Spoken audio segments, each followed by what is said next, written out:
Chapter 1, It Turned Out to Be a Big Injustice. Jiangcheng. Kaishian 5-star Hotel. The hotel has all kinds of high-end facilities, top chefs, presidential-level service and enjoyment, and a famous nationwide sky garden. Tonight, the top floor of the hotel was booked by Zhou Yun, the crown prince of the Yuchen group. Not for anything else. Just to throw a class reunion for his fiancée Xu Yanran. Naturally, the show must go on. In the large jet fountain garden below the hotel, luxurious cars were parked in front of the golden and resplendent door. Attendants dressed in elegant attire stood respectfully in a row. The hotel manager wore a flattering smile on his face. The car door opened, and a girl with a good appearance, dressed in a white evening gown, fresh and elegant, giving a feeling of purity, like a cup of clear tea, stepped out of the car. She wore a faint air of arrogance on her face, and she frowned from time to time, looking very unhappy. "Miss Xu, everything is arranged. Please go upstairs with Mr. Zhou." The manager of the Kaishian Hotel bent over and smiled. Xu Yanran nodded with satisfaction, then tilted her chin. She said disdainfully to a young man in the car who was deep in thought, "Zhou Yun, you don't go up." Xu Yanran was full of impatience, and she left a sentence hanging. Without waiting for the young man in the car to say anything, she quickly entered the hotel. When she saw her girlfriends, her furrowed brows suddenly relaxed. She was beaming, chattering away, and glowing with springtime radiance. Her girlfriend said with envy and jealousy, "Young Master Zhou is really considerate of you. He was willing to reserve an entire floor of the sky garden for you. He dropped tens of millions without blinking an eye, just to make you happy. I'm so jealous. I wish I had a boyfriend like that." "You're not even his girlfriend, you're engaged to him. Yanran is the future wife of the chairman of the Yuchen group, and the entire Yuchen group is hers." Xu Yanran said discontentedly, "What are you talking about? Who's going to marry him? Although our parents have asked us to get engaged, we're just ordinary friends. I just treat him like a brother." The girlfriends said in unison, "But he's very good to you and is willing to spend money on you. He spent hundreds of millions of dollars to buy you the Poseidon Heart Blue Diamond, and I don't know how many people are envious of it." Xu Yanran rolled her eyes, touching the dazzling blue diamond on her chest. She wanted to tear it off and throw it away. But after thinking about it, she resisted. "He begged me to accept it with tears in his eyes. If I didn't, he said he would jump off a building. Alas, there was no way, I don't even care." At this moment, inside the luxury car, Zhou Yun was in a daze, and even when Xu Yanran entered the hotel alone, he didn't react at all. Because, he was no longer the original Zhou Yun. He was originally an ordinary office worker at Blue Star. While staying up late reading online literature, he died suddenly and inexplicably, and time traveled. As memories flooded back to his mind, he sorted them out a little, and his expression became incredibly shocked. "I never thought that I would time travel to a novel I read in my past life." And he was also a villainous supporting actor who was used as a stepping stone by the protagonist. He carefully thought back to the plot of this novel and recalled his identity. His face turned black involuntarily. As the sole heir of the Yuchen group, the top second-generation rich man with a family fortune of tens of billions, the original protagonist had everything he wanted.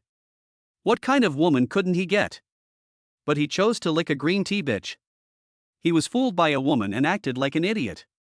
In order to please Xu Yanran, the White Lotus, he lost the entire Yuchen group. His family fortune of tens of billions of yuan was handed over to others. In the end, this fiancé was even lured away by the male protagonist Yi Chen's smile. The family was ruined by the male and female protagonists getting together. The original owner later woke up, but it was too late. He took a knife and wanted to kill the male protagonist. But he was slapped away. He was sentenced to life in prison. Thinking about this, Zhou Yun took a deep breath and made up his mind. Since he had come from the future, he would never let this happen again. Ding! A compatible host has been detected. The supervillain selection system has started binding. It has been activated. This system overrides all systems in all worlds. You now have the following 3 options. 1. Follow up on the hotel and bravely pursue Xu Yanran, serving her tea and water, doing everything for her, moving heaven and earth, and you will receive a gold medal for licking dogs. 2. Ignore Xu Yanran's behavior and attitude, act as if nothing happened, go home and go to sleep, and you will receive plus 1 year of longevity. 3. Immediately cancel the hotel's exclusive booking, and let Xu Yanran pay for all the expenses herself. You will receive a bonus of plus 10 physical fitness and God-level business investment skills. A mechanical voice suddenly appeared in his mind. Zhou Yun's eyes suddenly lit up, and his face was full of surprise. He was certain that this was no illusion. If the author really didn't lie, then all time travelers had golden fingers. This system was not bad, with simple yet crude functions. Of the three options above, there was no need to consider them at all. I'll just choose option 3. Xu Yanran's class reunion? What does it matter to me? Let her go have fun by herself. Ding! Congratulations, the owner has made a choice, and the rewards are being distributed. With a buzz in his head, Zhou Yun suddenly trembled all over, and he felt a warm current flowing from the top of his head to his whole body. His body cells began to undergo a crazy transformation, and they were rejuvenated. The original tired and weak state of his body was swept away. The whole person became full of energy. It was full of an inexhaustible strength. At the same time, a large amount of information flooded into his mind. It was as if he suddenly understood everything. He became skilled at some past knowledge of business investment, techniques, and so on. He also had a variety of top-level professional insights into the investment field. It was as if he had been exposed to it since childhood and could use it at will. Zhou Yun was very satisfied and looked at the manager outside the car, waved his hand, and said, "Let me tell you something." The manager bent down and said with a low brow, "What does young Master Zhou want to say?" "I'm renting out the entire rooftop garden this time, and I've also booked all the drinks and food and everything else. I refuse to pay for the expenses afterwards," said Zhou Yun with a calm expression. The manager's eyes widened suddenly. Did he hear it wrong? Zhou Yun can't have taken leave of his senses. This young master is famous in Jiangcheng as a supreme dog licker. He rented out the entire rooftop of the hotel this time to throw a class reunion for Xu Yanran to show off. Xu Yanran had just arrived at the hotel. He refused to pay the bill. When Xu Yanran found out, she would be humiliated in front of her classmates. She would lose all face. This was unlike Zhou Yun's style. "Ah, are you sure you want to cancel tonight's banquet, Mr. Zhou?" The manager stammered, "We have everything ready, and this is a bit irregular. I suggest you discuss it with Miss Xu, she doesn't seem to know anything about it. And if you cancel, we won't be able to refund the 1 million deposit." Zhou Yun sneered, squinting at the manager. "I have to discuss a small decision with a woman. Chapter 2. If you want money, go to her. That's what I'm telling you." Zhou Yun stretched, resting his feet on the expensive leather table and chair of the luxury car, looking lazy. It was her, Xu Yanran, who wanted to organize the class reunion. "I haven't eaten a single grain of rice or drunk a single drop of water from your hotel, so why should I pay? If you want money, go ask Xu Yanran. Her family has made a lot of money from the Yuchen group over the years. She can still come up with tens of millions. As for the 1 million deposit, just consider it a reward for your hotel's hard work, and you don't have to pay it back. Anything else? If not, I'll be going." Finished. Zhou Yun didn't even look at the hotel, and let the convoy leave in a grand manner. Only the hotel manager and a group of waiters, who had already been dumbfounded, were left behind. They were collectively stunned. Their mouths were wide open, and their heads couldn't wrap around it at all. What the hell is going on? This is not how things should have developed. Holy shit, what the hell happened? Can someone please tell me? Young Master Zhou, why have you suddenly changed like a different person, saying you won't charter the entire place? Wasn't he affectionate towards Xu Yanran? The whole Jiangcheng knows that Zhou Yun ignores everyone else and favors Xu Yanran, obeying her every word and willing to give her anything. Why did he suddenly not reserve the entire venue? Could it be because Xu Yanran just refused to let Zhou Yun go to the class reunion with her, finding it embarrassing, so this rich second generation was enraged? It was obviously me who paid for it and booked the venue, but I wasn't even allowed to go in. I'm furious. Manager, what should we do next? The hotel manager's face turned from white to red, and he finally gritted his teeth and said, "The top ingredients have been delivered, the symphony orchestra has been hired, everything is ready, so it can't be cancelled just like that. But the Yuchen group is not someone we can mess with. Since young Master Zhou is not going to pay, then we'll get his fiancée to pay. I remember that the signed contract was in Xu Yanran's name, wasn't it?" The manager asked someone to bring the contract. He saw Xu Yanran's name on it. He let out a sigh of relief and wiped the cold sweat from his forehead. This was much better. As long as the contract was there, the bill could still be recovered after the banquet. After all, although the Shu family only rose to prominence in recent years thanks to the Zhou family, but they still have some assets, and they can still afford to pay this amount. I don't think Xu Yanran could have imagined this. At the time, in order to look important, she signed her name on all the contract bills. Now, because Zhou Chen refused to pay, she has to swallow this loss. When she learns this news, her expression will definitely be wonderful. 5 expensive luxury cars are speeding across the river bridge in Zhangchang. Through the car windows, you can see 2 bodyguards in perfectly pressed suits and sunglasses sitting neatly in the front and back cars. Their task is to permanently guard the young master of Jiangcheng, Zhou Yun, in the middle car. Zhou Yun is thinking with his eyes closed. He is familiar with the plot. He knows exactly why Xu Yanran didn't let him join the class reunion. Just a few days ago, Xu Yanran was introduced by a classmate to the male Li Jichen, who had just arrived in Jiangcheng to work hard. She fell in love with Yichen at first sight and was immediately infatuated. They chatted for a long time in the coffee shop that night. This class reunion was also initiated by her. The purpose was to create an opportunity to spend time with Yichen. The male protagonist, Yichen, has a god-level investment system, an amazing ability to make money, and has also gained a lot of superpowers. But Zhou Yun was not at all panicked. Because when he introduced his own system, he said that this system is superior to all others. Yi Chen's investment system is nothing more than a younger brother. When he meets the male protagonist in the future, he is sure that he can suppress him at will. The most important thing now is to solve the problem of Xu Yanran, the green tea bitch. Fortunately, he has time traveled. Otherwise, he would have been taken advantage of. He must quickly sever all ties with Xu Yanran. The mere thought of her makes me sick. I don't want this kind of fiancée. Zhou Yun's face showed a ruthless expression, and he was thinking in his heart about how to completely get rid of the Shu family, this cancer. Soon after, the convoy returned to the Blue Mountain Villa area. As soon as she got off the car, Jing Wanning walked out in surprise. Young master, didn't you accompany Miss Shu to the class reunion? Why are you back so early? Jing Wanning was unsmiling, dressed in a professional outfit, with a tall and graceful figure, long legs wrapped in black silk, and black and shiny hair like ink, exuding an elegant temperament. It gives one the desire to trample on her hard. Jing Wanning is the head housekeeper of the Zhou family. The old man had saved her life, and she usually helps with various chores and is loyal and dedicated. After Zhou Yun saw this woman, his eyes lit up and his heart stopped for half a beat. He secretly praised in his heart that her appearance was more than twice as good as Xu Yanran's. No wonder the male protagonist Yi Chen in the later period went crazy after seeing her and relentlessly pursued her. Although in the end, he didn't get her. After the Zhou family fell, Jing Wanning sadly left the country and went far away. But this is enough to show how amazing her stunning appearance is. The original owner let go of such a beautiful woman. He really is blinded by greed. Zhou Yun's eyes flashed with a flash of light, and he laughed carelessly. This ridiculous gathering, it's better not to go.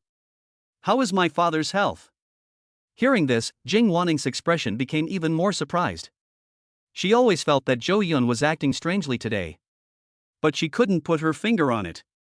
In the past, Zhou Yun had never asked about Zhou's health. She wished that grandpa would die quickly and inherit the family property early. Then she could spend as much as she wanted on Xu Yanran. Moreover, she would never say a disparaging word about Xu Yanran. Under normal circumstances, Zhou Yun should have said happily that he had already arranged everything for Xu Yanran. The other party would definitely prefer the words of a dog that licks its own butt. The situation is not optimistic, and I may not survive the night. Jing Wanning said sadly.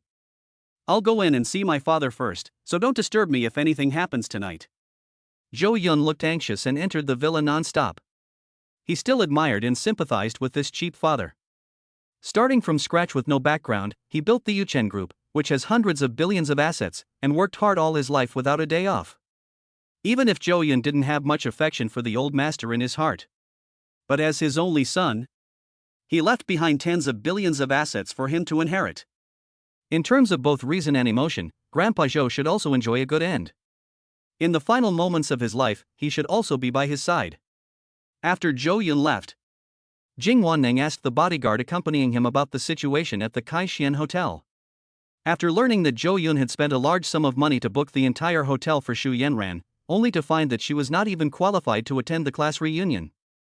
Jing Wanqing, who is usually calm, couldn't help but flash a fierce anger in her beautiful eyes. What is Xu Yanran? Does the Zhou family think it's an ATM machine?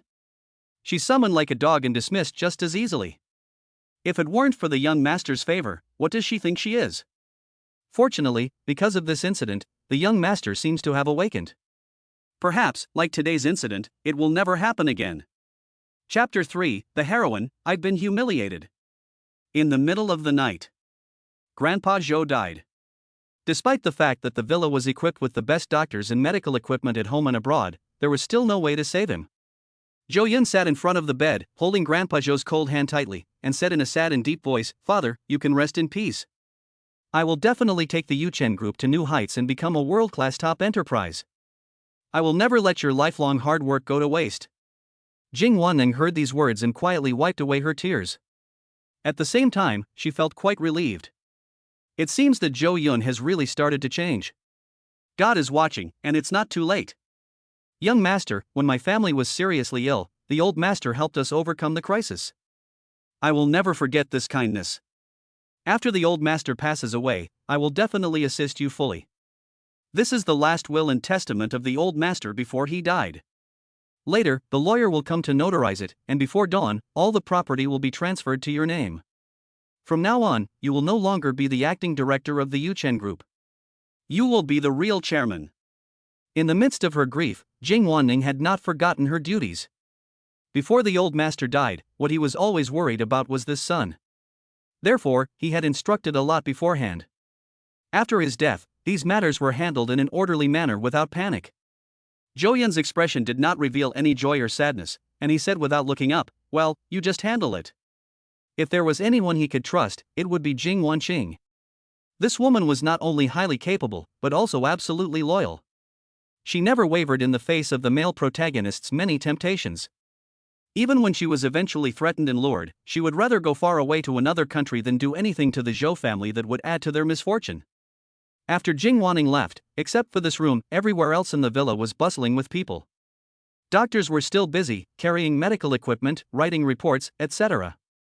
The servants carried tables and chairs, cleaned the villa, and after dawn, they had to carry the old man to the Lakeview funeral parlor for the funeral and hold a memorial service. Hundreds of monks from the Jinling Temple, the largest temple near Jiangcheng, followed suit, striking ritual instruments and chanting, in great pomp. Shareholders of the group, the old man's former friends, etc., also climbed out of bed and hurried towards the Blue Mountain Villa area. The entire Jiangcheng business community suddenly felt like a calm lake surface, into which a large stone had been thrown. It caused great ripples. The death of the old man made many people sleepless tonight. A meeting of minds. Meanwhile, at the Kaishian 5-star hotel, above the Sky Garden, there was a symphony of music, singing and dancing, and the place was full of color and noise, with glasses being clinked and drinks being exchanged. Xu Yanran, dressed in a white evening dress and with flushed cheeks from drinking, had no idea what was going on inside the Blue Mountain Villa. Even if she had known, it wouldn't have mattered to her. At that moment, her gaze was fixed on the handsome man at the table, named Jichen. There was a touch of obsession in her gaze. She didn't even try to hide it. Her close girlfriends and classmates were also drunk. They all praised her, saying loudly, "Thank you, classmate Xu, for your generous hospitality tonight. Tonight is simply the happiest night of my life. I never dreamed that I would be able to go to the top floor of the Kaishian Hotel, stroll in the Sky Garden, and look at the night view of the entire Jiangcheng, as if I could touch the stars. There's even an outdoor swimming pool up here, and I posted a photo to my circle of friends, which got a lot of likes. Hee, thanks to classmate Xu, I got to enjoy the view too. Xu Yanran is so lucky to have married Zhou Yun, a young second-generation rich man. He can even charter the whole place, and there's an international orchestra playing, and famous magicians performing up close. It's no less than a celebrity-level banquet. The most promising person in our year is Xu. No one else can catch up. Back in college, Xu was the school beauty queen, and now in her evening dress, she is already comparable to a fairy. Xu Yanran listened with a smile on her face, feeling extremely happy and comfortable. Back in college, her father was just a contractor, managing dozens of workers under him, far less wealthy than he is now. At this moment, he made a big splash in front of his classmates. It can be said to have greatly satisfied her vanity. It made her seem generous, and beautiful. Money and such are irrelevant, anyway it's not coming out of my own pocket. Humph, don't listen to the news and talk nonsense, Jo Yun, and I haven't even started yet, who would want to marry him? I just think of him as an older brother, and our family has some business dealings with him. As for the engagement, when the time is right in the future, I will naturally explain to him clearly that I don't have those feelings for him at all. Xu Yanran took a sip of red wine and looked softly at Yi Chen in front of her. It was as if she was explaining things clearly to Yi Chen. She was afraid that he would misunderstand something. Yi Chen nodded lightly and said, taking the opportunity to say, the media nowadays just likes to make things up. It's the age of freedom and equality in marriage, and parents' orders cannot be taken seriously.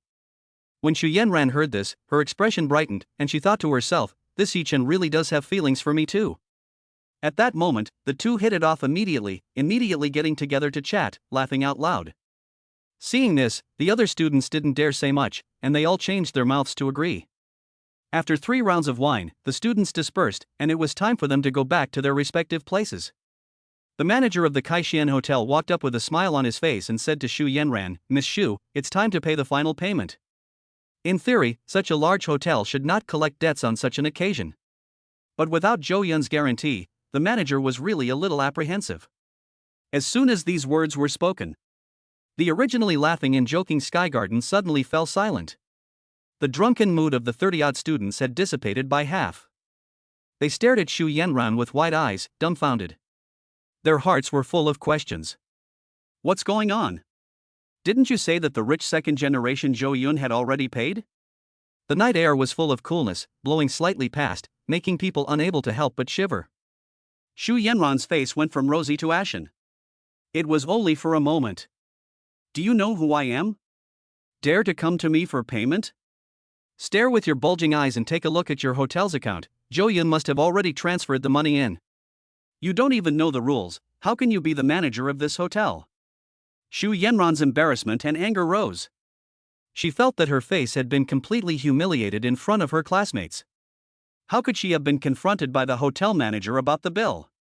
What's more, Yi Chen was there. It was like slapping herself in the face. Anyone who didn't know would think she couldn't afford to pay a few tens of millions. Chapter 4, It's ridiculous, no one's going to pay the bill. The hotel manager smiled apologetically, Miss Xu, don't be angry with me. It's like this, after you entered the hotel, Mr. Zhou personally told me that he wasn't going to pay the bill this time, and that the cost would be covered by you, the one who signed for it. What do you mean? Xu Yanran's face changed color in an instant, and she thought she had heard it wrong. The surrounding classmates were also shocked and didn't dare to speak. If the young Master Zhou refused to pay, then wouldn't they have to pay for the tens of millions of dollars in bills themselves? At the thought of this possibility, their faces suddenly turned pale after just enjoying themselves. Their hearts became uneasy. Down, each person would have to pay at least almost $1 million.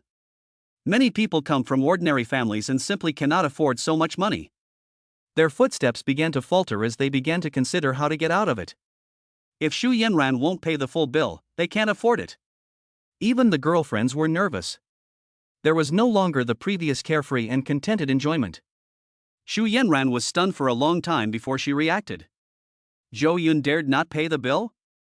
Has he gone against the heavens? Who gave him the nerve? I don't believe he would become so selfish. How dare he do this, not afraid that I will never speak to him again? Xu Yanran felt humiliated and furious. It had been agreed that Zhou Yun would reserve the restaurant's Sky Garden for her. So she had made an effort to talk to him more. Now he had the nerve to go back on his word. Xu Yanran felt like she was about to explode with anger. She had been spoiled since childhood and had let Zhou Yun worship her, so she had never been treated like this before. Her eyes turned red as she took out her phone and called Zhou Yun angrily. Hey, what's wrong with you? You've got to be kidding me. I'm telling you, I'm really angry right now. Who told you not to pay the hotel's final bill? You're still worried about that little bit of money? Are you even human? I'm telling you, I've lost a lot of face. If you don't pay right now, you'll never be able to talk to me again. And I'm never going to talk to you again. Xu Yanran finished speaking with righteous indignation, and without waiting for Zhou Yun to respond, she immediately hung up. Although she didn't understand what Zhou Yun was so mad about. She thought that he was just trying to get her attention. She was sure that once Zhou Yun felt her anger, he would quickly settle the bill. Xu Yanran assured the hotel manager, "Don't worry, the final payment will definitely be credited to your account within 3 minutes. I, Xu Yanran, would never owe you this small amount of money." The hotel manager smiled sheepishly and waited quietly. The classmates around her all let out a sigh of relief when they saw how confident Xu Yanran was. Miss Xu is still generous and understands the big picture. I never thought that Zhou Yun would be such a petty person. Yes, the rich second generation is still acting like a child. Zhou Yun is not mature at all. If it weren't for Miss Xu keeping an eye on him, I don't know how much shame he would bring to the Zhou family in the future. Xu Yanran was very pleased with herself, and she held her head high in arrogance. In the past, every time she used this trick, it was always successful. Zhou Yun would always quickly satisfy her demands. Afterwards, he would definitely beg for forgiveness like a dog, crying. She could already imagine that kind of scene. She frowned, her face turning red, and almost forgot that Yi Chen was still there. She thought to herself that she shouldn't have lost her temper just now. It must have caused a big loss of image. She didn't know if Yi Chen would care. She secretly glanced at Yi Chen with her peripheral vision and immediately let out a sigh of relief. She saw that the other person's gaze was very gentle, and the eyes that looked at her were full of tenderness. Xu Yanran's heart also warmed, and she felt very happy. I've made Mr. Yi laugh. Xu Yanran straightened her attitude and became graceful in her demeanor. Yi Chen said with a heartache, "It is truly a pity for Miss Xu to know such a person who does not keep his word. Zhou Yun is like a flower grown in a greenhouse, having never experienced the trials and tribulations of society. She behaves like a child, which is extremely laughable." Yi Chen could tell that Xu Yanran was not pretending to be aggrieved, but was genuinely feeling it. He too had been captivated the first time he laid eyes on this woman. It was as if he had seen a lotus flower on a pond, a beauty that penetrated his heart. He had secretly resolved in his heart that he would definitely win Xu Yanran over. Even if the other person's fiancée is Zhou Yun, what does it matter? He has awakened his investment system, and he is the chosen one of this world. With enough time, he will definitely become the richest man in the world. What does the little Zhou family matter? Although he is just starting out now and has just arrived in Jiangcheng to develop his career, he does not yet have the funds. But in a few days, the industry he invested in the other day will have a generous return. Xu Yanran was very surprised. Yi Chen's words completely spoke to her heart. Yes, I didn't expect him to be like this either. After your reminder, it suddenly dawned on me. Mr. Yi, are you free these few days? You've just arrived in Jiangcheng and aren't familiar with the area, so why don't you let me show you around? Xu Yanran took the opportunity to invite Yi Chen to hang out together. I'm honored. Yi Chen was beaming with a smile on his face, secretly happy inside. The two exchanged contact information and agreed to go sightseeing in various parts of Jiangcheng over the next few days. The hotel manager's face completely turned black. Because until now, the final payment has not yet been received. At this point, everyone understood that Zhou Yun was serious. Xu Yanran personally called over, but she couldn't get the money. They couldn't help but murmur. It seems that young Master Zhou was really angry, and for the first time ever, he has refused his fiancée. I hope I don't have to pay for it, I can't afford it. Xu Yanran is nothing without Zhou Yun, and I don't think she'll pay the final payment. If I had known this, I would not have come. I can't even afford to pay the balance. Who told Xu Yanran not to let Zhou Yun come up? Now that he is angry, I don't know how she is going to end this. And what's more, she's talking about being the future wife of the chairman of the Yucheng Group. How do I feel like this is going to fall through? Although the students did not dare to speak loudly, they discussed in low voices. However, the sensitive Xu Yanran could easily hear their voices. Suddenly, she was pale with anger. First, she was at a loss, then she was furious, and she wanted to find a crack in the ground to crawl into. You're so good, Zhou Yun, I'll never talk to you again. Xu Yanran thought to herself with clenched teeth. Because Yi Chen was nearby, only a slight change appeared on her face. Then she said with a stern face, "Who says I can't pay? I'll make a phone call." She gave Yi Chen a smile full of apologies. Then she walked over to the phone and called her father. As soon as she spoke, she said directly, "Dad, transfer 30 million to my account." Don't ask what it's for. Zhou Yun, what Zhou Yun? I don't know him. What does it matter if the old man Zhou dies? I'm not going to the funeral. Okay, stop talking, I'm busy these days. The Xu family now has a small fortune. In recent years, they have been leeching off the Yuchen group, and they have a family fortune of over $1 billion. Soon, Xu Yanran paid the final payment with a face as solemn as water. She also felt a pang of pain when she saw her account balance turn into a 5-digit number. After she paid, she turned her head and found that her classmates and best friends had already run away. She couldn't help but put all the blame on Zhou Yun. If he hadn't refused to pay, how could she have lost face in front of others and been so ashamed? She vowed secretly that if Zhou Yun didn't pay a high price to please her, he would never speak to him again. Let him experience the pain of losing himself. The sound of the monks chanting for salvation echoed throughout the entire Blue Mountain Villa area. The living room. A group of political and business leaders stood or sat. Many of them were relationships that Grandpa Zhou had built up over the years of doing business. At this time, they looked at the prince of the Yuchen group with strange expressions on their faces. Zhou Yun held the phone that had just been hung up in his hand, and anger burned faintly in his eyes. Chapter 5: Obtaining the Secret Technique of Divine-Level Geomancy to Bring Down the Xu Family.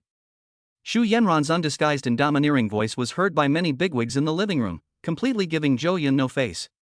Because the old man had died, he was in an incredibly sad mood, and at this time, his fiancée was even being unreasonable. The way the many bigwigs looked at him was very strange. They wanted to laugh but were embarrassed, so they could only whisper to the people next to them. This fiancée is really being unreasonable. After the death of Mr. Zhou, she didn't even ask about his condition, but immediately demanded money, without giving him a chance to respond. If I had a daughter-in-law like that, I would beat her to death as soon as possible. What did Zhou Yun see in her? Is she worth it? In my opinion, this is a good thing.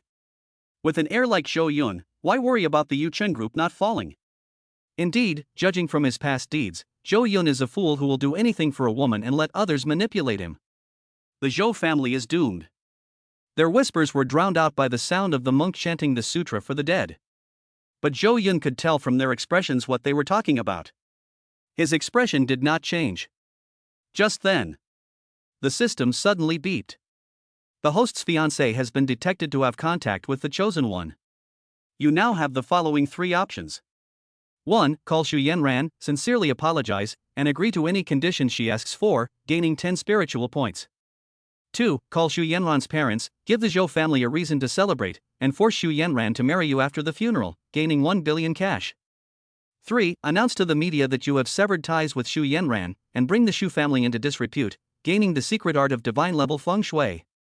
Zhou Yun, who had been a little upset at Xu Yanran's questioning, suddenly looked happy. It hadn't been long since then, and the system had a new option, and the reward was so generous. He quickly scanned his sea of consciousness. He would never choose the first one. Calling to apologize? What a joke, he would never go back to being a lapdog again. Just thinking about Xu Yanran's self-righteous face made him feel a little sick. As for the second option of forced marriage, he also directly ruled it out. This kind of woman is pretentious and artificial. She was originally an ugly duckling, but she was licked by the original owner and became the queen. She is self-righteous and whoever marries her will be unlucky. Therefore, he chose option 3 without hesitation. Sever all ties with Xu Yanran. And bring the Xu family down. This choice deeply won Zhou Yun's heart. Even if the system didn't say so, he would have done the same.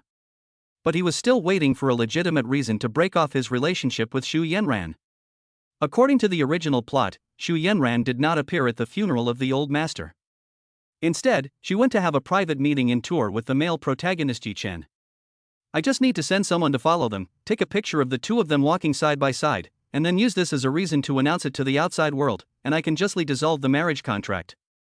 At that time, at the funeral of my grandfather, if the future daughter-in-law doesn't come to wear mourning clothes, but instead goes to meet with a man in secret, it will be enough to bring her into disrepute. Zhou Yun gradually came up with a plan as he contemplated in his heart. As for bringing down the Xu family and bankrupting them, it would be even easier. Over the years, the Xu family has done all kinds of underhanded things for the Yuchen group and created shady accounts, set up shell companies to embezzle Yuchen group funds, and so on, which can be discovered with a little investigation. He was familiar with the plot and knew exactly what the Xu family had done, so there was no difficulty at all. After making his choice, the system immediately fed back knowledge about the secret techniques of divine geomancy to him. A large amount of geomancy information filled his memory, and he suddenly understood it all. At this moment, in his eyes, the entire geographical landscape of the Blue Mountain Villa had all become miniature thumbnails, filling his field of vision. The various colors of the weather had transformed into quicksand, floating in midair. The feng shui of the Blue Mountain Villa was set up by Master Zhou at great expense back in the day, and it was considered a little strange. But in Zhou Yun's eyes, it was insignificant. He had 1,000 ways to turn the villa into a top-notch feng shui. Formation. This is the power of the secret techniques of the divine-level feng shui master. It can be said that no one in the world can match him in terms of feng shui. Even the child of destiny with a systematic approach cannot match him, because Zhou Yun's golden finger is above all systems. Jing Wanning walked in from outside the living room and greeted the many bigwigs with neither humility nor arrogance. These people, who would tremble whenever they hid from Jiang Chang, also became serious when they faced Jing Wanning. They obviously admired this woman's abilities. Jing Wanqing came to Zhou Yun's side and asked in a low voice, "Young master, I heard about what happened to Miss Xu just now. You're not going to keep indulging her, are you?" Zhou Yun told Jing Wanqing to hold her ear close and whispered something to her. Jing Wanqing's expression changed from frowning at first to puzzled, then to beaming with joy, nodding repeatedly. The Xu family really went too far, and this should have been done long ago. Young master, you don't know. The current Yuchen group is in a mess, a complete mess, thanks to the Xus. There are many preconceptions about you both inside and outside the group. After these matters are settled, I'm sure they will be as happy as I am. I'll immediately arrange for someone to do what you've asked, and I guarantee that it will be done without a single mistake. After Jing Wanqing finished speaking, she hurriedly left the parlor. Soon after, the lawyer that Mr. Zhou had arranged before he died also arrived. Zhou Yun took them into the study and spent quite some time dealing with inheritance matters. After it was all settled, he officially inherited all the family assets and became the largest shareholder of the Yuchen Group, with 55% of the shares. There were also countless manors and real estate at home and abroad. A fortune worth more than 30 billion yuan. When he and the lawyer left the study, it was already bright outside. Grandpa Zhou had already been placed in a golden Phoebe coffin worth tens of millions of yuan, and was being prepared for transport to the Hujing funeral parlor. The bigwigs had already left. They had just come to take a look, to confirm whether the news was true, and to exchange plans with friends. Zhou Yun put on mourning clothes and went to the funeral parlor with Jing Wanqing to receive condolences from outsiders. The funeral home was packed with people, cars coming and going.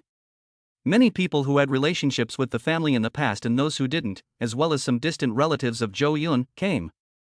However, all the mourners were surprised to find that in front of the late Mr. Zhou's portrait, there was only Zhou Yun. Where was the fiancée? Although she hadn't yet married into the family, in theory, Xu Yanran was considered to be a daughter-in-law of the Zhou family. At a funeral, the deceased is mourned, and at least the family should be present, right? But after looking all over the funeral home, there was no sign of Xu Yanran. Rumors and gossip immediately started, with some people wondering, some people laughing, and some people sighing. Jing Wanning also looked for a long time and saw that, just as the young master had said, Xu Yanran would not come. Although she had long been prepared mentally, when it actually happened, she was still very angry. As the future wife of the Yuchen group, she is so rude and unbridled. There will be a time when your Xu family regrets this. Jing Wanqing gritted her teeth inwardly, thinking about what Zhou Yun was going to do, and then she felt relieved. Soon, Xu Yanran's parents also arrived at the funeral home. Seeing these two people, Jing Wanqing's expression became unapproachable again. Because, on the faces of Xu's father and mother, they could not help but reveal a smile. Chapter 6, Interruption. The Xu family is cooperating. Ever since the Xu parents got out of the car, they couldn't hold back their smiles. If you didn't know, you'd think they were here for a wedding banquet. Some people also cast envious glances after learning their identity. The Xu family is going to rise to the next level from now on. We worked hard, but it's not as good as someone else giving birth to a good daughter. Zhou Yun inherited all the inheritance, and with his intelligence, he is unlikely to be able to keep it, and it will end up going to the Xu family for nothing. Look at these two, their mouths are almost twisted with smiles. If I were the old Master Zhou, I would beat this good-for-nothing to death before I died. I would rather donate all the money than let someone else take advantage of it. Now I really can't die in peace. The fool is still being mean, while the clever ones have already started to curry favor. Before the Xu parents even reached the main entrance of the funeral home, they were surrounded by a group of social elites and celebrities, who showered them with flattery and praise. Father Shu was beaming with pride, his face alight with joy. Those present included his former rivals, who now bowed submissively and paid him compliments. It was a feeling that was simply too good to be true. These people before him were unattainable and existed above him just a few years ago. But after his daughter started dating Zhou Yun, everything changed. Now that Mr. Zhou is dead and his daughter is marrying Zhou Yun, the Yuchen group is equivalent to the Shu family's backdoor, which they can manipulate at will. The mere thought that his family could become the overlord of Jiangcheng made Shu's father extremely pleased. Shu's mother also looked arrogant, nodding lightly to the crowd without saying a word. After a few moments of false pretenses, the Shu parents went to the mourning hall to offer incense. When they came to Zhou Yun, the two of them pretended to be sad and advised, "Don't be too sad. One must look forward. Grandpa Zhou said that he most wanted to hold a grandchild and see you get married. After the funeral is over, we'll choose a good day for you to marry Yan Ran and have children soon. Grandpa Zhou's spirit in heaven will be very happy. By the way, since you have become a director, the project in the commercial district of South Street has been stuck in the group for a long time recently. You should find time to deal with it later." Shu's father smiled and spoke as if he were chatting about everyday matters, but what he said made people feel depressed. The Yu Chen group strictly controls every aspect of the commercial street project. Many building materials dealers want to cooperate with the Zhou family and are crazy about lowering prices. More than a dozen businesses are competing. Most of these partners have also come to pay their condolences. Hearing this, they are very dissatisfied. They are extremely depressed to see that the opportunity to make money will be taken away by the Shu family again. If the Shu family competes normally, they will also lose with a clear conscience. However, the Shu family's offer is higher than the market price, and the materials they provide are even worse than theirs. Sometimes they even use waste materials as good materials. And such unscrupulous shelves have repeatedly succeeded in the election because of Zhou Yun's connections. As long as Shu Yanran whispers in Zhou Yun's ear, the Yuchen group will choose to cooperate with the Shu family as if they are giving away money. According to past experience, the commercial street project will once again go to the Shu family. However, Zhou Chen never once looked up. He just said in a deep voice, "Today is my father's funeral, I don't want to talk about business, we can talk about it later." Shu's mother was instantly displeased and frowned, saying, "It's not a bother. As long as you give your nod, who in the current Yu Chen group would dare to disobey you? My daughter Yan Ran is naturally beautiful, and the line of men wanting to marry her goes from Jiangcheng to the capital. You are blessed to be able to marry her. I heard that you played with her last night, making her very angry. As long as you give your nod, I will go talk to her and she will forgive you." At this time, Jing Wanning walked over and coldly said, "Why didn't Shu Yanran come?" Shu Yanran's mother looked at Jing Wanqing's beauty and couldn't help but feel a sense of crisis rising in her heart. She frowned, her eyes narrow, and she spoke sharply, "How dare a servant like you call the hostess by her name? Yanran has her reasons for not coming, and Zhou Yun didn't say anything, so why are you making a fuss? Zhou Yun, you fire this woman immediately. I don't want Yanran to see her after she marries you. Otherwise, you know the consequences if Yanran gets angry. You'll never be able to marry her in this life, and I won't speak well of you. Do you hear me?" Shumu was bossy and condescending, completely ignoring Zhou Yun's face and scolding him and Jing Wanqing like a leader. Shu Fu was on his high horse and didn't stop his wife's barbaric tantrum. In his opinion, Zhou Yun listened to Shu Yanran so much. To fire a woman is just a trivial matter. If the old Master Zhou was still alive, the two would still be wary. Now that Zhou Yun is his own son-in-law, he is equivalent to his parents, and his small request is not excessive at all. The noise in front of the mourning hall suddenly attracted the attention of the other mourners. Among them were not weaker than the Zhou family's big bosses, the remaining three major powers in Jiangcheng. They were the Kong family, the Dong family, and the Chen family. The industries they control are spread all over the surrounding areas of Jiangcheng, and they are all wealthy. They have been fighting with the old Zhou for most of their lives, and while they are enemies, they also respect each other. As they watched this scene, the old Kong, the old Dong, and the old Chen all gave a dismissive smile at the Shu family. When they looked at Zhou Yun, they also revealed a look of pity. The old Dong sighed, "I've always heard that Zhou Yun is a prodigal son, and seeing is believing." Old Kong sighed, "After a lifetime of hard work, the last thing you want to see is your descendants squandering your hard-earned wealth. I really feel for old Zhou." Old Chen looked helpless. "I had a good relationship with old Zhou. After he died, I wanted to help, but now it seems that Zhou Yun is just a good for nothing. With such a son-in-law, 10 Yu Chen groups would not be enough to ruin." If Zhou Yun really drives Jing Wanqing away, I would be willing to pay a high price to hire her to be my housekeeper. In the arena, not only did the other bigwigs sneer at Zhou Yun, even some elderly senior executives of the Yuchen group were also utterly disappointed in the air. They knew that the reason the Shu family dared to be so arrogant was because Zhou Yun had allowed it. If it wasn't for him obeying the Shu family's every word, how could these two stupid parents be arrogant in front of the funeral hall of the late Mr. Zhou? But this was someone else's family matter, and they couldn't control it. It's just a pity about the loyal Jing Wanning.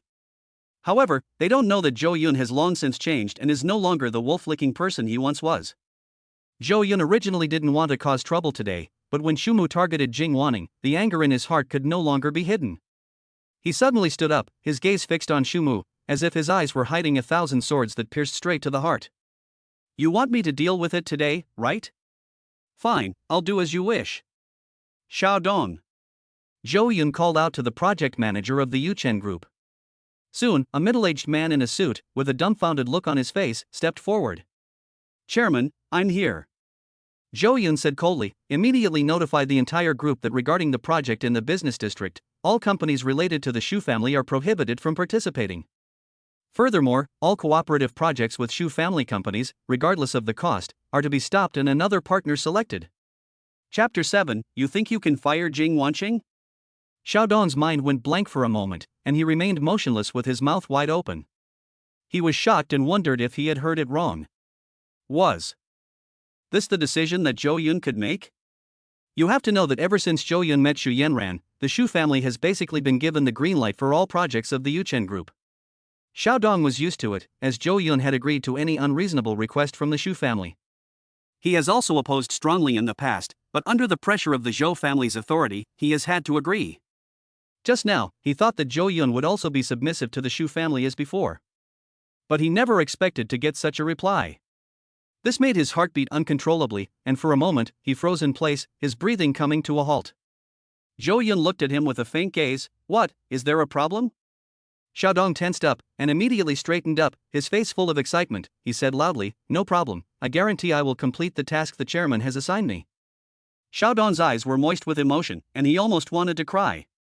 Over the years, he had watched the Shu family leech off the group, feeling powerless, but today, he finally felt released. The way he looked at Zhou Yun was different, full of fighting spirit. Meanwhile, the entire funeral home venue was also dumbfounded by Zhou Yun's sudden decision. All the socialites stopped chatting. Shu's parents' hearts also stopped for half a beat, and their bodies stiffened. The complacent expression on their faces froze, and their lips trembled as if they had been shocked. Just now, they had thought that, as before, Zhou Yun would agree to anything for Xu Yanran. However, they had not expected to be told that they were forbidden from participating in the project and that all cooperation would be terminated. Zhou Yun's change had been too fast, and it had taken the two by surprise. As a result, they had difficulty organizing their words for a long time. After a while, Shu's mother felt an unbearable pain in her liver. She pointed a trembling finger at Zhou Yun and her face became distorted. Zhou Yun, what nonsense are you talking? Think carefully about the consequences of what you're doing. Shu's father's face was ugly. Zhou Yun, there are so many people watching, don't you dare mess around here. Zhou Yun took a step forward, looking directly at the two of them, his eyes full of coldness. Who's messing around? Daring to threaten me in front of my father? You think you can make me fire Jing Wanqing? Don't even think about it. Even if she did something wrong, it's none of your business. My patience is running out. You're not welcome here. If you know what's good for you, get out of the funeral hall and leave my father's soul in peace. Otherwise, I don't mind having someone ask you to leave. Boom! The entire funeral home instantly felt like it had been boiled. The hundreds of people in the funeral home were talking and whispering, uncertain. Their eyes were full of surprise, as if they had recognized Zhou Yun. Is this still the famous dog-licking young Master Zhou from Zhongcheng?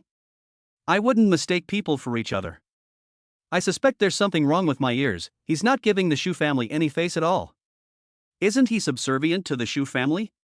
Why is he suddenly so unsympathetic? It's like a revelation to me. I never knew that young Master Zhou could be so tough. I've seen Zhou Yun grovel before Xu Yanran before, and he's a completely different person now. Zhou Yun looks kind of handsome now, like a domineering CEO in a novel. Damn it, that's how it should be, it's so satisfying. No, how could the heir to a billion-dollar conglomerate let himself be bullied by two losers? He's more like the young master of the Zhou family now. Well said. A small company that relies on the Yuchen group to make money dares to give the boss orders, and they should be taught a lesson. I've long looked at the Shu family's parents with displeasure, leaning on the Zhou family, their noses in the air. Well, now that young Master Zhou has stood up for himself, he has directly prohibited the Shu family from participating in the cooperation of the commercial street project, and has also stopped all cooperation. Their company, the Shu family, is going to bleed. Today, the two of them really went too far. In front of the late Mr. Zhou's portrait, they still dared to act bossy. No one could stand it. It seems that Zhou Yun is still salvageable. He is not weak to the core, his bones are still hard. The celebrities and dignitaries watching the fun gathered their attention on Mr. and Mrs. Shu. Their eyes were full of amusement and ridicule, as if they were looking at clowns. The couple was so angry that their faces turned pale, their teeth gritted, and they glared hatefully at Zhou Yun, who remained expressionless. They wished they could find a crack in the ground to crawl into. They knew that they had lost face today. The taunts filled their hearts like needles, and they felt extremely uncomfortable. Father Shu was so angry that his eyes were filled with fire, and he furiously accused Zhou Yun, "How dare you speak to your elders like that? You have no manners and no respect. I really don't know how Yanran could ever see you in a good light." Shu's mother is on the verge of tears. "My daughter has never been happy with you. If I hadn't spoken well of you behind your back, she would never have become engaged to you. I never thought you would have no conscience. Now you're fine, you're the chairman of the board, you're so powerful, you've turned your back on us. When we get home, I'll tell her what happened today and tell her what kind of ungrateful person you are. Without my consent, you'll never marry my daughter. Now get down on your knees and apologize to us." There is still room for this to turn around. The two knew that what Zhou Yun cared about most was Shu Yanran. In a fit of rage, he also used his daughter as leverage to force Zhou Yun to kneel and apologize. If it were the old Zhou Yun, he would definitely have hesitated. But now, he just gave his bodyguard a wink. The four burly men immediately closed in on Shu's parents, and it looked like they were about to start a fight. Shu's father was suddenly full of panic, and his arrogance was gone. He glared at Zhou Yun hatefully and hurriedly pulled Shu's mother out of the way. "You're in trouble, Zhou Yun. You'd better not come begging to Yanran, or this won't be the end of it." The two of them left the funeral home with their heads down, in a sorry state. The people who had been flattering them before were also avoiding them, keeping their distance. Once in the car, Shu's father took a deep breath and told the driver to hurry up and get out of this hellhole.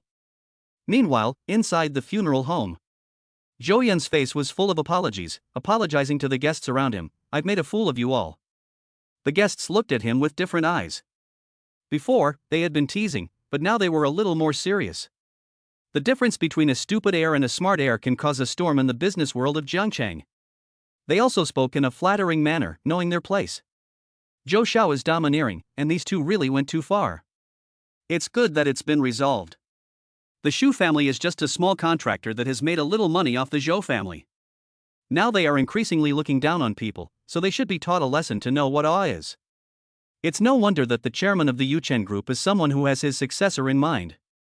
The leaders of other groups in Jiangcheng also kept nodding their heads and re-examining Zhou Yunqi. This is the approach and temperament that the people in power of a large group should have. Dong Lao stood up and applauded, praising, "Well done, you have finally not lost the awe that Lao Zhou had back then. Chen Lao Dao, the young are awe-inspiring. I was just waiting for you to resign Jing Wanqing and then I would have stolen the person in a fair and square manner." Lao Kong sighed and muttered in a voice only he could hear, "It seems the Zhou family still has some luck. Zhou Yun is not as stupid as rumor has it, and he is still somewhat reasonable." Zhou Yun joked, "Lao Chen, you might as well give up. You will never have a chance in your life to get Jing Wanqing." Everyone saw an expression on his face that did not look contrived. They couldn't help but praise him in their hearts. Zhou Yun had just undergone a change, and he had adjusted his mindset so quickly that his heart was like a lake, calm and unruffled. And Jing Wanqing was also stunned. Zhou Yun had actually turned his back on the Shu family for her sake. The emotions in her heart were difficult to express. She felt that all the hard work she had done for the Zhou family over the years had been worthwhile. She turned her head secretly and wiped away the tears at the corners of her eyes, not wanting to show her soft side to others. She whispered, "Thank you, young master." Chapter 8, Even if you're not skilled, you can still sell yourself. Inside the car, Shu's parents didn't say a word. It wasn't until they were far away from the funeral home. That Shu's mother said indignantly, "Zhou Yun must have taken the wrong medicine today, daring to talk back to us. In the past, he wouldn't even dare to fart." Could it be that because Yan Ran didn't come to the funeral, he developed a grudge in his heart? Shu's father's brows were knitted together so tightly that they could have killed a mosquito. He just couldn't figure out why Zhou Yun would suddenly change. It could also be that there were too many people at the funeral home today, and he couldn't bring himself to lose face. He was like a dead duck, hard to crack, and just holding on. Yes, that must be it. A dog can't change its eating habits, and he's just being impressive today. In a few days, he'll come to our Shu family on his knees, crying and looking sad, begging for forgiveness. The two of them still didn't want to believe that Zhou Yun could change so quickly. They were used to Zhou Yun obeying them in the past. They both thought that Zhou Yun was being stubborn and that's why he was being so hard. After they had figured it out, their brows finally relaxed. Just then, some material suppliers and manufacturers who had heard the news also called to demand payment. A large company like Shu Family had very little cash flow, and basically only settled the remaining balance after the project was completed. Therefore, Shu Family had accumulated a lot of bad debts from material suppliers. The news that Yu Chen Group had terminated its contract with Shu Family spread like the wind throughout Jiangcheng. Without the golden signboard, these material suppliers were afraid that Shu Family would not be able to settle the bills. While the Shu Family is still standing, they might still have some savings, so it's better to get some money. If they only had to pay 1 or 2 people, it would be fine. But all of their business partners came to demand money at the same time. The Shu Family had to go bankrupt. Even if they sold everything, they still couldn't pay everyone back. Shu's father's face turned ashen, and he looked at the phone that kept ringing. Fine beads of sweat appeared on his forehead, and it was obvious that he was a little panicked. He simply pretended to be dead and turned off his phone, hoping that if he didn't see it, he wouldn't have to deal with it. But Shu's mother's phone was a different story. It kept ringing non-stop from the funeral home to the way home. When the car was almost home, they saw many luxury cars parked in front of the villa. The partners were extremely fast. As soon as the news spread, they came to the door and blocked the intersection. Shu's father hurriedly told the driver to turn around and drive to the hotel. After entering the hotel, unknowingly, both of them were covered in cold sweat. At the same time, they also became more aware of the consequences of the interruption of the project by the Yu Chen Group. They could not afford it. Shu's mother was already a little guilty, her voice a little shaky. "We shouldn't have played with fire, right? That kid Zhou Yun, he can't be that petty?" Although they were just sure that Zhou Yun would change his mind. Shu's father also said with some tension, "It's also strange that his daughter is not here today. If she had also gone to pay her condolences, how would Zhou Yun dare to speak to her like that?" Shu's mother nodded and said hurriedly, "Yes, we still have a daughter. Call her and ask where the brat is." Shu's mother hurriedly used the hotel's phone to dial Shu Yanran's number. "Hello, daughter, where are you now? The sky has changed, and you still have the mood to go to an amusement park? Oh, do you know what Zhou Yun did to us?" As she spoke, Shu's mother seemed to have suffered a great injustice. She told the story of what Zhou Yun had done, embellishing it. She made it sound as if they had been humiliated beyond belief. She made Zhou Yun sound like an unrepentant devil. Tears welled up in her eyes. Shu's mother said in a choked voice, tinged with grief, "Come back quickly." "What? No, you little brat. Forget it, daughter. Just remember, if Zhou Yun apologizes to you in the next few days, don't agree to it easily. Bring him to us. I want him to kneel down before us, so that he can wash away the shame our family is facing today."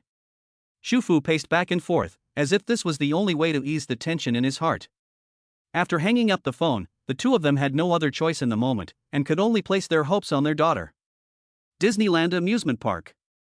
Shu Yanran, who had just hung up the phone, had a gloomy expression, but when she saw Yi Chen in front of her, who was buying her an ice cream, she quickly returned to a smile. Yi Chen, who had just bought the ice cream, sensed that there was something wrong with the atmosphere. "Yanran, is something on your mind?" No, it's just a trivial matter. If you're in trouble, just tell me, I'm more capable than you think." "Yi Chen, you're amazing.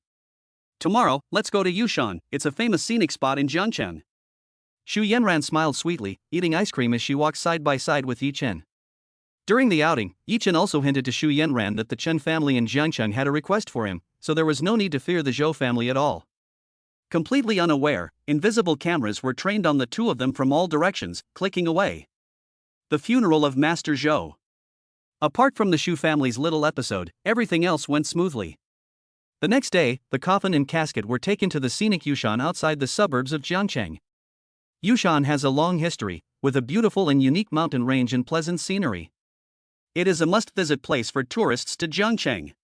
To buy a good grave here, you need to be rich and have connections and a background. Many wealthy businessmen have tried to buy one, but no matter how much money they have, they can't do it. Standing on the top of the mountain, a glimmer appeared in Zhou Yun's eyes, and all the geomantic energy of Yushan, like strands of silk, shimmered in his pupils. A strange flow of energy filled his vision, drifting around him like silk from every stone, blade of grass, tree and flower, all in perfect order. Zhou Yun possessed the secret techniques of divine geomancy, so naturally he could see that this grave on the top of the mountain was only so, not the best. Of course he was not satisfied. This involved his own shade and blessings, and the prosperity of future generations, so he could not afford to be sloppy. He frowned slightly and asked Jing Wanqing, who was following him, who had chosen this grave. Jing Wanqing said honestly, "We asked the Dong family to help, and asked a gentleman named Yi Chen to come and have a look." "Young master, is there a problem?" "Yi Chen?" A cold light flashed in Zhou Yun's eyes, and his voice sank slightly. He didn't expect the male protagonist to be so quick and have already attached himself to the Chen family. Yi Chen must have used 80% of his strength to look at the feng shui in order to successfully settle down in Jiangcheng. However, in the opinion of Zhou Yun, the other party's feng shui secrets are nothing special. Compared to the god-level ones that the system rewards you with, they are at most just getting started. If feng shui secrets have levels of great evil, evil, good, slightly good, and great good, then the cemetery that Yi Chen chose, combined with many adjustments, is at best just lucky. Of course, the way of feng shui is unpredictable and ever-changing, and cannot be measured by a level. Zhou Yun said indifferently, "This cemetery is so and doesn't deserve such a high price. If you are not academically proficient, you will mislead people. Go back and tell Chen Laoshi that he has met the wrong people and that he should spend less time with Yi Chen in the future. Tell everyone to stop what they are doing. I need a little time to reselect a cemetery, and it won't delay the time of burial."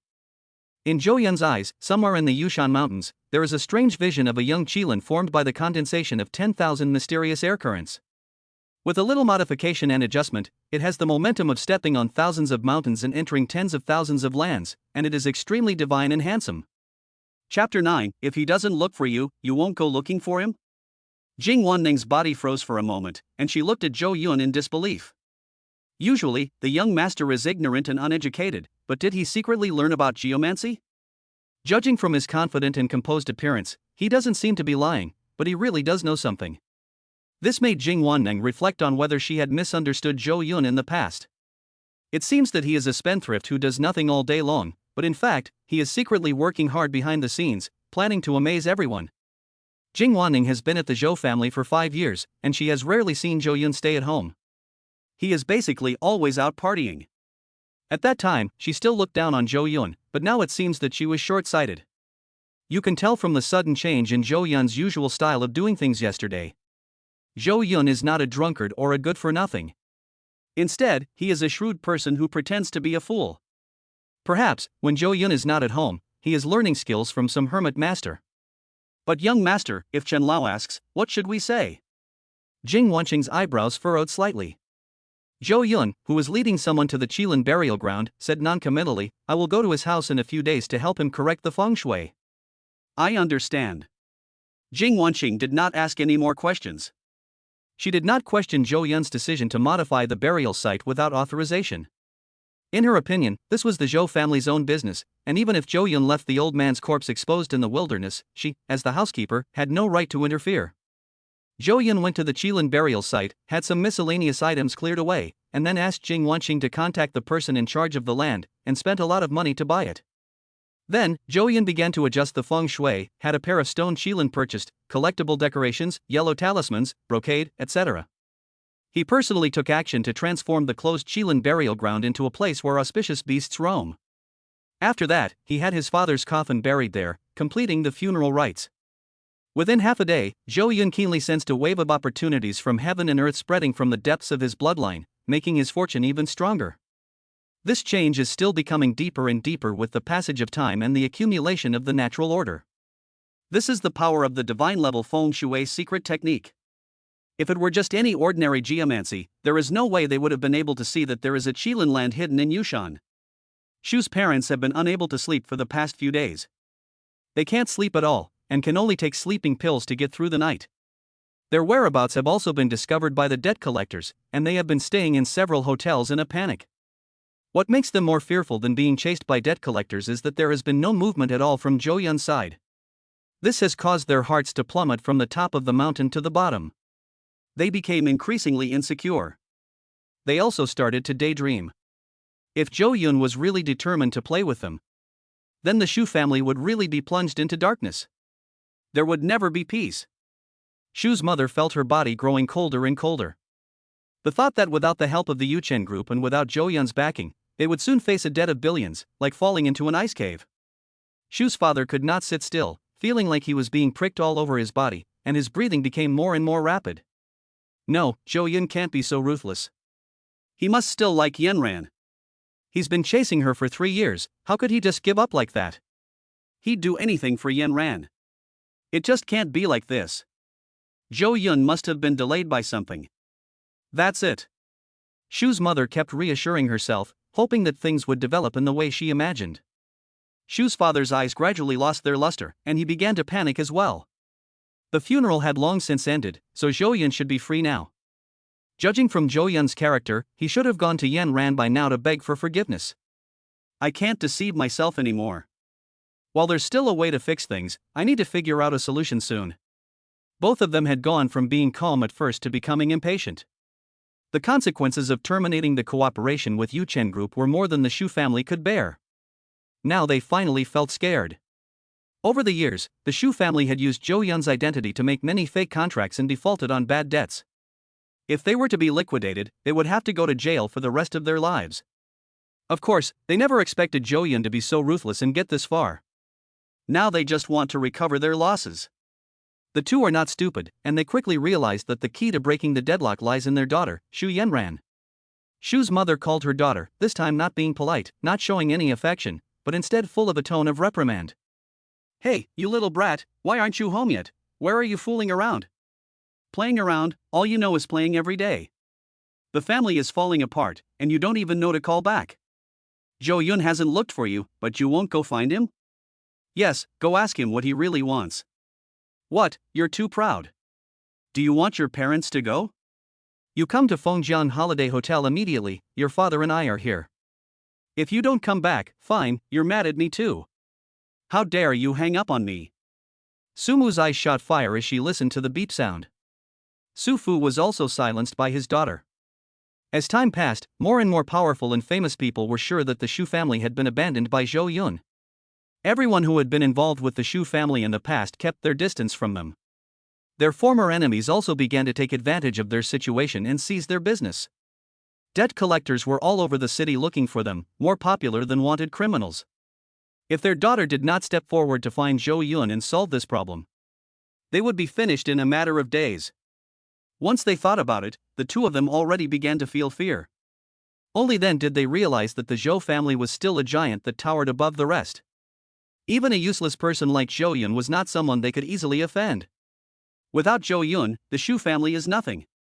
Shu's father said with a hardened heart, I'll cancel all of my daughter's credit cards. Without money, I don't think she can come back. On the other side of the street. After finishing the funeral arrangements for her father, Zhou Yun arrived at the office building of the Yuchen Group with a luxury convoy.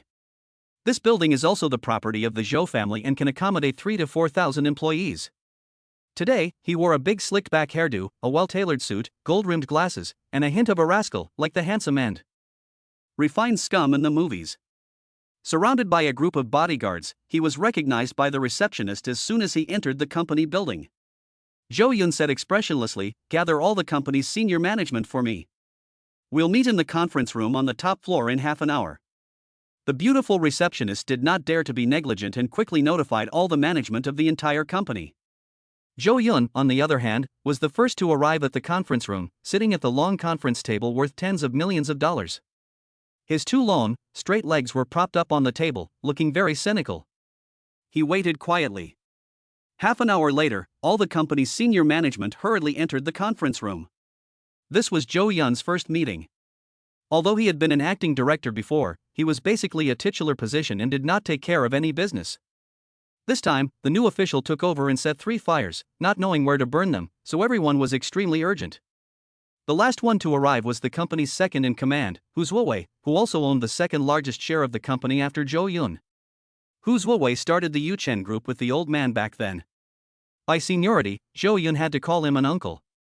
But Zhou Yun knew in his heart that this person had been quite hardworking in the early days. After the Yuchen group became the overlord of Jiangcheng, he became greedy and insatiable instead. Like the Shu family, he used his position to obtain a lot of company funds and put them in his own pocket. Hu Zuowei looked very calm. As soon as he arrived, he closed his eyes to rest, and in a tone of voice that indicated that he was a senior, he said, "Sha Yun, what are you doing? There's no need to make such a big fuss." Zhou Yun looked at him indifferently and did not respond. This made Hu Zuo feel very embarrassed and his body stiffened. Zhou Yun's eyes did not waver as he swept the room and said, "Since everyone is here, I will begin to announce the company's latest decisions as the chairman of the board." The first decision. Chen Liwen of the logistics department will be transferred to the position of CEO. Kai Kaizong of the logistics department will take over the position of general manager of the project department. Su Lihua of the marketing department will take over the position of general manager of the finance department. Zhou Yun was decisive and to the point, and did not beat around the bush with them. His words were like a bolt from the blue, instantly igniting the entire penthouse conference room. Suddenly, more than a dozen people stood up, extremely excited, their faces full of excitement. The people named were all employees who had followed the old man for many years and were extremely loyal. It can be said that they are largely responsible for the achievements of the Yuchen group today. However, since the old man became seriously ill and Zhou Yun took over as acting director, they have been suppressed, removed from important positions and moved to the insignificant logistics department, becoming idle staff with no rights. At this moment, they all felt shocked and at the same time very excited that Zhou Yun had broken with tradition and allowed them to regain power. This was a huge surprise for them, something they had never imagined. It was like a dream. Chapter 10, Please forgive me. Thank you, Chairman. I will do my best. This is great, I have been waiting for this day for too long. These old cadres had moist eyes and were all flushed with excitement. They had developed feelings for the Yuchen group. In the past, they had always thought that Zhou Yun was a loser who had ruined a good company and was powerless to do anything about it. Sooner or later, the group would collapse under his leadership. They were pessimistic about the future of the group. But they didn't want to leave. They could only hope for the day when the clouds parted and the light shone through. And that day finally came when Zhou Yun officially took over as director. It was also at this moment that they guessed that perhaps it was because of the death of the old man that Zhou Yun had a sudden realization and was determined to get back to work and revive the business. In any case, they all understood that starting today, the entire Yuchen group would be reborn. Now was the moment for the chairman to remove the cancer from the company. Some were happy, while others were sad. The former president, managers, directors, etc., who had been replaced, looked depressed and suffocated. Zhou Yun nodded and said with a straight face, "Sit down, everyone." Next was the company's second decision. The former CEO Xu Dekong, during his tenure, abused his power for personal gain, and the company will decide to force him to resign and hold him legally responsible. The former project manager Chen Yong joined forces with the CEO to steal company information for personal gain, dismissed from his position, and held legally responsible. The former human resources manager Chen Jianze used his position to recruit incompetent people to hold important positions, using his power for personal gain, dismissed from his position, and held legally responsible. The former Ministry of Finance. Next, Zhou Yunli named more than 20 people in important positions.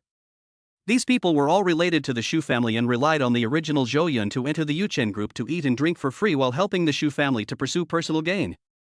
They had no other skills, but they were first-rate at being greedy for money and power. Even Zhou Yun had never thought that placing the Shu family members in the company would lead to the subsequent collapse of the group. At that time, all he could think about was pleasing Xu Yanran. The Shus have eaten and drunk for years. Now that their names were being called, they all felt a sudden thud in their hearts, like a cliff falling from the top of a mountain. Zhou Yun continued calmly, "Of course, any of their accomplices in the company, the relevant employees, will be cleaned up one by one and handed over to the court. Now everyone understood. Zhou Yun was not just setting the company on fire. He was literally turning the entire group upside down and rolling thunder. At the same time, their gazes were full of disbelief. They were from the Shu family. They were relatives of Shu Yanran. You, Zhou Yun, have the nerve to revoke your own position. Aren't you afraid that Shu Yanran will get angry? And why has Zhou Yun changed so much? It's almost like a different person. They were caught off guard. Is this refined scum with gold-rimmed glasses really Zhou Yun? The former general manager, Shu Dakong, Shu Yanran's cousin, stood up with a resentful expression and said, "Chairman, I don't accept this. You have no evidence, and you're accusing me of corruption and bribery. Just because you say so? Please retract these stupid words, or I will definitely sue you for defamation." The former project manager also said angrily, "Yes, we have done so much for the company, and we have worked hard even if we don't get any credit. As soon as you took office, you framed us for harming the company. Is there any justice? What you did will make the whole company feel disheartened. It will put the Yuchen Group in an irreversible situation." Suddenly, everyone became very emotional. Dozens of people stood up, all of them unconvinced. They believed that what they had done was very subtle and could not be discovered even if they tried. Moreover, they had the confidence. You, Zhou Yun, are a henpecked man. As long as you still like Shu Yanran, they are not at all panicked. Facing the emotional outburst of so many people, Zhou Yun changed the direction of his legs on the conference table, asked someone to light a cigar, and exhaled a puff of white smoke. "Don't worry, the evidence you want will be delivered soon. Don't worry, enjoy the time you still have to stand and talk to me." At this moment, in the eyes of the crowd, he was definitely an arrogant and domineering emperor. He looked down on everyone present. Hu Zuowei, who had been pretending to be calm next to him, and who was in terms of seniority Zhou Yun's uncle, also found it difficult to remain calm. As the company's second in command, although he had been pampered over the years, he was also well aware of the fact that these people in the company had filled their own pockets. Usually, he also turned a blind eye. Because he has also received a lot of benefits. Now Zhou Yun suddenly has a major purge, and the commotion is so large that it is likely to damage his own interests. Then he can't stand it. Hu Zuo said with a serious expression, "Zhou Yun, don't mess around, something this big will plunge the group into turmoil. Why didn't you tell me about this in advance? At least a shareholders' meeting should be held. Furthermore, without evidence, arbitrarily appointing and removing senior management will cause the entire company to come to a standstill, causing great losses to the company, which you can't afford." Zhou Yun gave a sneer at the corner of his mouth and looked at him with meaningful eyes. "I naturally have to hold a shareholders' meeting, but one thing is not related to another. Moreover, there is no need to notify you, as I, as the chairman with the largest number of shares, have the right to make decisions. As for evidence, you will find out later." Zhou Yun was familiar with the plot, and it was not difficult to find evidence, or even easy. The reason he made a big deal of getting rid of these people was to bring about a change in the Yuchen Group. He wants to take the group to even greater heights, not just in Jianshan, but across the country and even the world. If the root of the problem isn't removed early, it will be even more troublesome when it erupts in the future. He also has no interest in making money with these good-for-nothing idiots. This company can only be his company. You're using your rights as a director to pressure me?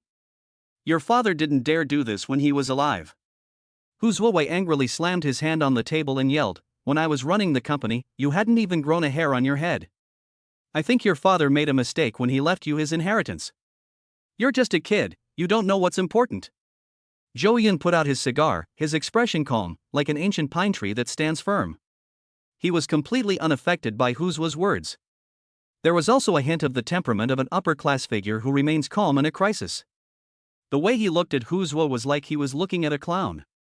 Because, after he had finished dealing with the employees within the company group, he would immediately deal with these shareholders. He would take all the shares into his hands. Then, naturally, he would deal with this traitor. Just as the tension was mounting, the door to the meeting room opened. Zhou Yun said, "Come in." The door opened, and Jing Wanqing, dressed in a capable professional outfit and with a slender figure, walked in with a smile. Behind her were several assistants holding a large stack of files. When the people in the meeting room saw the files, they immediately understood. These documents are the incriminating evidence of all the employees named by Zhou Yun. Chapter 11, An Air of Majesty Like an Emperor. On the night when Xu Yanran brazenly called to ask for money, Zhou Yun quietly talked to Jing Wanqing about a few things in the villa. Collecting incriminating evidence against corrupt employees within the company was one of them. If someone else were to carry out the work, it might be difficult. But in front of Zhou Yun, who knows the plot, there is no way for these people to hide anything they do. Jing Wanqing's investigation was very detailed. In just a few days, she pieced together the evidence and found the proof of everyone's guilt. Jing Wanqing's expression was meticulous, like an iceberg that never smiles. But she was extremely unsettled at the moment. She looked at Zhou Yun, who was sitting in the boss's chair, lazily resting his long legs on the conference table, leisurely and composed. Compared to the entire conference room, where dozens of people stood up, each one was extremely nervous, and some even had cold sweat on their foreheads, their eyes full of fear. This made Zhou Yun stand out even more. He really was different. Such a young man actually gave off the charm of an emperor. It was very attractive. It made Jing Wanqing's heart beat slightly. However, if that was all, it was not enough to make her heart flutter. Rather, Zhou Yun's methods really scared her. Zhou Yun knew the information of so many people. This is enough to prove that Zhou Yun has not really been idle over the years. Many people have misjudged him. At this time, he only slightly revealed a little of his skills, and it was enough to shock the entire Jiangcheng. Although there were 100 thoughts circulating in her heart, Jing Wanqing's appearance did not show any unusual color. Instead, she looked like an impartial female judge. She took out the evidence of guilt one after the other, and then read it out one by one in a cold and ruthless voice. Every time she read out the evidence against a person, the person's face would turn pale. Some even became unsteady on their feet and fell to the ground. Everyone keenly felt the temperature in the meeting room drop a few degrees. It was as if they had suddenly entered winter. Zhou Yun's cigar was still unlit, and the smoke was billowing. The entire space was filled only with the sound of Jing Wanqing's voice. "Stop, don't say anymore, I'll go, can't I just go? I just begged Chairman Zhou to spare me on the basis of our past friendship. I'm impressed that you were able to find all this out. We are relatives with your fiancée, and we are all family. Please show leniency on this basis. I admit that I was wrong and I am willing to correct it. Zhou Yun, please give me another chance." As Jing Wanqing's cold voice slowly echoed, it easily destroyed all their psychological defenses. All secrets were dug up and laid out on the table. As long as Zhou Yun sues, the people standing can be sentenced to at least 10 years in prison. While fearing, they looked at Zhou Yun, who was leisurely and always kept his eyes closed, and felt only the extreme pressure. This was something that had never happened before. Xu Dekong, as Xu Yanran's cousin, still remembered that the first time he met Zhou Yun, the kid was trying to get on Xu Yanran's good side. He bowed and kowtowed to Xu Yanran. He was afraid that if he didn't serve him well, Xu Yanran would be disgusted. He was a completely different person from the mean person he is now, and they are not in the same league. His aura is really strong now, and it's suffocating. Even the second shareholder, Hu Zhua, was silenced by Zhou Yun's move. He sat quietly in his chair, extremely embarrassed. Just now, he still wanted to protect these people. But in the face of the evidence, his face was rubbed against the butt of the cigar. His face was very ugly, and he glanced at the group of people and snorted, "Trash." Then he got up and left the meeting room in a dismal manner. Jing Wanqing finally revealed a smile on her face, but it was a professional smile without any emotion. "Do you want me to make a PPT and get more detail to show you again?" Xu Dekong said resentfully, "No, don't trouble you. Just, Zhou Yun, think it over carefully. If you really do this, watch out for the reaction from my cousin's side. Haven't you always wanted to marry her? Let's pretend this never happened, forget the past, and keep things as they were. We promise not to make the same mistake again in the future, and we will definitely change for the better and work hard. Furthermore, we will go and persuade Yan Ran's sister to listen to you in the future and do whatever you say." Many of the Xu family's relatives who had been arranged into the Yuchen group had already been made to pee by Zhou Yun. They don't have strong psychological qualities, nor do they have any means, and they like to make money in private, so naturally they can't withstand this pressure. They have all lost, and they dare not think of other excuses or schemes in their heads. They just want to quickly resolve this matter. The fastest solution they can think of is to beg for mercy through the relationship with Xu Yanran. After all, Zhou Yun likes Xu Yanran, and they are all obvious to the eye. Now the situation is stronger than the people. Even if they all agreed, they all believed that Jo Yoon was definitely trying to use their situation to force Xu Yanran to complete the marriage contract. They were afraid to say it out loud, but the pressure from Jo Yoon was really too strong. Jo Yoon waved his hand, telling Jing Wanning not to continue. Then he stood up, straightened his white shirt, adjusted his gold-rimmed glasses, and said to them, "This information will be transferred to the National Police Agency this afternoon, so get yourself ready." You. The Xu family members were speechless, all lowered their heads, and did not dare to linger for a moment. They all left the meeting room in embarrassment. After they left, Jo Yoon looked at the other senior staff members present and gave a gentle smile. From now on, Miss Jing Wanning will officially become the administrative secretary to the chairman. She will be responsible for making adjustments to other personnel changes and decisions in the future.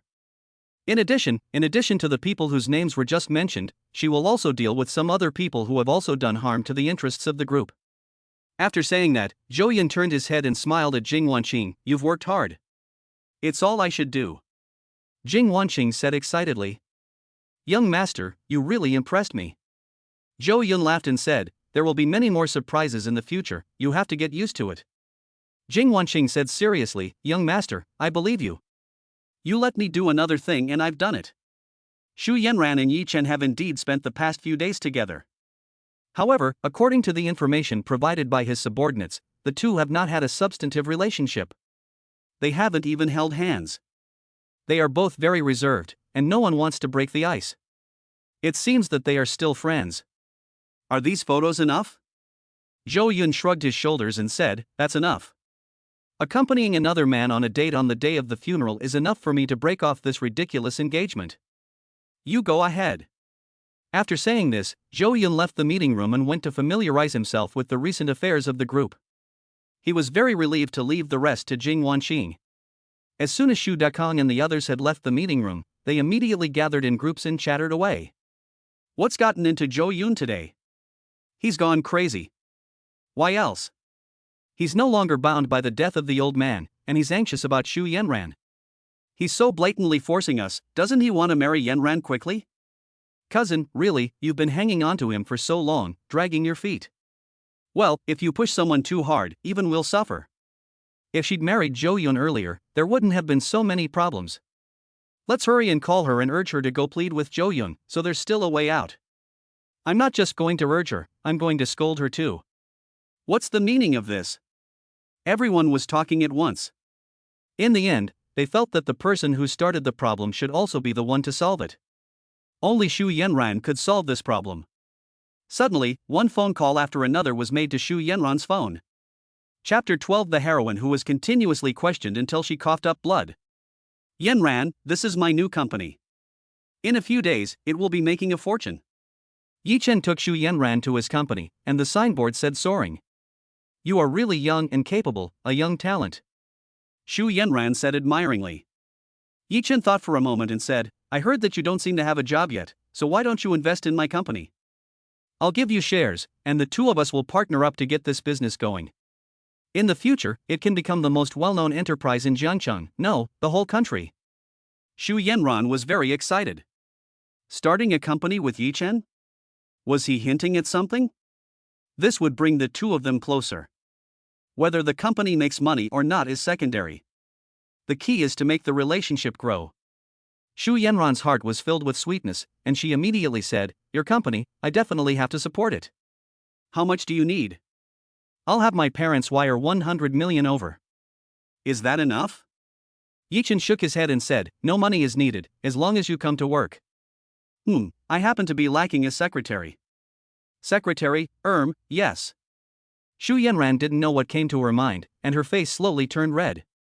Then she said with conviction, "How can you not apply? What do you take me for? You don't get something for nothing. Give me your account number, I'll transfer the money right away." After Xu Yanran finished speaking, she opened her phone and prepared to contact the bank to transfer the money. However, she found that all her cards had been suspended and she could not access them. She was furious.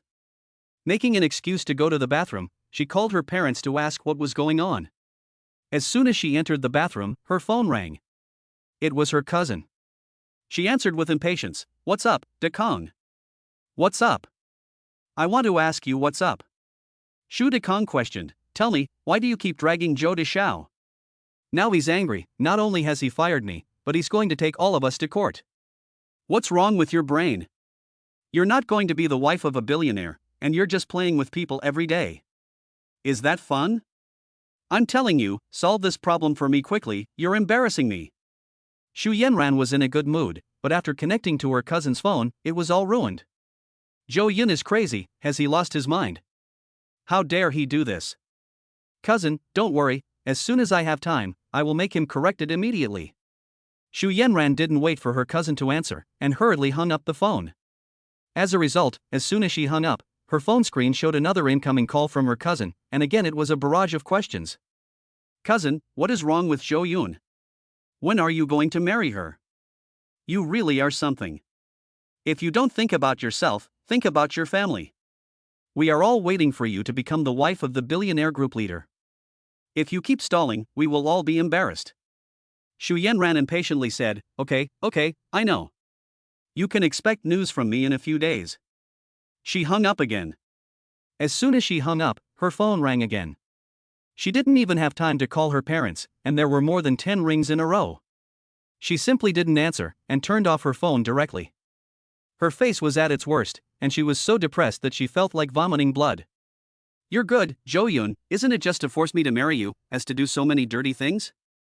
I originally thought you were a good person, quite cute, but I didn't expect you to be so vicious behind your back. Looking at the switched-off phone, she thought of the stopped card. Xu Yanran sighed, feeling that so much had happened just after a few days of relaxation.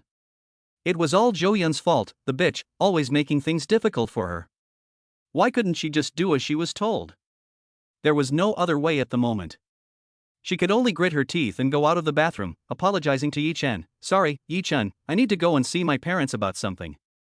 The investment thing, how about I give you an answer tomorrow at noon? Yi Chen said understandingly, no rush, take your time. My words always stand. Let me walk you there. Hearing Yi Chen's voice, Xu Yanran quickly put what had just happened behind her. She said sweetly in her heart, then I'll trouble you. Soon after, Yi Chen walked Xu Yanran to the resort hotel where Xu's parents were temporarily living. Because of debt collection and relatives calling to question them, Xu's parents were in a bad mood and were taking a walk in the garden. They happened to see Xu Yanran getting out of a strange man's car. The two of them glared at each other and hurriedly ran over to pull their daughter back. Who is this man, and why are you with this kind of person? Xu's mother asked angrily. Mom, what are you doing? He's my friend, he was kind enough to give me a ride home. Xu Yanran broke free from her mother's grasp and retorted just as angrily. Xu's father glared at his daughter, now you know it's time to come back, and you're still with another man. Don't forget your status. What if someone with ulterior motives sees you? Then he said to Xu's mother, take her back first. Xu Yanran didn't have time to speak to Yi Chen before she was dragged into the resort hotel again. Xu's father said coldly to Yi Chen, boy, I don't care who you are, don't ever contact my daughter again. She is the future wife of the Yu Chen group and the fiancée of the young master of the Zhou family in Jiangcheng. You can't afford to mess with her. You'd better behave. Yi Chen leaned against the car door and laughed disdainfully, Uncle Xu, my name is Yi Chen.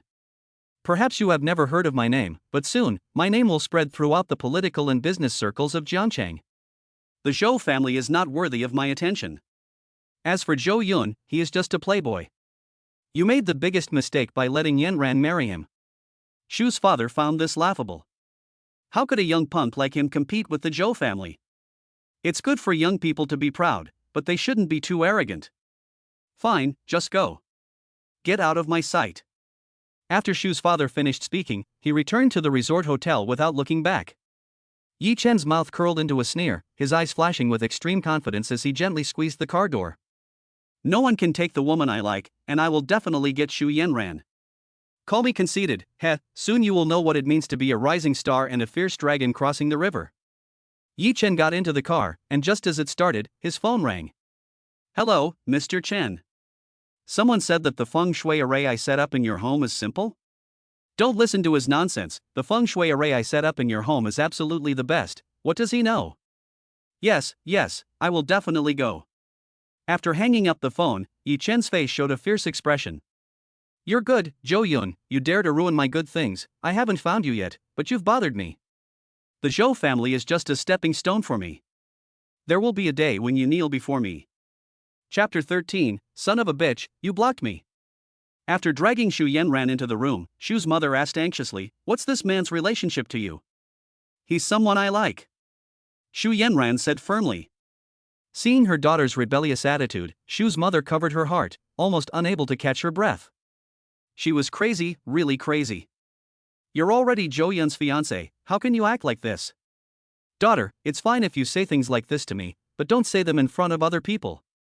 Xu Yanran looked at her mother and suddenly softened a little. "Mom, I don't like Zhou Yun, and I've never said I want to marry him.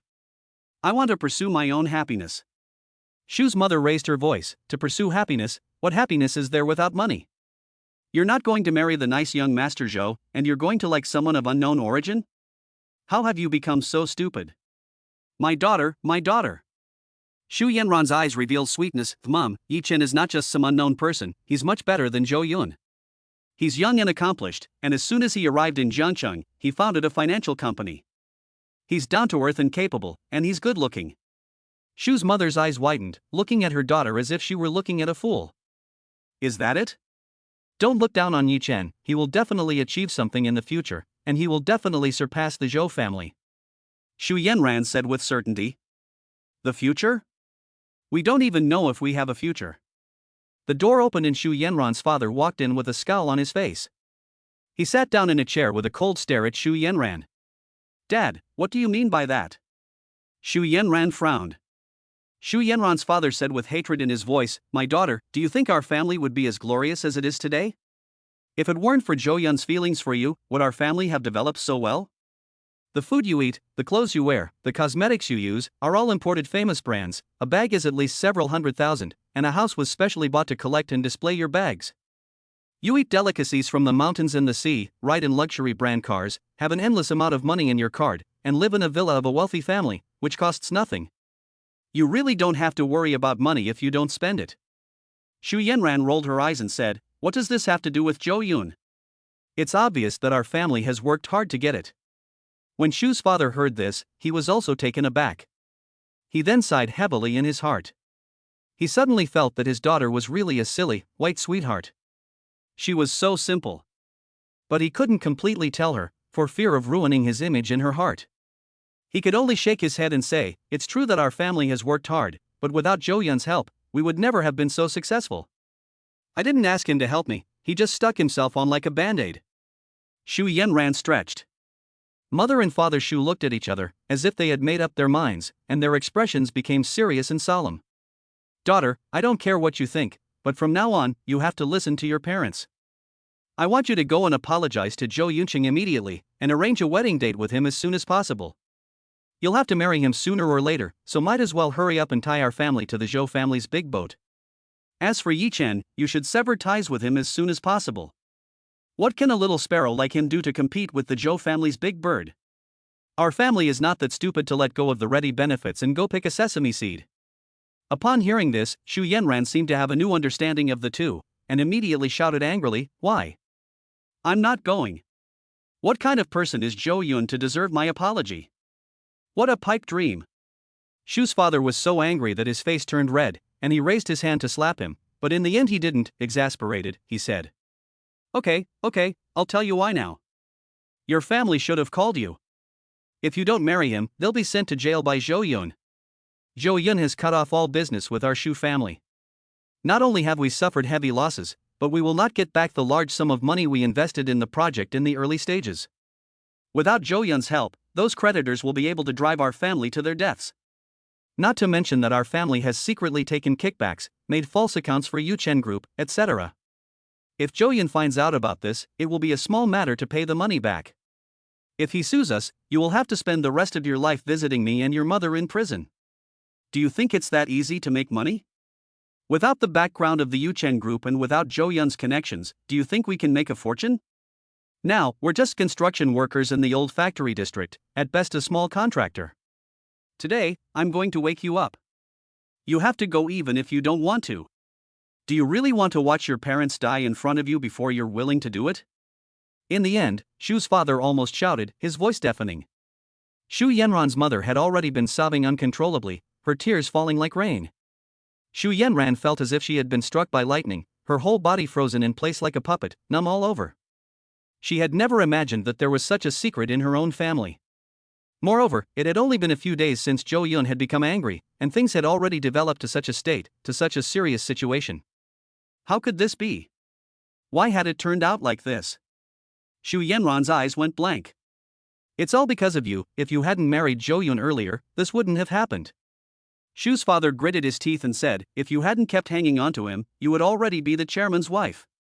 He gave you so many gifts, and you didn't even accept them. That's really good for you. The necklace you're wearing, worth hundreds of millions, is from the sea god, and Zhou Yun gave it to you. You're not marrying someone like that. What are you hoping for? Listen to your parents, we're not trying to harm you, we're just looking out for your best interests. Promise us, okay, daughter. In the end, Xu Mu almost used a pleading tone, earnestly persuading her. Xu Yanran sat on the sofa like she had lost her soul, her eyes vacant. She muttered to herself, no way, Zhou Yun is just a fool. How could he change so much? When did he become so smart, and use blackmail as a tactic? Fine, I'll marry him, okay. But even if I marry him, he can't expect me to ever be nice to him. I'll torment him for the rest of my life. Xu Yanran came back to her senses, her face full of hatred, and ran back to her room, threw herself on the bed, and covered herself with the quilt, moping. Seeing this, the Xu parents let out a sigh of relief and a relieved expression appeared on their faces. As long as their daughter was willing, everything was much easier. They believed that it wouldn't be long before their family regained its former glory. They might even go one step further and become a business giant in the entire Jiangcheng. Mrs. Xu wiped away her tears, took out her mobile phone and said, quickly call our relatives and reassure them. The two of them immediately took out a new mobile phone and called each household. Their tone of voice also returned to their usual condescending manner. Hey, De Kong, come to Yanran's wedding in a few days. Well, no need to apologize, just put more sincerity in the red envelope, and my daughter won't hold a grudge. Hey, my eldest niece, your cousin will be the official chairman of the group's wife in a few days. Yes, we should find time to have dinner and chat more, and you can be the maid of honor.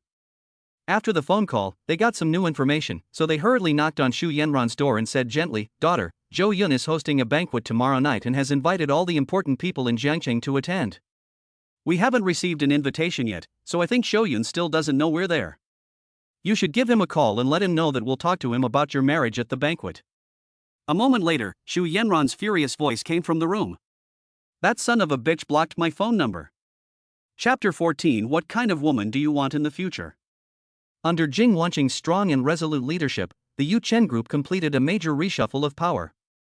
After all this, even the strong female elite Ding Wanqing felt a little tired. As soon as she walked out of the office door, Zhou Yun saw her rubbing her brow. Take a break. Zhou Yun poured a cup of coffee and handed it to Jing Wanqing. Chairman, your business is the most important. It doesn't matter if I'm a little tired, as long as the group gets better and better. Jing Wanqing looked at the coffee handed to her, and a strange expression appeared in her eyes, and she hesitated a little about whether to take it. This was the first time Zhou Yun had offered her water, and he had never looked at her before. Thank you, young master.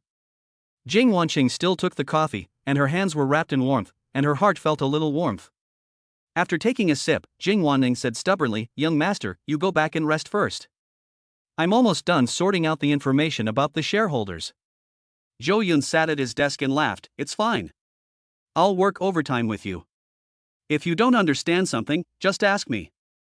In order to take control of the group, he had specifically asked Jing Wanqing to collect some confidential information about the company's other shareholders. Tomorrow morning, Zhou Yun would gather all the shareholders and then buy the shares they held.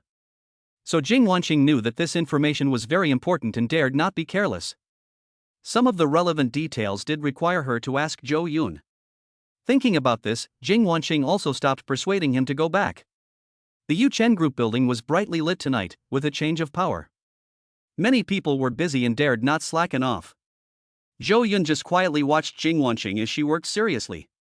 This reminded him of the truth about life that an old man had said. That old man had to look at beautiful women every day, not for anything else, just to make himself happy. Zhou Yun was feeling exactly the same way right now. Jing Wanqing was one of those strong, iceberg-like beauties. If she were to act in a movie, the perfect role for her would be that of a cold and beautiful female CEO, ruthless and cunning. It was precisely this kind of strong woman that exuded an irresistible charm. It was late at night. Jing Wanning had completely forgotten that Zhou Yun was still there, and didn't stretch until she had finished organizing the last piece of information. The tight-fitting suit fully expressed her graceful and curvaceous figure. "Done, let's go eat together." Zhou Yun's gentle voice came from beside her. Jing Wanning froze for a moment, opened her eyes, and saw Zhou Yun, who had been staring at her face on the table in front of her the whole time. Young master, you're still here." The thought that Zhou Yun had been staring at her like this for hours made her feel a little embarrassed. Even though Jing Wan was mentally strong, a blush appeared on her cheeks. "Of course, we said we would go back together, so how could I leave first?" Zhou Yun yawned. Jing Wan was the head housekeeper of the Zhou family and had previously lived in the Zhou residence. Although she is now a secretary and has moved to work for the group, she has not had time to move out yet. Zhou Yun had never thought of asking her to leave. The Blue Mountain Villa was huge, with many empty rooms. Besides, Zhou Yun had never said that she couldn't be the housekeeper. "Then wait for me to finish printing the information, it'll be ready soon," Jing Wanqing hurriedly said. Soon after, the two exited the group building, followed by a large group of Zhou Yun's security team. Zhou Yun told the driver to go to the highest rooftop restaurant in the entire Jiangcheng. Jing Wanqing's heart skipped a beat when she heard the destination. She had thought they would just eat at the company or at a random restaurant. Moreover, as a secretary and housekeeper, she was not qualified to sit at the same table as Zhou Yun. She was just a subordinate. However, Zhou Yun took her to the top restaurant, which was the most famous and expensive place to eat in the entire city. Because from there you could see the entire city at night, full of romantic atmosphere, and it was a place for lovers. What did Zhou Yun mean by taking himself to the restaurant? Could it be? As she thought about this, Jing Wanqing became a little hesitant again. She opened her mouth a few times, trying to speak, but didn't know what to say. Once they entered the restaurant, they found a seat by the window, and Zhou Yun, the gentleman, pulled out the chair. Jing Wanqing, at a loss for words, said, "Young master, can I really sit here?" "Of course you can," Zhou Yun laughed. Jing Wanqing's heart was pounding as she slowly sat down. After ordering, Zhou Yun said nothing, and silently looked out the window at the nighttime Jiangcheng. They fell silent, and Jing Wanqing, not knowing what he was thinking, tentatively said, "Young master, Miss Xu Yanran has gone to find the Xu parents. The banquet is tomorrow night, and you really want to publicly withdraw from the marriage?" Zhou Yun nodded and said, "If you do something wrong, you have to pay the price." Jing Wanqing said with clenched silver teeth, "This kind of woman really doesn't deserve to marry into the Zhou family. Her character is really bad, and she's too good at pretending. I was afraid you'd be angry, but now I no longer have anything to do with her, so it doesn't matter," Zhou Yun said nonchalantly. Jing Wanqing let out a sigh of relief when she saw Zhou Yun's indifferent expression, and continued, "Young master, you must never let a woman like Xu Yanran blindside you again." "Of course not," Zhou Yun smiled and laughed. Jing Wanqing blurted out, "So what kind of woman do you plan to find in the future, young master?" Zhou Yun didn't even think about it before he said, "Of course it's a capable woman like you." Jing Wanqing's face turned slightly red. She was caught off guard by Zhou Yun's answer, and her hands twisted together, her heart pounding like a fawn. She lowered her head, not knowing what to say in reply, and glanced at Zhou Yun quietly. For some reason, in her eyes, Zhou Yun now exuded a mature charm and a strong sense of masculinity.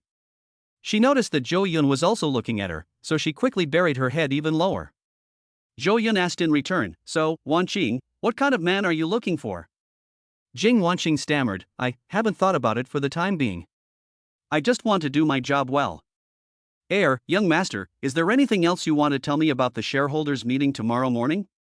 She quickly changed the subject. Zhou Yun didn't push her, and said, "Let them talk at Blue Mountain Villa, no need to go to the company." "Okay." Jing Wanqing let out a sigh of relief, and then continued chatting about other work-related matters. After finishing dinner, when they returned to Blue Mountain Villa, Jing Wanqing lay on her own bed and looked at the ceiling. She thought about the scene from just now at dinner. For some reason, her heart felt empty. Chapter 15. Why are you so pale? In the morning, luxury cars started arriving one after the other outside the Blue Mountain Villa area. They were all shareholders who owned shares in the Yuchen Group. However, they did not go inside the villa, but instead waited outside for Hu Zuowei, the second largest shareholder of the group, as if they had an appointment. Hu Zuowei, who was pregnant, was surrounded by everyone else like the sun surrounded by the stars. "Old Hu, what do you think Yun Huli is up to this week? calling us here so early in the morning? I heard that he fired a large number of Shu family members at the meeting, which was inexplicable. Anyway, I can't understand it anymore.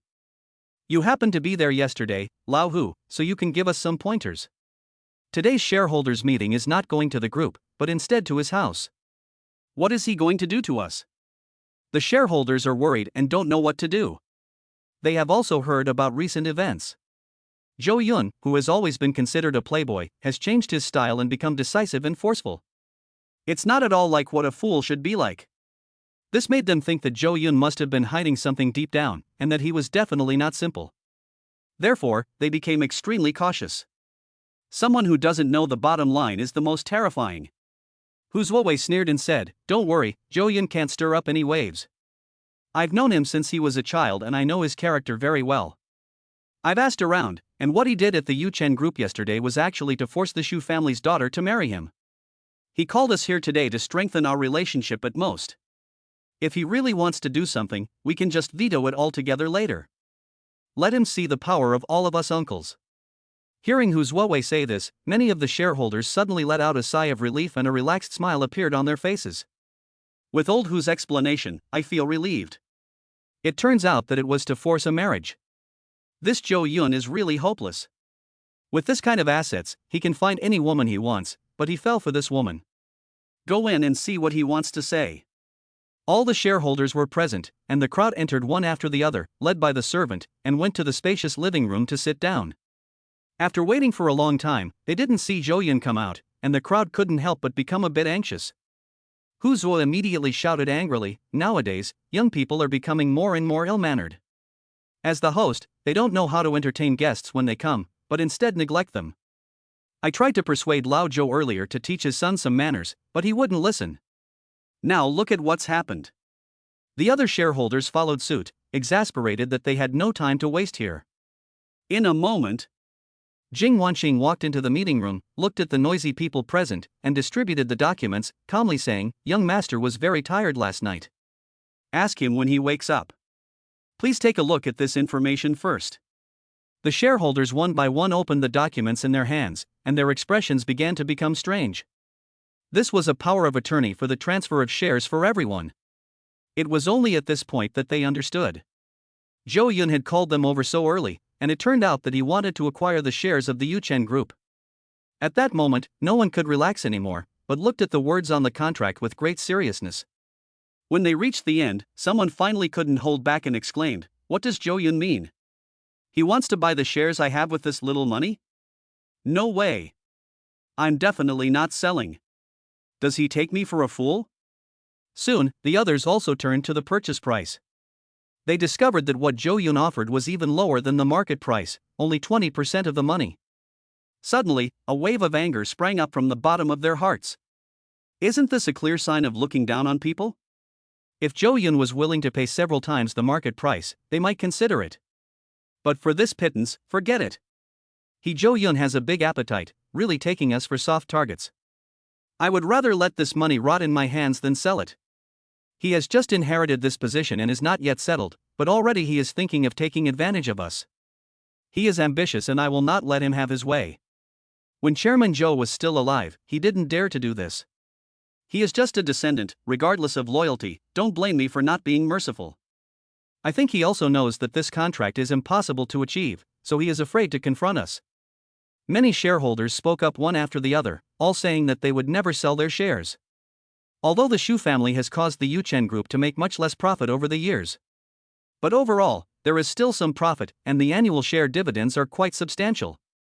Moreover, most of those present are investors, or financial company managers, or individual wealthy people. The money injected into the Yuchen group back then has long since earned back hundreds of times the principal and interest. This share will not lose money even if it is kept in a safe. It is simply impossible to transfer it to Zhou Yun so cheaply. It was only at this time that Hu Zuo realized that Zhou Yun's appetite was actually so big. He even wants to swallow the shares. He is trying to establish a dictatorship. When he thought about the indifferent look Zhou Yun gave him in the meeting room yesterday, and the way he handled things with such aplomb, Hu Zuo felt a sharp pain in his temples. He vaguely saw the shadow of the mighty old man. However, he also felt indignant. How dare a junior ride roughshod over him? In the past, whenever they met, Zhou Yun would obediently call him Uncle Hu. Now, he looked down on him like an emperor. He couldn't bear this change in status. He immediately said aloud, "While the shareholders are present, I propose that a shareholders meeting be held immediately to revoke Chairman Zhou Yun's status. He is still too young and inexperienced in managing the group and needs more training." Those who have no objections, please raise their hands. With him as the leader, the shareholders responded one after the other, unanimously agreeing to revoke Chairman Zhou Yun's position. Jing Wanqing's face did not show any surprise. "I thought you might. Don't forget, the young master owns 55% of the company." Jing Wanning said with a smile. Hu Zuo coldly said, "Zhou Yun has the right to vote, but that can only be used in certain resolutions. But this extraordinary meeting is not one of those. At a time like this, his vote is equivalent to 10 votes. And we have 12 votes. It's useless for him to do anything." Amidst the din, Zhou Yun walked down the spiral staircase in his dressing gown, sleepily clutching a glass of milk. He seemed not to hear the voices of the people. He sat on the sofa and drank the milk. The shareholders all looked at him in puzzlement, wondering what trick he was up to. Only Hu Zuo was unhappy and asked, "Younger brother, you should have heard what we have just decided at the shareholders' meeting. You don't need to go to the group anymore. I will find some teachers to help you, and when we think you are capable of being the chairman, we will reinstate you." Zhou Yun yawned, crossed his legs, and laughed. "What's the rush?" He snapped his fingers at Jing Wanning next to him. Another file was handed to him. Then, Zhou Yun gave Hu Zuo a finger-crossing signal, indicating that he should bring his ear closer. Hu Zuo was puzzled and unconsciously pricked up his ears. Zhou Yun whispered a few words in his ear. "Under the highway bridge next to Laoqing village, the grass has grown more than 3 meters high." Hu Zuo's face instantly turned pale. Chapter 16, Why did he flee in panic? Zhou Yun's words made Hu Zuo feel as if he had been struck by lightning, and he stood there in shock. His hair stood on end, and cold sweat ran down his face. Why did Zhou Yun know about this? Back then, he had clearly done it in secret, and the people who knew about it had either long since fled abroad or were dead, so there was no way a third person could know. But what Zhou Yun said, although very cryptic, made it incredibly clear where the body had been buried. Hu Zuo was not from Jiangcheng. Back then, before he met Old Master Zhou, he was just a small-time gangster. He received an order from above to teach a young man a lesson. He took a few men to find the man, but he accidentally killed him. Later, the whole city was in an uproar because the young man was the son of a gang boss. In a panic, he found a brother who was working on a construction site at the time, filled the body with cement, and buried it under the newly built highway. He did this very secretly, even killing his brother who was following him and burying him together. The rest of the people either left the country or died. He, on the other hand, came to Jiangcheng under an assumed name and a new identity. Then he met Mr. Zhou and, relying on his ruthlessness, worked his way up step by step to where he is now. And the gang boss who lost his son that year has now also become a giant in his field. Although he no longer belongs to the gang, he has slowly laundered the entire organization and is now in the legitimate business. However, his power is even greater than before, and he controls both the black and white worlds, so he can be described as having a firm grip on everything. If he finds out that I'm still alive, I'll definitely die a violent death at home in less than 2 days.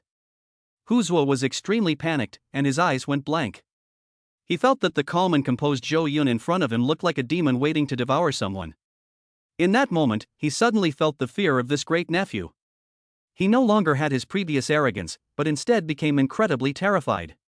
He spoke carefully, afraid of angering Zhou Yun. "Big nephew, this matter can be discussed. As long as you don't blow the whistle on this matter, you can do whatever you want. I was in the wrong earlier, and I now solemnly apologize to you. I will sign the share transfer contract right now. Hu Zuo's forehead was dripping with cold sweat. Afraid that Zhou Yun would change his mind, he hurriedly picked up a pen and quickly signed his name on the contract. Then he smiled flatteringly and said, "I'm not a shareholder anymore, so I have nothing to do with Yuchen Group and I no longer have voting rights."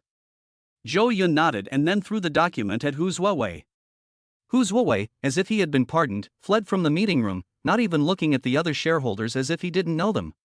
His disheveled appearance caused an uproar.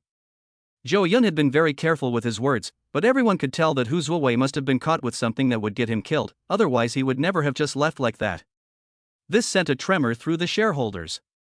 You have to understand that Hu Zuowei is definitely an insatiable old fox, otherwise he would not have reached his position today.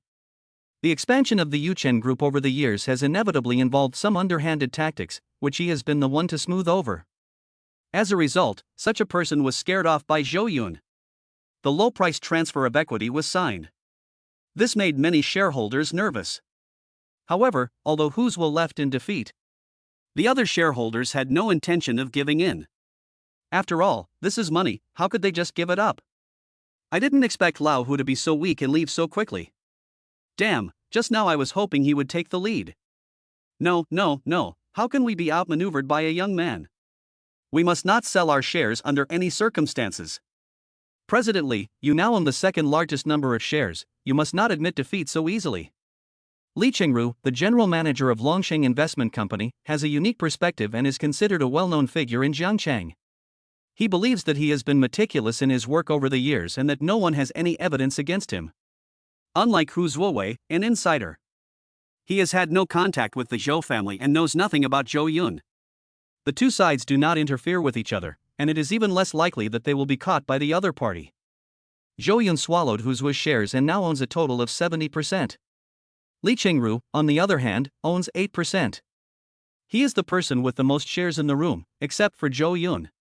I have never done a losing business in all these years, so naturally I will not sell my shares cheaply. Don't worry, Li Qingru laughed carelessly. As long as he withstands the pressure, naturally the others will not give in either. Unconsciously, everyone has put Zhou Yun on the same level. They dare not treat him as a young man anymore. Because Zhou Yun is really calm, as if nothing can affect his emotions. Zhou Yun put down the milk and looked at Li Qingru and said, "Come here." Then he snapped his fingers, and the information about Li Qingru was placed in his hands by Jing Wanning. Li Qingru sneered and said, "If you have something to say, just say it in front of everyone, why be so sneaky? I don't have any secrets to hide." Many shareholders started to argue, that's right, Zhou Yun is looking down on President Li too. President Li is an outstanding entrepreneur in Jiangcheng, and his contribution to Jiangcheng every year is unparalleled. What kind of dirt could there be? If there is something to be said, we are not outsiders. Zhou Yun raised his eyebrows, looked at Li Qingru, and nodded, then I will be clear. It's actually not a big deal. I heard that recently, Mr. Li's son just bought a McLaren P1, which is limited worldwide. Congratulations. Mr. Li is rich and arrogant, just like me, I can only buy a BMW X5M, and I was ripped off. It's a used car that has been in an accident, with the left front headlight smashed and blood on it. I had someone check it out, and it seems that the license plate of the previous owner was Jiang A. Li Qingru instantly lost his composure, as if he had been hit hard by a heavy hammer. It was clear to see that his body had stiffened, his fingers were congested, and he was pressing them firmly against the sofa. Zhou Yun, stop it, I'll sign it right now. His face immediately changed, his lips were trembling, and he was obviously very scared. Cold sweat broke out on his back, and his body was shaking.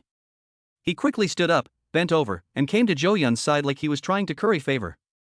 He whispered, "I was blind, Zhou Dong, please don't be angry. This matter must not be disclosed, or my son will die a miserable death. Please, for the sake of the friendship between you and my father over the years, let me go. I will sign the equity transfer document, right now." Before Zhou Yun could say anything, Li Qingru couldn't wait to sign the contract. It was as if the contract was a business deal worth hundreds of billions of dollars, and he was afraid it would slip through his fingers. Then he respectfully held the contract up in front of Zhou Yun with both hands. Jing Wanning walked up and took the contract away. Zhou Yun then gave the information to Li Qingru, and then laughed and said, "This car is useless to me, so I'll give it to an outstanding entrepreneur in our city." "You shouldn't mind, right?" "No, I don't mind. Thank you, Chairman Zhou," Li Qingru said seriously. Zhou Yun sighed and said, "Be careful when you deal with messes in the future, and teach your son a good lesson. There won't be a next time. Zhou Dong is right." Li Qingru nodded and said with a bow. The shareholders who were still sitting down couldn't help but fidget as soon as they saw Li Qingru's change. It felt like the chair was made of needles, and the stabbing hurt. What is going on here? Chapter 17, The Shu Family is Not Worthy. How can even the most respected and stable Li Qingru not be able to hold on? Zhou Yunkai had only said 2 words, and no one understood what he meant, but Li Qingru's face, in his 60s, turned as red as a monkey's bottom. These two riddle solvers gave the shareholders present the feeling of a thorn in their backs. On the surface, Lee Chung-ru is a philanthropist and a famous entrepreneur, but behind the scenes, he is definitely not simple and has complicated relationships. But he was scared like this, and no one dared to underestimate Jo Yun anymore. "What's wrong with President Lee? You better say something to us." "Shit, President Lee, don't go. What are we going to do if you go?" "What the hell happened, can someone tell me?" Lee Chung-ru looked as if he had done something wrong, and he didn't even look at the people present. He hurriedly left Lanchan Villa. He had to leave, because what his son had done was really serious. He had drunk and driven and caused a car accident in which the person hit by the car died. Lee Chung-ru then found someone to take the blame, and the BMW was the car involved in the accident. The person hit by the car was a somewhat famous celebrity. If the matter became public, his son would inevitably go to prison. Even the businesses in his name would be affected in many ways. The shareholders were all panicking. The two people who were most likely to withstand Jo Yun's pressure had both left, and these small fry were now facing the mountain of pressure weighing on their backs, making it hard for them to breathe. Jo Yun glanced at the wall clock and felt that it was about time. He snapped his fingers again and said to the other stockholder, who was a bit stockier, "Congratulations on your daughter becoming a municipal councillor." "I'll sign it." The stockholder, who was sweating profusely, did not hesitate to write his name on the contract. His heart was also in turmoil, and he finally understood the feelings and pressure of Huzhua and Lee Chung-ru. This is simply not something a person can withstand. In previous years, in order to get his daughter elected as a municipal councillor and give his family a certain say in officialdom, he of course also used a lot of dirty tricks and connections. These are secrets that no one else knows, but Jo Yun seems to know everything. When he got that information from Jing Wanqing, he was even more certain of this. Jo Yun is someone you don't want to mess with. Everyone has misjudged him. For all these years, he has appeared to be a waste of space, but in reality, he is a tiger hiding in the darkness. The information was written in great detail, as if Jo Yun had personally been involved. This kind of tactic gave him the creeps. He bowed his head again and left. It was the same ending again. After he left, the shares owned by Jo Yun had reached 85%. The main shareholders had all been dealt with, and the remaining shareholders only had around 3% of the shares. Although it is small, each share on the market is worth hundreds of millions of dollars. Jing Wanqing still had a stack of information in her hands. Jo Yun's gaze suddenly became sharp, like the tip of a knife scraping past the faces of the many shareholders. Soon, those with weak mental fortitude and guilty consciences also all lost, no longer as calm as before, and signed unequal transfer contracts one after the other. Jo Yun's shares also reached 90%. In the meeting room, there were only a few people left. And they were holding at least 5% of the shares.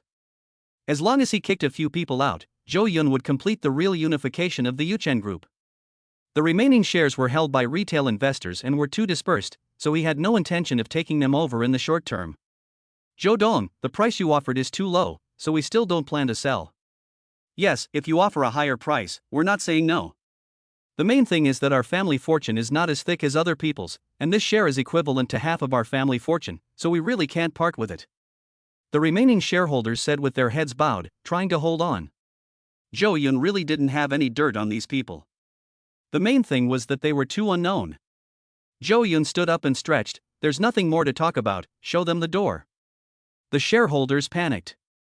If Jo Yun didn't want to talk to them, did he want to play some sinister tricks behind their backs? Unable to hold back any longer, they spoke again in a flustered manner. "No, Mr. Zhou, why just send the guests away? We haven't even talked about it yet, and the price can be loosened a bit." Jo Yun said to them without caring, "I have 90% of the equity, and I'm not very interested in your shares. However, please be prepared that I will not be paying out dividends in the future." These words dealt them a sudden blow. As minority shareholders, they didn't even have the right to attend meetings, let alone have any say in the company. They were at the mercy of Jo Yun. They were just a few small fry, not even enough for Jo Yun to bother with. "Mr. Zhou, I'll sell, I'm willing to sell, just raise the price a little. Give me a little more, my son just left to study abroad, and he needs money for a lot of things. Mr. Zhou, please, have mercy." The minority shareholders were so desperate that they were about to cry. Who knew that Jo Yun would go against the grain and simply stop playing with them, so of course they panicked. Jo Yun turned to Xu Yanran and said, "Then I'll give you another chance. I'll give you a different contract. Jing Wanning, who was standing nearby, had already prepared the contract beforehand. She distributed it to the remaining minority shareholders. The price was 10% higher. Although it was quite a bit less than the market price, the crowd was already very satisfied. Their own power was no match for the Zhou family. If Zhou Yun wanted to play dirty with them, not to mention selling their shares, they would be lucky to survive. Immediately, the shareholders signed the contract and left. Zhou Yun went to the dining room to have breakfast in a carefree manner.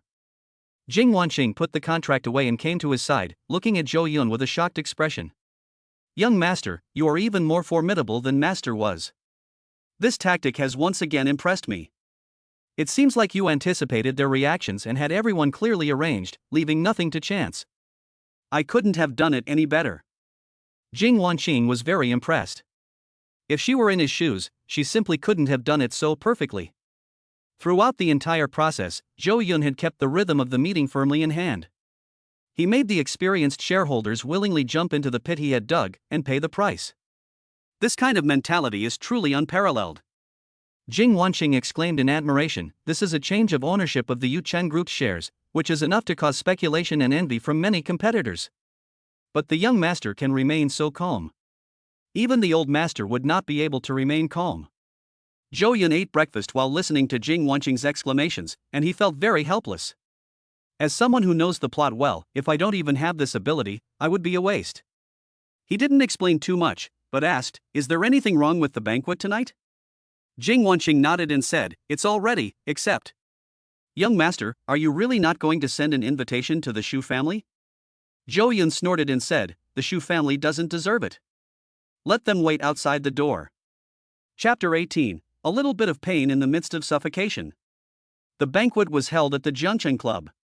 The events that had taken place at the Yuchen Group over the past 2 days had caused a storm of commotion throughout Jiangcheng. Almost everyone had noticed the changes. First came the internal purge, and after the news leaked out, the stock price of the Yuchen Group kept rising and falling. The reason for the rise was because the corrupt management executives had finally left, and the entire group had regained its vitality, which was viewed favorably by many people. The reason for the inexplicable drop sometimes is because most people look down on Zhou Yun and think that he is not capable of managing the group. It is possible that the entire company will fall into years of losses because of him. Those who received the invitation couldn't wait to come to the banquet and find out the first-hand news. Jiangcheng Hall was full of celebrities, and various socially prominent figures arrived one after another, along with reporters snapping photos nearby, trying to get the first-hand news. The Shu family also arrived in their best attire. As soon as they appeared, they were recognized and soon surrounded by creditors who had heard the news. "Xu Zhangchun, I've been looking for you for days, pay me back. Hurry up and pay my debt, it's been so long, I'm so poor I want to jump into the river. I almost thought you ran away, hurry up and pay me back, or I'll make you Shu family pay." There were just too many people, and the Shus were surrounded and unable to move. Some of them didn't have invitations and deliberately came to harass the Shus. Others just happened to be there and took the opportunity to collect debts. Xu Fu was pushed around by the crowd, and his well-ironed clothes were crumpled. Looking at the angry expressions on the faces of the crowd, he anxiously shouted, "Calm down, everyone, calm down. The Shu family will never default on your payments, but we can't pay until the construction is finished and the Yuchen Group has paid us." "The construction is not yet finished, what's the rush? Get out of my way." However, the debt collectors were not fools and would not believe his nonsense. Everyone knows that the Shu and Zhou families have stopped doing business, so there are no more construction projects. "Xu Zhangchun, you just want to cheat for money, I don't care, if you don't pay me back today, I'll just die here. The Yuchen Group has announced that even the businesses related to your Shu family have been suspended. Don't even think about the project being over. Now you have to pay back as much as you owe." The creditors have all heard the news, so they simply won't listen to Shu's father's nonsense. If they don't give an explanation today, they won't let Shu's father go. Shu's mother and Shu Yenran have also been pushed around, and the creditors have even specially asked someone to keep an eye on the two of them, in case they run away. Shu Yenran also didn't expect that she would one day be chased for debts. She felt the mocking and disdainful glances of some of the powerful and famous people who had stopped next to her, and she felt like her whole body was about to burst into flames. In the past, other people looked at her with envious glances. Now it's all ridicule. She could almost hear the snickers coming from the mouths of those wearing expensive clothes. This made her scalp tingle, and she was so embarrassed that she wanted to find a crack to dive into. Xu Yanran finally couldn't hold back anymore and angrily said, "What's all the noise about? Did we say we wouldn't pay? It's just a little money, but you're making such a scene here, embarrassing yourselves. I'm telling you, don't even mention billions, the Xu family can pay back tens of billions. If you know what's good for you, get out of my way and get out of my sight." Her sudden outburst suddenly attracted the attention of the creditors. When they saw it was her, everyone was silent for a moment. After all, this was Zhou Yun's fiancée. Although they were not officially married, everyone had heard of the name. Zhou Yun had spent a fortune on his fiancée and was willing to give her anything. Although it was not known why, Zhou Yun had suddenly interrupted his cooperation with the Xu family. However, he had not yet formally indicated that he had severed ties with Xu Yanran, so the future was unpredictable. If Zhou Yun still had feelings for Xu Yanran and she really became the wife of the Yuchen group in the future, they would not dare offend her lightly. "Miss Xu, it's not that we are being unreasonable, but now that the project has stopped, it's just not possible to remain calm. You have to at least give us a clue. What is your relationship with Zhou Yun now? Why did he suddenly terminate business dealings with the Xu family and fire all of you Xu family members? I heard that a few days ago, you were left at the Jingxian Hotel and made to pay tens of millions of dollars in bills alone." Many creditors have set their sights on Xu Yanran. They looked hesitant. They wanted an answer. If the Xu family could indeed form a relationship with Zhou Yun, then they would feel secure. Xu Yanran's face showed a proud and arrogant look as she said, "My family came here today to attend Zhou Yun's banquet, what do you think? Wait. Once I go in, Zhou Yun will have to publicly apologize to my family. I just said a few words, and he settled all your debts. Do you believe it or not? Zhou Yun listens to me very much. The reason we stopped working together a few days ago was because I wasn't there." Xu Mu also agreed with her daughter, saying, "Yes, yes. At the time of the engagement, the whole Jiangqing knew about it. How could my daughter lie to you? After my daughter talks to Zhou Yun later, she will settle your bills. Who just pushed the hardest? It was you. From now on, the Xu family will never work with you again." The two of them sang in unison, instantly stunning the debt collectors present, who were too afraid to act rashly and took a few steps back. Now each merchant's face was full of apologies and smiles. They apologized one after the other. "It was my stupidity, I didn't think of this, I solemnly apologize. After this banquet is over, I will set up a special table for the Xu family to apologize. Boss Su, I'm sorry, please don't be offended. If you had said that Zhou Yun would take care of it, how could we have stopped you? That idiot, don't get in the way of Boss Xu, move aside quickly, if you delay, it will make Chairman Zhou angry, I will skin you alive." The merchants looked at Xu Yanran's confident little face, as if they had taken a sedative, and they all made way. They bowed and kowtowed, inviting the Xu family into the Jiangcheng Hall, afraid that they would not be able to find Zhou Yun and get their money. Compared to their previous attitude, this was like heaven and earth. The Xu family members suddenly felt better, and the three of them looked up proudly as they strode towards the hall in the respectful gaze of the creditors. Looking at the brightly lit hall ahead, Xu Yanran also felt for the first time the importance of money and status. If she really lost the protection of the Zhou family in the favor of Zhou Yun, it would cause her unsustainable disaster. This made her heart begin to waver. "But I still like Yi Chen, but I can't lose my current quality of life either.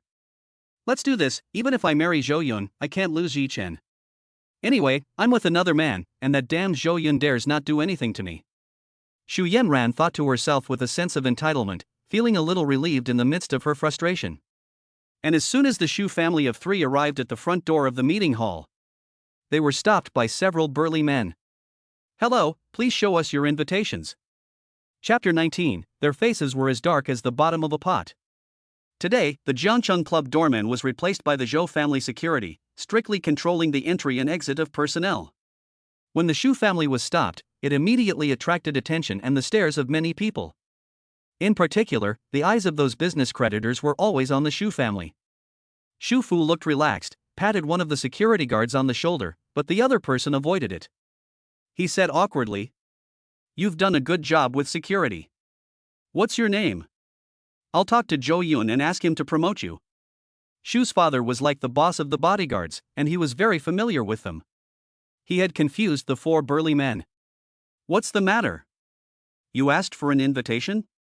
Sorry, you can't enter the clubhouse without an invitation, the security guard said with integrity. This left the Shu family members awkward. Shu's father pointed at his face, moved closer to the four bodyguards, and asked with wide eyes, "Don't you know who I am?" Shu Zhangchun, the security guard said honestly. Shu's father said impatiently, "How dare you block me if you know who I am? Don't you want to keep your job?" "I'm sorry, please show me your invitation," the security guard repeated like a robot. He was rejected again and again. Even if Shu's father had a thick skin, he couldn't hold it in at this time. First, he was besieged by his creditors, and then he was stopped at the door by a small security guard. He was about to lose face. At this time, he could only grit his teeth and say again, "I forgot my invitation. Tell your boss Zhou Yun to go inside and ask. Just say that Xu Yanran is here and has been stopped at the door, and he will let us in." The security guard said with a stern face, "Our boss said that without an invitation, even if the King of Heaven and the old man came, they could not be let in." The security guard was impervious to persuasion, and the Shu family was completely dumbfounded. They had spent half a day getting ready for the banquet, rushing around, but they couldn't even get in the door. Shu's father was so angry that smoke was billowing from his head. He had never been so angry in his life. Shu's mother's face was red, as if she were in a furnace, and she was extremely humiliated. Their commotion had attracted the attention of more and more people. Others who had arrived later for the banquet were waiting in line. The three of them were holding up the line, which caused the other celebrities to become dissatisfied. "Hey, you in front, if you don't have an invitation, get lost and get out of the way. This is the Zhou family banquet, not just anyone can come and join the fun. Security, quickly get rid of them, they are embarrassing and wasting everyone's time."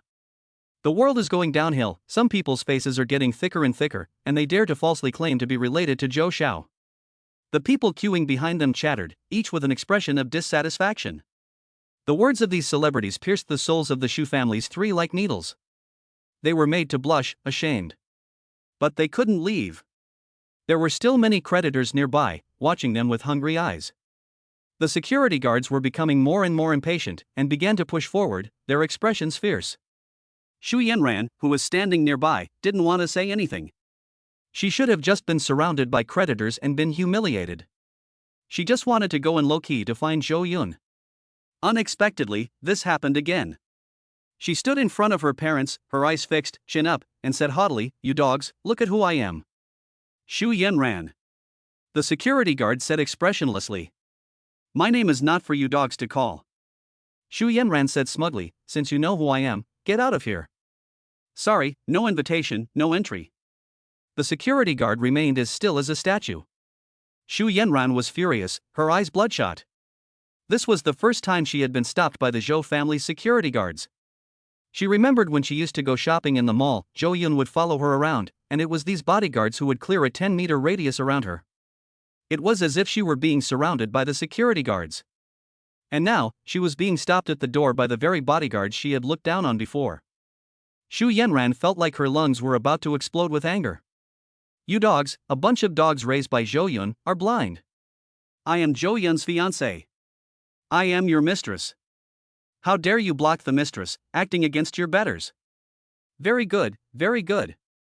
Wait, when I see Zhou Yun, you will all have a good time." Xu Yanran's originally fake lady image was gone. At the moment, she was like an old woman in a vegetable market shouting and arguing with people, rolling up her sleeves and shouting. Her voice resounded throughout the entrance of the hall, attracting many people to keep looking sideways. Everyone wanted to see which woman was so rude. Shu's mother was also so angry that her eyes were filled with stars and she was shaking all over, and she began to throw a tantrum. "This is outrageous. This is really outrageous. The servants are rebelling. I can't even go into the host's own banquet. Everyone come and take a look, my son-in-law is keeping these people, and they even stopped the host's own family members, they are animals." The Shu family's 3 members were completely at a loss. They could not leave, so they could only keep making a racket. Shu's father also shouted loudly, not sparing any effort to get everyone's attention. The goal was to get Zhou Yun's attention inside the hall, hoping that he would come out and talk face to face, and everything would be much easier. They had never imagined that Zhou Yun really no longer felt anything for Xu Yanran. He was really so ruthless and merciless to the Shu family. They believed that this was all the result of not meeting Zhou Yun and not talking to him face to face. They believed that as soon as Zhou Yun saw Xu Yanran, he would definitely lick her face and try to please her. That would be the time for the Xu family to turn the tables. Just as the three were arguing, the group slowly approached the front of the meeting hall from behind. At the head of the group was an old man leaning on a cane and wearing a tang suit. Behind the old man were several assistants and a few bodyguards with a strong bandit-like aura, who looked very capable of fighting. Next to the old man was a young man with a calm expression. Judging from the relationship between the two sides, it seems that the young man is on an equal footing with the old man, which makes people can't help but secretly marvel. What's going on? There's a commotion. The old man asked, looking at the situation in front of him. The security guard was much more polite in the presence of the old man, explaining, "Old Chen, these three people don't have an invitation and are insisting on entering the clubhouse." Oh, the Xu family? Old Chen glanced at the three Xu family members and shook his head, saying, "Hopeless." Xu's father also began to fall silent when old Chen arrived. He didn't even dare to get angry when being mocked by Chen Laoren. This is the Chen family, which is on the same level as the Zhou family and can call the shots in Jiangcheng. Even if he had 3 guts, he wouldn't dare to be reckless in front of Chen Laoren. After all, he is not as easy to manipulate as Zhou Yun. Chen Laoren no longer paid any attention to them, and told the assistant next to him to show the invitation, and he was about to take the people in. Who knew that Xu Yanran suddenly turned to their side and exclaimed in surprise, "Yi Chen, you're here too." Xu Yanran hurriedly walked to the front, her eyes sparkling with stars, looking at a young man next to Chen Lao. She didn't expect Yi Chen to be able to follow Chen Lao, and they were even walking side by side. She was extremely happy to see Yi Chen here, and she put the unpleasantness she had just felt behind her, and became a lady again. Yi Chen's eyes also lit up. "Yanran, what a coincidence, you're here too." "Yes, what a coincidence. Do you know, after I went back yesterday, I kept thinking about the past few days." Well. Xu Yanran was about to tell her suffering from love, but her mouth was suddenly covered by Xu Mu's hand. Turning her head to look, Xu Mu's face had turned black. Chapter 20, The Academic Prodigy from the Comics. Publicly said slightly ambiguous things to a man. Her eyes were full of love, and even a fool could tell that there was something between the two of them. Xu Yanran gave Xu Mu a reproachful look and was about to continue, when she saw that Yi Chen had already seen through the Xu family's thoughts. Yi Chen said apologetically to Chen Lauda, "Mr. Chen, these people are my friends. I would like to ask you to do me a favor and bring them in together. How about I owe you a personal favor?" Chen Lauda had a very bad impression of the Xu family. If it were anyone else, he would definitely have refused. But Yi Chen is a talented young man who knows about feng shui and has an amazing talent for investment. He also seems to be a great doctor. This is a favor that Chen is happy to do for free. It is a simple matter to take the Xu family in with them, and it doesn't take any effort at all. Chen is a businessman, so naturally he subconsciously makes a choice. Let's go in together, then. However, although Chen was willing to take people in with him, security did not give the go-ahead. Because the security guard felt that there had been such an unexpected situation, they had to go in and report it anyway. And the Xu family was the one who was mentioned in particular. "You owe me a favor. I hope that Zhou Yun can calm down a bit. I don't want to have a conflict with the Yu Chen group unless it's absolutely necessary. Everything is about harmony and making a profit." Old Chen said to Yi Chen next to him. It was already a great favor for Old Chen to give Yi Chen face. No matter how inconsiderate Yi Chen was, he knew what to do. Many young people want to get ahead, but they don't get the chance. If Yi Chen didn't really have some ability and make Chen Lao willing to help him, he probably wouldn't even be able to meet him. If Zhou Yun insists on not letting anyone in, Chen Lao can't say much. Yi Chen nodded lightly, looking at Xu Yanran's gaze full of affection. The two of them didn't say anything, but there was a problem as their gazes met. Xu's parents also sensed that there was a problem, and that gaze gave them goosebumps. But when he thought about the fact that they wouldn't be able to get into the banquet without Yi Chen's help, Xu Fu could only secretly say to Yi Chen, "Don't forget, he is Zhou Yun's fiancée, and today is Zhou Yun's banquet. This is his territory. You'd better be careful what you do, don't embarrass our family." The warning was very strong. Xu Fu didn't want his daughter to have anything to do with Yi Chen. The most urgent task was to deal with the Zhou family. As long as they marry Zhou Yun, even if they divorce in the future, they can at least split half of the Zhou family's wealth, so they will not lose out in any way. By then, no matter how much trouble their daughter causes, Xu's parents will not care. Yi Chen looked at Shu's father, who was a head shorter than him, and completely ignored the warning. He said confidently, "You don't have to worry at all, I won't make a big deal out of it, and even Zhou Yun will still be dependent on me." Just as the few people were talking, the security guard who had gone in to report came back running. He didn't pay any attention to the Shu family, but nodded to Chen Laosher and said, "The boss agrees that you can go in together." Chen Laosher let out a small sigh, and a glimmer of light flashed in his eyes. He whispered, "Not bad, this young man Zhou Yun is not bad. I originally thought that he would act on impulse and refuse the possibility of me bringing the Shu family in. After all, the idiot from the Shu family caused trouble at someone else's father's funeral, and I wouldn't have easily let it go. The fact that he didn't send the Shu family an invitation this time shows that he is clearly angry. And the fact that he agreed to let me bring the Shu family in shows that he is willing to give me face, rather than acting irrationally and offending me as well. Not bad, interesting. I really don't know how the Shu family has been able to fool Zhou Yun all these years, when he clearly seems very smart."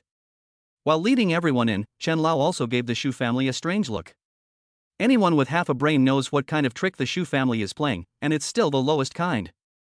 Shu Yanran knew that the old man in front of her was very high-ranking, probably higher than Zhou Yun's father, so she didn't dare speak loudly and could only explain in a mosquito-like voice, "How can it be called cheating? It's obvious that he's just wishful thinking." But Shu's father pretended not to hear and said awkwardly, "Maybe this is the power of love." The group entered the resplendent banquet hall, which was filled with waist-high small round tables. Each table was surrounded by groups of people, all smiling and chatting softly. There were also many wealthy foreign businessmen. Waiters carrying drinks and snacks and fruit shuttled through the crowd, making it seem like a Western-style banquet. There were many people, and one invitation could bring several people, so there were already hundreds of powerful and wealthy people in the hall, whispering to each other. There are private rooms on the second floor of the banquet hall, and one of them is guarded by heavily armed security personnel, whose eyes are alertly scanning in all directions. From the glass of the private room, one can vaguely see other giants of the Jiangqing city. Chen Laosher knows where he should go. However, soon a waiter came up and said, "Hello, Chen Laosher.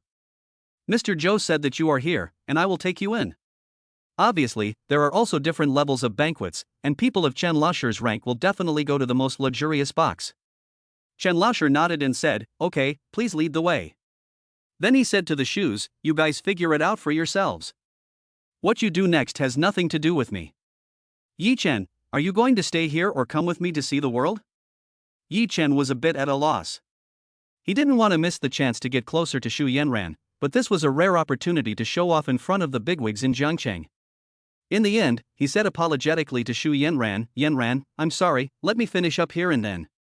Shu Yanran waved her hand and said, "It's fine, I'll go find Zhou Yun later." Shu Yanran wanted to ask Zhou Yun what he meant by daring to treat her like that. There was a limit to how much she could take. Chen Lao did not wait for Yi Chen and Shu Yanran to finish talking, and he walked towards the box. Yi Chen hurriedly followed. The few people arrived at the box, and after the security confirmed that there was no problem, they were allowed to go. Opening the door to the box, they soon saw 4 or 5 middle-aged men and old men with a steady temperament sitting inside. They all had an air about them cultivated by those who have been in power for many years, and it was difficult to ignore them just by sitting there casually. They were respectively from the Kong family, the Dong family, and several important figures in the world. However, sitting at the center of everyone was a young man with a delicate face, wearing gold-rimmed glasses, who looked very gentle and refined, like a young gentleman.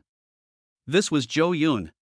Yi Chen had always heard of Zhou Yun, but this was the first time he had seen the top second-generation rich kid who was famous throughout Jiangcheng.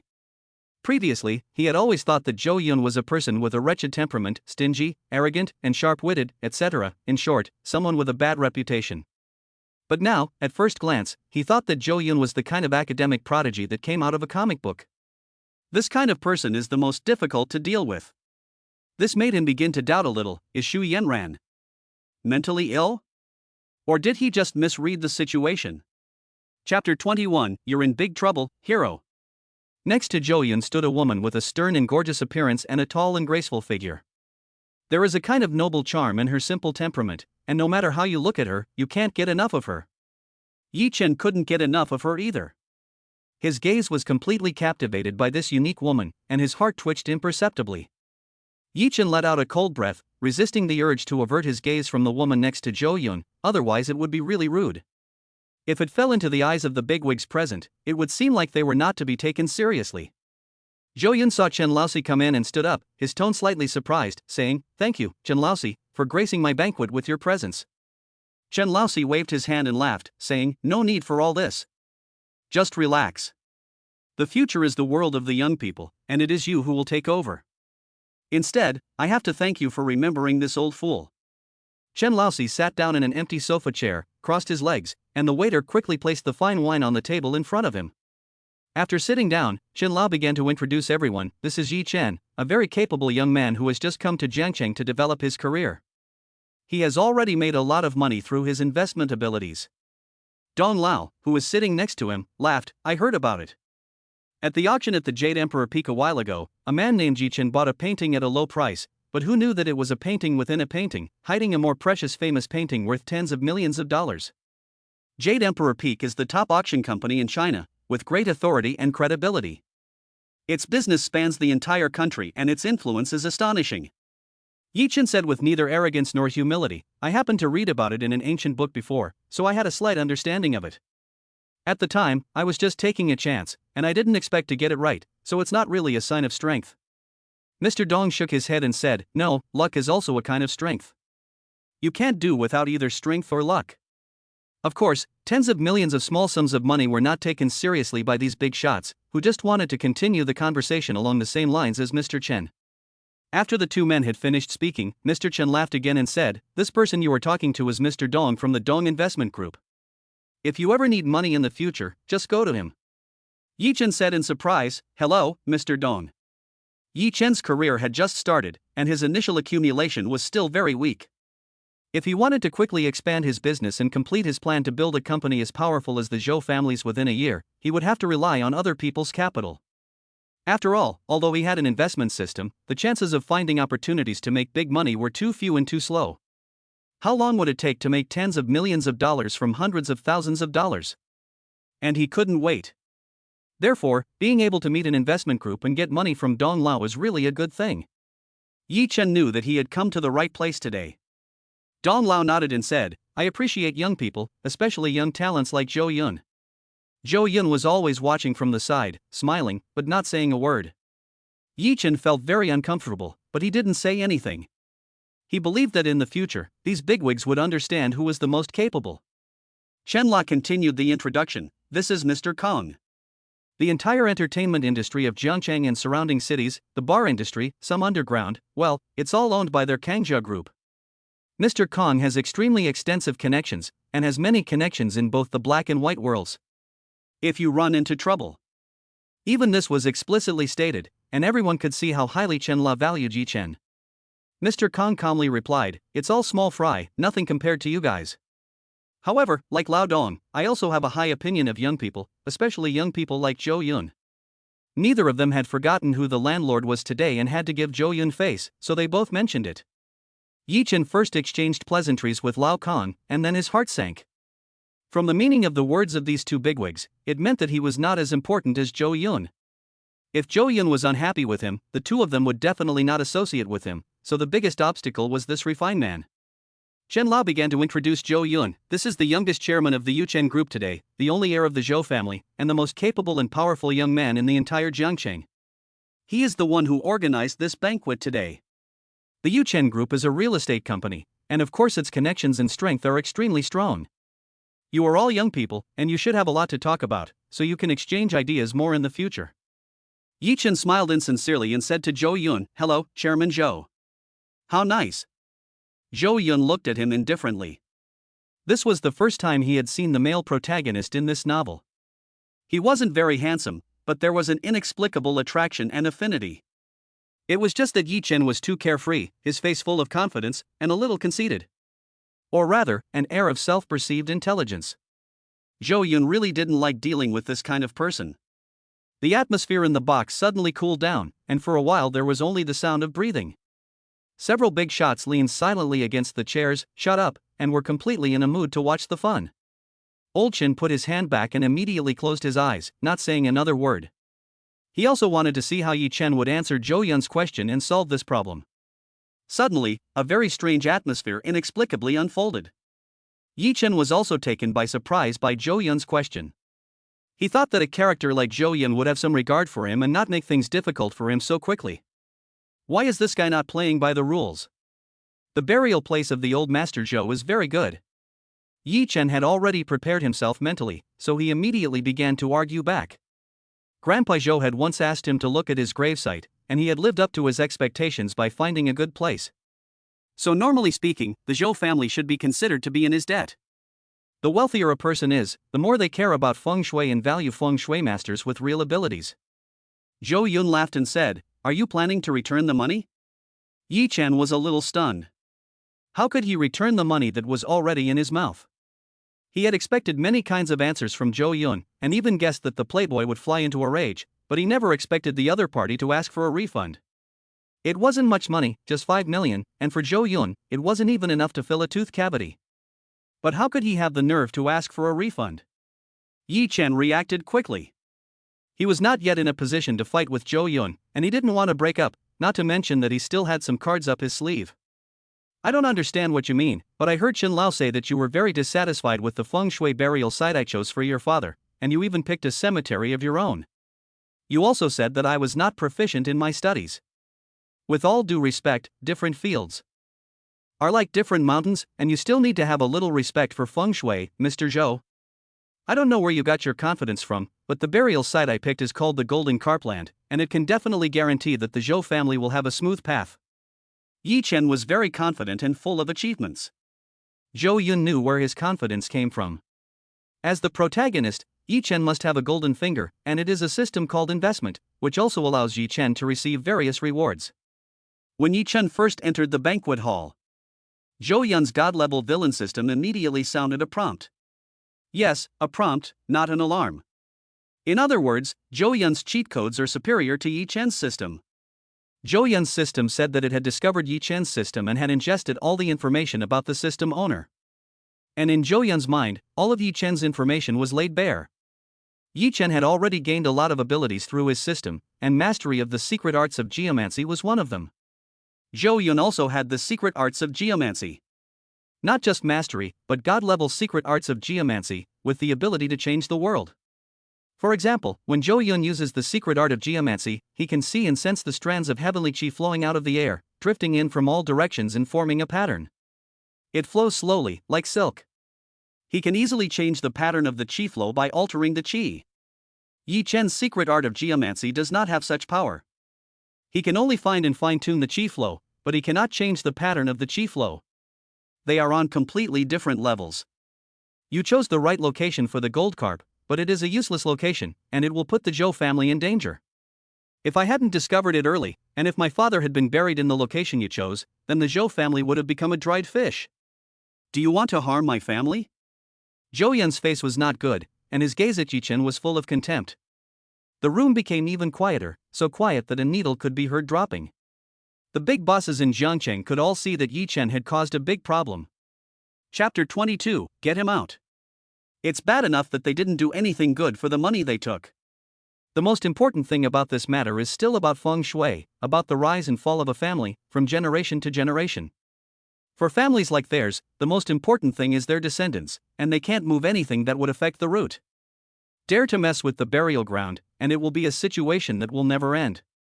At least, the many elderly people present all agreed that if they were buried in an unlucky place, harming future generations, it would be a chilling thought. They would nip this possibility in the bud. Even Chen Laosher's face had turned pale. He hadn't expected things to get so serious, and suddenly he regretted bringing Yi Chen along. If something really did happen, then he would not be able to escape responsibility. After all, he was the one who introduced them. But the situation was still unclear. Whether or not Zhou Yun had spoken the truth was unclear to everyone present. Moreover, did Zhou Yun really understand feng shui? The bigwigs were very doubtful. So they first planned to see how the situation would develop. Yi Chen also realized the seriousness of the problem.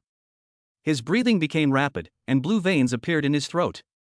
If it was really confirmed that the burial site he chose was in danger, then he would no longer receive help from the bigwigs in Jiangcheng and would be unable to move an inch. He would not allow such a thing to happen. But he was very confident. After all, it was a secret geomancy technique rewarded by the system, so there was definitely no problem. If there was a problem, it would be Zhou Yun's problem. He was a person helped by the system, so why would he be afraid of a playboy? Yi Chen quickly thought of everything in the secret techniques of feng shui mastery, and he would defeat Zhou Yun's aggressiveness with strength. First, when I helped you choose the feng shui for your family, I spent a lot of effort and used a lot of thought. Second, although you are a local overlord in Jiangcheng, supported by the Zhou family business and with so many connections to help you, that is no excuse for you to question my abilities. Zhou Dong, everything must be backed up by evidence. You say I chose the wrong gravesite, but on what basis?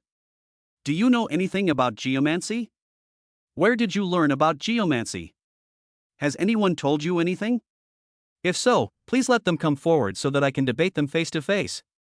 I don't want to brag, but I believe in my abilities. In Jiangcheng, no, the whole of China, there are only a handful of people who can question my judgment, but they can only question it because I will hit them in the face with facts. Yi Chen spoke with righteous indignation, looking like a victim, his face red with anger. At times like this, you must never admit defeat.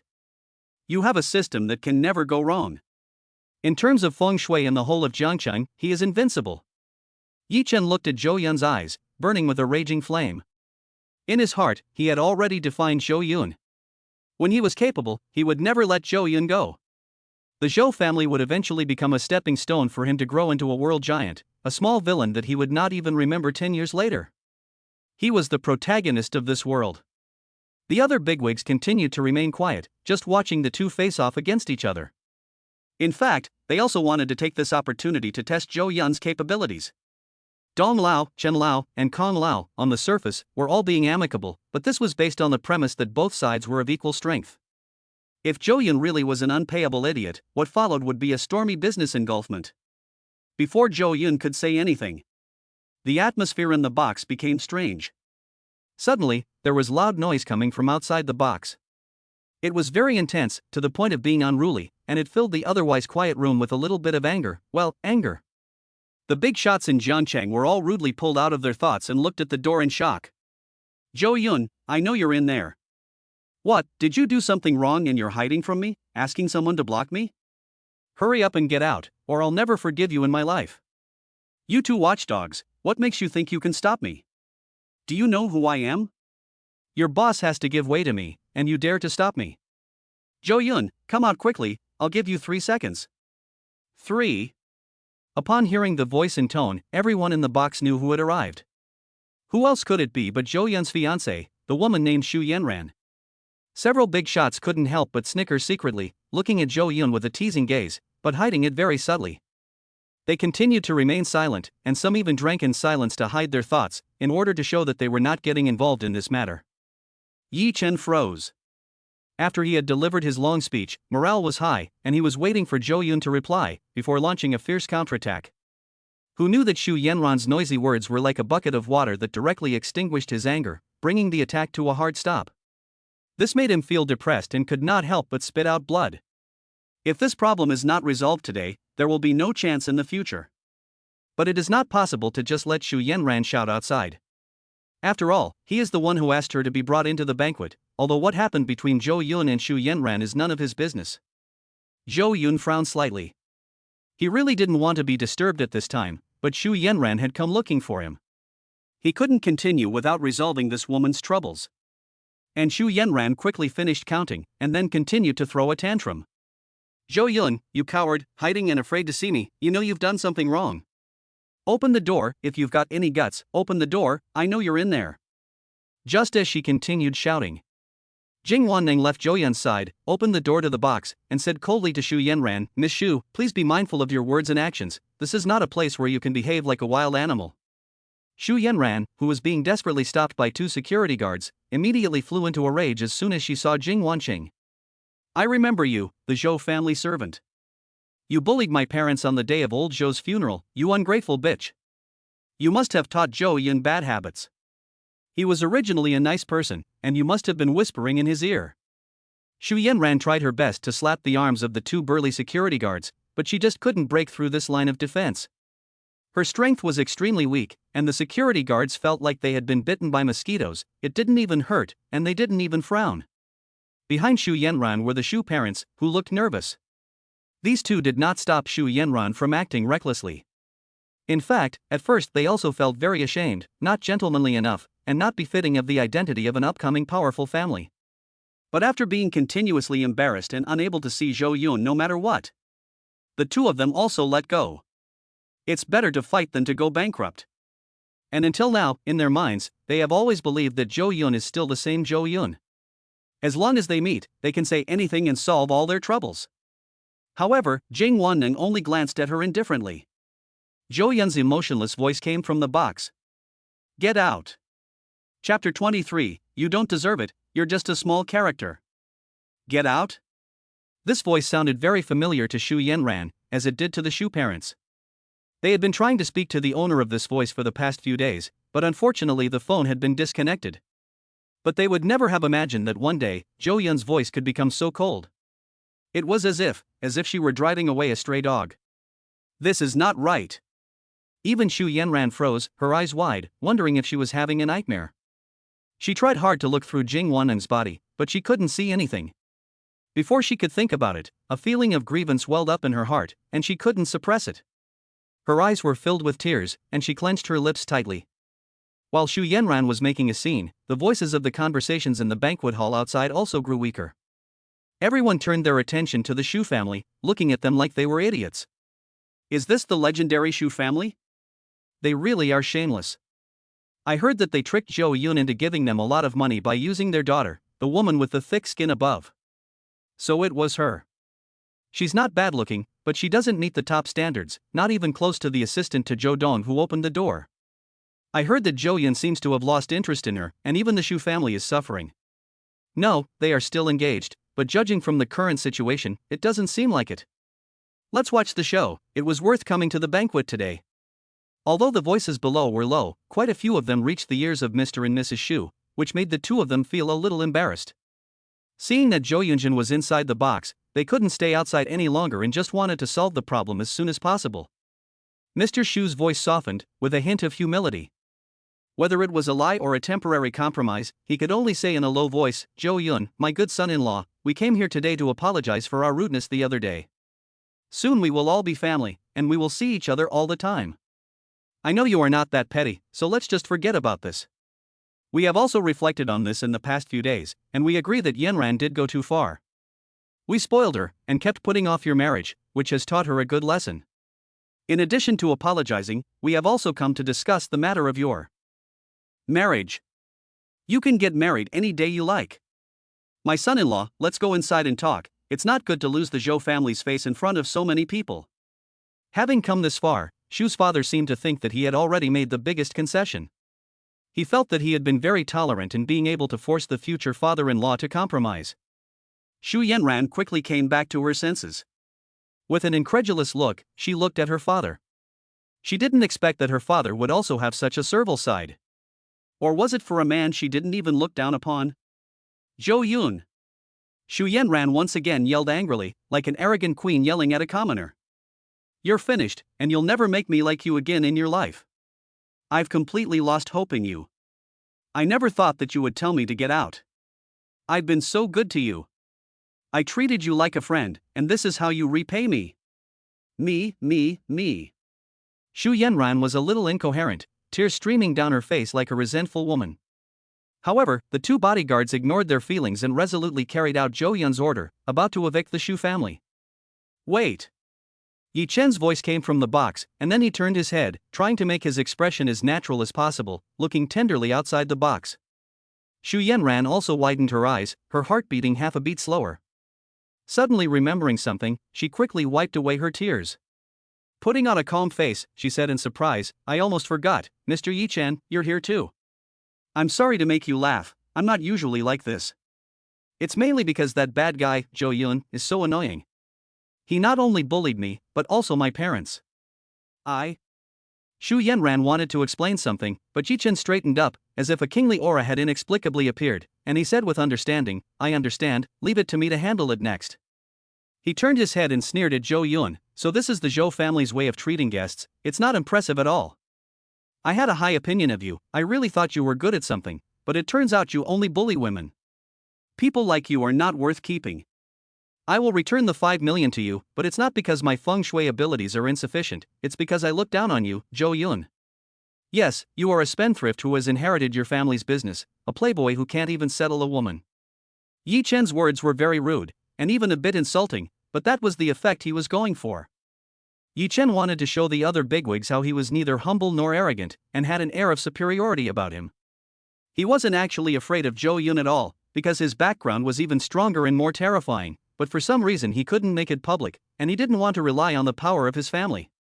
He wanted to use provocation to get Xu Yanran to come in, and then solve the problem. This would not only win him fame and victory, but also make Xu Yanran fall head over heels for him. It might even impress Jing Wanning, and then he could lure her to his company, where there would be more opportunities to get close to her. He had a good plan, but only if he was really capable of solving the problem. Zhou Yun laughed, suddenly bursting out laughing, his laughter very hearty. He really wanted to laugh. When, as a villain, you have personally experienced the protagonist's moment of bluffing, and you completely understand where the protagonist's bluffing point is, you can't help but laugh. Shen's old face turned black. He found that things were getting more and more serious, a bit out of control, and hurriedly said to Zhou Yun, although I brought them in, this has nothing to do with me. Then he angrily told Yi Chen, do you know what you're doing? Shut up right now, or you'll never get any help from me again. Zhou Yun waved his hand to stop Chen Lao from continuing, and said, first of all, the Shu family did not receive an invitation, which means they are not my guests. Today is my party, and the place where you are standing is the property of our Yuchen group. It is not up to you, a small character, to interrupt what I want to do.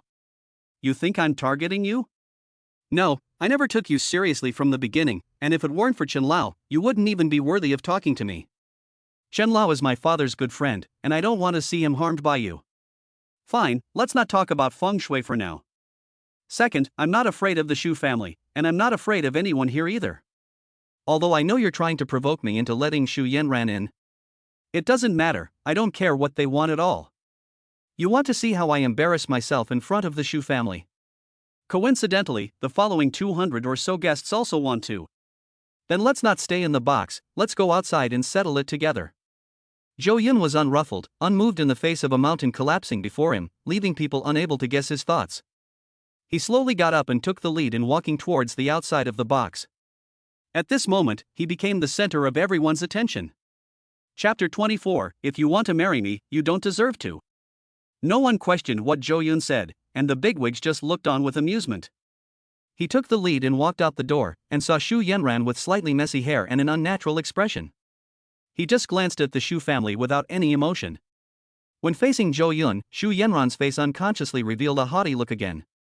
It was as if she had met a servant, someone of unequal status. You finally came out, what on earth is wrong with you, what's gotten into you? Xu Yanran said in a bad mood. Zhou Yun frowned at her and laughed, are you okay in the head?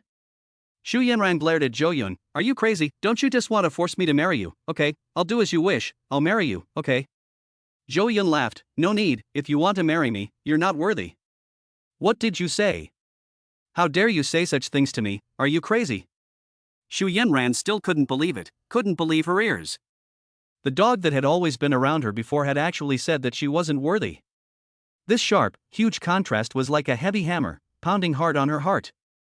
Zhou Yun sneered, of course you're not worthy, you're average looking, you have a despicable personality, you're unreasonable, you're not consistent, what makes you worthy of me? Although the Zhou family is not one of the top families in China, it is still considered respectable. My wife is not to be described as peerless or ravishing, but at least she is presentable, can cook well, is gentle and decent, and is generous and understanding. Do you have any of those qualities? As for our marriage contract, as you used to tell me, it is nothing but a joke that should be ended. After Zhou Yun finished speaking, he took Jing Wanqing and walked down the second floor with the awe-inspiring gazes of the powerful and wealthy. Xu Yanran seemed to have lost her soul and was shocked by these words. Even when Zhou Yun casually walked past her, she felt nothing, like a statue, completely turned into a puppet. The same was true of Xu's parents. They were both stunned. They could never have imagined that Zhou Yun would say that his daughter was not worthy of being the Zhou family's wife. And she said it so arrogantly, in front of so many celebrities and dignitaries. She was so different from the Zhou Yun they knew and stereotyped, as if she were a different person. Zhou Yun now seemed so cold and unfeeling, and there was a sense of strangeness about her that they didn't recognize. There was also a kind of oppressive deterrent power and temperament about her. They had only seen this kind of feeling in the old patriarchs Zhou, Chen, and Dong. Is he Zhou Yun? Why, the way he looks at his daughter, there is no trace of the old feelings. I can feel that he has completely given up on his daughter, or rather, there is no longer any feeling, as if they have never crossed paths. No, it's impossible. Shu's parents' eyes revealed shock and fear. An uncontrollable thought appeared in their hearts. Their daughter's trump card, it seems to have been rendered useless, completely useless to Zhou Yun. Their daughter has been abandoned. Their family has been completely cut off from the Zhou family. Isolated from the power center of Jiangchang. They are going to suffer. No, it's impossible. Father Shu tried to struggle. If it really happens, their family will be finished. Watching Zhou Yun's back as he walked down the stairs step by step, Father Shu yelled, "Zhou Yun, you and Yan Ran are husband and wife. She has not been unkind to you. She is your wife. You can't do this. Is this how the Zhou family treats their future daughter-in-law? Can a wealthy family be so cold-blooded? My daughter has suffered so much, and I can't stand it anymore. I will definitely expose your actions to all the media, so that your family, the Yuchen group, will be notorious forever." Shu's mother also shouted with tears in her eyes, "Zhou Yun, you really aren't a human being. You can even bully your wife. What else are you afraid of doing? Everyone come and take a look. Zhou Yun has now inherited the Zhou family's inheritance, and has money and power. He's become ungrateful." Shu Yanran came back to her senses, her eyes revealing a hint of malice, as tears unstoppably fell. It was as if she had lost something important, leaving a void in her heart. She looked at Zhou Yun's back, a gaze that appeared to re-examine. She recalled the past and found that Zhou Yun had indeed been very good to her. No, it shouldn't be like this. These were all things that Zhou Yun was supposed to do. Zhou Yun pursued her, wasn't he just trying to please her? At this thought, Shu Yanran clenched her silver teeth and said harshly, "Zhou Yun, stop messing around and apologize to me obediently. I'll pretend today's incident never happened." Everyone's gaze turned to the man walking down the stairs. However, he seemed to have not heard, and took Shu Yanran's family's yelling as if it were wind blowing past his ears. Inside the private room, Yi Chen walked out. Looking at the situation in front of him, he knew that he could not comfort Shu Yanran in front of so many people, but he also could not just let it go. "Don't be angry, I will stand behind you," Yi Chen said after thinking for a while. Shu Yanran looked at Yi Chen, then at her parents, and ultimately said nothing. At this time, she, faced with the Shu family's disaster, had surprisingly become wise. Yi Chen let out a light sigh and planned to intervene later. The other bigwigs in the box also left the door with strange expressions on their faces, shaking their heads, ignoring the Shu family, and walked down the stairs. No one knew what tricks Zhou Yun was going to play. Zhou Yun took Jing Wanning onto the stage in the banquet hall, and the staff immediately adjusted the microphone and lighting. The eyes of the celebrities in the audience all focused on him. Zhou Yun wore a smile as he said, "Today, it is I, Zhou Yun, who has not been hospitable enough. Please don't be offended, distinguished guests." The sound system amplified his voice throughout the banquet hall. Many celebrities smiled and said, "Not at all, it is our honor to be able to attend Chairman Zhou's banquet. It is just a trivial matter. Zhou Dong should attend to his own business first. I can't stand the Shu family either. The Shu family doesn't care what kind of banquet this is. It's really annoying." The celebrities said they didn't care and strongly supported Zhou Yun in dealing with the Shu family.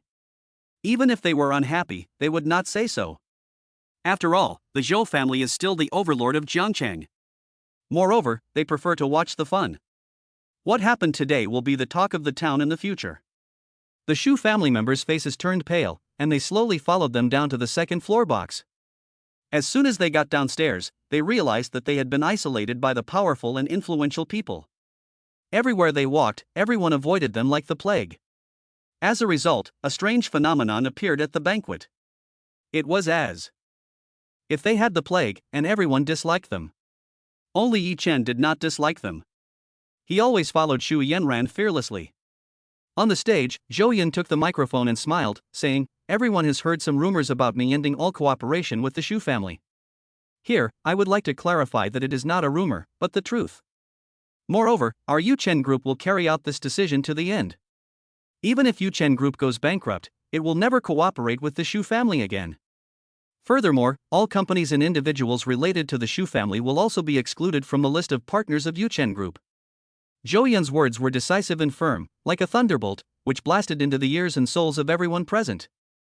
For a moment, the entire banquet hall was filled with only his voice. Chapter 25, Shameless Little Scoundrel.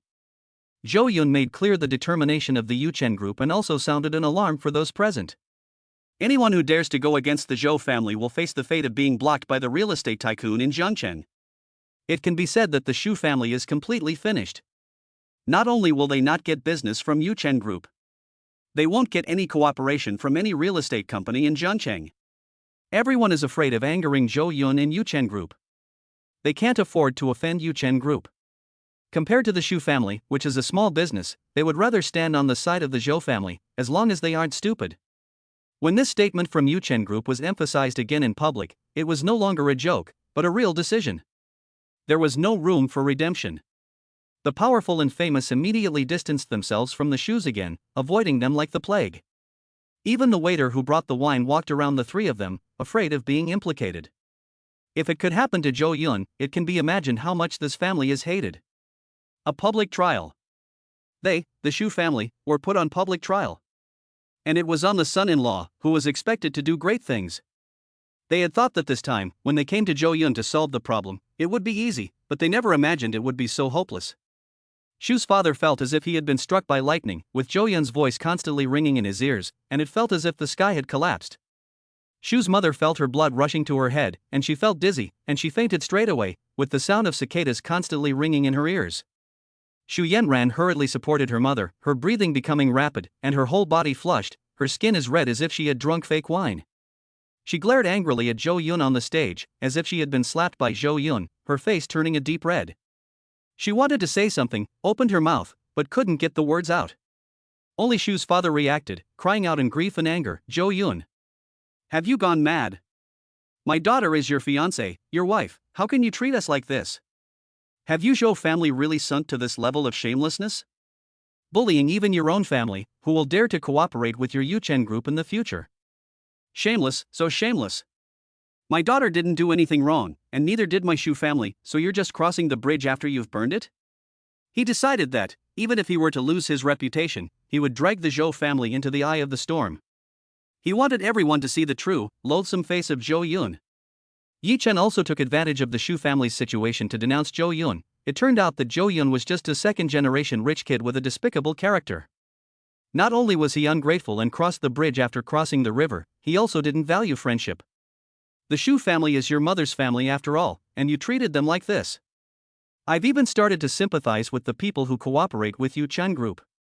After all, they are not trustworthy partners, and they can betray even their own family, let alone strangers with no blood ties.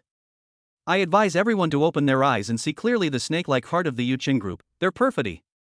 Yi Chen stood up and spoke with righteous words, completely looking like a man of justice. The powerful people present were not fools.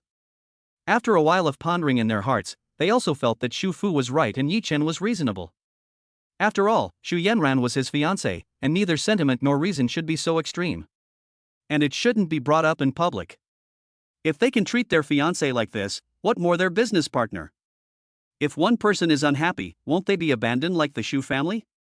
The dignitaries had their own thoughts, and when they looked at Zhou Yun's gaze, they suddenly became wary. At the very least, they didn't want to end up like this. Chen Laosher, Dong Laosher, and Kan Laosher also shook their heads. This really doesn't make sense. It's good for young people to be decisive, but they can't go too far. He is still a bit green and cannot be so decisive. He needs to be more cautious. Yi Chen saw that the wind was beginning to change among the people present, and a smile appeared at the corner of his mouth. He knew that he had one, and Zhou Yun would become notorious in Jiangcheng. Other groups would definitely help him as well. Facing the strange looks of the powerful people in the audience, Zhou Yun was still able to remain calm and collected. He looked at Yi Chen with a cold smile and said, "Who are you in the Shu family? I am naturally their friend, and I can't stand to see you bully people and fight for justice." Yi Chen said with a smile. "But I think you are more like an shameless little punk." Zhou Yun's voice just fell. Before the crowd could react, Jing Wanning on the side pulled the curtain on the stage down. Pop! A projector was hung from the ceiling in the middle of the banquet hall, and the camera was aimed at the curtain, and a beam of light shot out. Immediately afterwards, on the curtain, a photo of Xu Yanran and Yi Chen, their bodies close together, appeared in front of everyone as they visited an amusement park together. In the photo, the two of them appeared very close, their bodies almost glued together. Although their hands were not holding hands, it gave the impression of a couple lingering lovingly. As soon as this photo was released, the entire banquet hall fell silent again. Even the Xu family trio, who had been making a racket, had their hearts beating furiously, their bodies went cold, and they shivered. Yi Chen was also dumbfounded by this photo. His face lost its color in an instant, and his mind went blank. How did Zhou Yun have this photo? And just as everyone was stunned, Zhou Yun calmly said, "As you can see, the two people in the photo are very intimate. One is my fiancée, Xu Yanran. No, she was my fiancée. The other is this person who claims to be a friend of the Xu family, a little scumbag named Yi Chen. Why do I call him a little scumbag? Because only a little scumbag would, knowing that Xu Yanran is already someone else's fiancée, still try to pick up someone else's woman like a lowly dog. And only a little scumbag would be so brazen as to come to a party I'm hosting and face me so arrogantly, with a face as thick as a city wall. Although I have a good temper and a good personality, I am the director of a billion-dollar group, and I can never allow such a villain to jump around in front of me. Who has a despicable character and no sense of shame is obvious to everyone." Okay, after talking about Yi Chen, let's move on to the Xu family. Let's not talk about the couple Xu Zhengchun, who caused trouble at my father's funeral. Let's just talk about Xu Yanran, my fiancée. I've been good to her, haven't I? I've given her whatever she wanted, and I've invested at least 1 billion in her. If you spend 1 billion wooing a woman, you can woo any top Hollywood actress, right? Of course, I'm not saying that I have a problem with money, but I want to show that I've treated her with enough respect. And what about her? As a fiancée, she never even looked in on my father when he was seriously ill, and she didn't even call to check on him. I can put up with all this. But she, as a prospective daughter-in-law, did not even come to the funeral of my father-in-law on such an important day. Instead, she went to meet with her lover, Yi Chen, that little scoundrel.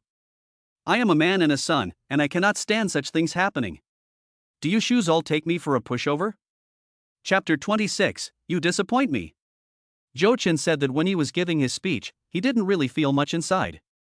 He just found it interesting, watching the dull expressions of the male and female protagonists, and secretly laughing to himself.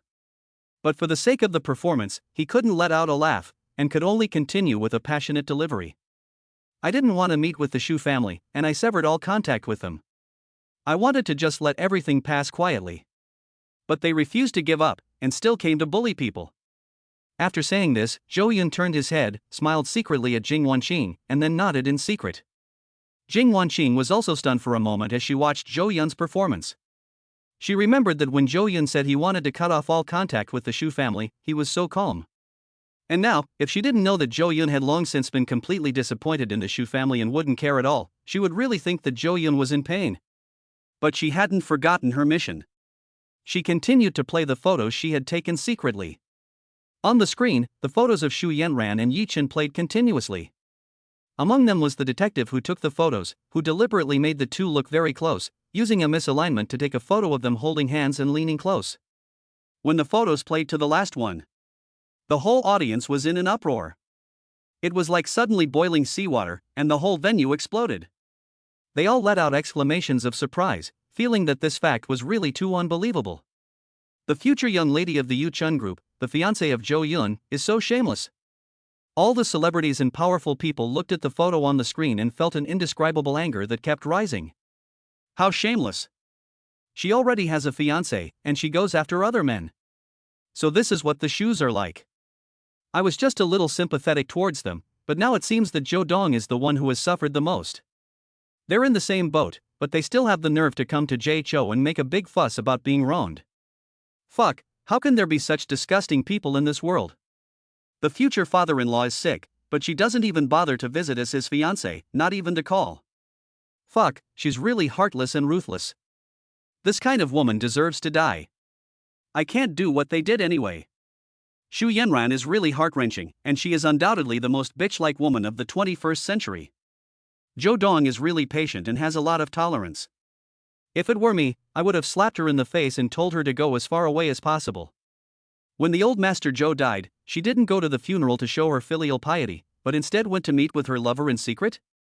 My God, her moral character is in ruins, and she has already broken the bottom line of human decency. In ancient times, a woman like this would be thrown into a pig cage. Sorry, Joe Don, I misunderstood you just now. I was almost misled by the Shu family and this person named Yi Chen, and thought you were really cold and heartless. I'm the same. I'm apologizing to Joe Don here. It's really because these two are so good at acting. The more I think about it, the more I feel a chill. How dirty their hearts must be. They've obviously been having an affair together, but they still dare to come before the host and act cocky, as if nothing had happened. Xu Yanran and Yi Chen are both so calculating. It's bad enough that they're in cahoots with each other, but they also come here and pretend to be nothing. My scalp is tingling. Get away from these two quickly. They're wolves in sheep's clothing, terrifying to the extreme. Everyone there was one of the most powerful and influential people in Jiangcheng, either a well-known figure, the boss of a major company, the top elite in a certain industry, a senior manager, or a person with prestige in the Jiangcheng folk. They were all shocked by this incident, and felt like their worldview had been impacted like never before. After all, they had experienced it firsthand and been involved in it, so they felt it even more deeply. Looking at the silent and sad Zhou Yun on the stage, everyone felt the same. A top second-generation rich man from Jiangcheng, with endless wealth, enormous power in his hands, extensive connections, good looks, extraordinary ability, and a devoted man. He could have lived a life of debauchery and been heartless. But instead, he chose to be faithful to love and possess the quality of high moral character. Yes, the celebrities and powerful no longer considered Zhou Yun a doglicker, but rather felt that he was just a devoted lover. This is a man who was willing to give everything for his fiancée. As a result, his fiancée cheated on him and chose to betray him. All the celebrities and powerful people felt for Zhou Chen and were so angry that their eyes turned red. They kept condemning him, looking at the Shu family and Yi Chen with disgusted eyes. It was as if these people were like the trash in the trash can, smelly and unbearable. The three giants of Jiangcheng also took a cold breath. They were caught off guard and had no idea that there was such a hidden story. Dong Lao's eyes were vacant as he said, I almost missed it. What a shameless Shu family. If I were played like this, these two dogs and women would never see the sunrise again. A noble family like ours can't allow such a disgraceful thing to happen. No matter what happens, this woman and man must die. Old Chen, you introduced someone like Yi Chen to me, are you trying to harm me? Kan Lao also said with a shudder, my sons have all married wives who are more beautiful than Xu Yanran. If he enters my Kong family, wouldn't it be? Hiss, I can't think about it. Just now in the box, I noticed that when Yi Chen first saw Jing Wanning, he showed a little abnormality, and I didn't think much of it at the time. Now it seems that he really has evil intentions. Chen, you should also be more careful. Facing the questioning of the two bigwigs, Chen was at a loss for words. He felt a lump in his throat and could hardly catch his breath. Chen knew that he had lost face in front of the other bigwigs and was ashamed. From today onwards, everything he did would be a laughingstock among these old guys for the rest of his life. Yi Chen was a young man whom he had promoted, and he had praised him many times in front of these bigwigs, telling everyone about it. Just as he was introducing him, this scandal broke out. This incident will definitely make these old guys laugh to death. Even people with malicious intentions are valued, which shows that his own judgment is extremely poor. In fact, Chen Laoren originally wanted to introduce his granddaughter to Yi Chen, but now it seems really scary. If she marries such a guy, won't the Chen family be a laughingstock for generations to come? Chen Laosher almost died of anger on the spot, and he only felt that Yi Chen was really hateful. At the same time, he also felt pity for Zhou Yun and the Zhou family. Lao Zhou only had one only child, Zhou Yun, and his wife divorced him early and took their daughter and left the country, never to return. Lao Zhou devoted his entire life to his career, and his only attachment was his son, Zhou Yun. As a result, such a scandal broke out, and it was even related to him. Chen Laosher felt like he was going crazy. Old Chen's eyes burned with anger as he glared at Yi Chen and angrily rebuked him, Yi Chen. You have let me down too much, and I have wasted my cultivation of you. Chapter 27 No matter what method you use, you must be forgiven. Yi Chen, who was being watched by everyone, also felt a chill running from the soles of his feet to the top of his head. He never imagined that the photos of himself and Xu Yanran hanging out together would be taken by Zhou Yun and published, turning him into an immoral adulterer. He really died before he could achieve anything. To be honest, he never thought anyone would deliberately take photos of them those few days. And he never thought there would be a problem with him hanging out with Xu Yanran. At that time, he didn't think about anything, just wanting to get Xu Yanran as soon as possible. Now, he knows that his reputation is completely ruined. Seducing a married woman. The evidence is overwhelming, and no one will listen to his explanation. In other words, from now on, he has become an object of contempt for the entire Jiangqing elite. He had just led the elites to condemn Zhou Yun. But then, a few photos were taken of him, and they were used to rub him down. This has caused his mind to be in a daze, and all his plans have been disrupted. So ruthless, this person on the stage with gold-rimmed glasses, who is about the same age as him, is so ruthless. He can't refute at all, he's powerless to refute. Facing Chen Lao's questioning, Yi Chen could only grit his teeth and explain, "Chen Lao, it's a misunderstanding, it must be a misunderstanding, things aren't what you think they are. Yan Ran and I really don't have anything, we're just friends hanging out together, it's not even like that, damn it, the angles of these photos are all wrong." He desperately tried to explain. But Chen Laosher was never fooled by him again. Instead, he stared at him with murderous intent and said, "Do you really think I'm stupid? Do you really think that I, like everyone else, would be fooled over and over again by Zhou? A woman who ignores a fortune at her fingertips and doesn't even go to Zhou Laosher's important funeral, just to go on a trip with you, and you're telling me it's just a friendship? Get out, you've let me down too much." Yi Chen's scalp tingled and his heart sank. He roared in his heart, at that time he really didn't know that Mr. Zhou had passed away. Xu Yanran didn't say anything either. If he had known, he would have definitely made more plans, at least he wouldn't have let Zhou Yun get his hands on the evidence. He was also very angry. He had finally climbed up to the big boss of Jiangcheng, but now it had all come to nothing because of an oversight. His anger made him a little irrational. Instead, he glared at Xu Yanran and said in a bad mood, "Why didn't you tell me clearly at the time? If you had said earlier, I wouldn't have been so embarrassed now." Xu Yanran had been dazed and her soul had left her body when she saw the photo on the curtain and heard Zhou Yun's speech. Her mind was in a mess, and the faces around her, which looked at her with contempt and disdain, gave her a feeling of being on the execution ground. Then, Yi Chen yelled at her like this, and she instantly felt a chill run through her body, and then looked at Yi Chen in disbelief. She never would have imagined that Zhou Yun, who used to lick her, would now cut ties with her. Yi Chen, who she liked, was actually still yelling at her when she was at a loss for what to do. Looking at Yi Chen's distorted face, which had turned red with anger, Xu Yanran was dumbfounded for the first time. You dare yell at me? What did you just say? We're just friends? Didn't you invite me to invest in your company for free and ask me to be your secretary? You flattered me like that and you still say I'm just your friend? You actually think that way. You should be interested in me, we fell in love at first sight and we love each other. How dare you talk to me like that? Xu Yanran broke down. In this short period of time, these two men had given her unforgettable blows that would last a lifetime. They had shattered her mentality. She grabbed her hair, completely losing her composure, hugging her head as tears flowed like a broken levee. It was as if the whole world was against her. It was an extreme feeling of despair, her mind about to crack, her head splitting. And what she said once again confirmed the fact that the two were adulterers. Even the main character said it, so it's hard to argue. Yi Chen's eyes widened, his head buzzing, and he shouted, "Don't talk nonsense, what the hell are you talking about? What love at first sight, how come I didn't know about it? It's obvious it hasn't reached that point yet. You, just shut up if you can't talk." Yi Chen didn't expect Xu Yanran to be so stupid. She's practically a bad teammate. Yi Chen's mind had exploded. The powerful and wealthy were pointing at these people and even some people took out their phones to take photos and videos. It was expected that it would definitely be on the news tomorrow. Yi Chen took a deep breath, ignored the Xu family, and lowered his head, thinking of a solution. When the photos appeared, Xu's parents also felt their strength being drained, and they sat on the ground with no dignity. They looked scared and dazed, their eyes unfocused. It felt as if the world was spinning before their eyes, as if the sky was about to collapse, and they were dizzy and disoriented. How could this be? It's impossible. It must be fake. My daughter would never do such a thing. It's impossible. She went on a trip alone that day, so how could she be involved with Yi Chen? Daughter, you have to tell Zhou Yun and everyone that you didn't do it. Xu's mother, on the other hand, looked dispirited, dumbfounded and at a loss. However, Xu Yanran's final words to Yi Chen shattered their illusions. It's all true, the evidence is overwhelming.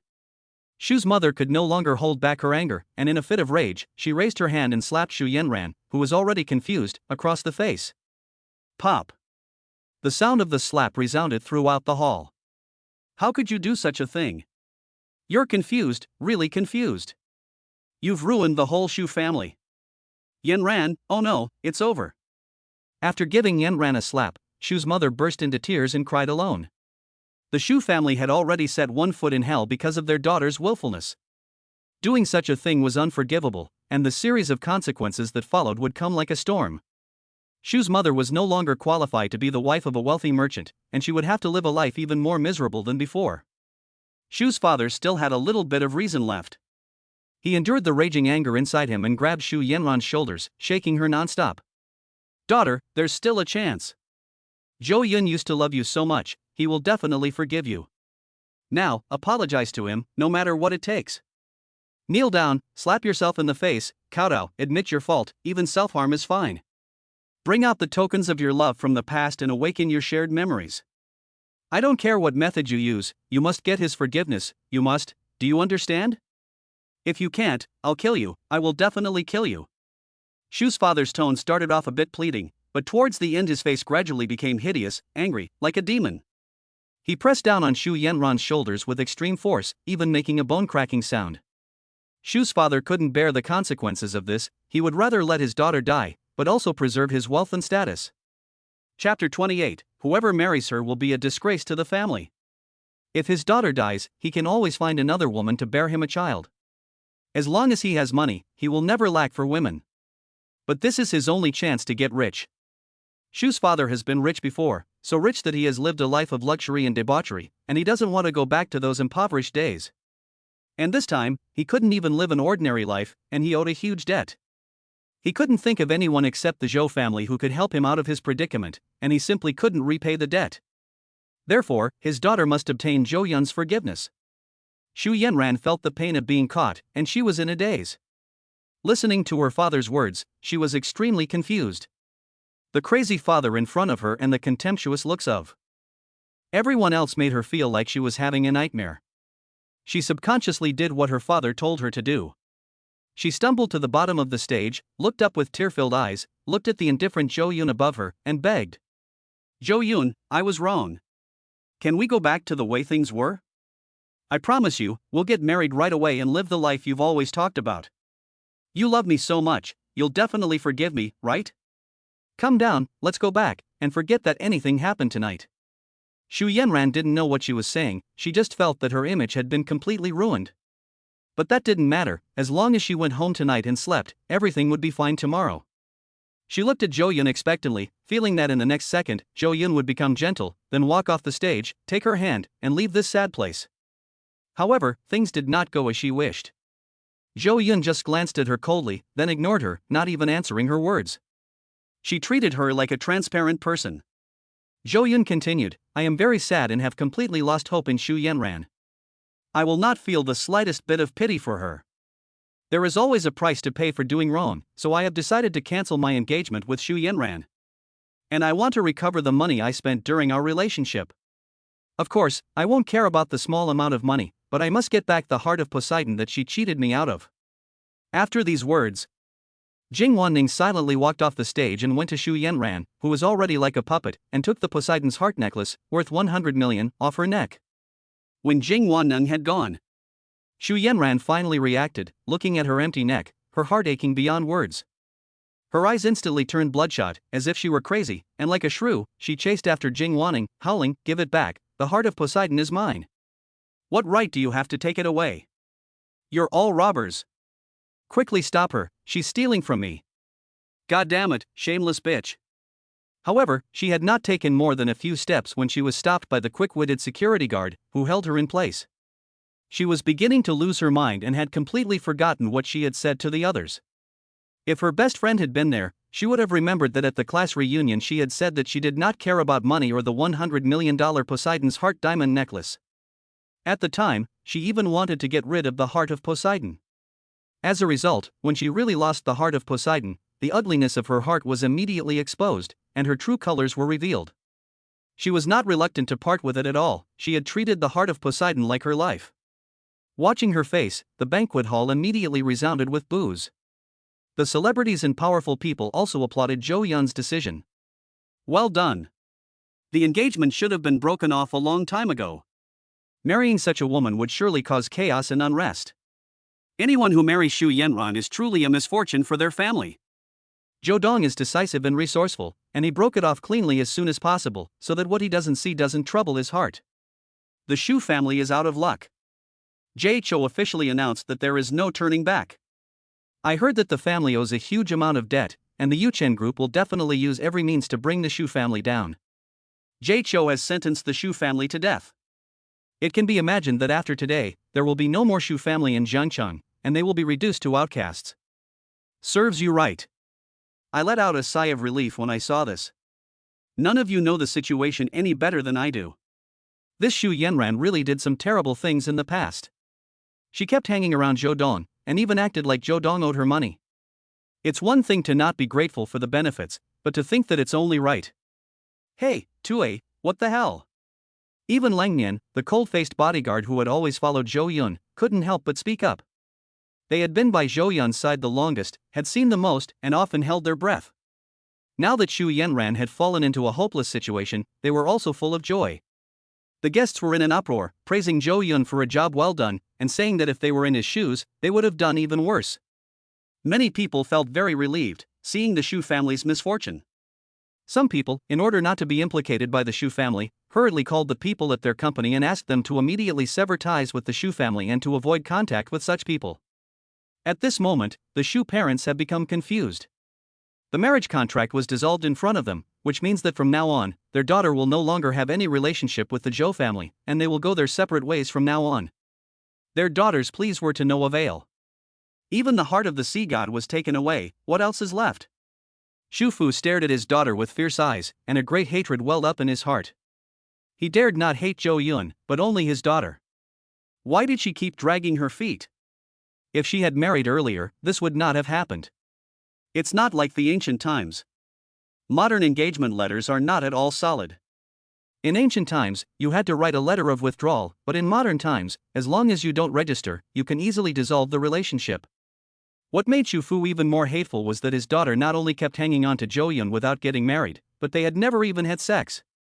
If the two of them had consummated their relationship, he could still threaten them, but Xu Yanran is still a virgin. Xu's parents were desperate and didn't know what to say, so they just sat there. On stage, Zhou Yun took out the invoice for the Heart of Poseidon and said, "This is the proof of my auction for the Heart of Poseidon.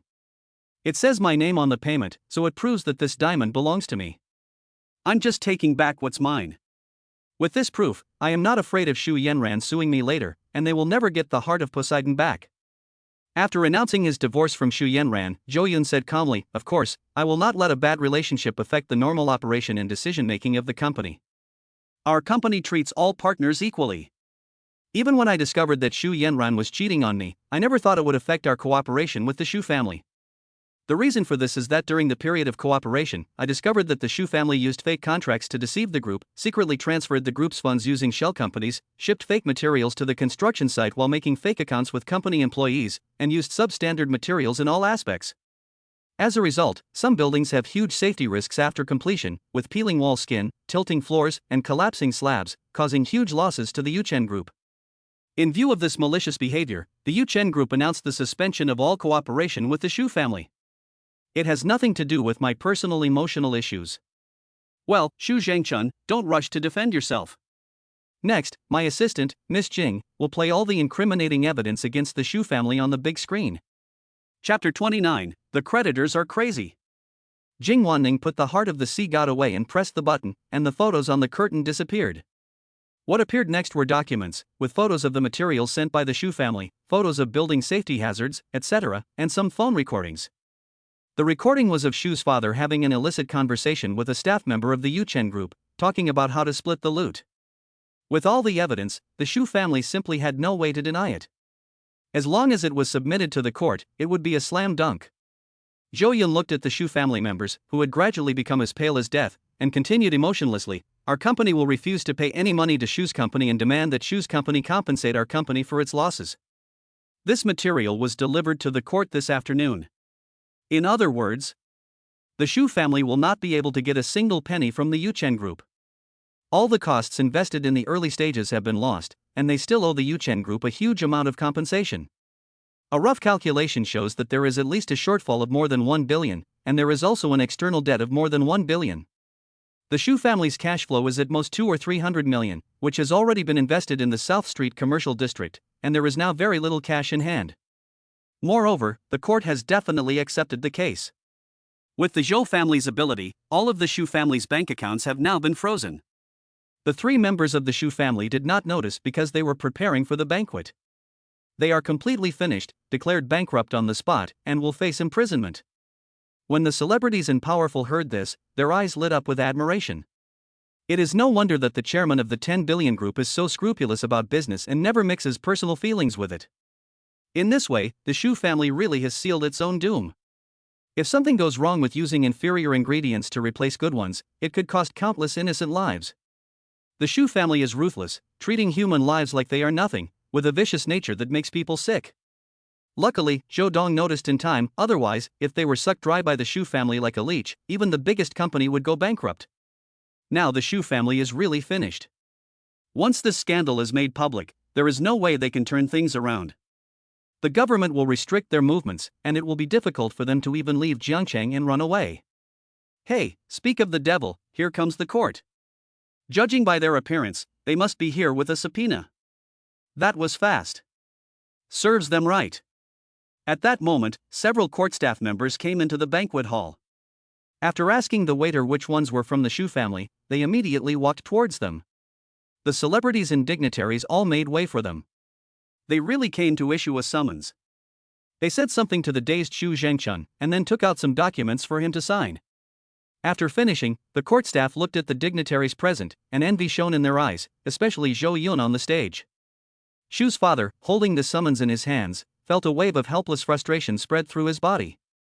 He felt dizzy and saw visions before his eyes. Xu's mother was more decisive and simply fainted, lying on the cold floor like a corpse. This was an unbearable burden for the Shu family, unable to turn back time. Zhou Yun waited until the staff had left before saying, "Okay, the farce should be over now. Security, take the Shu family out and don't let them back in."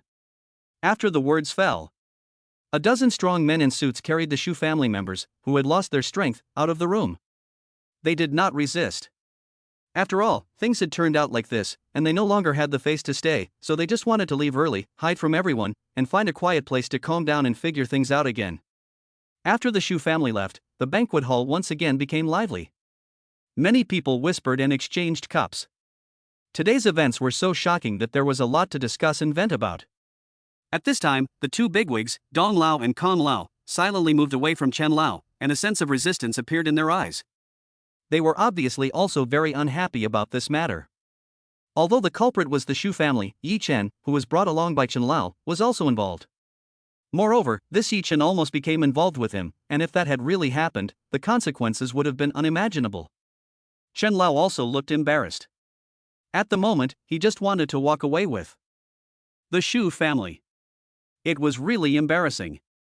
He had never been so humiliated in his life. Chen Lao stared at Yi Chen and shouted angrily, "What are you still doing here? Isn't it enough that you've made me look bad? Get out of here before you get in the way. I'll deal with you tomorrow." Yi Chen's face turned black as he angrily said, "Chen Lao, don't forget the geomantic array I set up in your home. Are you also someone who crosses the bridge after the river? It's none of your business whether I leave or not.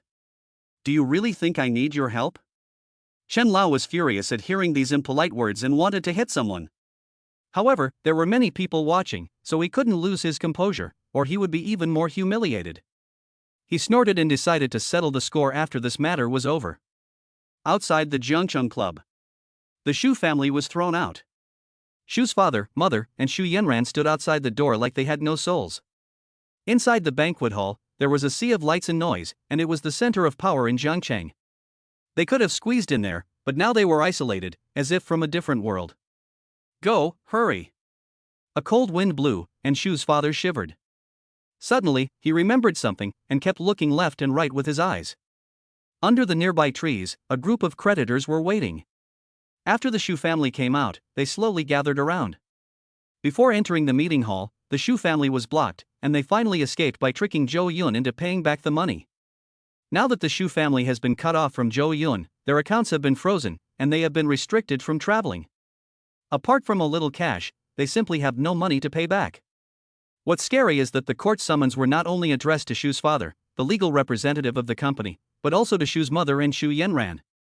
In other words, all three of them are now penniless. If they are blocked by the creditors, they will never be able to leave the parking lot of the clubhouse today. Quick as a flash, Shu's father immediately dragged Shu's mother and Shu Yanran and sprinted away. They don't know where they got the strength from, but they ran like the wind.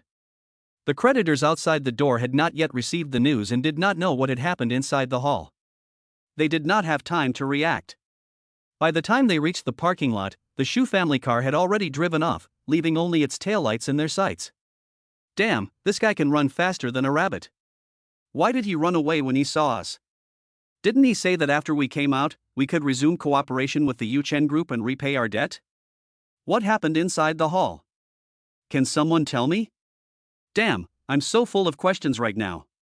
Damn, there can't be an accident, the Shu family came out so early, and I just saw them being pushed out by security. Someone has come out of the hall, go and ask. These businessmen, who were not qualified to enter the hall to attend the banquet, hurriedly ran to the front door of the hall to ask about the situation, and now they are confused. And those who just rushed out of the hall are also Shu Jia's creditors. They have been through everything. Where is the Shu family? The wealthy businessmen who came out asked the people outside. They just left in a car. Someone answered. What are you doing? How could you let him get away? Go after him, it'll be too late if you wait. The rich merchant yelled, looking at the creditors outside, furious and spewing madly. Wait, first tell us what happened in the guild. Someone asked anxiously. Chapter 30, the jade paved the way for the Qilin to ascend to the heavens. More and more creditors came out of the guild. When they found out that the Shus had fled, they were so angry that they almost exploded. The Shus have ruined us. In the guild hall, Zhou Yun officially announced that all cooperation with the Shus had been terminated, and anyone with connections to the Shus had been blacklisted. We are suppliers to the Shus, so we are probably on the list too. In other words, we have suffered the same fate as the Shus. The Yuchen group will no longer want our goods or cooperate with us. This is a huge loss. The chain reaction of this incident is even worse. I predict that within 3 days, the Yuchen group's blacklist will directly affect all real estate developers in Jiangcheng. By then, even they will be afraid to cooperate with us. After all, they will be against the Yuchen group. As they listened to the explanation from the creditor who had just left, the creditors outside all gasped in shock, realizing the gravity of the situation. But someone still asked, shouldn't it be the case? Isn't Shu Yanran Zhou Yun's fiancée? How dare he do this? The creditor who had just walked out of the banquet hall sneered, fiancée? She's no longer his fiancée. Zhou Yun has already broken off the engagement. Why? The Shu family isn't going to make a scene? The creditors were shocked. Make a scene? What kind of scene? You don't understand how outrageous Shu Yanran's actions were. The old master of the Zhou family was seriously ill, and she didn't even go to see him once. She even went with another man during the funeral. The wealthy merchant explained angrily. Soon, many creditors learned what had happened, and their hearts turned cold. The Shu family would definitely not be able to get back on their feet, and it was estimated that the Shu family would not be able to pay back the debts they owed. Anyone with half a brain wouldn't have done such a thing. In the past, I envied Shu Zhengchun for having such a good daughter, but now it seems like she's nothing but a curse. I've said before that teasing Zhou Yun all the time would lead to trouble. Now it's really over, and it's even got me into trouble. Forget about it. Go and demand payment from Shu Zhengchun. While the court hasn't made a formal ruling, maybe he still has some property that can be sold for money. Let's just get whatever we can. Surprise, it seems like a few people are missing. No, they were just here. They went chasing after them. The smart people have already gone chasing after the debt, and the idiots are still standing around. Damn, wait for me.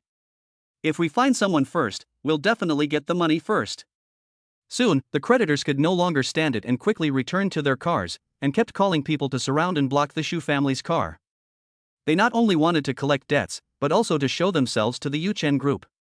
As long as they put the Shu family in their place and made Zhou Yun think that they were on the same side as the Zhou family, they might not be implicated. This is called throwing in one's lot. The Shu family is out of luck. These merchants, suppliers, etc., are all over Jiangchang, and the power they can wield is enormous. They will chase them until there is no way up or down. Meanwhile, in the banquet hall, Yi Chen had not left yet, standing out like a sore thumb and becoming the next person to be pointed at and talked about by the powerful. I really admire Yi Chen's courage, daring to angrily confront Shen Lao to his face. Yi Chen felt the gaze of the powerful, but remained calm in the face of danger. He said to Zhou Yun above, Shu Yanran has not actually married you yet. Her status is still single. It's a fair competition, and I have a clear conscience. The powerful were shocked. They had never seen such a brazen person before. The key point is that Yi Chen could still speak so candidly, as if the fault really wasn't his. Shame on him. The other person is about to get married, and he's saying he's single. This is really the ultimate, why can he say it? No one can match this rogue's mentality. Yi Chen didn't care about the stares of the people around him, but continued, I said fair competition, and there is definitely nothing wrong with my character, so don't use this kind of thing to slander me for having bad feng shui. Zhou Yun, while slandering people, I hope you can also produce evidence, otherwise please retract what you said before. You said that there is something wrong with my gold carp land, ignorant. Yi Chen felt that although he had been outmaneuvered by Zhou Yun, he felt that he could still save face in terms of feng shui secrets. After all, the feng shui secrets were given by the system, and there was no way they could be wrong, so he was extremely confident. You, Zhou Yun, used Shu Yanran to attack my reputation, didn't you? Then I will use your arrogance to fight back. Chen Laozhan remained silent, because he also admitted that Yi Chen was indeed very good at feng shui. Therefore, he just quietly continued to watch and did not intend to intervene. He would settle accounts with Yi Chen later. Zhou Yun, on the other hand, calmly replied to Yi Chen. In that case, I will let you understand how poor your level is. The burial site you found is indeed a golden carp site. But next to the golden carp land, there is a hidden unicorn land. All the chi of the land has been swallowed by the unicorn. The unicorn is the king of all beasts, and the golden carp is a water beast, so it can't stop the unicorn at all. It's like a fish without water, it can't survive. Do you still want to say that as long as the carp leaps over the dragon gate, it can compete with the unicorn? But without water, how can you leap over the dragon gate? In the end, it's just a useless piece of land, and the whole golden carp is just a salted fish. In other words, this burial ground is not even as good as just finding a place in the wild to bury it. If you don't know your stuff, don't go showing off, you'll only cause people harm. Still, you're happy with yourself. Go back and study for a few more years, and don't ever say you know feng shui again. Zhou Yun's eyes were deep and calm, and he criticized in the manner of a teacher, exuding a strong sense of oppression. Yi Chen felt a heavy blow to the head, and he felt the pressure. In his eyes, Zhou Yun's figure suddenly became incredibly tall. Was there a problem with the feng shui secret technique that the system rewarded? No, the golden carp land existed and itself conformed to the principles of the feng shui secret technique. The mistake was that he didn't look closely enough and overlooked the extremely deep Kirin land hidden near the golden carp land. However, Yi Chen was unwilling to believe that there was a Qilin field, after all, he had never really seen one. Zhou Yun said that there is, so there is? Ha, that's impossible. Yi Chen figured this out and said sternly, you've said so much, but you have no proof. Where is the Qilin field? Zhou Yun laughed and said, then I'll let you see for yourself. He snapped his fingers, and Jing Weining immediately understood, and a video shot by a drone appeared on the screen. The scene showed green mountains and clear water, and the entire geomantic pattern of Yushan was included. As the picture gradually zoomed in, a piece of land surrounded by mountains appeared in the middle of everyone's business. The scenery was beautiful, but most of the people present could not see any difference at all. Only Yi Chen suddenly turned pale, took a few steps back hastily, his hands trembling slightly, his expression full of disbelief. Seeing his performance, everyone suddenly understood, there really is a piece of Qilin land. Yi Chen really didn't have a good education, and he randomly picked a piece of worthless land and said it was a treasure trove of geomancy, and he also asked for an extremely high price. When they thought about his extremely conceited face just now, everyone couldn't help but laugh. Yi Chen's eyes were like clockwork, constantly scanning the screen, trying to find a flaw. Suddenly, he laughed maniacally, you're wrong, this Qilin land is also dead. This is a prison, and the Qilin can't get out at all, unless Unless a passage can be built to escape, then don't bother, I've already had someone build a jade ladder. Zhou Yun explained for Yi Chen in advance. Thousands of meters of jade paving the road will lead the Qilin out and laugh at the world. The cost is extremely high, and even if an average person chooses this gravesite, they won't be able to make it work. Don't ask, just ask if you have money. Chapter 31, The Reward is Full of Charm. He directly built a jade road to the top of the mountain. What a show of wealth. The entire banquet hall trembled, it was simply outrageous, and the tombs of ancient kings and princes were no match for this. Zhou Dong's speech was brilliant. It seems that what Zhou Dong said was true, because the man who refuted Zhou Dong had already turned pale. Awesome, I didn't think that Zhou Dong also knew about feng shui. I admire him, he is rich and hardworking. If you don't strike, but if you do, you crush. The jade stone paving of Yushan will definitely become a famous sight. This person named Yi Chen, who is showing off in front of Zhou Dong, is being clever with his small abilities, but he didn't expect to run into a master. I just can't stand this kind of self-righteous person, so I'll get him good. Pointing out a piece of bad land and getting 5 million, I can do it too. Look, Yi Chen's face is black, and he's still thinking about fighting back. As Zhou Yun explained, the whole audience was amazed. Yi Chen, who was considered a VIP by Chen Laosher, naturally had 2 aces up his sleeve. However, in front of Zhou Yun, he was still not good enough, and Zhou Yun directly pointed out the mistakes and omissions with a blow from a lower dimension. Everyone was helpless. Even Zhou Yun knew about this knowledge-blind spot, so who would dare to say in the future that he was uneducated? Old Dong, Old Kong and other giants also secretly raised the importance of Zhou Yun a few notches, and he had become an equal competitor. Old Chen was also dumbfounded. Previously, Jing Wanning had passed on a message to him. She said to be careful of Yi Chen. This guy is not skilled in his studies and is not very good at geomancy. At that time, he didn't take it seriously, but now that Zhou Yun had revealed a trick, he understood that Zhou Yun was not joking. Could it be that Yi Chen's feng shui arrangement also has problems? Chen Laoshu took a cold breath and thought of Zhou Yun's warning. The more he thought about it, the more he felt a chill, and at the same time, a terrible murderous aura spread from him. If Yi Chen really has a problem, then he will definitely not let him see tomorrow's sun. Chen Laoshu's eyes became gloomy, staring at Yi Chen's gaze as if he were looking at a dead person. And Yi Chen, being stared at by that murderous gaze, could not help but break out in cold sweat. He checked the system's feng shui secrets and discovered that what Zhou Yun said was true, completely correct, not a single mistake. For the first time, he felt his confidence being severely dealt a blow. Even the system's feng shui secrets were no match for someone else's. Was this guy a monster? He admitted that he had not looked closely at Yushan at the time, and had just casually shown off a bit of his skills to earn some extra money. He suddenly regretted why he didn't see the Qilin land at that time.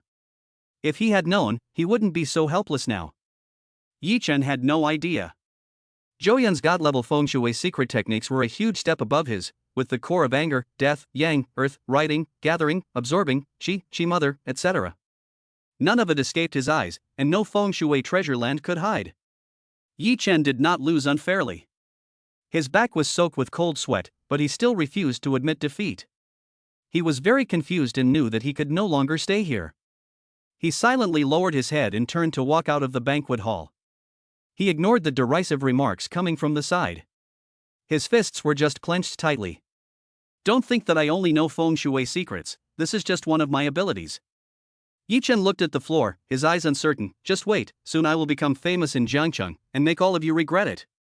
30 years of hardship, 30 years of prosperity, you are all just jumping clowns. He whispered, and soon disappeared into the Jiangcheng hall. Zhou Yun did not stop him from leaving. Because, he was stunned. The voice of the system rang in his head. The host has completed the selection, triggering a new god-level selection. The male protagonist Yi Chen has destroyed the emotional relationship of the host and become a third party. In view of this despicable behavior, the system will release the following 3 options. Option 1, hold a press conference to denounce the adulterous couple, make them famous across the country, and reward them with +2 attributes. Option 2, if you don't return the favor, it's not polite. Reverse the strategy and seduce the woman Yi Chen is involved with, take away everything that belongs to him, and let him feel your terrible counterattack. Reward full charm. Option 3, expel Yi Chen from Jiangcheng and swallow up all his businesses in Jiangcheng, reward 2 billion in cash. Zhou Yun on the stage was taken aback, and the choices in his knowledge sea made him very happy. He didn't expect to have a windfall today. The system's choice is automatically triggered. Only if the choice is triggered will there be a reward. He discovered that Yi Chen was still somewhat useful, at least able to get the always calm system to activate. Without caring that the banquet hall was starting to liven up again, he hurriedly checked the 3 options. The first option required him to hold a press conference and strongly accuse the male and female protagonists in a very grief-stricken manner. Although Zhou Yun thought his acting skills were not bad, this was really demeaning, and he could not do it. What was the matter with the overlord of the tens of billions dollar group crying over a few small fry? He could not even imagine that kind of scene. Although he could get the reward of increasing his overall attribute points, he really could not do it. The second option was to seduce all the women related to Yi Chen with a backhand? To treat others in the same way as they have treated you? Ha, the system is so naughty. Zhou Yun couldn't help but laugh inwardly. This choice was not bad, at least it would let him vent his anger. Yi Chen's career had just started, and he was unfamiliar with life in Jiangcheng. Judging from the plot, apart from Xu Yanran, he had not met any other confidants. However, Zhou Yun remembered that in the original story, Yi Chen was a wealthy family member from the capital who had been cut off from his family because of his dead father and had come out on his own. But he still had a family, with a sister, a mother, and numerous aunts. However, there was very little description of these women, so Zhou Yun didn't know what they looked like or what their personalities were. Let's just consider this an alternative choice. If the third choice doesn't suit your fancy, then don't hesitate. Zhou Yun thought to himself, and then looked at the third choice. Expel Yi Chen from Jiangcheng and swallow up all his assets. This is a good choice. Even if the system doesn't prompt him, he will go after the male protagonist afterwards. After all, as a villain, he has already made enemies with the male protagonist, enemies that will not end until one dies. It is reasonable to wipe them out completely. But the third reward is really lame, only 2 billion in cash. Zhou Yun doesn't lack money right now. What he lacks are various skills that cannot be bought with money, attribute upgrades, and other rewards. To make money, having god-level investment skills is enough, but it just takes a bit more time. Moreover, the conditions for the system to trigger the choice are too harsh, and it is possible that the next trigger will take even longer. Therefore, the opportunity to choose must not be wasted. Therefore, without hesitation, Zhou Yun decided on the second choice with his consciousness. He took the woman next to the male protagonist in the palm of his hand. The reward for charisma is full. Chapter 32, The Charm That Makes the Scalp Tingle, Chen Lao's Request. The system's reward was immediately issued. No one noticed that Zhou Yun's body was slightly glowing. Even if someone with a heart took a glance, they would only think it was due to the special effects of the stage lighting. Zhou Yun just became different in an instant. The skin hidden in his clothes became smooth, with an inexplicable charm, exuding an extremely attractive temperament. His body felt a little numb, as did his face. It was the full value of charm subtly adjusting his whole body, making him extremely perfect. When he raised his head again, an invisible charm instantly spread throughout the room like a nightlight. Some people caught a glimpse of it in the corner of their eyes, and they couldn't take their eyes off it even if they tried. Why do I suddenly feel that Jaicho has become a lot more handsome? Obviously, his appearance hasn't changed, but it's hard to ignore. Let me see, oops, my heart is pounding, Jaicho is so handsome. What's going on? I feel the same way as you guys. Jaicho seems to be glowing at the moment, and has become the focus of the world. He is imposing and at the same time has a bit of the overbearing CEO from novels about him. He is completely in my aesthetic range. Before, I didn't think Jaicho was that handsome, at most he was a bit refined and gentle, but now I feel that no one is more perfect than him. No, I feel that he looks like a delicate young man, weak and helpless, with a charming air about him in every move, endearing and sweet. He's my type, the man I've always wanted.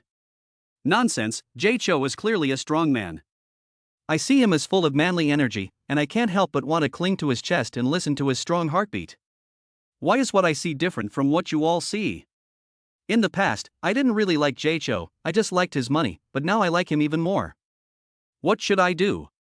Maybe it's because Jaicho's speech just now was so impressive, so domineering, so subversive of our perceptions, and now that he's single again, that's why our mindsets have changed and we've rediscovered what a charismatic man he is. Right, Jaicho is single now, good-looking, and rich. If I could spend a good night with him. I don't dare to think about it. I admit, I'm starting to like Jaicho more and more. Don't fight me on this. Geez, look at your qualifications. Your appearance is not even comparable to that bitch Shu Yenron's. Would anyone look at you? If you ask me, Jay Cho should be mine. After fully exuding his charm, he was really scary. All the women in the ballroom were staring at Jay Cho on the stage with stars in their eyes, sparkling and not blinking. Most of them were the female companions, lovers, daughters, etc. of the wealthy businessmen who had been invited. No matter what kind of woman, from the top to the bottom, Jo Yun could charm them all. They simply couldn't take their eyes off him, and their eyes gradually became unfocused, not knowing what they were fantasizing about. The atmosphere in the ballroom was also full of ambiguity. Many women whispered, and some even had their hearts racing, as love quickly took over their thoughts. Some couldn't help but walk towards the stage, wanting to strike up a conversation with Jo Yun. Not just one, but more and more women were doing so. Even Jing Wanqing was staring blankly at her boss, feeling as if her eyes were being sucked in by a magnet. "Zhou, young master Zhou, you seem different. It's strange, you're still the same as before, but there's just a kind of charm that's hard to put into words. Now you make my heart feel like it's missing a piece. And that piece can only be filled by you." Jing Wanning couldn't help but say. But in less than 3 seconds, her face turned red like an apple, her fingers clutching her clothes tightly, unable to stop blushing with embarrassment. She had never said anything so embarrassing before, and this was the first time she had said it to a man. "Why did I say something like that? I shouldn't have." Jing Wanning muttered to herself. But she couldn't help it, and kept stealing glances at Jo Yun. She suddenly remembered the other night, when she had worked late with Jo Yun and they had eaten dinner together. She wondered if he had been hinting at something. At the time, she had been hesitant, but now she regretted it a little. Jo Yun looked calm on the surface, but inside he was dumbfounded. His charisma was so terrifying that he could feel the scorching stares, as if they were about to devour him. His gaze fell on the women in the hall, and he couldn't help but feel a tingle down his spine. He definitely had to add her contact information when he went down. Therefore, this place cannot be lingered. Jo Yun muttered to himself, and then said to Jing Wanqing, "Maybe it's because you've been spending a lot of time with me recently, and our relationship has deepened, so it's normal to have changed your opinion. Don't think too much about it." Jo Yun yawned and then continued to preach to the powerful and wealthy.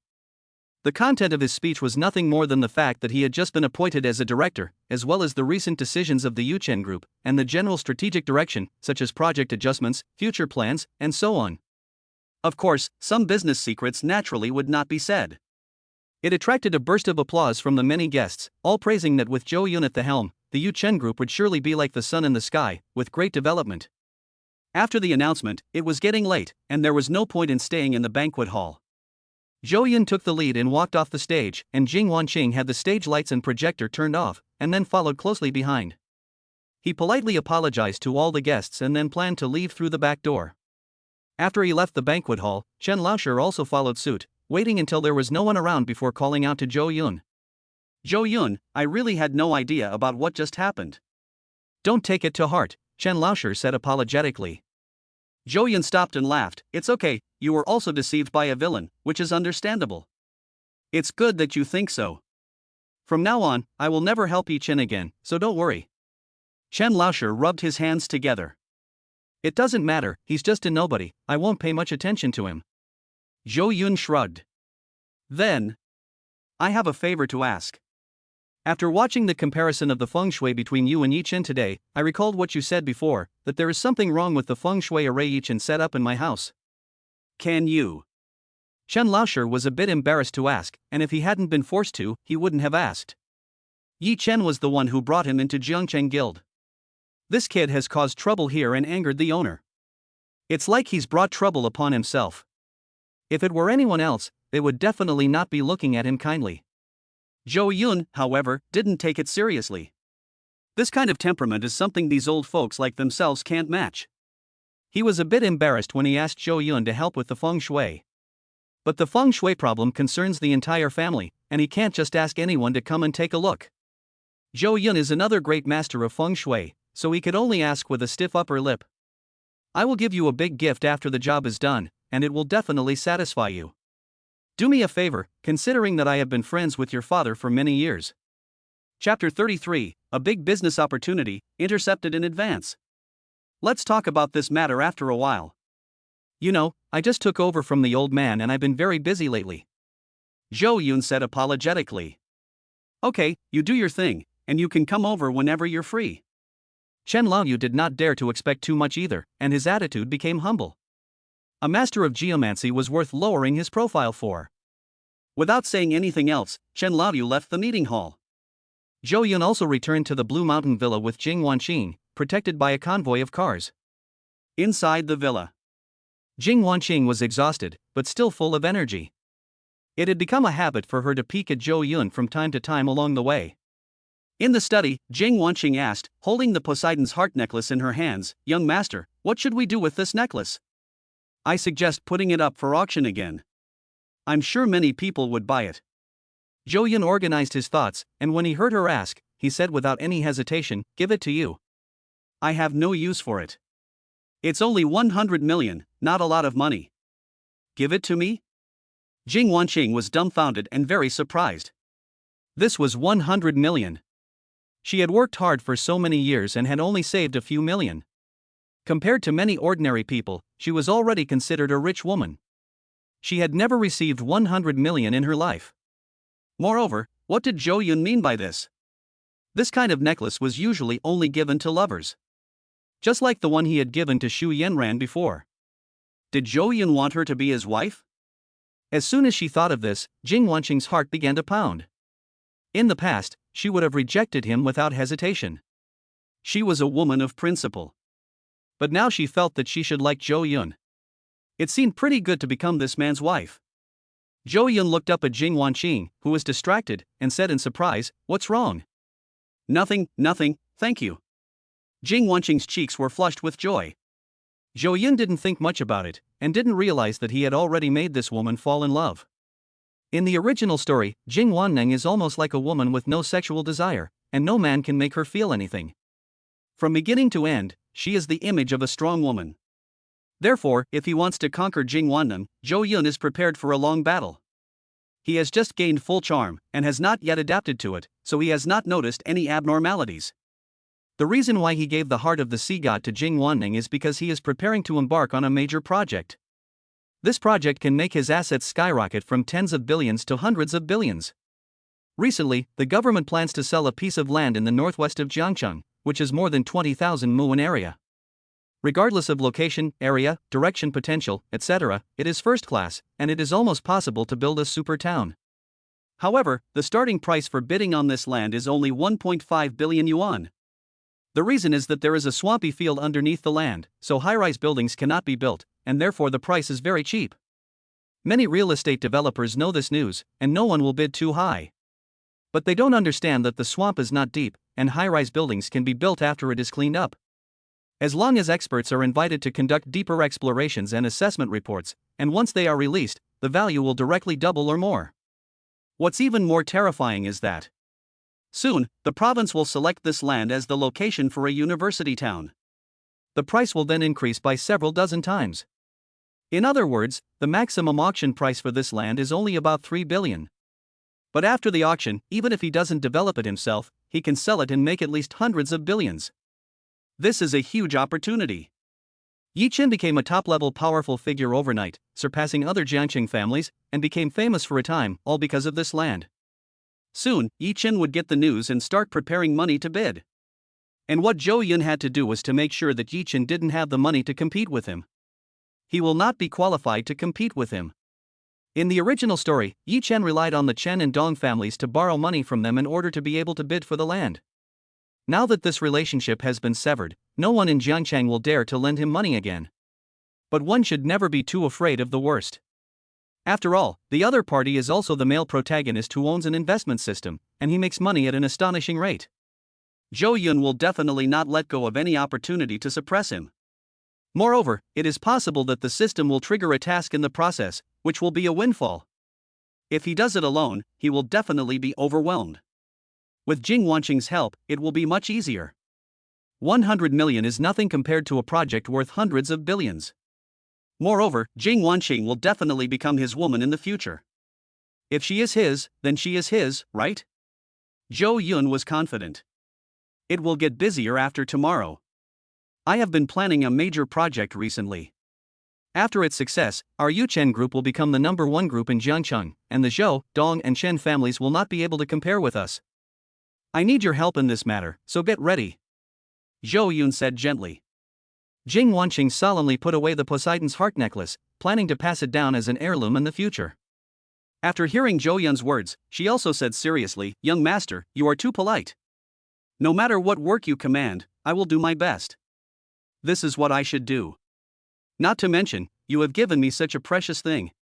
When she finished speaking, she didn't notice that her face was getting redder and redder. Feeling completely refreshed and full of energy, Jing Wanqing suddenly found that she had a goal. That was to push the Zhou family to an even higher position.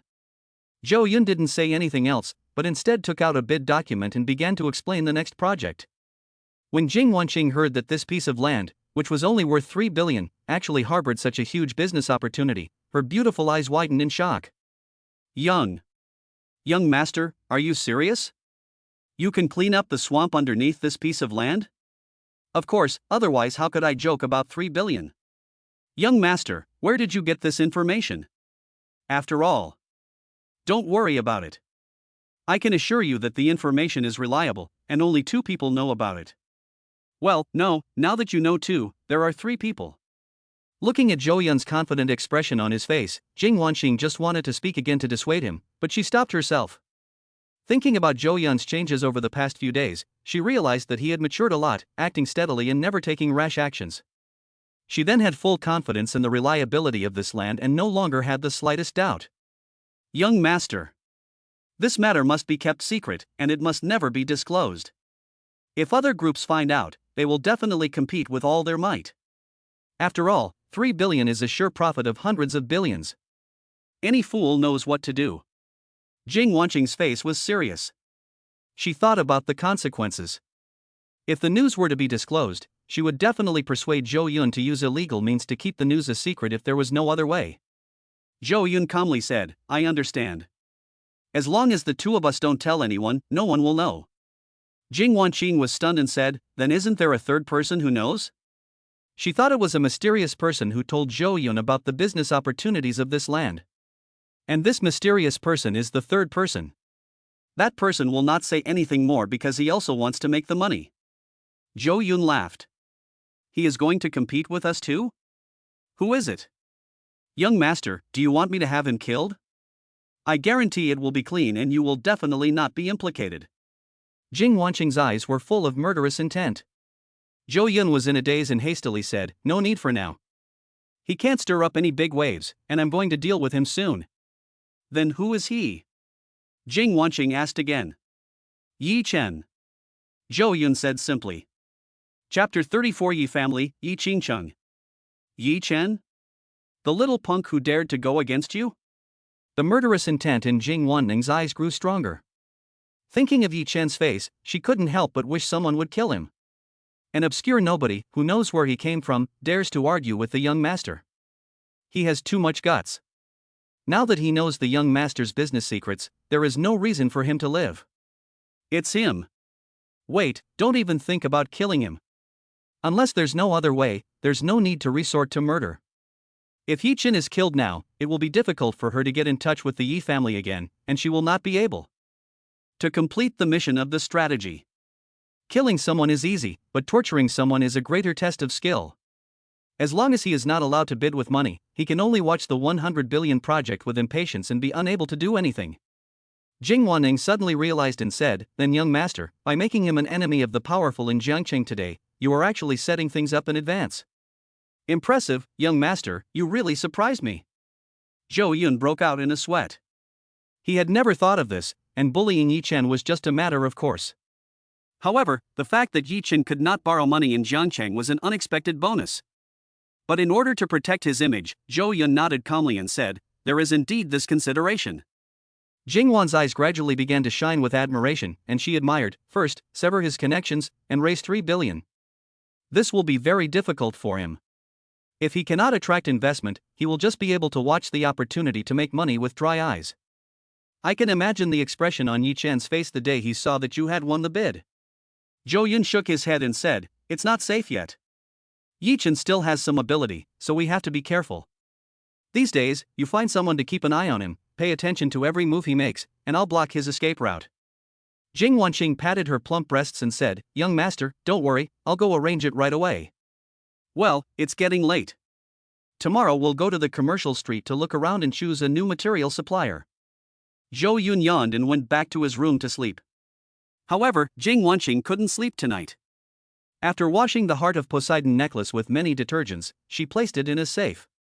Her mind was filled with fantasies about the future, and she simply couldn't stop. That night, there was great unrest among the powerful in Jiangcheng. The Shu family had fallen, and the Yuchen group needed to find a new partner. The gap left behind was enough to create several more billionaires. Many people were jealous and wished they could have a bite of the action. Therefore, multiple suppliers also worked overnight to come up with a plan for a cooperation intention, which they would take to the Yuchen group tomorrow to see if they could get the contract. Of course, after witnessing the power of Zhou Yun, this cooperation plan was no longer as flawed as the Shu family's was. They also did not have a daughter who could win Zhou Yun's favor. Basically, it was a very reasonable contract with various concessions. Some even joined the commercial street project even though they would not make any money. Because after cooperating with a large group, in the future, when cooperating with other companies, this qualification can be bragged about for long-term development.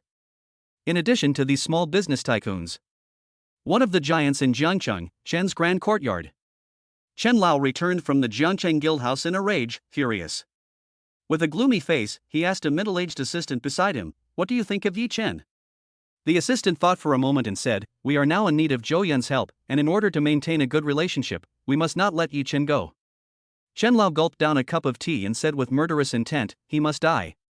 How dare he argue back in front of everyone today? He cannot be spared." The assistant said, "I'll arrange for someone to do it." The assistant understood what the boss meant and immediately took out his mobile phone, intending to notify the underground thugs that the Chen family had been keeping to go and create an accident for Yi Chen. Before he could dial, a servant came forward and said, "Master, there is a woman at the door asking to see you." Chen Lao frowned and said, "Where did this woman come from at this hour of the night? Who does she want to see?" "She wants to see you," the servant said honestly. "See me? What's her background?" Chen Lao was puzzled and asked. The servant replied, "The woman said she was from the Yi family in the capital city, and her name was Yi Qingcheng." "Yi family in the capital city?" Chen Lao let out a gasp, immediately recalling all the information he had about the Yi family in the capital city. No family that could establish itself in the capital city was simple. The Yi family was also one of the most famous plutocrats, with industries in every field, doing business in all provinces and cities in China, and even supplying the military. The family branch alone has thousands of people, and it is as intimidating as a towering tree. Just the apparent wealth is worth $1 trillion, and the Yu Huangding auction house can hardly match it. It is simply not comparable to a group like theirs in Jiangcheng. The difference is like that between an ant and an elephant. If the Yi family stamps its feet, Chen Lao's business in Jiangcheng will be finished, and he will not even be qualified to become a rival. Compared to the Yi family in the capital, the Chen family is like a street vendor. Thinking about the fact that the woman outside is so well connected, he quickly got up and went to the door to greet her in person. He arrived at the front door of the ancient palace-like mansion made of copper. He saw a woman standing outside wearing a white t-shirt, jeans, flat shoes, and a cap. This casual outfit looked very ordinary, but if someone who knew what was good saw it, they would be amazed that it was actually a limited edition designer brand worth tens of thousands of dollars. The woman was still very tall in her flat shoes, measuring 1.77 meters. Her long, smooth hair swayed in the wind, and the exposed skin was white and clean, like a pearl. Her arms were like young lotuses, making one want to hold them in the palm of one's hand.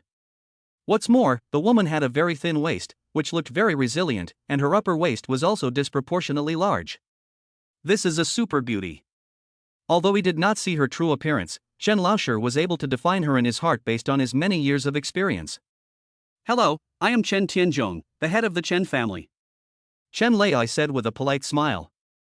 Yi Qingcheng looked up, revealing her flawless features and mesmerizing eyes, and said softly, "Hello, Chen Lai. My name is Yi Qingcheng. I apologize for visiting so late at night and disturbing you." "No bother. It is our honor to have you come to the Chen family, please come inside." Chen Lai made way for her, waving her in. Yi Qingcheng shook her head and said, "No need. I came to the Chen family today to warn you. Yi Chen is from my family, and he is a direct descendant. I hope you won't make things difficult for him." Chen Laosheng's body stiffened, and a huge wave of emotions washed over him. Chen Laosheng had never imagined that Yi Chen would have such a big background. There are many people with the surname Yi in the world, and he simply didn't associate them. After all, why would someone from the Yi family give up a huge industry and come to Jiangqing to start a business? If the Yi family's industry were to reveal even a little bit, it would immediately crush the overlord of Jiangcheng. Nowadays, young people like to play at being a tiger in disguise, don't they? Chapter 35, A Hard Belt Slap. Kneel down. Chen Laorun was full of question marks. Yi Chen, a top-level noble's son, came to me to show off his feng shui and even asked me to take care of him. Is he sick? Chen Laoren quickly figured out a lot of points, and his expression changed in an instant. He smiled insincerely and said, "Miss Yi, you're joking.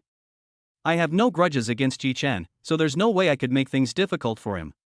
Yi Qingqing nodded and said lightly, "I'm relieved then. Don't worry, after all, I only have one younger brother, and I don't want to see anything happen to him." Chen Lao kept shaking his head, saying, "Of course not. Yi Chen is very smart and amiable, a good dancer, and pleasing to people. No one would deal with him. Smart my ass, he's as arrogant as a fool." Chen added in his heart. Yi Qingqing naturally didn't hear any of this. She took out a card from her bag and had the maid hand it to Chen, then said, "This is my Yi family's VIP free card for the Drunken Dream building in the capital. It's a small token of my respect. It's late, I won't keep you up any longer, goodbye." Yi Qingqing turned around without looking back and gradually disappeared into the darkness. After she had left for a long time, the assistant next to him said in surprise, "Old Chen, the Yi family is really stingy. Who do they think they are, giving away a free meal card? Our Chen family has tens of billions of assets after all. If we eat for free, we'll be the laughingstock of everyone." Old Chen sighed and said with deep meaning in his words, "She wasn't giving a gift, she was telling me that she is a true Yi family member. Only a Yi family member can give away a free meal card from the Drunken Dream restaurant. And the VIP room at the Drunken Dream restaurant costs at least 10 million yuan for a meal." The assistant's eyes widened, and he subconsciously spat out, "Holy cow, that's so expensive, is it dragon meat?"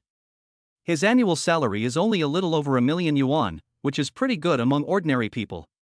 Going to the Drunken Dream restaurant for a meal would be a waste of half his life. Old Chen said nonchalantly, "The ingredients are naturally top-notch, and the service is beyond your imagination. And you can see the Imperial Palace. Of course, the most expensive thing is not the meal, but the qualification to enter the Yi family circle." The assistant sighed and said, "Okay, but why is the Yi family walking here? Where is her car? I remember that our Chen family has a parking lot."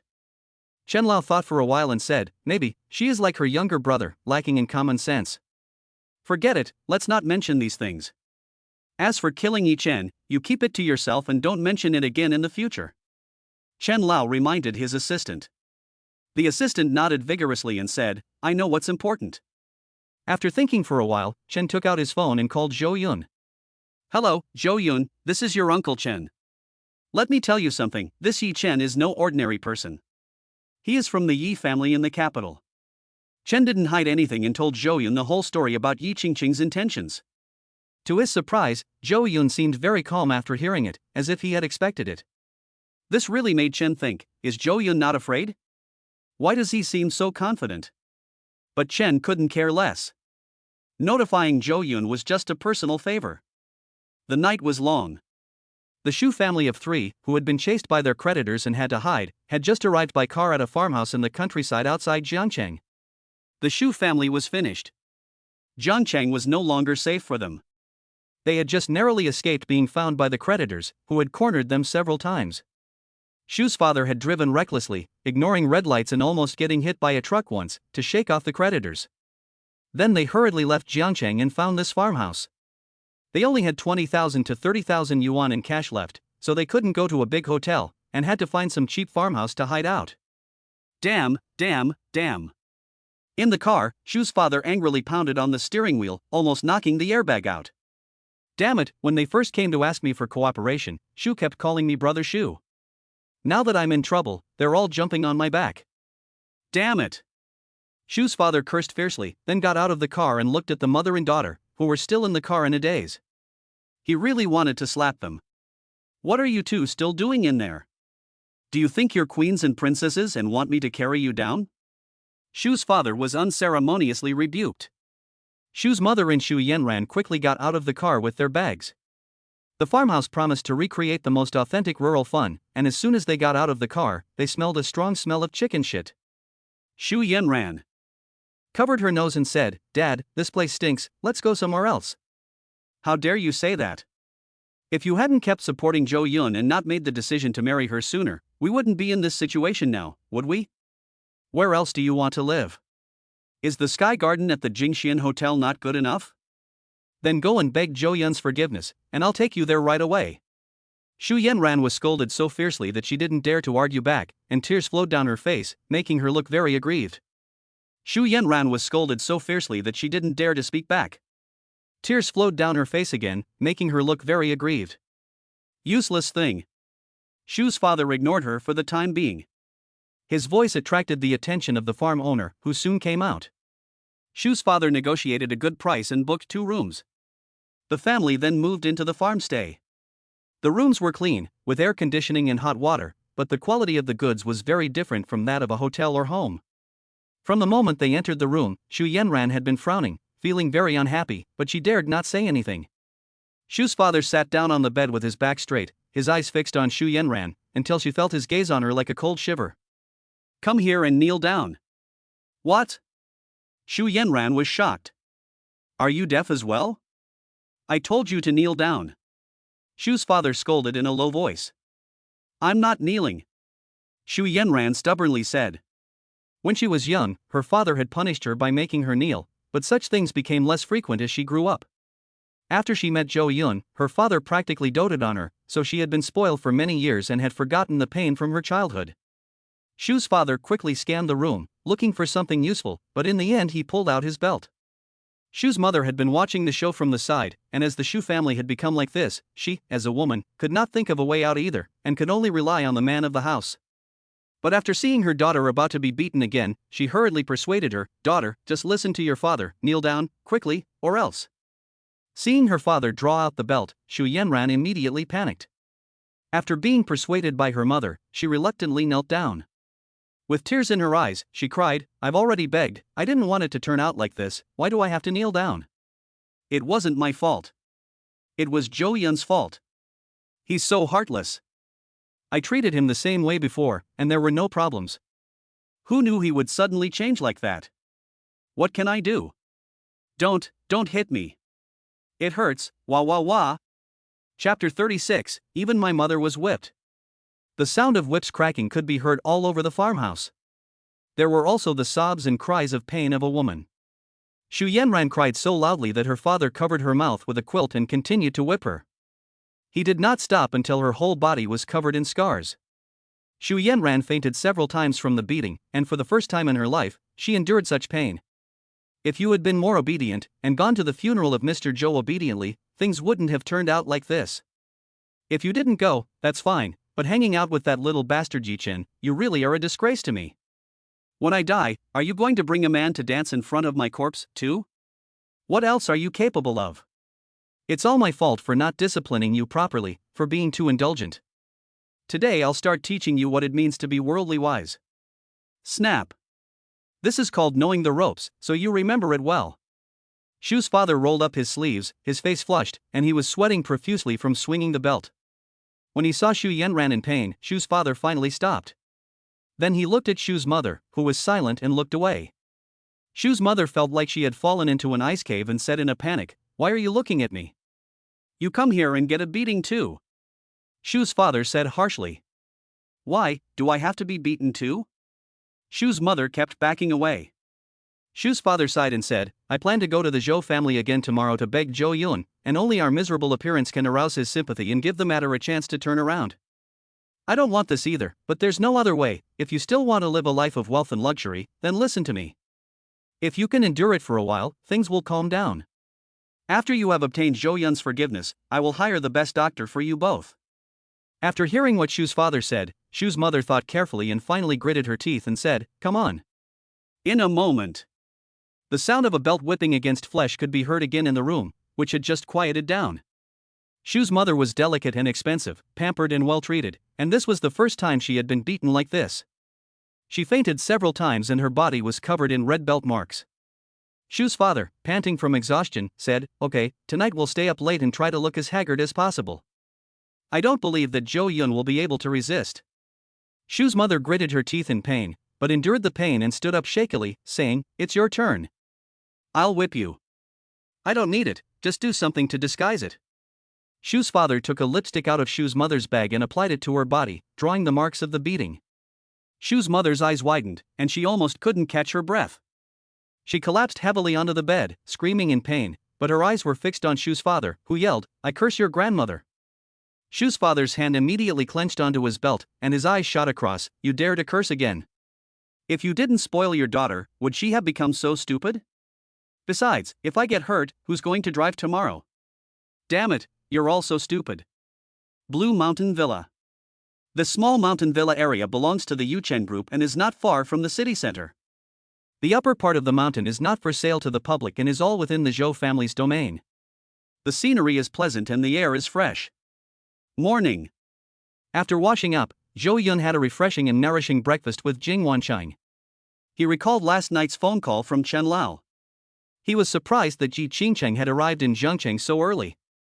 According to the original timeline, Yi Qingcheng would not appear until the middle of the story, when she rescued her younger brother. Then she returned to the capital with Yi Chen to compete for the position of family head, and the killing was so intense that the sky and earth were darkened. Jo-Yun thought about it and felt that it must be the reason for his own time travel that caused the timeline to change, allowing Yi Qingcheng to appear so early.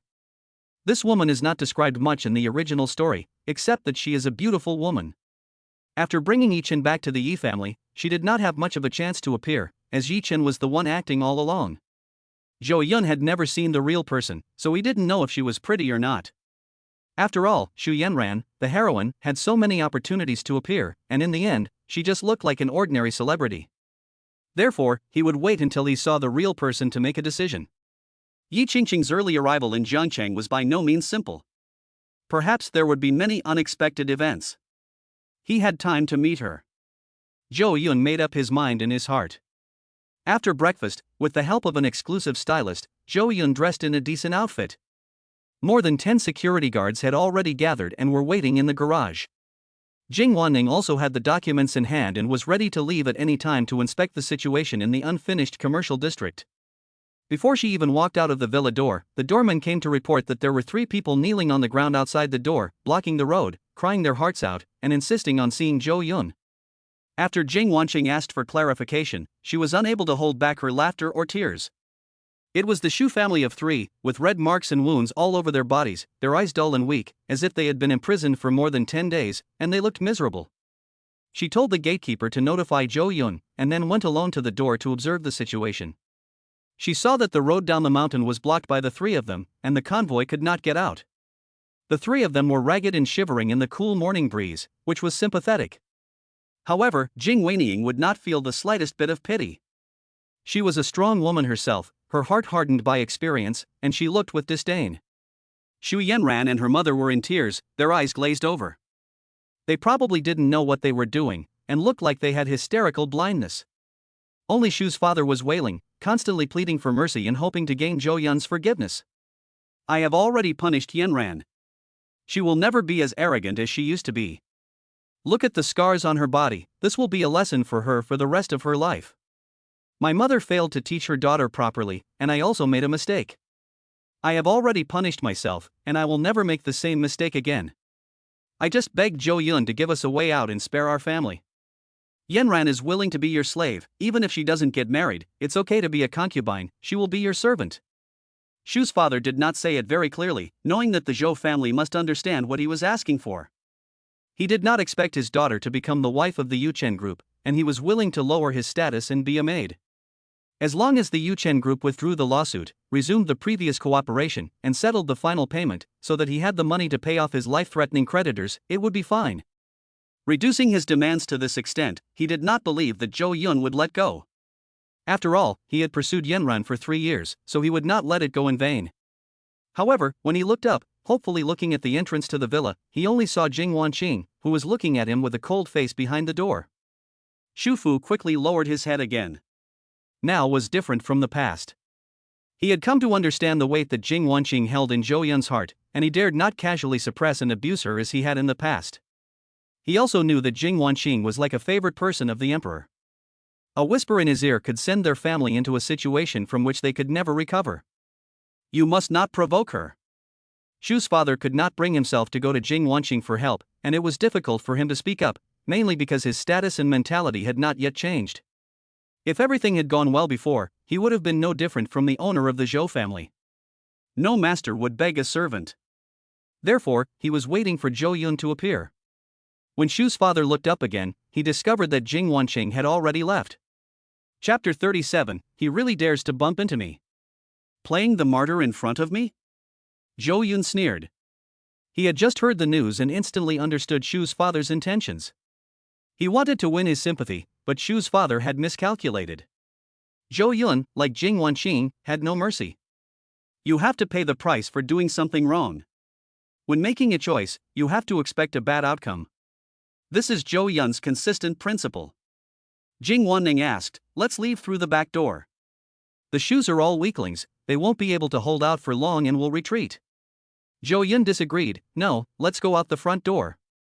I'm not afraid of them. But, the three Shus are blocking the road, the convoy can't get away. Jing Wanning couldn't think of a way out. Then just run them over. Zhou Yun said emotionlessly. Jing Wanning's heart sank, but if they don't get out of the way, someone will die. Jing Wanning felt that she was ruthless enough, but she would only kill people in secret. 2. Crash into someone so openly would inevitably cause more trouble. It doesn't matter, I have a way to settle it, the worst that can happen is a few years in jail.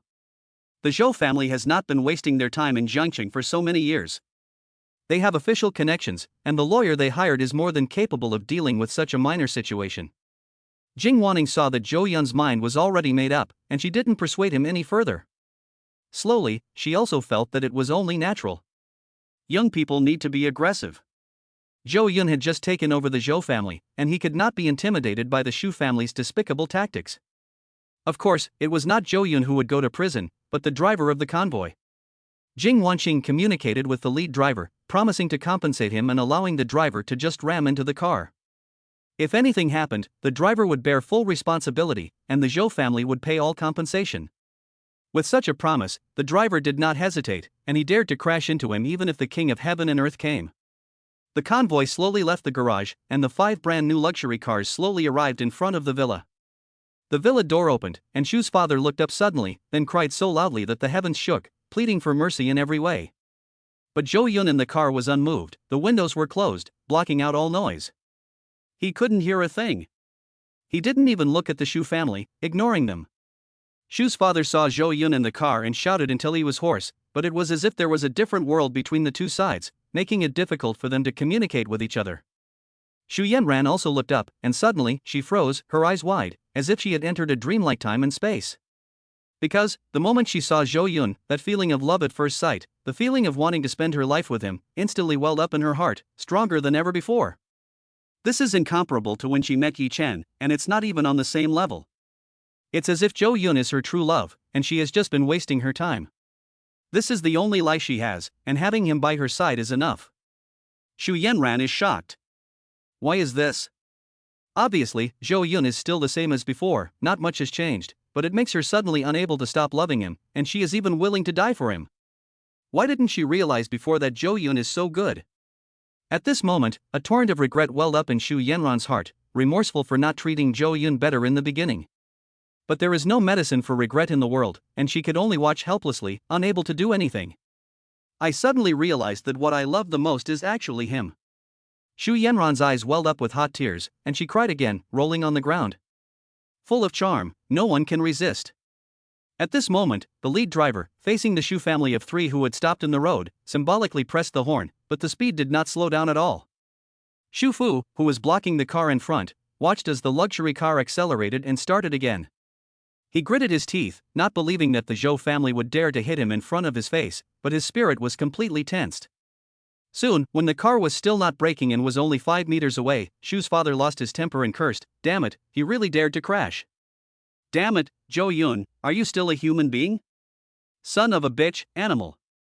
He quickly threw himself to the side, pushing Shu's mother and Shu Yan out of the way, just barely avoiding the roaring luxury car. Then they watched helplessly as the convoy of cars sped past. The three of them looked like beggars by the roadside, at their wits' end, dumbstruck. It wasn't until the convoy had gone far enough that they could no longer see the rear of the cars. Only then did the Shu family slowly get up and leave the Blue Mountain Villa in a sorry state. They had to think of another way. Zhou Yun was determined to drive our family to the brink of disaster. It's all your fault. Tell me why you're such a loser. You can't even pick a man right, you piece of shit. I'll beat the shit out of you. On the way down the mountain, Shu's father couldn't help but be filled with rage, repeatedly lecturing Shu Yanran. The Southern District Commercial Street is the largest project in the hands of the Yuchen Group. After it is completed, it will be renamed Yuchen Square, including a variety of food and entertainment centers. As a local snake, this project naturally makes many people envious. As long as it is successfully built, it will definitely make a fortune. With the termination of the contract with the Shu family and the interruption of material supplies, many workers have also become idle, and the construction site is deathly quiet. With the arrival of the convoy, the person in charge of the construction site hurriedly came to greet him and presented him with the highest level white hard hat, escorting him into the construction site. Zhou Dong is indeed as young and handsome as the rumors say, and he is a talented person. Chen Dong, the person in charge of the construction site, said with a compliment. Zhou Yun didn't change his expression, ignored him, and walked around the construction site. The project covered a huge area, more than 1,300 acres, surrounded by towering office buildings, with a 5-story department store in the middle. The cranes had stopped, the exterior scaffolding had not yet been removed, and the occasional sound of hammering and banging was not lively.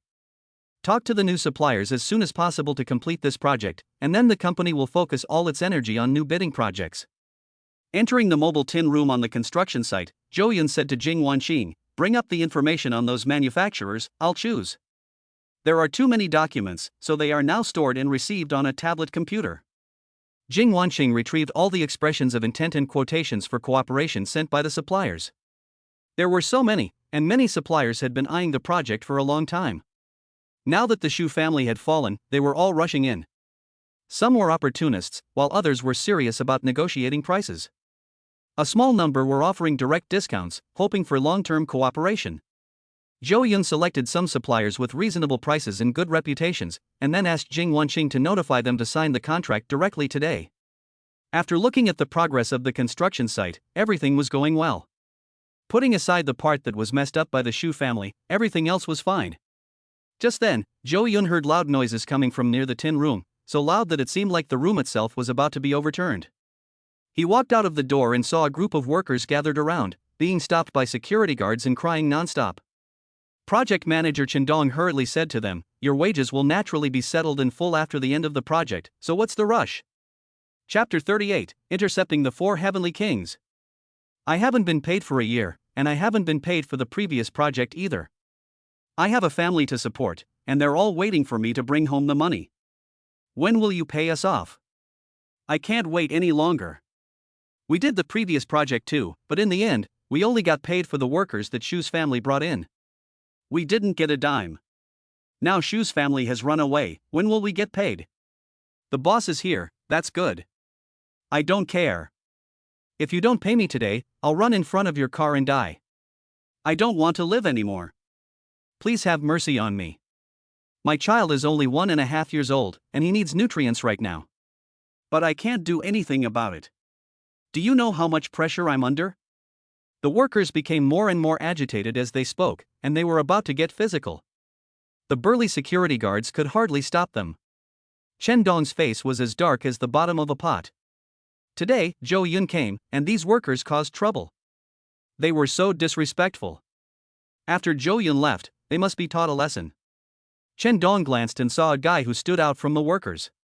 He was over 1.9 meters tall and as strong as an ox, but his face was honest and submissive. His eyes lit up. He had found the perfect candidate to set an example. Sensing Zhou Yun's presence outside the metal door, he immediately straightened up and yelled at the guy, "You, Cheng Dama, come over here right now." The burly worker named Cheng Dama glanced around nervously, and after making sure it was him, he had the urge to run away. But he couldn't escape with so many workers watching, so he had no choice but to come forward with a stiff upper lip. Cheng Dama said with a grievance, "Leader, just give us the money, we're really going to be poor soon." "You want money, you brat? You eat the most in the canteen every day, you're worth 10 of the others." Chen Dongyi was bossy, trying to show Zhou Yun his management authority. "I'm lucky not to be asking you for money, and you're causing trouble with them. Starting tomorrow, you're fired, so get your things and get out of here." As soon as Cheng Dama heard this, he panicked and started spinning around in a panic, saying, "No, I won't say it anymore, I'll go back, okay?" "No, you have to go now." Chen Dong felt absolutely cool at that moment. A strong man who was feared by everyone, with his fate in his own hands, this feeling made him feel giddy. While lecturing Cheng Dama, all the workers who were causing trouble around him quieted down, and they all became like cocks that had lost their fight. No one wanted to be kicked off the construction team, because once you leave, it's hard to get your money back. They were angry, but there was nothing they could do. Some people wanted to stand up for Cheng Dama, but when they thought about their families at home, they just gave up. Cheng Dama's eyes instantly flared with anger, his face turning red as he clenched his fist, the veins on his hand bulging. But he didn't know what came to mind, so he held back, dejected, and didn't say anything. Chen Dong was also startled. If Cheng Dama had punched him in the head, his head would have turned into a pinwheel. Fortunately, Cheng Dama, as the most easily bullied person on the construction site, softened. To the side. Zhou Yun witnessed what happened and felt very uncomfortable. Although he had become a capitalist, he was definitely not a scumbag who bullied even the bottom-level migrant workers. He had great respect for the people at the bottom of the social ladder.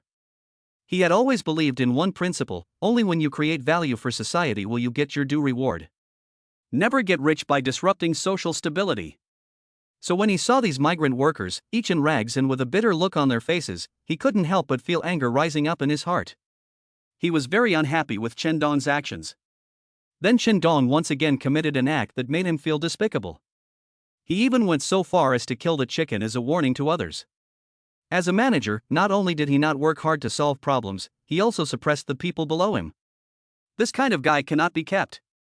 But to his surprise, the chicken that was killed looked somewhat familiar. After thinking about it for a moment, he remembered something and couldn't help but show a look of joy. Cheng Dama, one of Yi Chen's right-hand men in the original story, is known as one of the 4 heavenly kings, famous for their strength. His personal combat power is off the charts. It is not uncommon for him to single-handedly fight off a dozen special forces soldiers. He has blocked knives and bullets for Yi Chen and survived several near-death experiences. Like a cockroach, he is incredibly resilient. He has helped Yi Chen do a lot of dark deeds and can be said to be one of the heroes of his later business empire. Zhou Yun was of course very happy to have met Cheng Dama here, who had not yet been recruited by Yi Chen. If he can recruit him and make him work for him willingly, he will have a huge security guarantee. No security team can match the importance of Cheng Dama alone. After observing him carefully, Zhou Yun secretly marveled. He is worthy of having practiced Baji Quan since childhood. With a body like a fat cow, powerful and knotted muscles, and thighs that are stronger than steel bars, anyone who sees him has to walk with their heads bowed, not daring to provoke him at all. He is incredibly fierce. So, with the idea of intercepting the thief, Zhou Yun waved to Chen Dong and said, "Come here and tell me what's going on." Chen Dong immediately nodded and hunched his shoulders, trotting over to Zhou Yun's side and flattering, "Zhou Dong, these are all unruly workers, thinking about getting paid before the construction period is over." Zhou Yun said unhappily, "Then why did I hear that on the last project they didn't get paid, but the workers brought by the Shu family got paid instead?" "All the Shu family's workers have been dismissed by Jing Wanning. This construction site has basically been emptied of anyone related to the Shu family." Chen Dong grabbed his ear and said, "This. Speak." Zhou Yun glared and snapped. "Because the Shu family took all the money. I don't have any money to pay here either, so..." Chen Dong cried. Zhou Yun said coldly, "So, you were lured by the Shu family and suppressed the matter, without notifying the group, and just refused to pay the workers' wages." Chen Dong suddenly broke out in cold sweat. Zhou Yun was not old, but it seemed as if he had seen right through him. Zhou Dong, it was the Shu family who forced me to do it, I didn't want to." Chen Dong hurriedly said. Zhou Yun, however, no longer wanted to hear his explanation, but instead told Jing Wanning, who had arrived, to check his accounting data from all these years, and regardless of whether he had done anything wrong, to dismiss him immediately. If there was corruption, he would be handed over to the court to be held accountable. "I don't want to see him working in the Yu Chen group again." Jing Wanning's pretty face was covered in ice and frost, and she nodded, saying, "I'll get right on it." Chen Dong was suddenly scared out of his wits, and he sat down on the ground with a shocked expression. As the person in charge of the construction site, he was not clean at all and could not withstand any investigation. He knew he was finished. The sky turned dark, and he was about to faint. Zhou Yun, however, no longer paid any attention to him, but stopped Cheng Dama, who was about to leave, in a despondent mood. Please stay. Chapter 39, 3,000 is not enough, I make millions a month. Cheng Dama turned around in confusion, looking at the young man in front of him, who looked refined, and his heart was nervous. Zhou Yun was wearing a close-fitting white shirt and Western-style trousers, and he looked clean and tidy. At a glance, it was obvious that he was not a manual laborer, and the clothes he was wearing indicated that he was either rich or noble. You called me? Cheng Dama was still not sure what was going on, and just now he had seen the detestable Chen Dong inexplicably sitting on the floor. I'm the one who called you. Zhou Yun said kindly, hello, my name is Zhou Yun, I'm the chairman of the Yuchen Group. Well, that is, your boss. He saw that Cheng Dama didn't know what the chairman meant, so he used a more colloquial expression. Cheng Dama didn't have much education, and he grew up practicing martial arts, so he didn't have much social experience. Big boss. You want to ask me for the money for the food. But I don't have any money. Cheng Dama was shocked, but said nervously.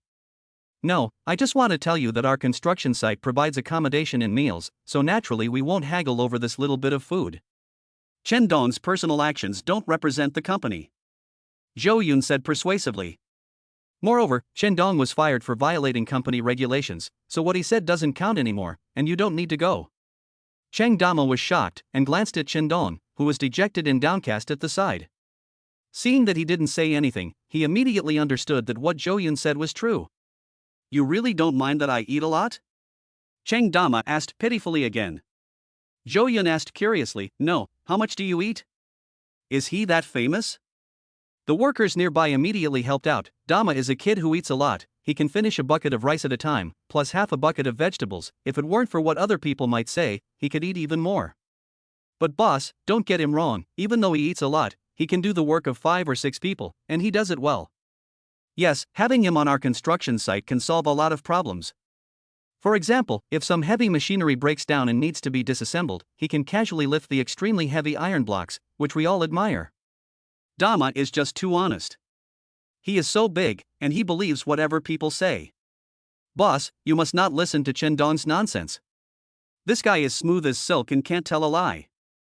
Many workers spoke up for Cheng Dama, thinking that Zhou Yun had also dismissed him because of the amount of food he was given. Zhou Yun was surprised and secretly laughed to himself. Standing next to Cheng Dama, he realized that his height of 1.8 meters could only reach his shoulders, and it felt like he was standing next to a tall person, full of security.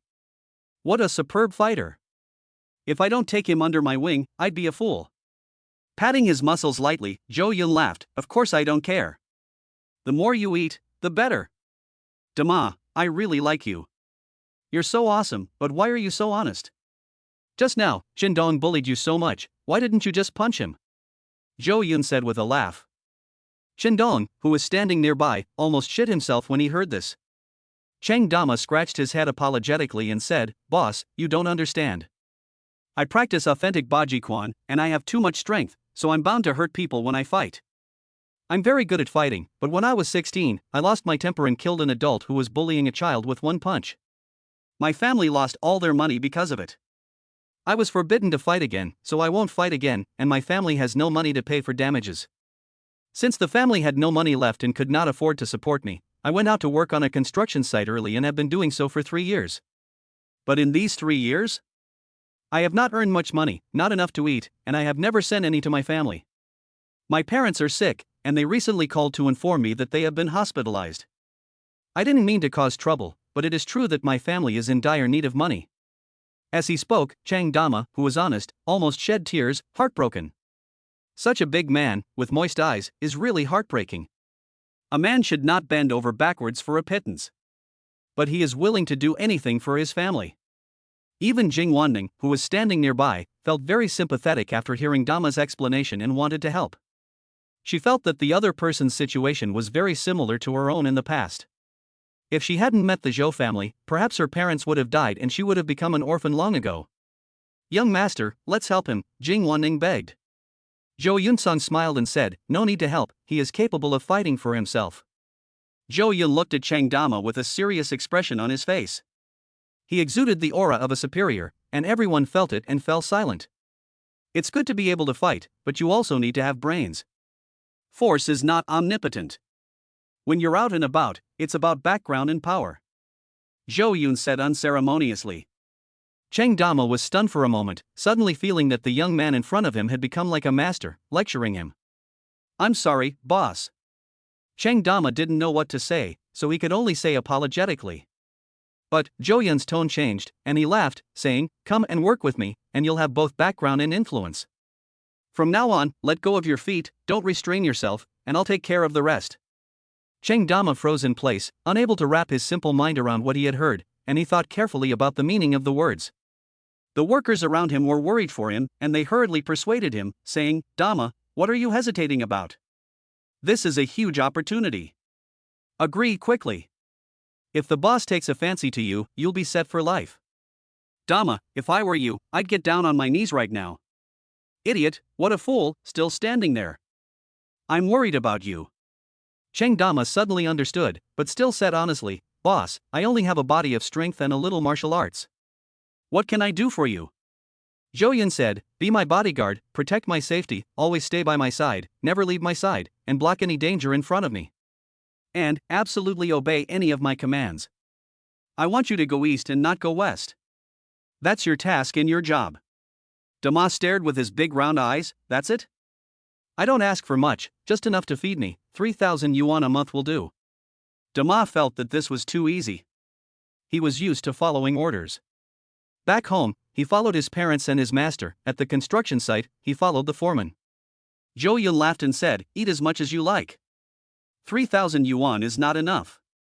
As my personal bodyguard, you'll start at 1 million yuan a month. If you do well in the future, you can get a pay rise. Today, I'll have your sick parents sent to Jiangcheng and find the best hospital for treatment. I'll pay for everything." These were shocking words. When all the workers heard these offers, their eyes reddened with envy. They wished they could become like Dama. This stupid kid has become very successful. Many of his fellow workers felt sour and jealous, seeing their once friend become rich, and feeling even worse than losing money themselves. Annual salary of 10 million. Damn, Damu has become rich, don't forget about me. I moved bricks with you. I'm so envious, my teeth are grinding. No wonder he's a big boss, he's generous and unreasonable. But Damu really deserves this price, it's just that no one has ever discovered his merits before. Chapter 40, Is There Such a Good Thing? Chang Dama, however stupid, understood what was going on. For a moment, the big man burst into tears, repeatedly saying that Jo Yun was like a second parent to him. 1 million yuan monthly salary is important, but what is more important is that Jo Yun arranged for his parents to come to Jiangcheng for treatment. This kindness is enough to make him burst into tears. Don't worry, boss. In the future, if someone wants to hurt you, they will have to step over my dead body. No one can touch you as long as I'm alive. I will risk my life to protect you. Believe me, I may not be very smart, but I value loyalty above all else. You just wait and see." Chang Dama shouted loudly, swearing repeatedly, his eyes looking more serious than ever. Then he rolled up his sleeves, showing off, and said, "Boss, I'll show you what I can do. If you really think I'm worth 1 million yuan a month, you can decide later." With that, he walked towards a digger in front of him. Jo Yun looked at him curiously, and everyone's attention was on him. He saw that Dama walked over to the excavator, stepped forward with his right foot, and half squatted into a horse stance with his knees bent. Then, with a roar, he saw his feet sink suddenly, the ground sinking half an inch and dust flying. His elbows slammed into the excavator, pushing the huge machine 5 meters away and causing it to collapse with a loud crash. This immediately caused the workers to exclaim in awe. "This is a fucking monster, a human-shaped dinosaur. If this hit a person, it would be terrible, like being hit by a fast train, spitting blood and flying tens of meters away." Those present were treated to a feast for the eyes. Before, they only thought that Cheng De had powerful strength, but they never imagined that his kung fu was so terrifying. Dama took a few big steps back to Jo Yun's side and asked humbly, "Boss, this is the Iron Mountain resting technique from the Baji collapse. I was afraid of damaging the excavator, so I didn't use my full strength, but I could actually have gone a bit harder. Zhou Yun smiled contentedly and said, "That was very good." In fact, he was also very surprised inside. He knew that Dama was very powerful, but he didn't expect him to be this good. I guess the generals of the Dragon King in the novels were only this good. In ancient times, they would have been people who expanded the territory and dominated a region. He got a bargain, a great bargain. Feeling very pleased with himself, Zhou Yun continued, "I wonder what it would be like if I ran into someone. Well, go and use the Iron Mountain press on Shendong, and I'll take responsibility if anything happens." He ordered Chen to do something, just to see if Chen would obey. If Chen couldn't get past the hurdle in his heart, then Zhou Yun's expectations of him would be lowered. Cheng Dama did not hesitate to stride towards Shendong, his face covered in ferocity. He had long been unhappy with him, so naturally he would not hold back. He did not lie when he said that he would immediately do whatever Zhou Yun commanded, without a second's hesitation. Shendong was almost scared to death, but luckily he quickly reacted and ran as fast as he could, using every ounce of strength he had to escape, without even saying a word to beg for mercy. No kidding, being hit by a horse is no joke, it could cost you your life. Cheng Dama was about to go after him, but Zhou Yun immediately stopped him, saying, "Forget it, it's not worth getting angry over such a small person." Very good, Dama, you really deserve 1,000,000 yuan monthly salary. Go and bring the luggage over and put it in my convoy. Don't take any useless clothes with you, I'll have Jing Wanning, that is, the beautiful woman next to me, give you a 1-month salary advance. Then when you have time, go buy some new clothes yourself. Oh, and don't buy anything too cheap, or it'll look bad having you around.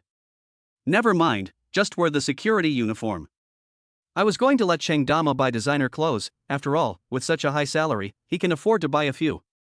But when I thought about it, he's been poor his whole life, and has never seen a life of luxury, so I guess he thinks the most expensive clothes are only $100.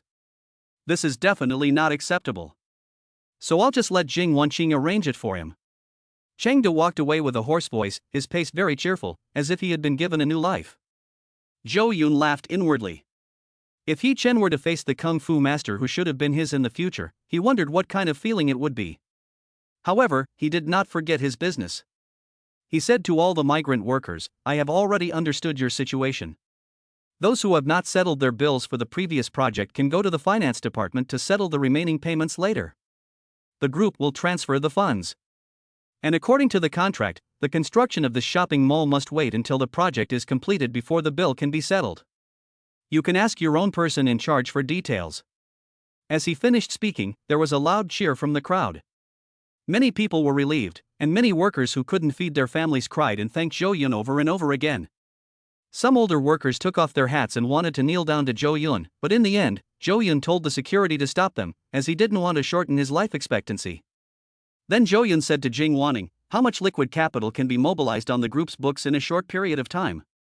Now 95% of the entire company's shares are his, and he can completely mobilize these funds on his own without notifying anyone.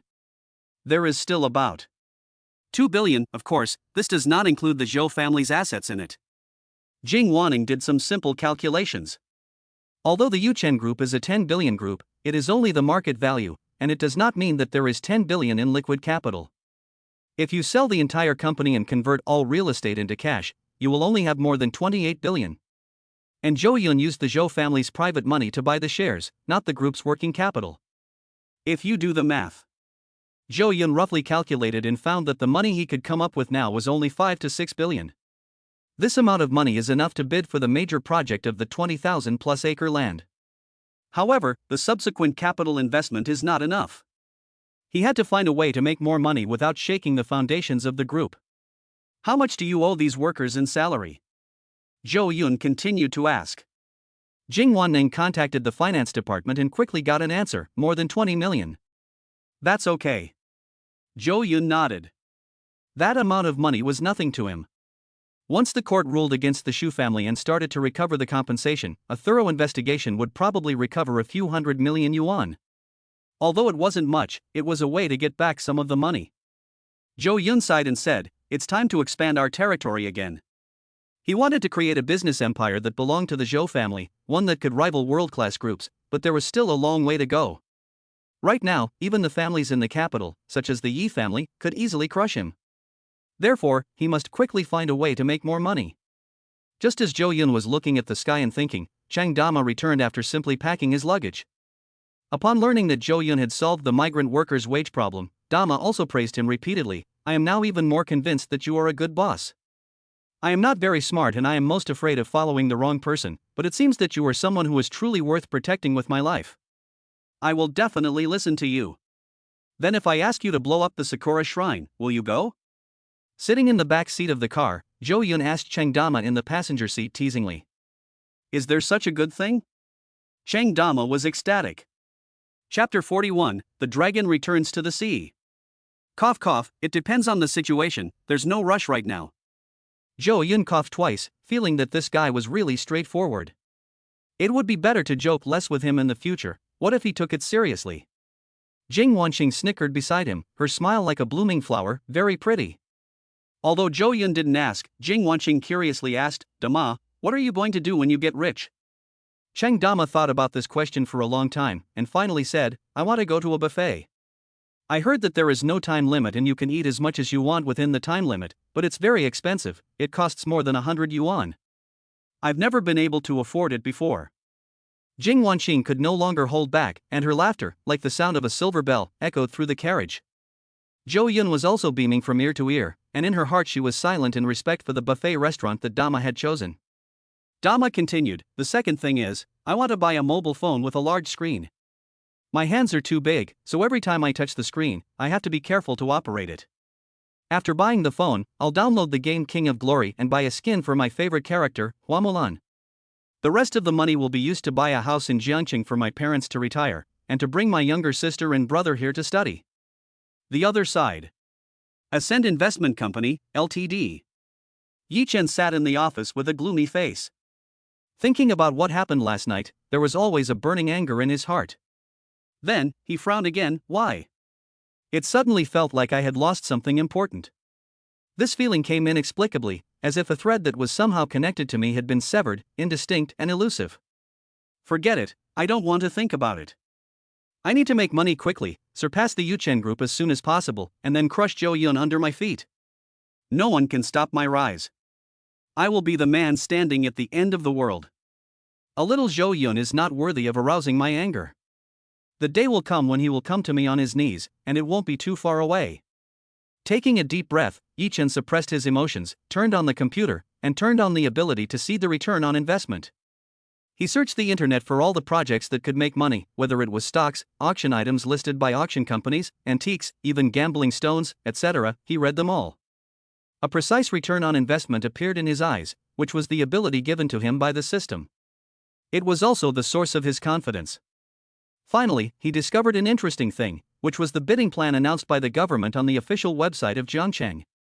But before he had time to take a closer look, the door slammed open and a beautiful woman wearing casual clothes and a slimming figure, wearing a cap, walked in. The receptionist who chased after her from the door said in a flustered voice, I'm sorry, Mr. Yi, I couldn't stop her. Yi Chen looked at this beautiful woman with a look of indifference in his eyes and said to the receptionist, it's fine, you can go back to work. The door closed, and the beautiful woman turned out to be Yi Chen's sister, Yi Qingcheng. Yi Qingcheng simply sat across from Yi Chen, her cap covering half her pretty face, her long, straight legs resting on the desk.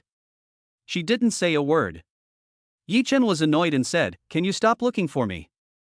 I've said it before, I don't want to go back to the Yi family, I can make a name for myself on my own.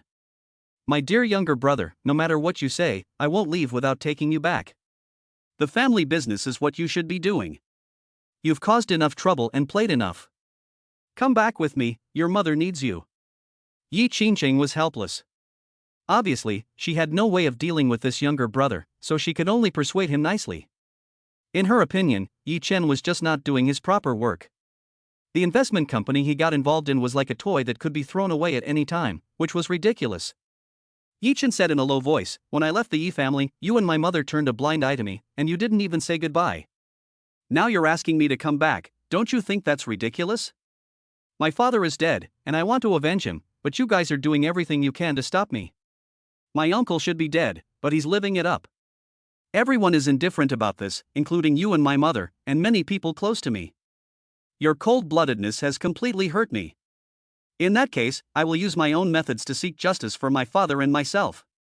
Why should I be used by you? I've had enough of that kind of life. I want to make my own way in the world. I left the Yi family, like a dragon returning to the sea, swimming unrestrainedly. This prison can no longer hold me back. Yi Chen growled, his hands gripping the table legs with all his strength. Madness and unyieldingness shone in his eyes. He looked like a trapped beast, struggling desperately with a ferocious air. Yi Qingqing looked at him and sighed slightly, explaining, "It's not that Mom and I don't care about you, but we think that going out for a little while would be the best choice for you at the time. Under those circumstances, if you kept your anger up and didn't know how to hold back, it would be easy for you to encounter a counterattack from Big Uncle's faction, and your life would be in danger. Your mother and I were only trying to protect you. Your uncle is now the head of the family, and there are many ways for his family to get rid of you. Even if we knew that he was responsible for our father's death, what could we do? We had no evidence. Without our father to protect us, how could your mother and I fight him and protect you? So, even if you were angry, you had to bear it and not be unreasonable. That's why we didn't try to stop you when you left home. Now the time has come. Rumors are spreading in the main house that my eldest uncle is seriously ill and may not recover. This is a kind of retribution. It's time for you to go back and fight with your cousins." Yi Qingcheng explained the reason for her visit, hoping that this stubborn younger brother would understand his mother's good intentions. This younger brother is indeed sometimes thoughtless, but he is the only man in the second house, and all the heavy burdens are placed on him. However, Yi Chen said disdainfully, "It's the same old story, trying to trick me again. I'm sick of it. My uncle is seriously ill? Unfortunately, my time is too short to kill him myself. I hope he can hold on a little longer. When I rise to power on my own, I want him to see that I'm just as powerful as the Yi family was in its heyday. I really want to see the look on his face then. Okay, I get it. I won't go back. You can forget it. Get out of my company quickly. You are not welcome here, and don't come looking for me in the future." Yi Chen's voice was devoid of any emotion.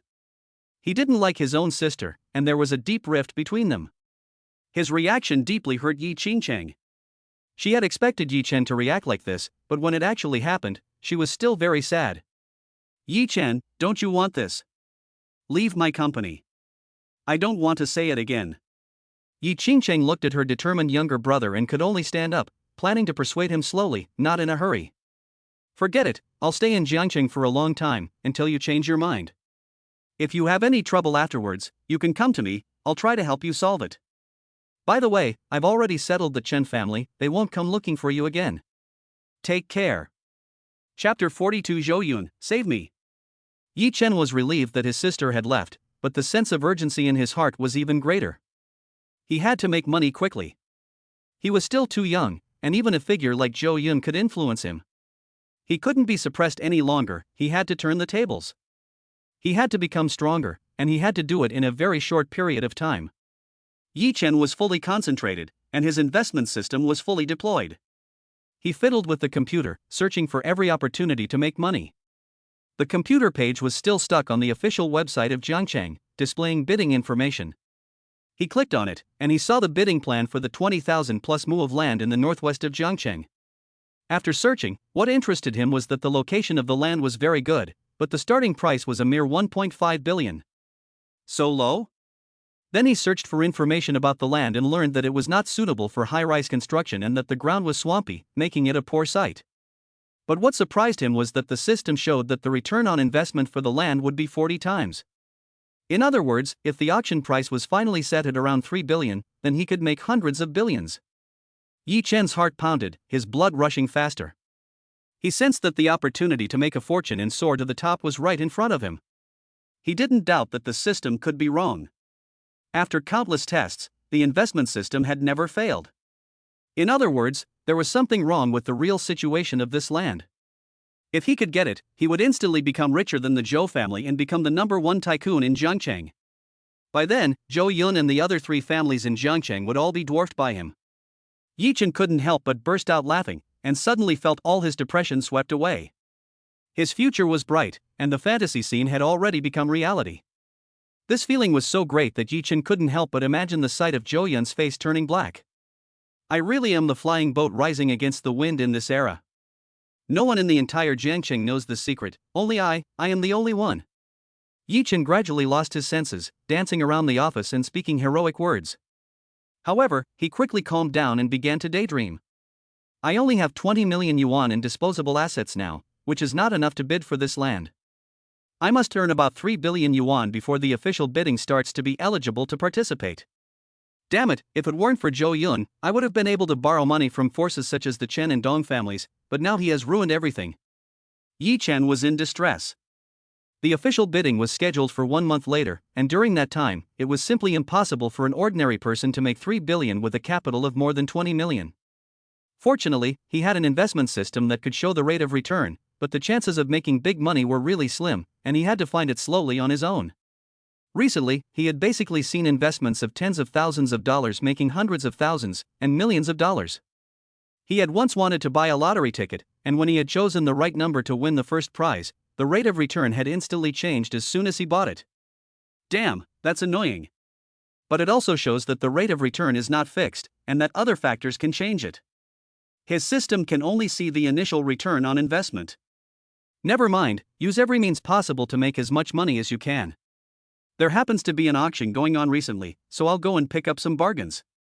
I saw a few good things on their website that should be worth quite a bit of money. And hurry up and get more investment users to develop, so that the company's funds become more and more abundant. By the way, not just anyone can bid at auctions. You have to have the right qualifications. I have to solve this problem first. I don't know the other families in Zhangcheng well. They are afraid of the Zhou family, so none of them will help me. But the Shu family has a grudge against the Zhou family. They are being chased by their creditors right now. If I lend them a hand, they will definitely agree to cooperate with me. Their debt is at most just a few billion. By then, I will have made hundreds of billions, so this is just a drop in the bucket. Yi Chen made up his mind, bought some stocks that were bound to rise in the short term with the capital, and immediately left the company to call Shu Yanran. Chen's compound. Zhou Yun took the time to visit Chen Laosher and solve the feng shui problem in his house. Chen Laosher treated him with courtesy and politeness, without any of the airs of the older generation, and ushered him into Chen's compound. This big guy by your side is not bad, judging from his physique, he must be able to fight. Chen Lao looked at Cheng Dama next to him and was slightly shocked, feeling that a beast had entered the family.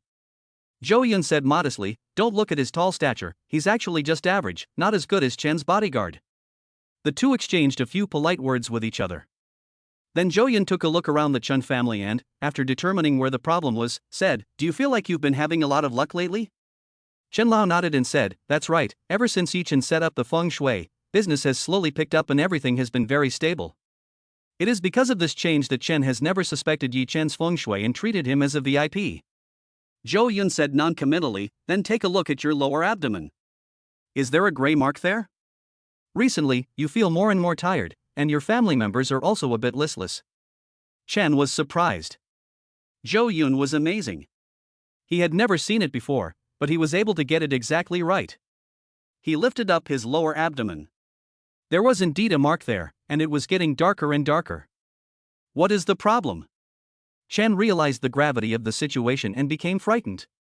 Zhou Yun sneered, "Yi Chen is not proficient in his art and only knows how to set up formations, which has boosted the vitality in your family quite a bit, but it has also allowed the dead energy to boil, damaging the foundation and forcing growth at the cost of the roots.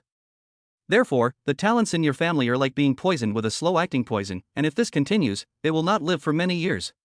Moreover, even if the entire feng shui is destroyed, it cannot be eradicated, because the dead energy emphasized in feng shui is already surrounding your family, and it cannot be gotten rid of with ordinary means." Chen Lao stared with wide eyes, terrified. If what Zhou Yun said was the truth, then it would be terrifying. If the entire family died out in 3 years, what use would it be to make more money, and to give it away for free to others? If you become rich and powerful at the cost of such a horrible way, you don't want that kind of luck. What he hated was that Yi Chen had sworn an oath when setting up the geomantic array, promising that there would be no problems, but had not told him about the aftereffects. This guy really was ambitious and not a good person. If he didn't know, it would be fine. But if he had known and deliberately concealed it, then how deep and cold his heart was creepy. Chen Lao was sweating profusely. He had almost killed his entire family, and everything had come to nothing. Even his young grandson had to die tragically. That son of a bitch, he better not fall into my hands one day, otherwise. Chen Laosher gritted his teeth and trembled with anger. But in the end, he held back, thinking about Yi Chen's background, and in the end, he had no choice but to shut up. The Yi family in the capital is one he can't afford to provoke. Chen Laosher looked at the calm and indifferent Zhou Yun and knew that he must have a way out. He quickly flattered and begged for leniency, saying, "Zhou Yun, save me." Chapter 43, Your disappointing younger brother has misunderstood you.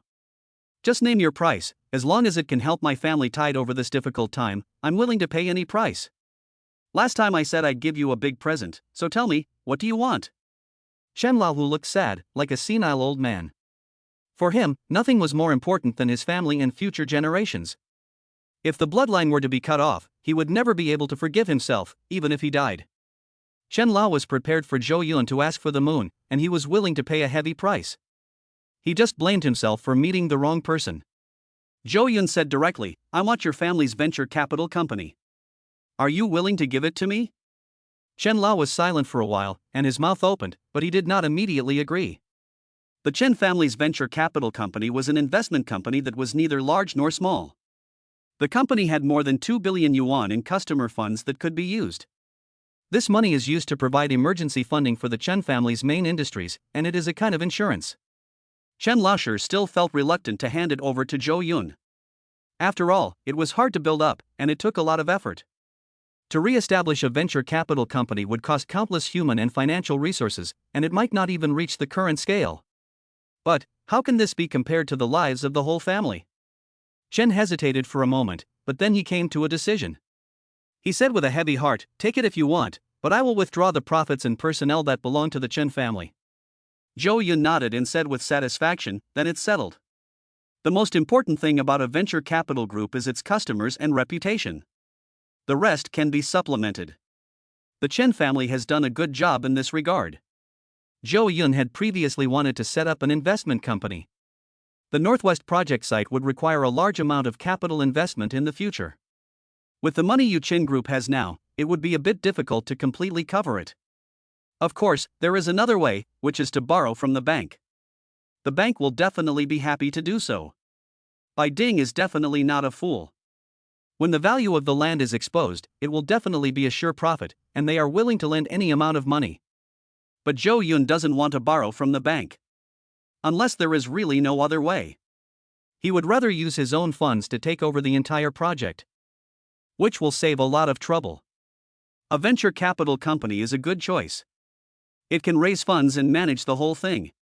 And it's good for the future development of the Yu Chen Group. Zhou Yun also thought about re-establishing a financial company, but it takes too long to attract customers. It's better to just use an existing one. Jing Wanning didn't come with him today, as she was dealing with other matters at the company. After Zhou Yun had personally negotiated with Chen Lao, the middle-aged assistant went to the group to coordinate with Jing Wanning. He spent a lot of time at the Qin residence, instructing the servants to rearrange the furniture, and making sure that the building structure in the compound would be changed during that time, as well as the rockery and pond. Finally, the feng shui problems were settled. Old Chen felt refreshed, and the gloom that had been weighing on his heart inexplicably disappeared. He felt full of energy and everything looked pleasing to the eye. "I can't read you anymore. Zhou Yun, before I always thought that you're ignorant, but now it seems that I really am getting old. I have also hired many feng shui masters before, but the effect was minimal.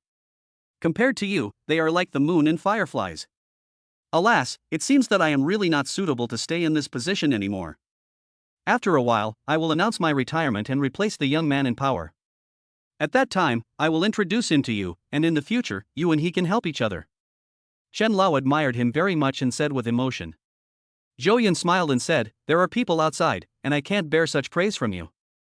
Your family's feng shui has been resolved, but your family members had better go buy some high-quality Chinese medicine to nourish the liver, so that the depleted liver qi can recover faster. If there's nothing else, I'll be going first. I just took over my father's position and have been very busy lately." Chen listened carefully and was very grateful. He repeatedly tried to persuade Zhou Yun to stay for dinner, but after being repeatedly refused, he gave up and saw Zhou Yun to the door. The Zhou family's security guards immediately gathered around and escorted him to the parking lot. Cheng De followed Zhou Yun around every step of the way, his gaze scanning the area like an eagle, always on the lookout for any accidents. When they arrived at the parking lot, there was a woman wearing a cap waiting there. This woman had a hot body, and although she was wearing casual clothes, she still exuded an unforgettable air of peerless elegance. The woman looked up, and when she saw Zhou Yun surrounded by bodyguards, a strange expression appeared in her eyes. She has charming peach eyes, and at this moment, her eyes are full of springtime waves, very moving. This is Zhou Yun, who is against my brother. No way, how could he make me feel so uncontrollably moved? Somewhere in my heart, a soft spot was touched, as if I had found another meaning to living in the world, and that is to be with him forever. Impossible, it actually reminds me of the first time I felt my heart stir during my student days, and I simply cannot hate him. I have seen many top male celebrities, been invited to various international fashion weeks, and seen countless models, but none of them have ever made my heart flutter like this. A man who can give me this feeling can never be a bad person. There must be some misunderstanding between him and his younger brother. Yi Qingcheng was captivated at the first sight of Zhou Yun, and immediately defined in her mind that this man was definitely not a bad person. This may be from a woman's sixth sense, but she believes in her intuition very much. Her originally cold expression melted away quietly, and Yi Qingcheng became at a loss. As Zhou Yun got closer and closer, she felt as if she could hear her own heartbeat, pounding away. However, the first person to approach her was not Zhou Yun, but the giant Cheng Dama, who blocked her way. "Hello, please leave here, this is my boss's car." Cheng Dama was only wary in his eyes, ignoring the beautiful woman and speaking extremely impolitely. Yi Qingcheng froze, her expression a little unnatural, but in order not to lose her composure, she forced a smile and said, "I'm here to see your boss, Zhou Yun." Upon hearing her words, Cheng Dama immediately turned his head and shouted at Zhou Yun, "Boss, this woman is here waiting for you, do you want me to get rid of her?" Zhou Yun put his hand on his forehead. "Dama is good at everything, except being too straightforward. Dare to wait in front of a luxury car just to wait for me, and she is so pretty, either she is a prostitute or she is looking for a sugar daddy. These women have sharp eyes and can tell who has money just by looking at them. But still, I need to ask for more details before I know what's going on." Zhou Yun asked Cheng Dama to stand aside and looked at Yi Qingcheng. He was also slightly shocked. Up close, he realized that the face hidden under the cap was so beautiful, with a sense of noble elegance that no ordinary woman could cultivate. If it came to beauty, she was in no way inferior to Jing Wanning, and she would definitely score nearly full marks. It seems that she is not for sale. "May I ask who you are?" Zhou Yun asked curiously. "I come from the Yi family in the capital city, and my name is Yi Qingcheng. I am Yi Chen's sister." When she came into close contact with Zhou Yun, her heart uncontrollably beat faster, and Yi Qingcheng almost lost her composure, speaking in broken sentences.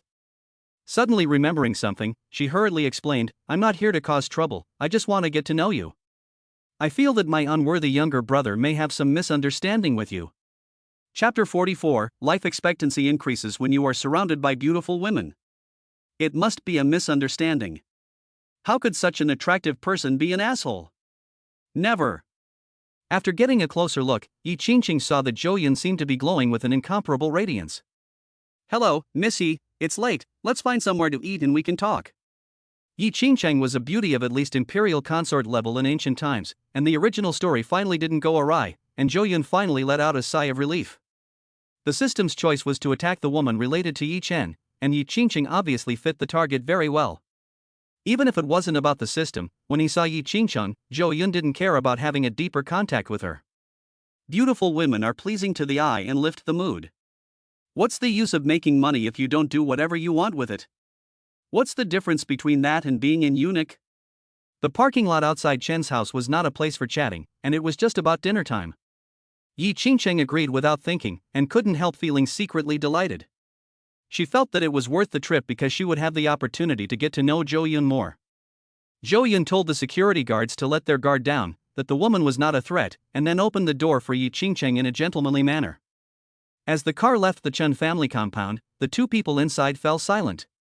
Yi Qingcheng didn't know how to start a conversation, and Zhou Yun was right next to her. He used to be good at small talk, but now he couldn't think of a topic.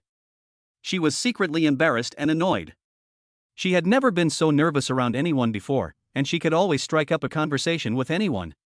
Now she was suffering from social anxiety, and the atmosphere in the car had turned icy. She had originally wanted to confront Zhou Yun and reprimand him, but instead she had fallen in love at first sight and wanted to accuse Zhou Yun but could not bring herself to do so. Compared to the indifference she had faced from Chen Lasher, Yi Qingcheng was extremely nervous at this moment, afraid of saying the wrong thing and causing Zhou Yun to dislike her, and unable to organize her words. In the end, Zhou Yun spoke first, saying, "Miss Yi, I am not very familiar with your brother. We have only met once, so there is no misunderstanding. You don't need to make a special trip to come and explain to me." Yi Qingqing followed up the conversation, saying, "No, it is still necessary to explain. I heard about what happened at the banquet the other night. My brother is indeed very reckless. He has been spoiled since childhood and is somewhat lawless." In fact, Yi Qingqing didn't need to explain so much to Zhou Yun. If outsiders knew that the mighty Yi family would apologize to a small businessman, they would be shocked beyond words. For world-class plutocrats like them, bullying you is a sign of respect, and it's already an honor to be spoken to by you, so no one can resist. Yi Qingcheng continued apologizing. Yi Chen had never studied feng shui since childhood, but he had presumptuously labeled himself a feng shui master, almost mistaken Master Zhou's grave, which was one of his mistakes. He knew that Xu Yanran was your fiancée, but he still had intimate contact with her, which was his second mistake. As Yi Qingcheng spoke, she suddenly felt very apologetic. Yi Chen had really caused Zhou Yun too much trouble. If Zhou Yun had been an heir to a chaebol of the same level, the Yi family would have had to bleed heavily and lose face. Zhou Yun smiled and said, "It's fine as long as young people know how to admit their mistakes. What's done is done. Let bygones be bygones. We must look to the future. I've long since let it go.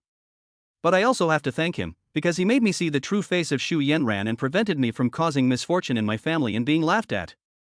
Yi Qingqing looked at Zhou Yun's calm and composed profile and was instantly filled with admiration. This temperament and breadth of mind is simply more than 10 times stronger than Yi Chen's. At the same age, why is there such a big difference? She wondered, if her younger brother had half of Zhou Yun's maturity, perhaps the second wife would have long ago overpowered the first wife, and she would not have been kept in such a state that she could not hold her head up. Thinking about the petty and whiny way Yi Chen had just behaved when she met him, Yi Qingqing could not help but sigh. "You are different from what I imagined. I hope to be friends with you, the kind of friendship that is genuine. Although I am a woman in the Yi family, I also have a lot of power. I manage many companies. If you are in trouble, just talk to me. I will do my best to help." Yi Qingcheng, with springtime in her eyes, took the opportunity to establish a relationship with Zhou Yun and asked for his contact information. Zhou Yunsung smiled and said, "It would be my honor to be friends with Miss Yi." The two exchanged contact information in the car. Yi Qingcheng was overjoyed and relaxed a lot. She didn't expect Zhou Yun to be such an easy person to communicate with, and she immediately gave him a crazy bonus in her heart. "I will tell Yi Chen to let him cause you less trouble. Next time he does this again, please be sure to let me know, and I will teach him a lesson."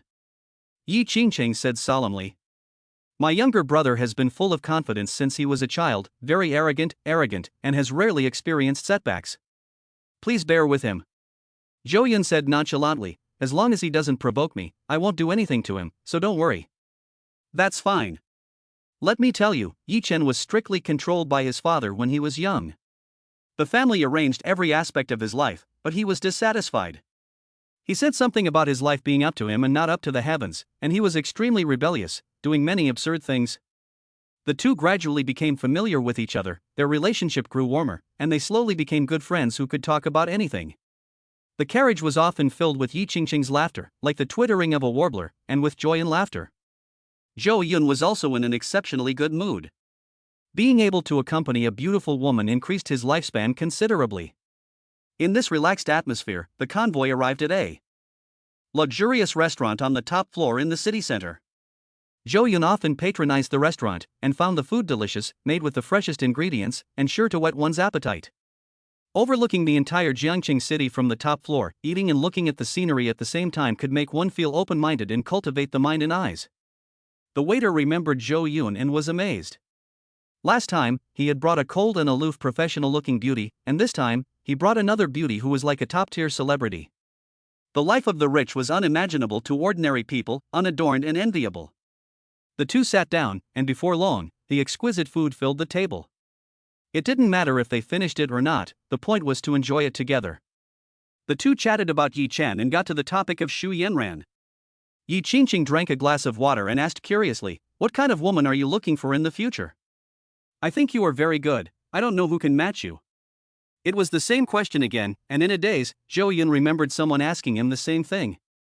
This time, he also smiled and said, "Of course I'm looking for a woman like you to be my wife." Yi Qingqing's face instantly turned red, and her heart pounded. The man in front of her was hinting, but they had only just met, and she wanted to take advantage of the situation. What should she do? Should she immediately express her feelings? Yi Qingqing was very hesitant, feeling that things were moving too fast, and that Zhou Yun had not yet gotten to know her very well. Thank you, you are so outstanding, you will definitely find one.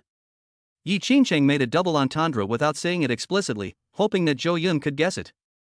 There is only one woman like herself in the world, and she said that Zhou Yun would definitely find one, which means that she is willing to go out with him. However, she is still very reserved, hoping that Zhou Yun will understand. However, Zhou Yun nodded and said, I also think so, but I don't know how long it will take. Yi Qingqing thought for a while and said, it won't take long, and I will help you choose. Chapter 45, Xu Yanran has schizophrenia? They chatted in a random manner. In the end, they talked about Zhou Yun's hobbies. When it was confirmed that Zhou Yun was a feng shui master and had strong investment capabilities, Yi Qingqing was not at all stingy with praise. The entire dinner process was very similar to a blind date, basically asking each other basic information. But this method is the fastest way to accelerate relationships and mutual understanding. In the end, Yi Qingqing was very satisfied, and felt that Zhou Yun, both in appearance and in character, was extremely cultivated and was not the useless person that he had been rumored to be. When it came to what he had been doing recently, Zhou Yun said that he had recently acquired a venture capital company and was preparing to develop the investment industry. Without saying a word, Yi Qingqing immediately planned to invest 100 million to show her support for Zhou Yun's company. Zhou Yun was pleasantly surprised. This woman really gets it, and she is easy to get along with. She is much better than Yi Chen. The two of them have a closer relationship, and it seems that the system selection will be completed soon.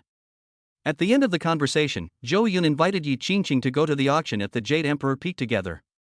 Yi Qingqing gladly agreed and made a date to go together, both wanting to take their relationship a step further. After dinner, Zhou Yun said, let me walk you out. No need, my driver is already waiting downstairs. See you at the auction. Yi Qingqing smiled sweetly, very satisfied with this afternoon. With Zhou Yun watching her, she got into the car and left the restaurant. She looked back several times, a little reluctant to leave. I still have a lot of time to stay in Jiangcheng, and there are plenty of opportunities to get to know him. There's no rush. If I'm too quick, he'll think I'm a flighty woman and that'll be the end. I've really gained a lot from this trip to Jiangcheng. I have a feeling that Zhou Yun is the man of my destiny. Being with him, even if we don't say a word, is unforgettable. Yi Qingqing was distracted, smiling to herself, and fantasies appeared in her eyes. If Yi Chen knew what she was thinking and feeling at the moment, he would probably be so angry that he would die on the spot. Meanwhile, in a farmhouse on the outskirts of Jiangcheng, Yi Chen drove here, accompanied by a few newly recruited bodyguards. It was necessary to hire bodyguards. Now he was the opposite of Jiangcheng's elite, and he had also provoked Zhou Yun. Who knew when he would turn against him, so it was better to be safe. I never thought the Xu family would be in such a miserable state, driven to such a desperate situation. This is even better, the more they fall, the better it is for me. Yi Chen scanned the countryside area with a look of disdain. After a while, the Xu family of three walked out and, looking at Yi Chen, they were instantly outraged. You son of a bitch, you still dare to come here on your own initiative? Haven't you caused the Xu family enough suffering? Yi Chen, did you come here today to kneel?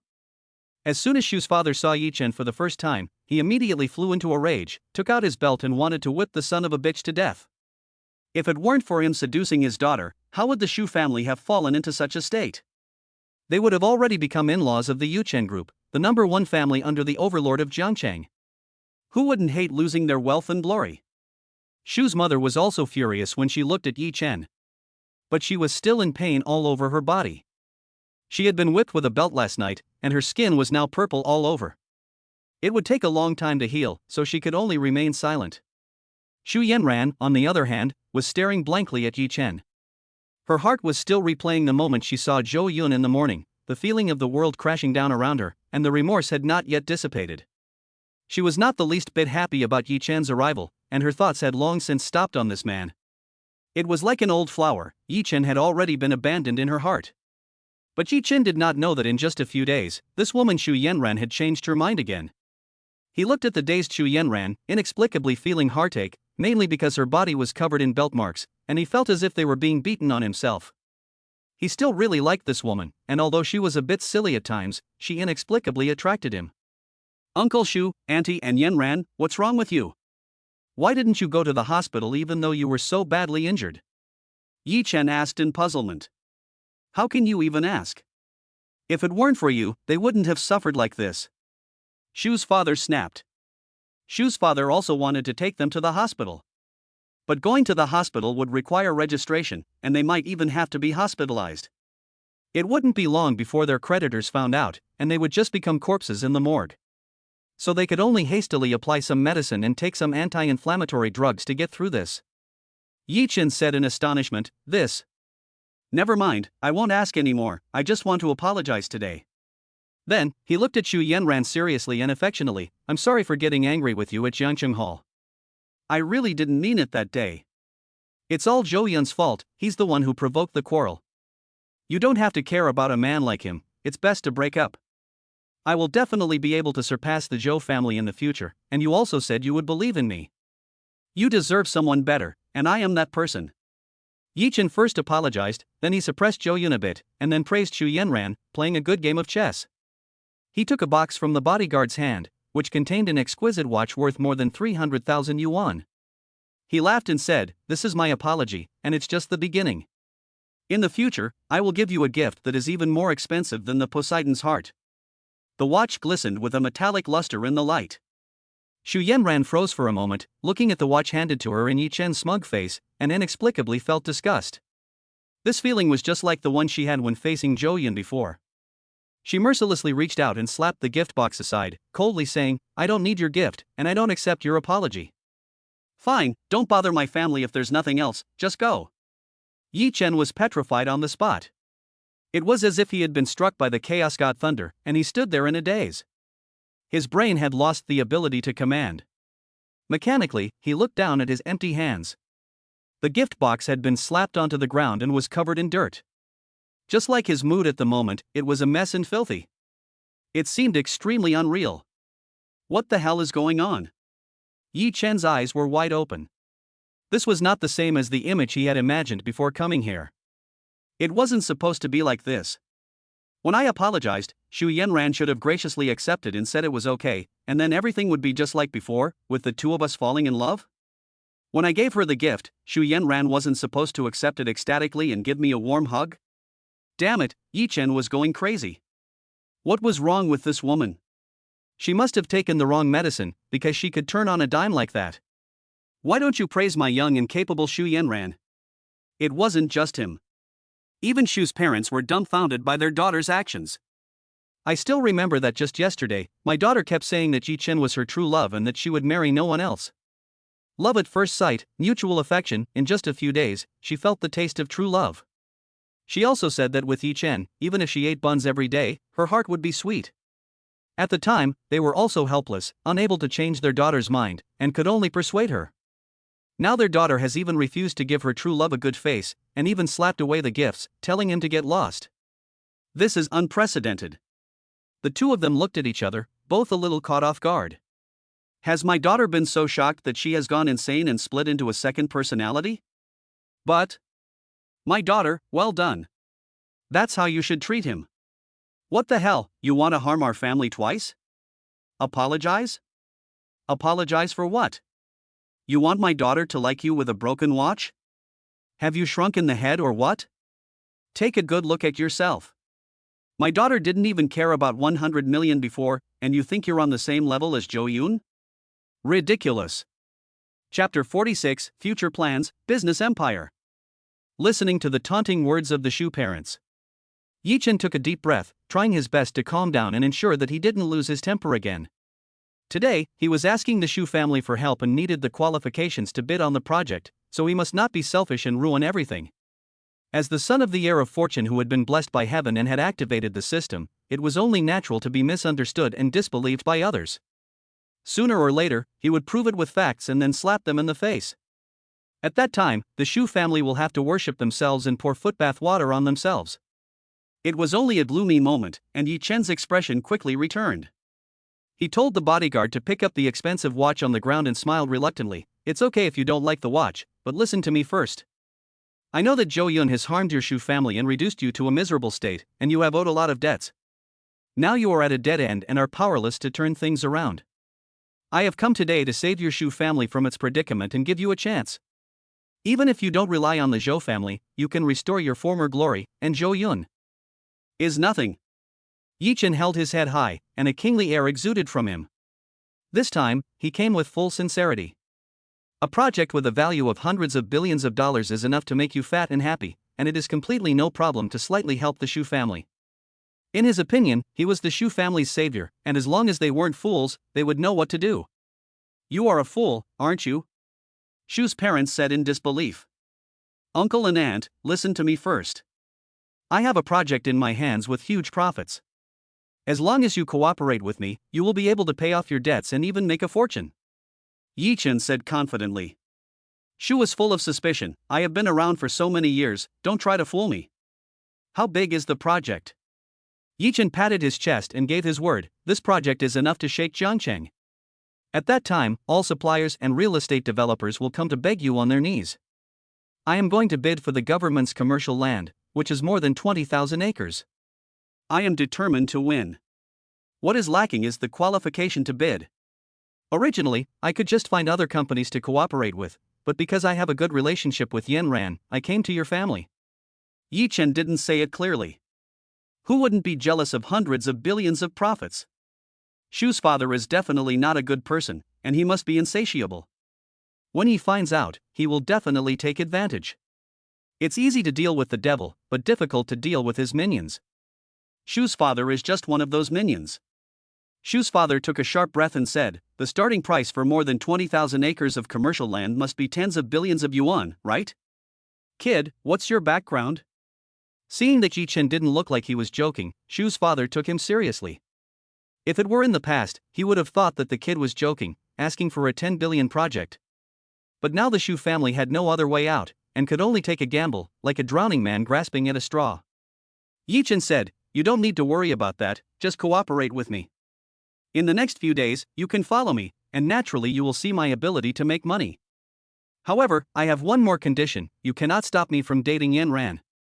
Saving the Shu family and obtaining the qualification is only the first step. The second step is to completely take Shu Yanran into the harem. The Shu family will never hesitate and will definitely agree to such a great favor. Sure enough, Shu's father decisively said, if you can really save my Shu family, then Yanran will be engaged to you. Dad. Shu Yanran immediately became anxious and shouted, I don't like Yi Chen anymore, I like Zhou Yun, I love Zhou Yun. I don't care, I want to be with Zhou Yun. He must still like me, I want to win him back. Shu's father's eyes widened in anger, and he shouted, how long are you going to keep acting like this? I told you to be with Zhou Yun, but you had to play around with other people, and now look what happened. Now your mother and I have given in to your wishes and let you be with Yi Chen, but now you're saying you like Zhou Yun. Are you out of your mind? You were born to be against me, and you're full of rebellion. This time, it's not up to you. You know the situation at home. If there's one more accident, your mother and I can both go jump off a building. There's really nothing we can do. Shu's father feels that everything is going wrong this year. His daughter is wavering, and every time it's as if she's pushing the whole family towards a dead end. Yi Chen also hurriedly said, Yanran, last time I really was in the wrong. After this project is over, I will definitely make it up to you. She could only sulk alone and turned away. Shu's father rubbed his hands together and said, how long will it take before our family can turn things around? Yi Chen said, it won't take more than a month at the slowest. You'll come with me to an auction tomorrow night, and you'll understand my strength then. Shu's father thought for a while and said, a month, I can still delay things. Let's do it this way. I hope you won't let me down. It's settled then. I'll pick you up then. Yi Chen glanced at Shu Yanran from afar. Night, Blue Mountain Villa. In the study, Zhou Yun was in a good mood, leisurely lying on the chair, thinking about recent events. Finally, the Shu family, a cancer, had been cut off, so that they could no longer suck the blood of the Zhou family, and the entire Yuchen group was rejuvenated. This was only the first step in his plan to develop the Zhou business empire. First, settle internal affairs before fighting external enemies. Now is the time to strike.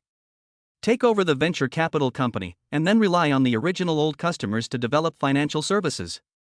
It is much more cost-effective than starting a company from scratch and running around getting documents. Next is to gather talent. Having gained Chang Dama's allegiance, his personal safety is guaranteed. But that's not enough. Zhou Yun remembers that in the original novel, Yi Chen has 4 heavenly kings. The other 3 are a business management genius, another is an intelligence genius, and the last is a hacker genius. These 3 people have not yet met Yi Chen, and he must quickly recruit them and bring them under his command. With the help of these people, he can accomplish twice the result with half the effort and save a lot of energy. After all, the future business empire has a large territory, and if he has to make decisions all by himself, he will be so busy that he won't have time to think about anything else. There is still a lot to do, and he has to take things one step at a time. Next, today was also a bonus, as he had a very good time with Yi Qingcheng. Moreover, this woman is truly beautiful, and she can only be described as a beauty that causes disaster. She has quite a good impression of herself, and instead of using the Yi family's influence to suppress people, she is very humble. The first step to wooing her has been achieved, and the next step is to slowly cultivate the relationship. Of course, Zhou Yun is not trying to complete the system task by any means necessary to woo Yi Qingcheng. If he doesn't like it, he will defy the system and prefer no one to a bad one. This woman is not hateful in the original novel, she has a very good personality, and she has done a lot to help her younger brother become the head of the Yi family, and she has never implicated innocent people. Both her appearance and personality are worthy of Zhou Yun's attention. Just as he was thinking, there was a light knock on the door of the study. "Come in." Jing Wan entered with a bright and energetic expression. Her black Western-style dress covered her round figure, and underneath were a pair of long, straight black silk legs and high heels. A pleasant aroma came from her. "Young master, these are the more important documents for today. I can't decide, so please take a look." Chapter 47, The luxury cars entered the arena, and the internet celebrities went crazy. Zhou Yun has delegated power, and many things in the group are handled by Jing Wanning and several loyal old employees. Only when they face some major decisions and cannot decide on something will they send the information to Zhou Yun. Zhou Yun glanced at it a few times and signed his name. Jing Wanqing put the information away and said, "I just got the news. Yi Chen went to the Shu family to seek cooperation, and they will go to the auction at the Jade Emperor Peak tomorrow night." Auction? Zhou Yun found it interesting. It was a coincidence that he had also received an invitation. Using his superb investment skills, he had looked at the auction items and found something worth buying. Not only would he be going tomorrow, but Yi Qingcheng would be going as well. When the two sides met, he wondered what the situation would be like. He can guess that Yi Chen is definitely going to pick up bargains and earn the funds for bidding, so he definitely has to intercept and not let him get what he wants. He is smart, too. Nowadays, no one in the entire Jiangcheng dares to cooperate with him because of my strength, and he can only beg the Shu family to get the qualification to bid. I understand. You have worked hard. Jing Wanqing said gently, "Young master, you don't have to say this kind of thing in the future. This is my responsibility." Zhou Yun sighed, "I have too few people I can use right now. You have to manage the company's affairs as well as the Zhou family's affairs, and keep an eye on Yi Chen for me. It's really not easy for a woman. But this is only temporary. I will be hiring a lot of talent soon, and you won't have to be so busy then." Jing Wanqing felt incredibly warm and sweet inside. "Thank you, young master, for your concern." The next day, the moon was in the night sky. The Jade Emperor Peak Auction Company was packed with people, and the luxury cars parked outside were enough to hold an exhibition. Those who could come were all wealthy people from Jiangcheng, as well as many bosses from other places, who attended in full dress, accompanied by their partners, competing for attention. It also attracted many anchors and self-media, female internet celebrities, etc. Although they were not eligible to enter the auction venue, they could take photos of many celebrities and dignitaries outside the door, satisfying their curiosity while also gaining heat in traffic. Female internet celebrities usually bring their teams with them and hang out in the parking lot. When they see the owners of some luxury cars leaving, they immediately crowd in front of the cars and strike sexy poses for photos. After taking the photos, they immediately retouch the pictures, upload them to their social circles, and add captions. "I was invited to the Jade Emperor Peak auction and chose this car today. Unaware netizens all like and comment, 'My sister is so beautiful.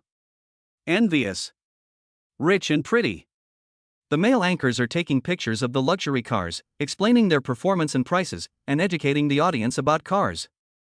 They also speculate about the identity of the car owners. In no time, a neat and uniform luxury car convoy enters, instantly capturing everyone's attention. The first two cars and the last two cars are all Mercedes-Benz G500S, and they all start at 2 million yuan. The car in the middle is a Rolls-Royce Phantom. This is a collector's edition with a suggested retail price of nearly 14 million yuan, and it's crushing the competition. It's so extravagant, it's really outrageous. The people in the G500S got out of the car, and they were all bodyguards. No way, such a nice car is actually the daily car of the security guards. Who is the person in the Phantom in the middle? Who is the man in the Phantom? The car is too big, with more than 10 bodyguards protecting him. One of them is like a beast, exuding a fierce aura. I feel weak just looking at him. Quick, take a photo with me, this is a rare opportunity. He's coming out, wearing a simple and elegant suit with a slightly open collar. He has a straight figure and is really handsome and composed. He's wearing gold-rimmed glasses, is refined and elegant, and has delicate features. He looks like a charming young man. He looks familiar. I feel like I know him. Isn't he Zhou Yun, the prince of the Yuchen group? Holy cow, he's even more charming than in the photos. I feel like I'm seeing an international superstar. Seeing him in person, I suddenly feel that everything said online is just gossip. He's simply a noble young man. He's so handsome, if I could be with him, I'd be willing to die. He's rich and good-looking, he's simply the ideal partner. I wish he was my boyfriend. I don't know if he has a Weibo account, he's practically the boss from an idol drama, I must follow him. With the arrival of the convoy, the group of anchors and internet celebrities went crazy, and all eyes were on the domineering Zhou Yun. The internet celebrities were very excited. The male internet celebrities were dazzled by the car, while the female internet celebrities wanted to catch a golden husband. But in the end, no one dared to approach, and they just aimed the camera at Zhou Yun as he got out of the car. The live broadcast room was instantly flooded with viewers, all exclaiming that he was worthy of being a second-generation rich kid, and that he really knew how to make an entrance. After Zhou Yun got out of the car, he looked at these people with confusion, and after figuring out the situation, he couldn't help but laugh. Leave some people here to watch, and don't let them get close to the car. After saying that, he walked away with the security guards.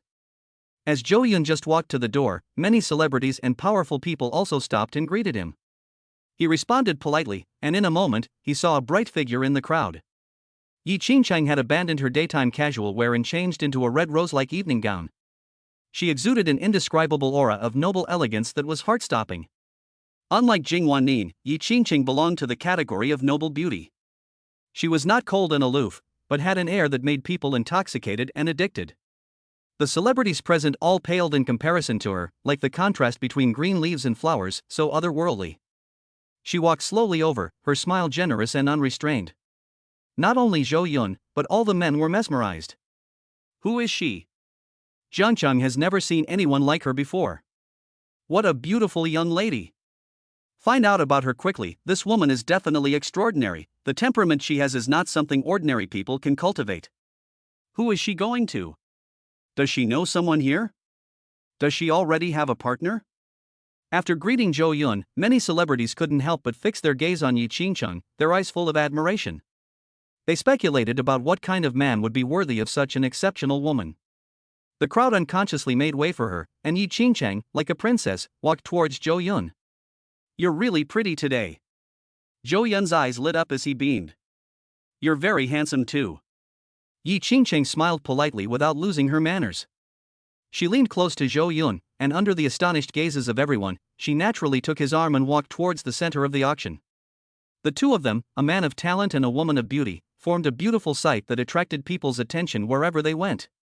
Yi Qingcheng had never liked to be too showy before, but now, when she was walking with the person she liked, she wanted to be high profile, and she hated that no one in the world could see the sight of her walking with Zhou Yun at that moment. Big news! This beauty is actually Jay Chou's partner. Yes, only a rich second generation like Jay Chou, who has a net worth of tens of billions, is worthy of such a goddess. No wonder he kicked Xu Yan ran out. With such a beauty by his side, I would also directly withdraw from the engagement. Let me spend a night with this beauty, I am willing to lose 10 years of my life. It's great to be rich. People are rich and handsome, and you look like this, better forget it. Chapter 48, How can he be with his sister? What if someone gets the wrong idea if you put your arm around me like that? Zhou Yun laughed. Yi Qingqing said mischievously, if you're afraid of people misunderstanding you as a playboy, I'll let go of your arm right away. What I mean is that if people misunderstand that you have a boyfriend, after all, you're from the Yi family, and there are definitely a lot of people paying attention to you behind the scenes, but I don't really care. Zhou Yun shrugged. Yi Qingqing teased, anyway, I haven't looked at any of the men my family has chosen for me, so it's better if they find out. But if you're worried, I can go and explain later. After saying this, she was also a little nervous. She was afraid that Zhou Yun would be afraid to contact her due to the pressure from the Yi family.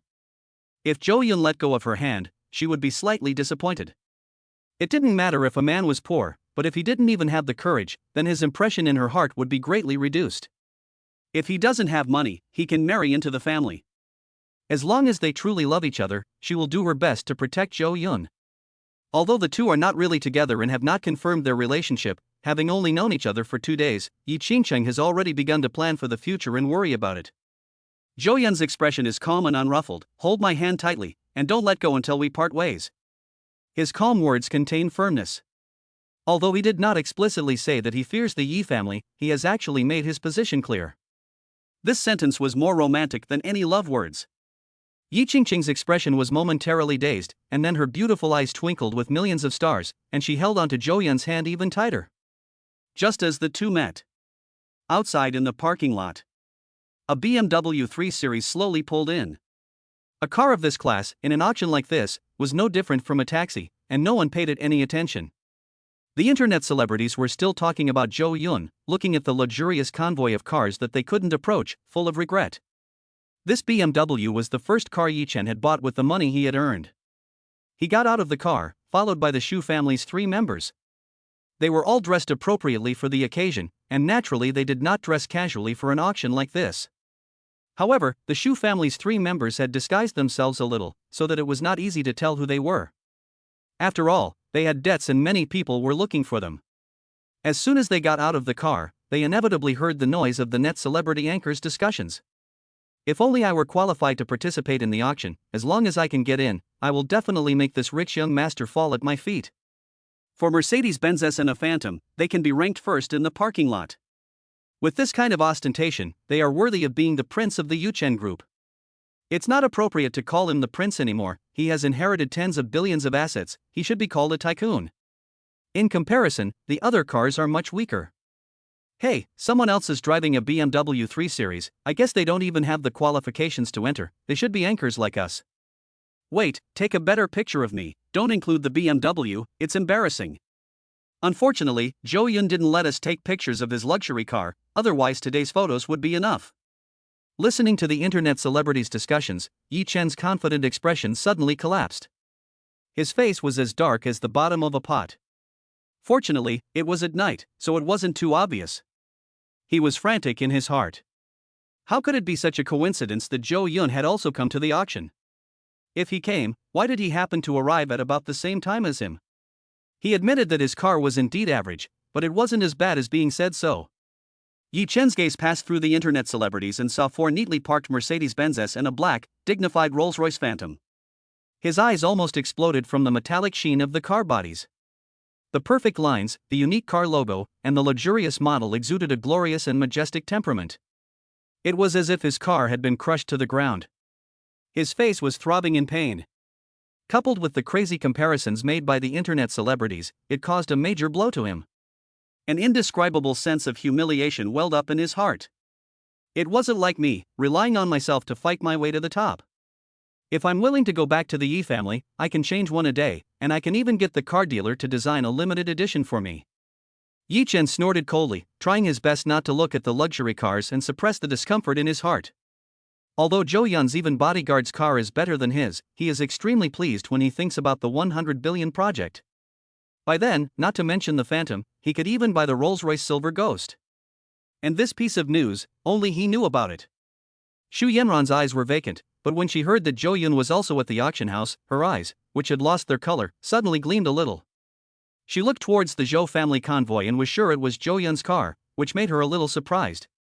She had ridden in many of these cars before, and at the time she had been disgusted and didn't care, but now she was too high-class to ride in them, and things were different. So, she was able to meet Zhou Yun at the auction.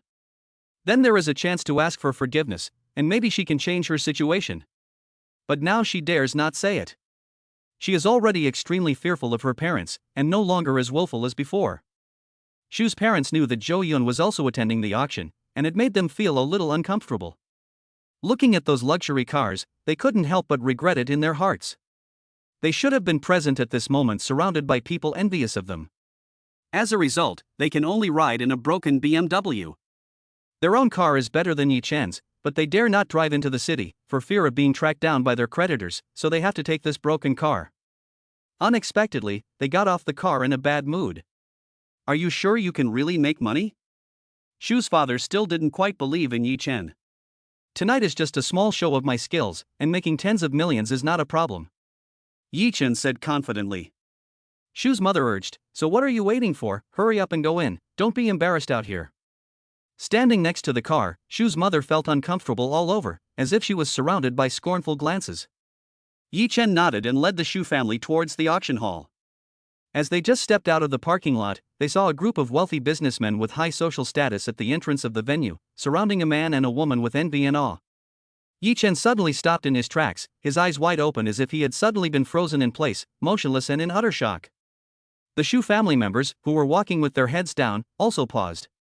What are you daydreaming about? Keep walking. What did you see? Did our creditors come after us? How could it be such a coincidence? Those people rarely attend auctions, they are all thinking about making money. Facing Shu Fu's suspicious behavior, Yi Chen did not respond in any way, still staring straight ahead at the two figures surrounded by the crowd.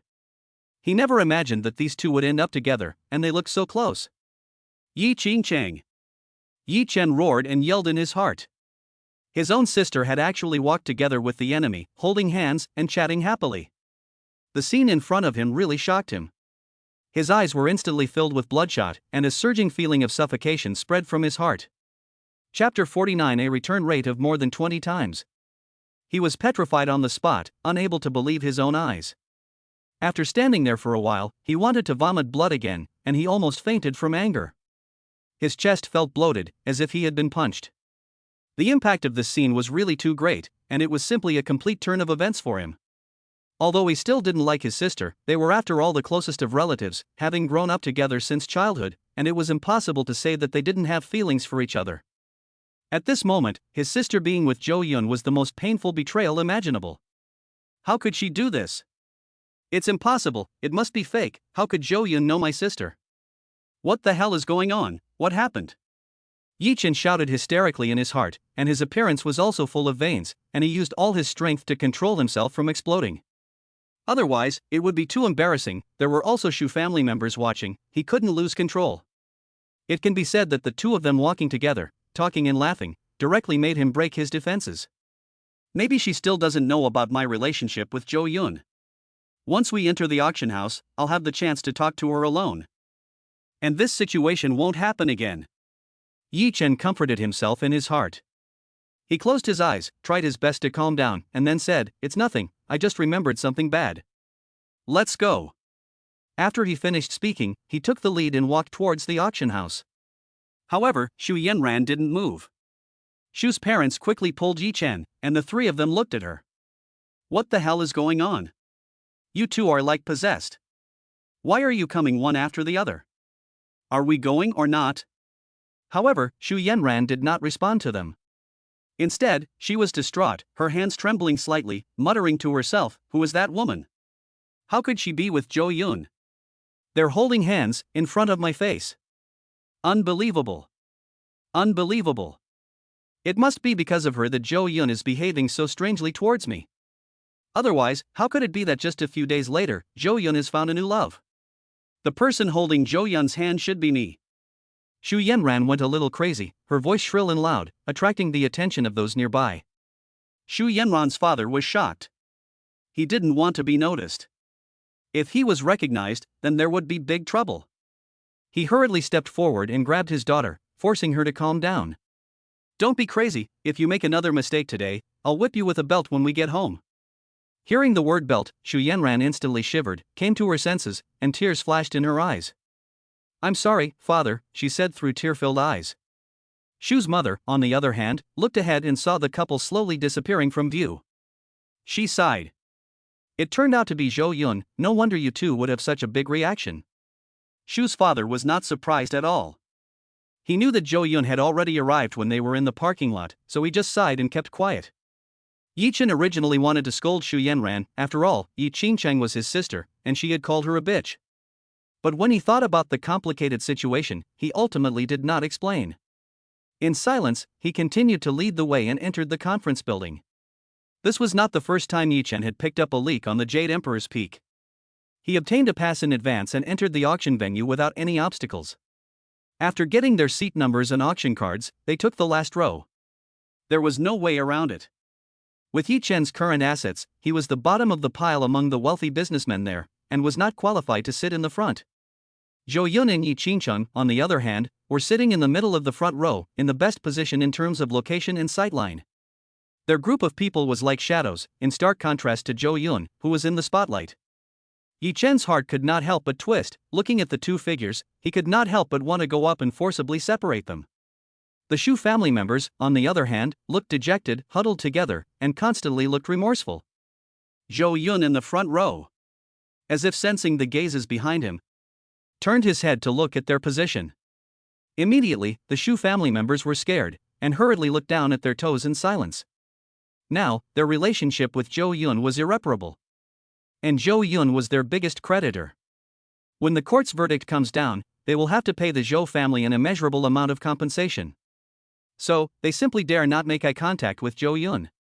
Only Yi Chen, with a threatening gaze, stared back without fear. Zhou Yun laughed and didn't care. Then he spoke a few words to Yi Qingcheng next to him.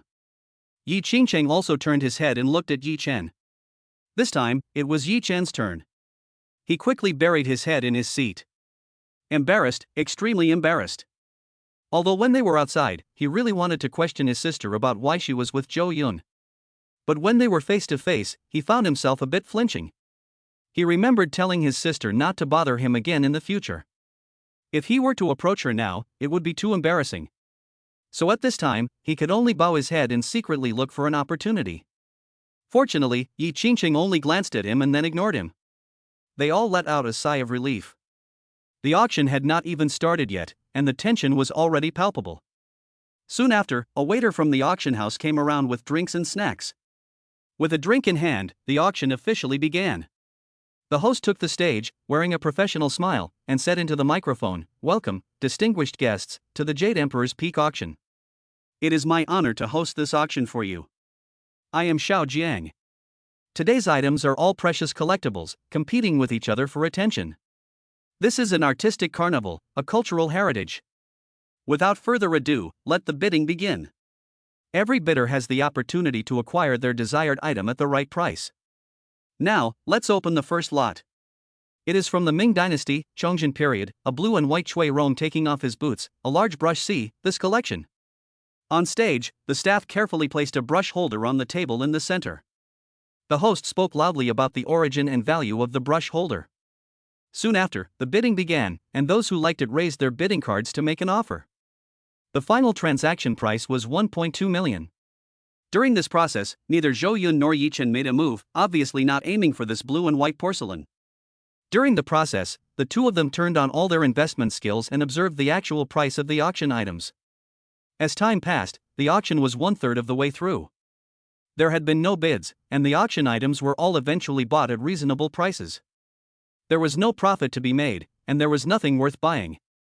But soon, as a blackened and rusty birdcage was placed on the table, and the host quoted a price far below its actual price, Yi Chen began to feel restless.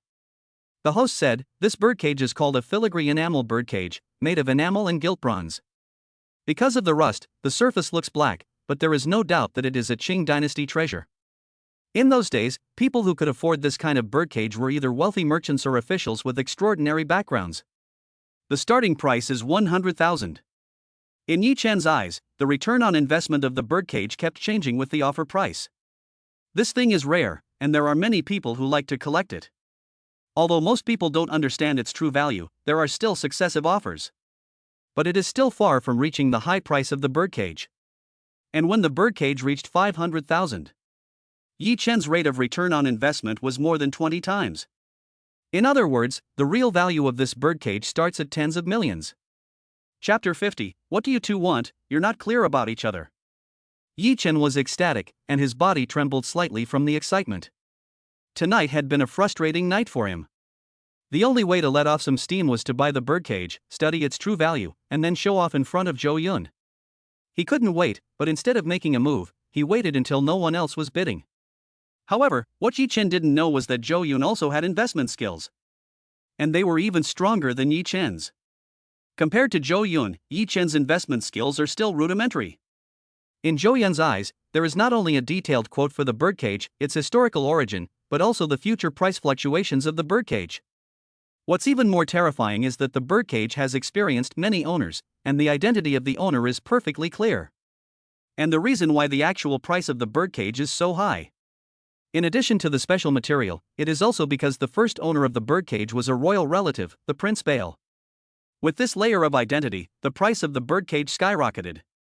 However, few people at the scene could see the true value of the birdcage. Even if some antique experts were sitting there, they could not judge without getting up close. Modern bird lovers are still rare, a rarity, and not much attention is paid to them. Therefore, after the price rose to 700,000, it stagnated. After the host shouted for the second time if anyone would raise the price, Yi Chen finally couldn't hold back and raised his hand, saying, 800,000. The bidding starts at 100,000 and each bid cannot be lower than 1/10 of the previous bid. Shu's father whispered in disbelief, "What's so special about this birdcage that it can make money? I don't want to believe it." Shu's mother was also shocked and said, 800,000 for a birdcage, crazy, even if you have money, you can't spend it like this. Yi Chen, did you bring us here just to show us this? Yi Chen laughed and said, you don't understand, this thing is worth tens of millions, in the eyes of many collectors it is a treasure, and I am the only one here who can see it. Just wait and see, soon many people will regret missing out. He was full of confidence. Shu's father scoffed, I don't believe it, forget it, it's not my money anyway.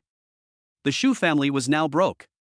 Shu's mother and Shu Yanran had sold some of their jewelry and managed to get just over 1 million.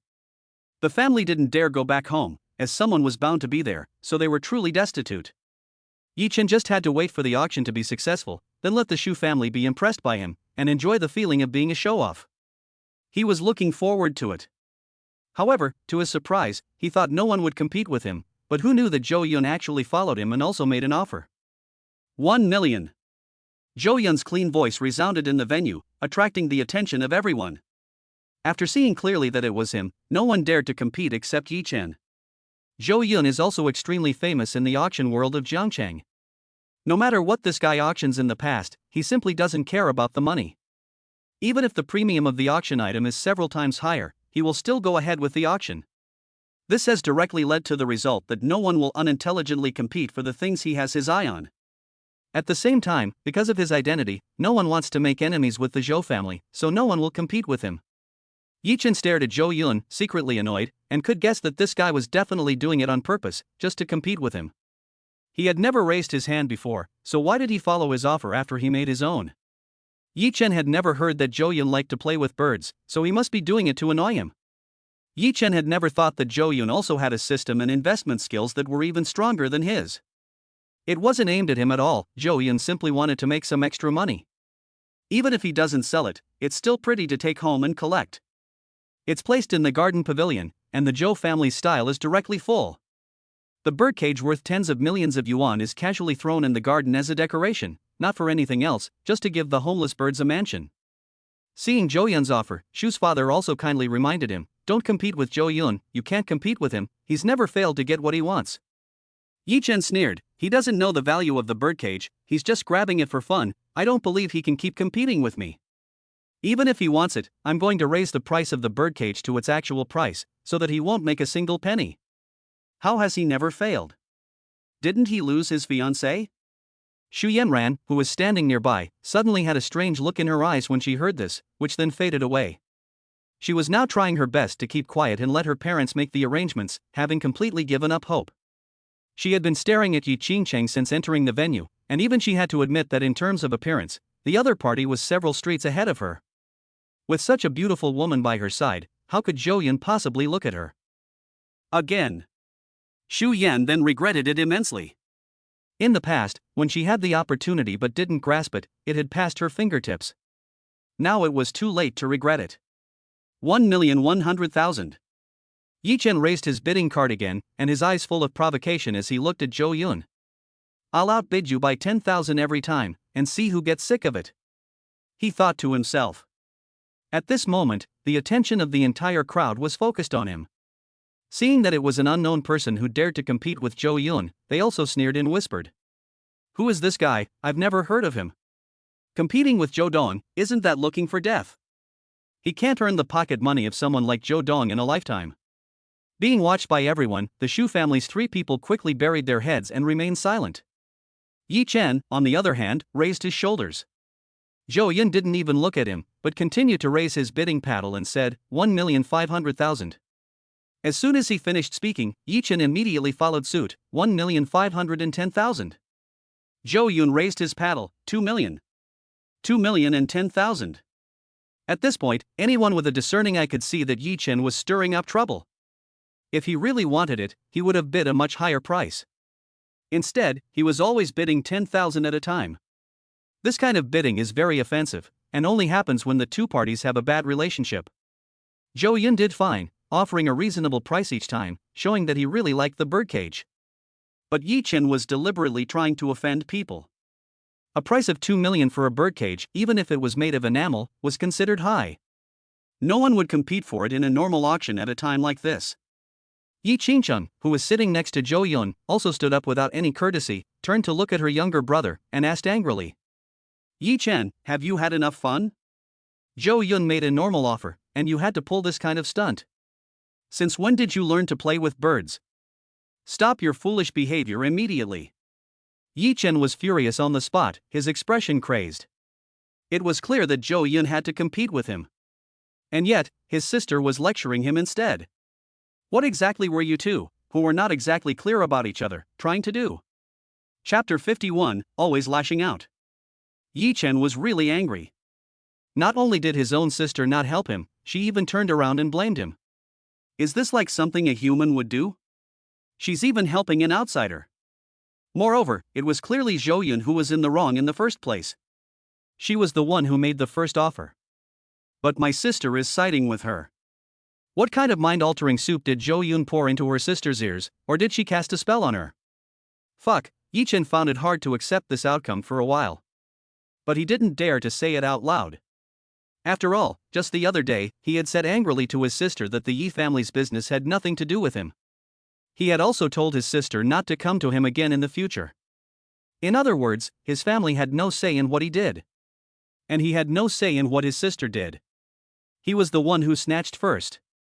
Yi Chen said with suppressed anger. I never thought you were such a shameless person, I was wrong about you. Yi Qingcheng said disappointedly. Yi Chen sat back down, crossed his legs, and said calmly, who doesn't know shame? How dare you walk with him? Don't you even open your eyes and look at yourself? Are you even worthy of him?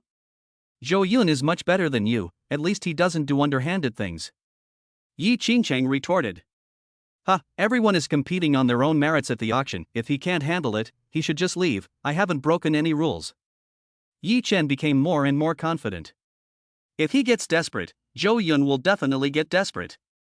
Yi Chen thought to himself. Yi Qingcheng pointed an angry finger at him and said, very good, very good. Then she turned her head and said apologetically to Zhou Yun, I'm sorry, this is just the way my brother is. I didn't bring him up well. Zhou Yun smiled faintly and said, that's fine. He's right. The auction goes to the highest bidder, so I'll just buy it directly. Zhou Yun watched as Yi Qingcheng scolded Yi Chen. He suddenly felt a sense of familiarity. It was as if at some point, he had experienced something like this himself. Yi Qingcheng sat down helplessly and praised, compared to you, Yi Chen is really just like a child. She thought to herself, if in the future, Zhou Yun can really be with her, then he will be Yi Chen's brother-in-law. And her own stinky younger brother has a really poor personality, and he lacks common sense. He goes against me in everything. It's obviously Yi Chen's own problem, but he still blames Zhou Yun. Zhou Yun raised his bidding paddle again and shouted directly, 10 million. After he raised his paddle, the auction house dignitaries were also shocked and unable to speak.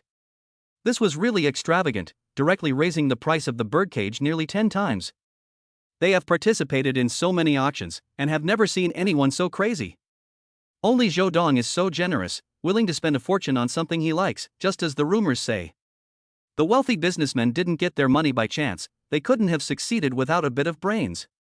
Therefore, they basically will not do a business that will lose money.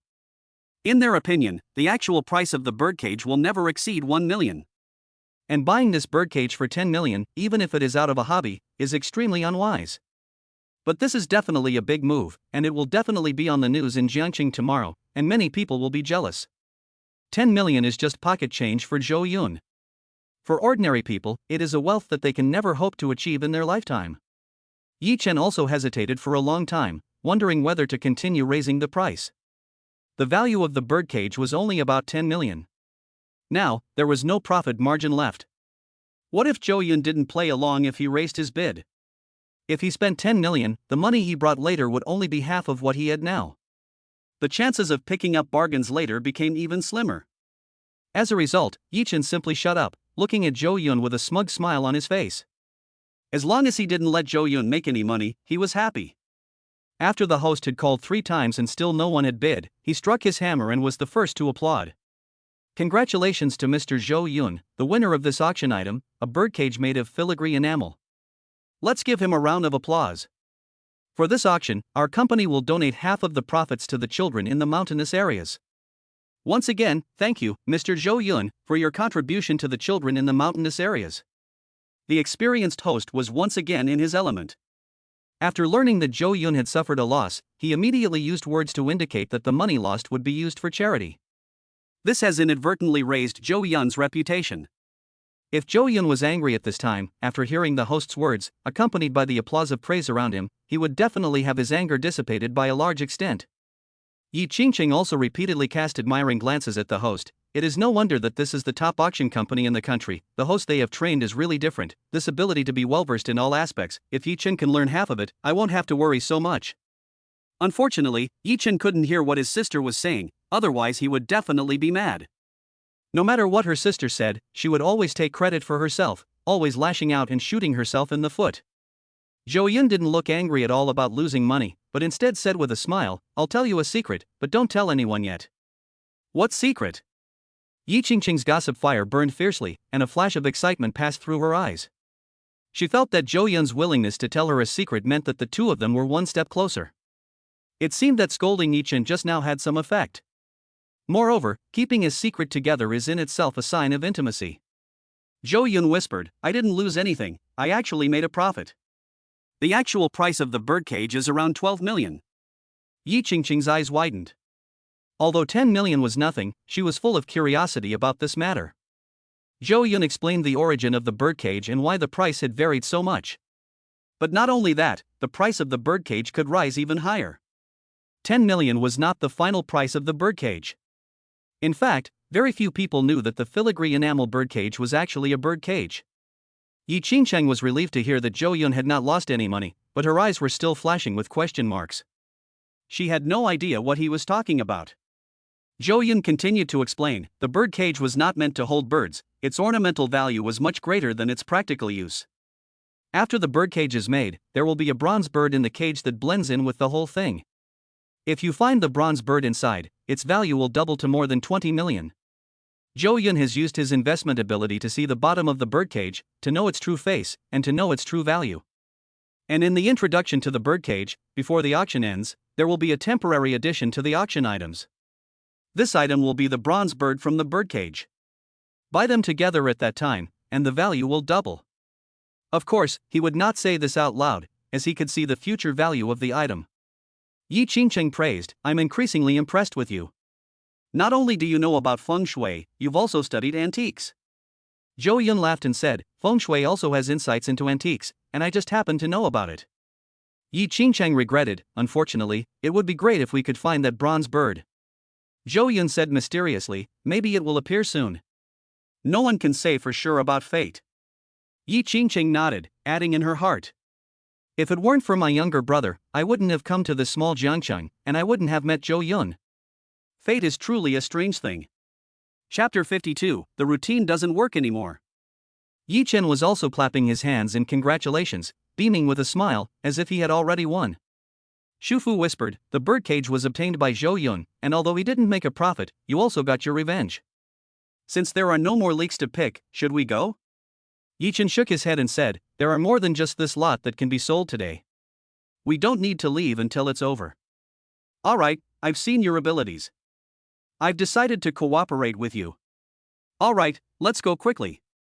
Shu's father could no longer stay. He felt the stares of some people around him from time to time. It seemed that some people had already recognized him. Among these people, there were no shortage of friends of the creditors. When the time comes, if they give the word, the creditors will surround the auction house, and it will be difficult to leave. Yi Chen denied, "I came here today to make money. I won't hide it from you. My business is just getting started. If I want to participate in that project, I need to have at least 3 billion in capital." 3 billion? That's enough to pay off all my family's debts.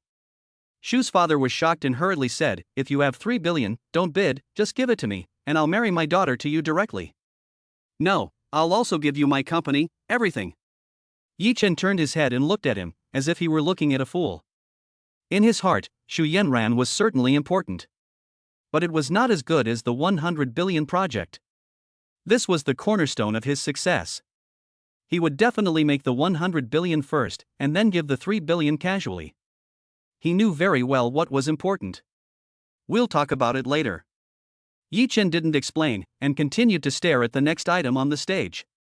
Soon, more time passed, and Yi Chen did not bid on anything, because nothing was worth investing in. Only Zhou Yun bought a tourmaline bracelet with jade beads for Yi Qingcheng, which was court jewelry from the Qing dynasty. After receiving Zhou Yun's gift, Yi Qingcheng beamed with joy, charming the men in the audience. Only Yi Chen was unmoved. For him, his sister looked ordinary, and he had grown up seeing her, so he had long since grown tired of her. Shu Yanran was incredibly jealous. She felt that the bracelet should have been hers, but now it had been taken by Yi Qingcheng, who was nothing more than a robber. She never thought that, not to mention the 2 million plus bracelet, when Zhou Yun had given her the heart of the sea god. She had been so arrogant and disdainful, and how she had embarrassed Zhou Yun in public. One can only say that there is a cycle in the heavens. The auction continued. During the process, Yi Chen still managed to bid on a few good items. Zhou Yun occasionally raised the price for him, so he didn't make much profit, only a few 100,000, which was a drop in the bucket compared to the tens of millions for the birdcage. However, he had already proven his ability. Shu Fu also secretly guessed that if Zhou Yun hadn't interfered, Yi Chen would have been the biggest winner at this auction. The last item with great profit appeared. During the previous auctions, Yi Chen also thought he had figured out Zhou Yun's routine. When he was the first to bid, Zhou Yun would often hesitate, and the bidding was not so fierce. But when he raised his bid just before the hammer was about to fall, Zhou Yun would compete with him head-on. So, he had been giving Zhou Yun the impression that he was in the lead. The last item was an antique GE furnace that could earn tens of millions of dollars. He was the first to bid. People in the auction hall followed suit one after the other. Zhou Yun did not move a muscle, not even turning his head, so Yi Chen could only see the back of his head and was unable to analyze his expression. In the middle, Zhou Yun also followed up a few times, and then there was no sound. Yi Chen's eyes shone with ecstasy. He thought that Zhou Yun had given up bidding. So, when the price of the GE furnace reached 1.1 million, and the host shouted for the second time, and still no one made a bid, Yi Chen made a move and shouted 1.2 million. The same routine as the previous items sold. However, just as he closed his eyes, expecting the host to congratulate him, Zhou Yun's devilish voice rang out. 1.5 million. Fuck. Yi Chen opened his eyes abruptly and cursed lowly. Why didn't this guy follow the routine? Why did he raise the price again? He was already expecting the host to hammer the gavel and then strut around the auction room, smugly explaining the real value of the item and acting like a big shot. But then Zhou Yun rudely knocked his head down. He felt that this was too much. This guy is really my nemesis. Every time I meet him, nothing good happens. I'm so angry. I don't believe it, he can't beat me for the rest of my life. He can never possibly know the value of this stove, he's just trying to argue with me. Yi Chen quickly hid his loss of composure again, pretended to quote a normal price, held up a sign, and quoted 1.6 million. This time he didn't play any tricks, and instead of quoting 110,000, he raised the price by 100,000, showing his determination. He had come to the auction venue and wasted so much time, only to make a few $100,000, and he was unwilling to accept it. Unfortunately, Zhou Yun seemed to have eaten him alive, and simply did not do what he wanted, continuing to quote. He raised the price to 2 million. Yi Chen's mind exploded on the spot, his face twisted, like a devil hiding in the shadows, on the verge of going crazy. Zhou Yun had tens of billions of personal wealth, buying something worth tens of millions was like buying a bag of spicy strips, there was no need to consider it at all. But he couldn't do it yet, without the Yi family's power, he was just a petty bourgeois. 10 million was still a lot of money for him. He needed this money to achieve a greater investment effect. Yi Chen continued to raise his bidding paddle, offering 2.5 million. Zhou Yun, 3 million. As he watched the price rise higher and higher, Yi Chen's face turned as dark as the bottom of a pot. He drank water repeatedly in a desperate attempt to suppress his feelings of rage. He drank so much water that when Zhou Yun provoked him, he almost couldn't hold back and peed right there on the spot. Fine, you're playing it this way. Yi Chen gnashed his teeth and said inwardly with hatred, just give it to you. When I auction off that piece of land, just see how I'll slap your face. When he raised the price to 8 million, Zhou Yun still raised his paddle to bid. He knew that he could not win the bid and had to give up, and deep down he continued to deepen his hostile attitude towards Zhou Yun. When the host announced that the large cauldron was successfully bid by Zhou Yun for 8.2 million, there was once again an uproar. The wealthy businessmen and celebrities present had no idea of the actual price of this object, so they all thought that Zhou Yun was too generous. He's so extravagant, buying two things at a high price as if they were toys. It's only 10 million, and Zhou Dong might make it lying down in a minute. It's frustrating to compare yourself to others. I work hard from morning till night, and now my assets are just over 100 million, and I dare not spend money so recklessly. Congratulations to Zhou Dong, he's so domineering. Some people sighed, some people complimented, and everyone smiled at Zhou Yun with kindness. Zhou Yun also stood up politely and kept nodding to the guests in response. His smile was like a spring breeze, making people unable to help but feel a good impression. The Shu family members were the only ones who didn't move. They buried their heads low and only occasionally looked at Zhou Yun from between the gaps in their chairs. A light of regret kept flowing from their eyes. Chapter 53: A suitcase worth 500 million. Yi Chen, on the other hand, stood up and said to the Shu family members, "The auction is over. Wait for me here for a moment, don't run around, I need to go to the bathroom." He left without looking back. However, as soon as he had left, the host announced, "Distinguished guests, today's auction has been a complete success, and because Mr. Zhou Dong has supported the children in the mountainous areas and helped those in need with his love, our company has decided to temporarily add one more item to the auction." The money that Zhou Yun lost was said to be used to support the impoverished mountainous areas, and there was no derogatory meaning.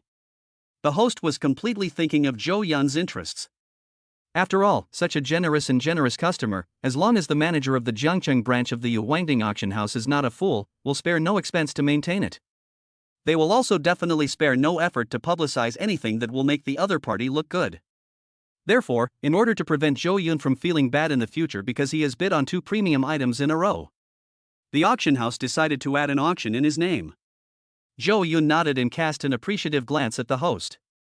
Everyone sat down again and waited quietly. Soon after, a large old and shabby box was carried out from the backstage by the staff. When Zhou Yun's gaze fell on the box, the investment skills he had been opening up were also immediately manifested in front of his eyes, all the information about the box. This broken box, worth 500 million? Zhou Yun was also slightly shocked and stunned. Even he was a little suspicious that the system had made a mistake and the price quoted was too high. But after carefully reading the system's description of the box, he suddenly understood and a smile involuntarily appeared at the corner of his mouth. The wooden box is very old, with intricate and precise patterns carved on it. It is obvious that only an ancient wealthy family could afford it. The lock on the box is also very exquisite, made entirely of silver, and it looks like no one has opened it in a long time. But in itself, the box is worth at most 100,000. The important thing is that the contents of the box are worth nearly 500 million. With godlike investment skills, he listed everything in the box. There were many old clothes, and there were also bronze birds in the birdcage. The bronze birds were able to double the value of the filigree enamel birdcage. But that wasn't the big deal. At the bottom of the box, there was a piece of white paper that looked like a recent item. The content of the paper was various esoteric theories and symbols, which confused him greatly. Without a system, he would never be able to understand the value of this information. He knew all the words individually, but when combined, they made total nonsense and were completely incomprehensible to a layman. It was this information that accounted for the 500 million big head. Zhou Yun was also very excited. He had originally just participated in the auction for fun, but had never expected to actually find a bargain. He didn't feel the least bit of joy at making a few hundred million, but seeing Yi Chen's panic was worth it. But if he could make 500 million, he was still very happy. Zhou Yun turned his head and looked behind him to see how excited Yi Chen would be when he discovered the actual value of the box, but he didn't see him. Only the Shu family's 3 members were left, embarrassed and with their heads bowed. Unfortunately, he wasn't there, so it seemed that I would have to take what was inside. Zhou Yun no longer cared, and his smile could not be stopped. Yi Chen was also able to see the value of the box, but unfortunately, he thought the auction was over and went to the bathroom, missing the opportunity to invest. If Yi Chen had been there would definitely have been a fierce competition. Now, Yi Chen can only suffer in silence. When he comes back to see the auction item, he wonders if he will die of anger on the spot. The host introduces the box, saying, "This is our last lot to be added to the auction." This ancient box comes from the descendants of a scholarly family in the southern city. Its ancestors served as high officials in the imperial court, and later experienced the historical changes. The ancient box was preserved with difficulty. In modern times, the descendants have also been very successful, with countless talented people emerging, including those who have been admitted to prestigious universities, postdoctoral fellows, and graduate students. Unfortunately, due to a change in circumstances, the entire family died in a plane crash, and the box was inherited by a distant relative. The relatives could not find the key to the box, and they did not want to damage the structure of the box, so they simply entrusted the contents, along with the box, to our auction house for auction. We just received the lot, and we have not forced open the box, so we do not know what is inside. So to speak, no one except the deceased knows the value of the box. The host explained the origin and did not lie. Yuwinding relies on credibility to do business, and if it says it has never opened the box, it has never opened it. If they deceive their customers and the news gets out, their business will plummet, and they cannot afford that price. Zhou Yun is also convinced that they have never opened it. Otherwise, the research materials inside would have long been appraised by experts and then swallowed by Yuwinding, and it would be impossible for them to leak out and be auctioned. No one present said a word, and they all looked listless.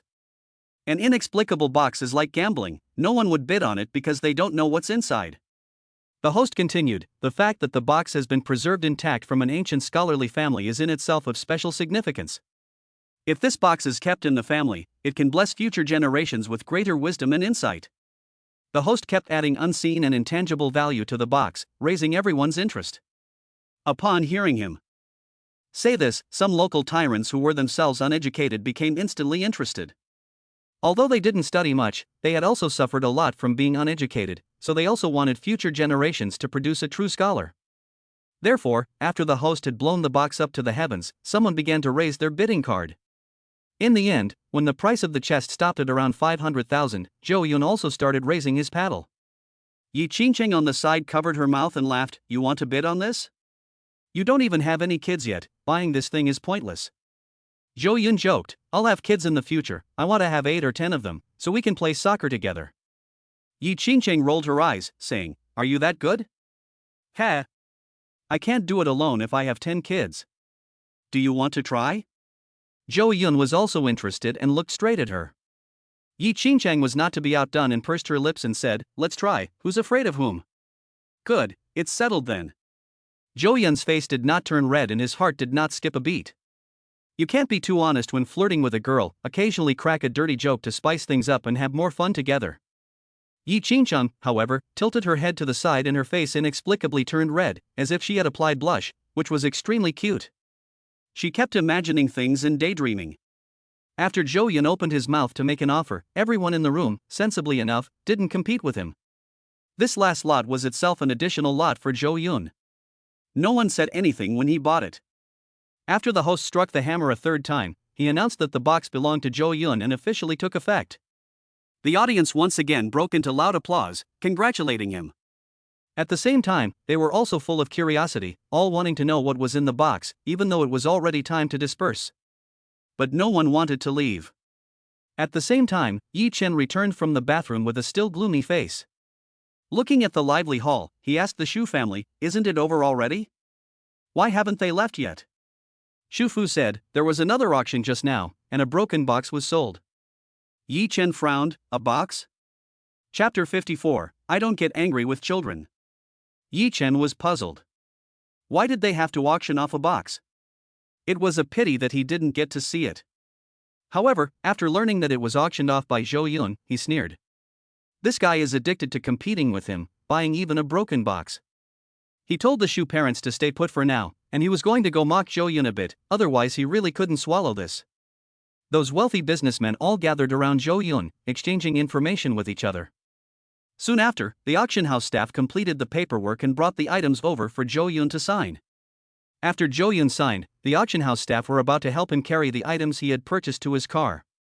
However, Zhou Yun said he didn't need help for the time being. Because many of the wealthy businessmen couldn't understand why Zhou Yun wanted to buy these boxes and what was inside them during their conversation. So, in order to satisfy the curiosity of the people present, he planned to open the boxes on the spot and show everyone the secrets inside. First, he took the birdcage and explained, "I'm not doing business at a loss. The true value of this birdcage is over 10 million. Then he explained the history and true appearance of the birdcage's material. Everyone suddenly understood and praised him, saying that Zhou Yun was knowledgeable and could tell its true value from such a distance. Yi Chen, on the other hand, said in a strange voice, "It is indeed a good thing, but unfortunately, although it could have been obtained cheaply, in the end, no profit was made." Everyone's attention turned to him, and they immediately recognized that he was the one who deliberately raised the price, so that Zhou Yun did not get a bargain. "Little brother, you have admirable courage." Among those present, there were several antique experts. They politely asked Zhou Yun to take the birdcage in his hands and study it carefully. They also looked at Yi Chen curiously, wondering where this greenhorn got the courage to compete with Zhou Yun. Yi Chen looked up with his chest puffed out and sneered, "I recognized the value of the birdcage at first glance, and it should have belonged to me. Who knew that Zhou Yun would step in and steal it from me? He definitely didn't recognize it. He just wanted to compete with me.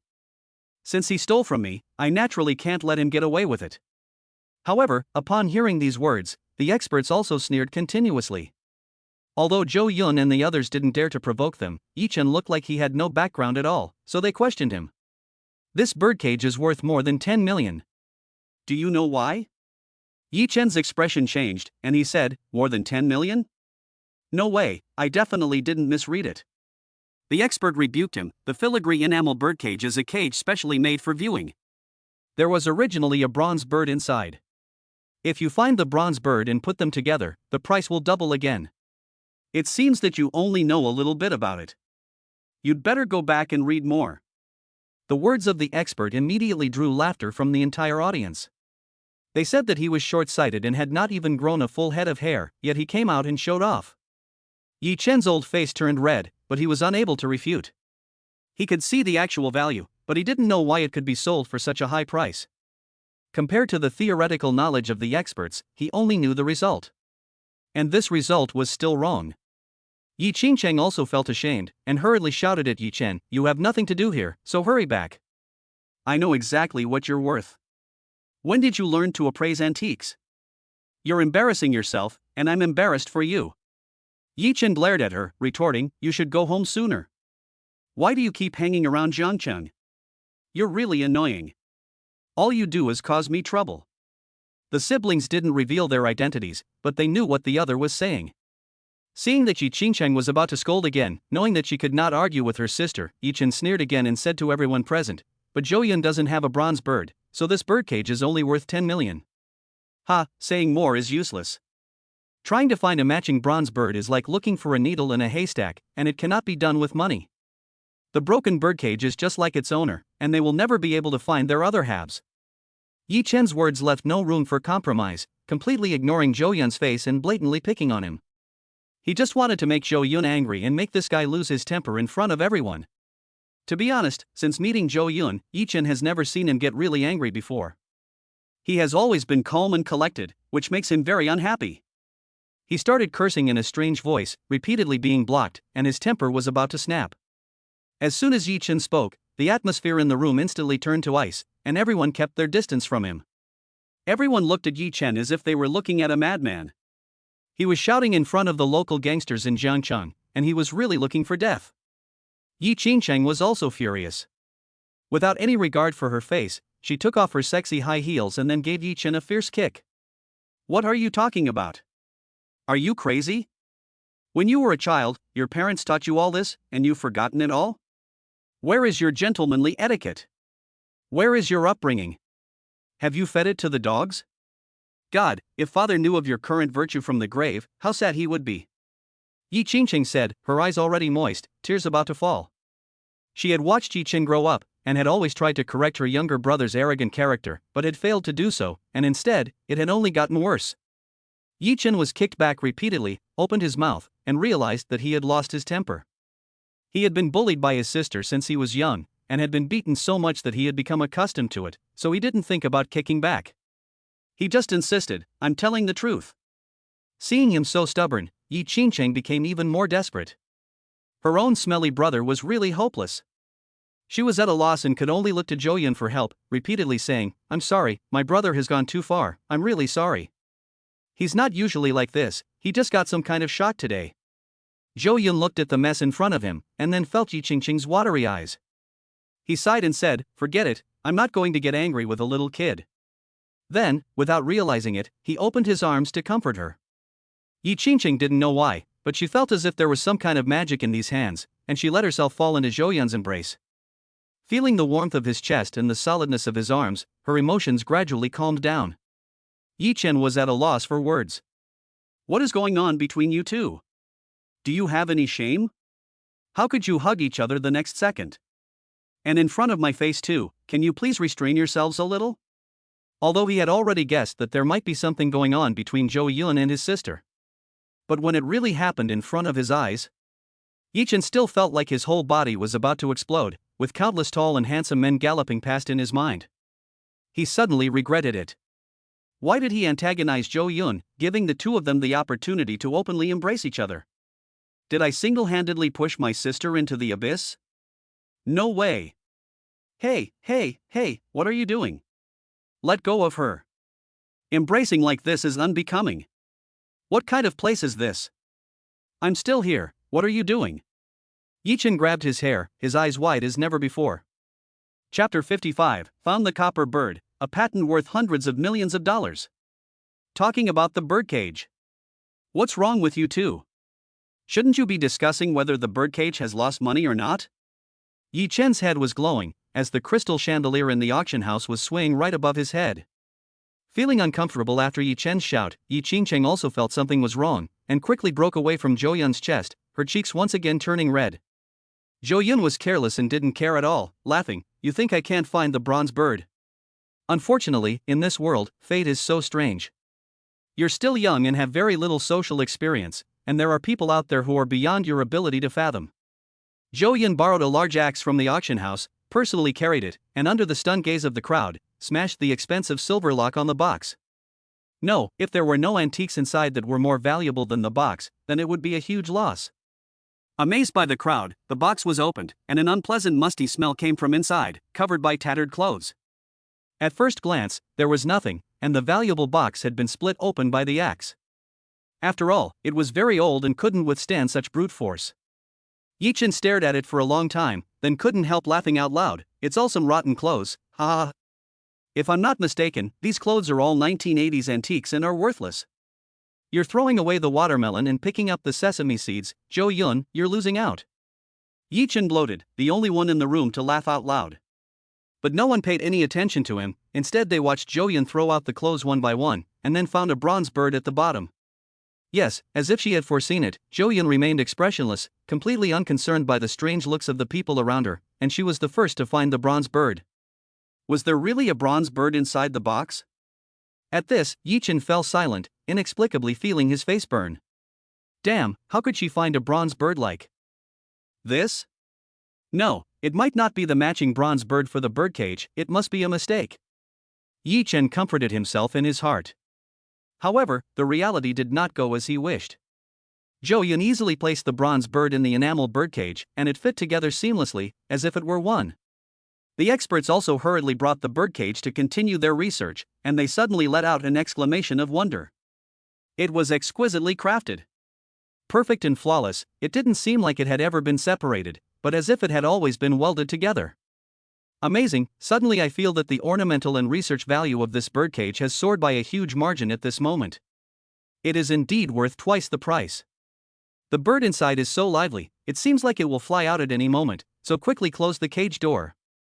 The experts were extremely excited, and kept taking the magnifying glass to study the birdcage carefully up, down, left and right. If it weren't for the inconvenience here, they could study for 3 days and nights without sleep.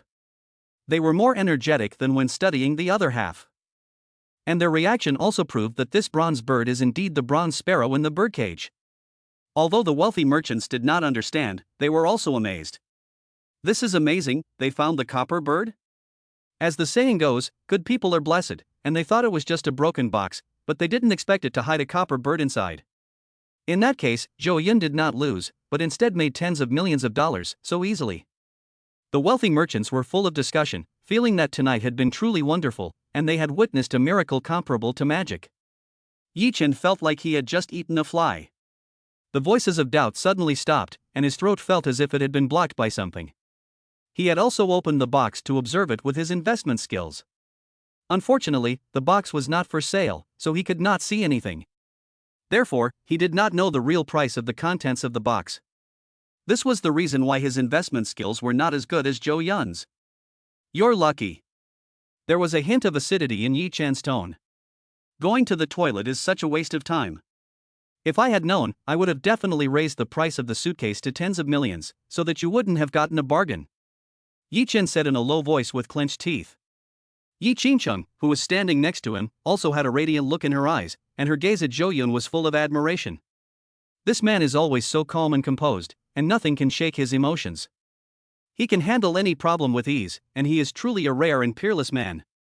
If I let him slip through my hands, I will regret it for the rest of my life. Yi Qingcheng thought to herself, and was even more determined in her choice. She remembered what Zhou Yun had just said, perhaps Tong Kai is destined to be with her. If that was really the case, it was just like knowing the future. If she didn't know about the strict rules at the Jade Emperor's Peak, she would have suspected that Zhou Yun knew what was in the box in advance. It's a good thing she didn't lose out. Yi Qingcheng let out a small sigh of relief. She always felt that she owed Zhou Yun because of Yi Chen's indiscretion. Now that she saw that Zhou Yun had not lost out, she also let her guard down. Yi Chen's face had turned ashen, and he pretended not to be profound, because he noticed that the shoes on the other side were looking at him with disappointment in their eyes. He had said that he wanted to show the shoes his abilities. As a result, Zhou Yun had stolen all the limelight for being pretentious. That was supposed to be his moment in the spotlight. But there was nothing he could do about it. It was already done, and he could only bear it. However, what happened next gave him a shock and made him regret it. Zhou Yun smiled at everyone and said, "I'm not afraid to let everyone know that I found a bargain. The contents of this box are worth more than you think." He turned over all the clothes and miscellaneous items to reveal the bottom of the box, where a stack of thick papers was hidden. The paper had already turned yellow, but the handwriting was still clearly visible. It was full of technical terms, and without expert knowledge, it was impossible to understand what it was about. Zhou Yun took the stack of papers out and, without caring about the mess, casually flipped through them. After just a few minutes of looking, his scalp went numb. He couldn't understand a thing, it was like reading ancient texts to him. But it didn't matter, because the title on the first sheet of paper indicated what the stack of papers was. All technical data for a new, unpatented chemical foaming agent. What's more, it's a foaming agent that has been successfully researched and can be directly put into production. No one present understood the value of these papers. If it fell into the hands of a local tyrant, it would probably be thrown away as rubbish. Zhou Yun held the papers as if they were treasures, his eyes shining. This patent, if sold, could be worth 500 million yuan, and if he set up a factory to produce it himself, he would make far more than that. Moreover, the foaming agent is also closely related to construction materials and is a necessary product for the production of many daily necessities. From the sofa and refrigerator at home to the parts of airplanes, cars, computers, and even the components of aerospace machines, all of them require the use of foam. Chapter 56. It's enough to cause a sensation in Xiagua, you're going to get rich. The most important thing is that The foaming agent technology has been monopolized by Europe and the United States for the past few decades, and China does not have this technology. Now, this information has been obtained by Zhou Yun. Once a production company is established, it will be the first top foam manufacturer in the country. This is so rare. Just as everyone was wondering, Zhou Yun said to the slick host, "Your company should know a chemical expert, right? Of course, auctions often have some strange and unusual items, and we need to get researchers from all walks of life to identify them and maintain good contacts with them." The host nodded. Zhou Yun smiled faintly and said, "Contact an expert for me on the spot and let him see what is written on this piece of paper." Zhou Yun did not intend to let anyone read all the technical information, but just showing a piece of paper was enough to prove what it was. He already knew the answer in his heart, but he had no intention of hiding it. The host quickly contacted an expert in chemistry through the company and had a face-to-face video meeting on the spot. After the expert read the previous piece of paper, he was also shocked beyond belief and came to a surprising conclusion. This is a problem with chemical foam. How could someone have conquered it so quietly? My God, if this news gets out, it will shock the entire scientific research community in Xia. This new type of foam can be described as epoch-making. Let me explain it this way: foam is used in huge quantities throughout the world, but in the production process, the old foam causes great environmental pollution, produces freon, damages the ozone layer, and so on. Foam production has always been one of the main culprits of pollutants. Although many versions have been iterated, this problem has never been solved. But now, it says on this piece of paper that the pollution problem has been greatly alleviated. If this is true, it is truly groundbreaking. May I ask where this great scientist is? The research data he has produced is truly shocking. This scientist, who is famous in China, looked very excited. On the video, he has changed a lot. But after the host's explanation, the expert finally sighed and said, "Fate is playing tricks on people." He is a great figure. This kind of research is of great significance and is very important to Xiagua, so it must be kept secret. Perhaps because of this, no information about him has leaked out, so I didn't know about it until now. That information was obtained by this gentleman named Zhou Yun, and I hope he will treat it well and not let foreign forces steal it. The expert stopped short, but still said excitedly, "Is Mr. Zhou Yun here?" Hearing his name called, Zhou Yun appeared in front of the video and smiled gently. "I am Zhou Yun. Young man, you are so lucky to have obtained this research and development information. You are going to get rich." The expert praised him. Zhou Yun laughed and said, "I have always been very lucky, but to me, getting rich is not a big deal. In fact, I still have some assets in my hometown." "How much is a little?" the expert asked, puzzled. Then the host explained Zhou Yun's identity and wealth. The expert was suddenly surprised and even more excited. He continued, "So, Mr. Zhou Yun, are you going to sell this patent or produce it yourself?" Zhou Yun said, "If conditions permit, I plan to build my own factory to develop and produce it." The expert immediately said, "Then you must hurry and apply for a patent to prevent it from being stolen by someone with malicious intent. I have a humble request. I would like to take a few students to work in your factory. We can sign a formal confidentiality contract. I don't mean anything by this, I'm just very interested in this technology." In the video, the expert is very pious and has no malicious intent. He introduced himself very seriously, as if he were interviewing for a job, hoping that Zhou Yun would give him this opportunity.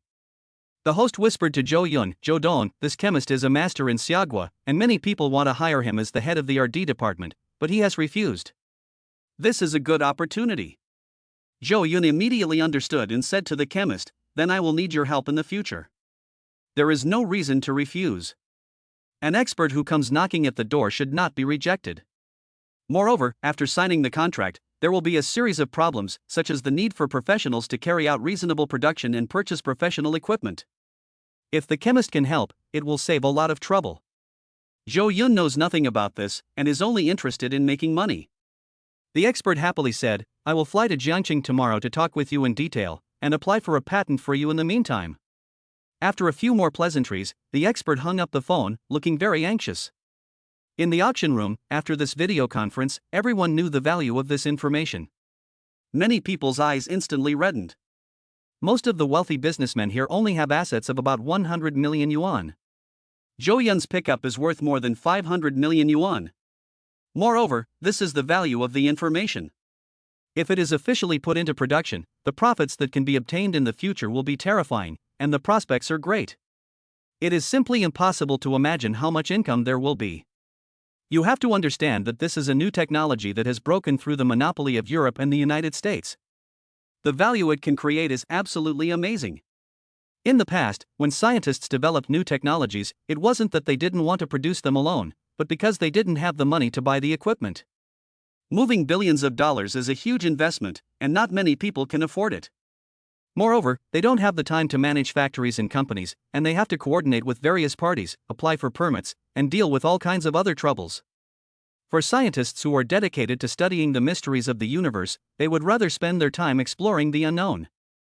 Therefore, many scientists either sell their patents or license them to other companies. Zhou Yun, as a businessman, directly owns the patent and does not need to cooperate with others. How can he not make people jealous? He has obtained a gold mine. Compared to the value of the box, it is no different from getting it for free. Many people were completely sour and speechless, and they began to regret it. If only they had known that the contents of the box were so valuable. Even if it meant offending the Zhou family, they would have done their best to fight for it. Who knows, they might have become rich themselves. A wail of grief and long sighs could be heard rising and falling in the auction hall. No one was congratulating anyone anymore, but rather envying and jealous. Such a big bargain, such a big mistake, and it was just picked up by his rival Zhou Yun for nothing. He was furious, and once again broke his guard, his mind completely shattered. Just because he went to the toilet, he had missed out on 500 million for nothing. 500 million, if he could have bought it, he would not be far from earning 3 billion. Because, the more money he has, the more he can invest. Why do they say that the rich will only become richer and richer? Because they have more assets to operate. For example, if a rich person puts 100 million in the bank, they will earn 4% interest per year, which is 4 million a year. If an ordinary person puts 100,000 in the bank, they will only earn 4,000 interest per year. This is the principle of using money to generate money. With 500 million, he can multiply it several times in a short period of time. He will soon be able to raise enough money to bid for 3 billion. But right now, he only has 20 million to operate with, and even if he doubles it, it's not much. It will take too long. 500 million. Yi Chen's heart is bleeding. He doesn't want to accept this fact, and he can't bear to see Zhou Yun do better than him. Bitterly and resentfully, he said, "I don't accept this auction. I wasn't there just now, and I missed the final bidding. I propose that we start the auction over again, so that everyone can compete in person. That's only fair and just." Chapter 57. After the re-auction, can you compete? Yi Chen was distraught, unwilling to let Zhou Yun take advantage of the situation, and became very greedy, speaking loudly. His loud shouting also made the whole audience quiet down. Many people thought he was crazy. How could the item that had already been sold be auctioned again? But most of the wealthy merchants who came to the auction didn't say anything. They also had a little hope in their hearts. If they could really auction it again, they would like to grab it too. The host, who had originally greeted everyone with a smile, also became gloomy and stared at Yi Chen with a bad look. On the surface, he was the host, but in reality, he was also one of the people in charge of the Jiangcheng Yuwangding auction house. Being questioned by Yi Chen on the spot was like slapping him in the face. He was the one who hammered down the hammer and announced that the lot would go to Zhou Yun. If everything had to start over, then what use was he? "Mr. Yi, I hope you will not make this kind of joke again, otherwise, you will no longer be eligible to enter the Jade Emperor's Peak Auction Hall." The host walked up to Yi Chen and exuded an entirely different temperament from the gentle one he had before. He said in a cold tone, "Everyone in the country knows the rules of the Jade Emperor Peak Auction House, and one of them is that the auction house is not responsible for customers missing auctions due to personal reasons. If everyone keeps asking for a do-over like you, how will the Jade Emperor Peak Auction House survive? According to what you're saying, does that mean we have to notify the whole country that everyone in China is eligible to bid because they missed the auction because they didn't qualify? They also missed out, and there are still many wealthy people who didn't get the news. According to what you said, after the lottery numbers are announced, can those who didn't have time to buy a lottery ticket also ask the lottery company to resell the ticket and then buy the set of numbers that will definitely win? Are you 3 years old? Who do you think you are, coming here to mess around at my Jade Emperor Summit? If I remember correctly, Mr. Yi Chen, your personal assets are only a little over 20 million, right? What makes you think you can compete with everyone here? Which one of those present is not a billionaire? What makes you think you can compete with Joe Dong, who has a net worth of tens of billions? Can you come up with 500 million or 1 billion right now? The host's words were extremely rude, to the extent of rebuking and questioning. Every word cut like a knife into Yi Chen's face, causing unbearable pain. Yi Chen kept backing up, his face turning pale. The host's words instantly made him regain his senses and realize just how stupid he had been. I'm sorry, I didn't think about it so much just now. I apologize to the Jade Emperor auction house. I take back what I just said. Yi Chen was ashamed and immediately cowered, a sense of regret welling up in his heart. He didn't dare say anything more and could only swallow his anger and frustration. The consequences of angering the Jade Emperor auction house were very serious. In the future, he would be banned from participating in auctions at all auction houses in China owned by the Jade Emperor auction house. Even many subsidiaries of the Jade Emperor auction house would refuse to cooperate with him. You have to know that many of the sources of his investment money are legally obtained in auction houses. Unlike local powerful people in places like Yuhuangding and Jiangchang, offending them is even worse than offending the celebrities and powerful people in Jiangchang. If he can't make it in Jiangchang, the worst that can happen is that he goes somewhere else.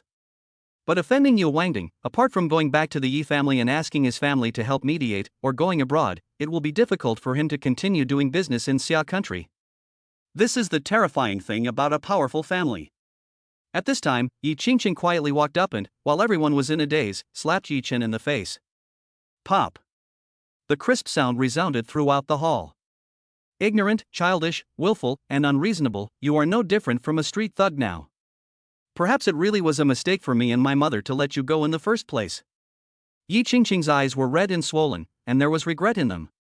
She regretted not educating her younger brother properly in the past. And let him become such a scoundrel and a despicable person. Yi Chen also woke up after this slap and his sister's heartbreaking gaze. Cold sweat kept emerging from his back at the moment. He felt the air around him become cold, as if his whole body was in a refrigerator. Recalling his recent loss of temper, he was also at a loss for words. Although his face was burning with pain, he did not dare to argue with his sister. He looked around as if he were watching a monkey, watching the way people looked at him. He took a deep breath and apologized solemnly. I'm sorry, I was reckless and didn't think clearly before saying those words. He remembered that he was the chosen one of heaven, and should have been calm and unruffled, not allowing external things to interfere with his nature. But just now he had completely lost control, which was not at all like his usual character. So he bowed his head and obediently admitted his mistake. But the confidence in his heart was still there, thinking that it was just a temporary loss and that sooner or later he would be able to get back on his feet. In fact, as a Yi child, he shouldn't be so eager for this technical patent.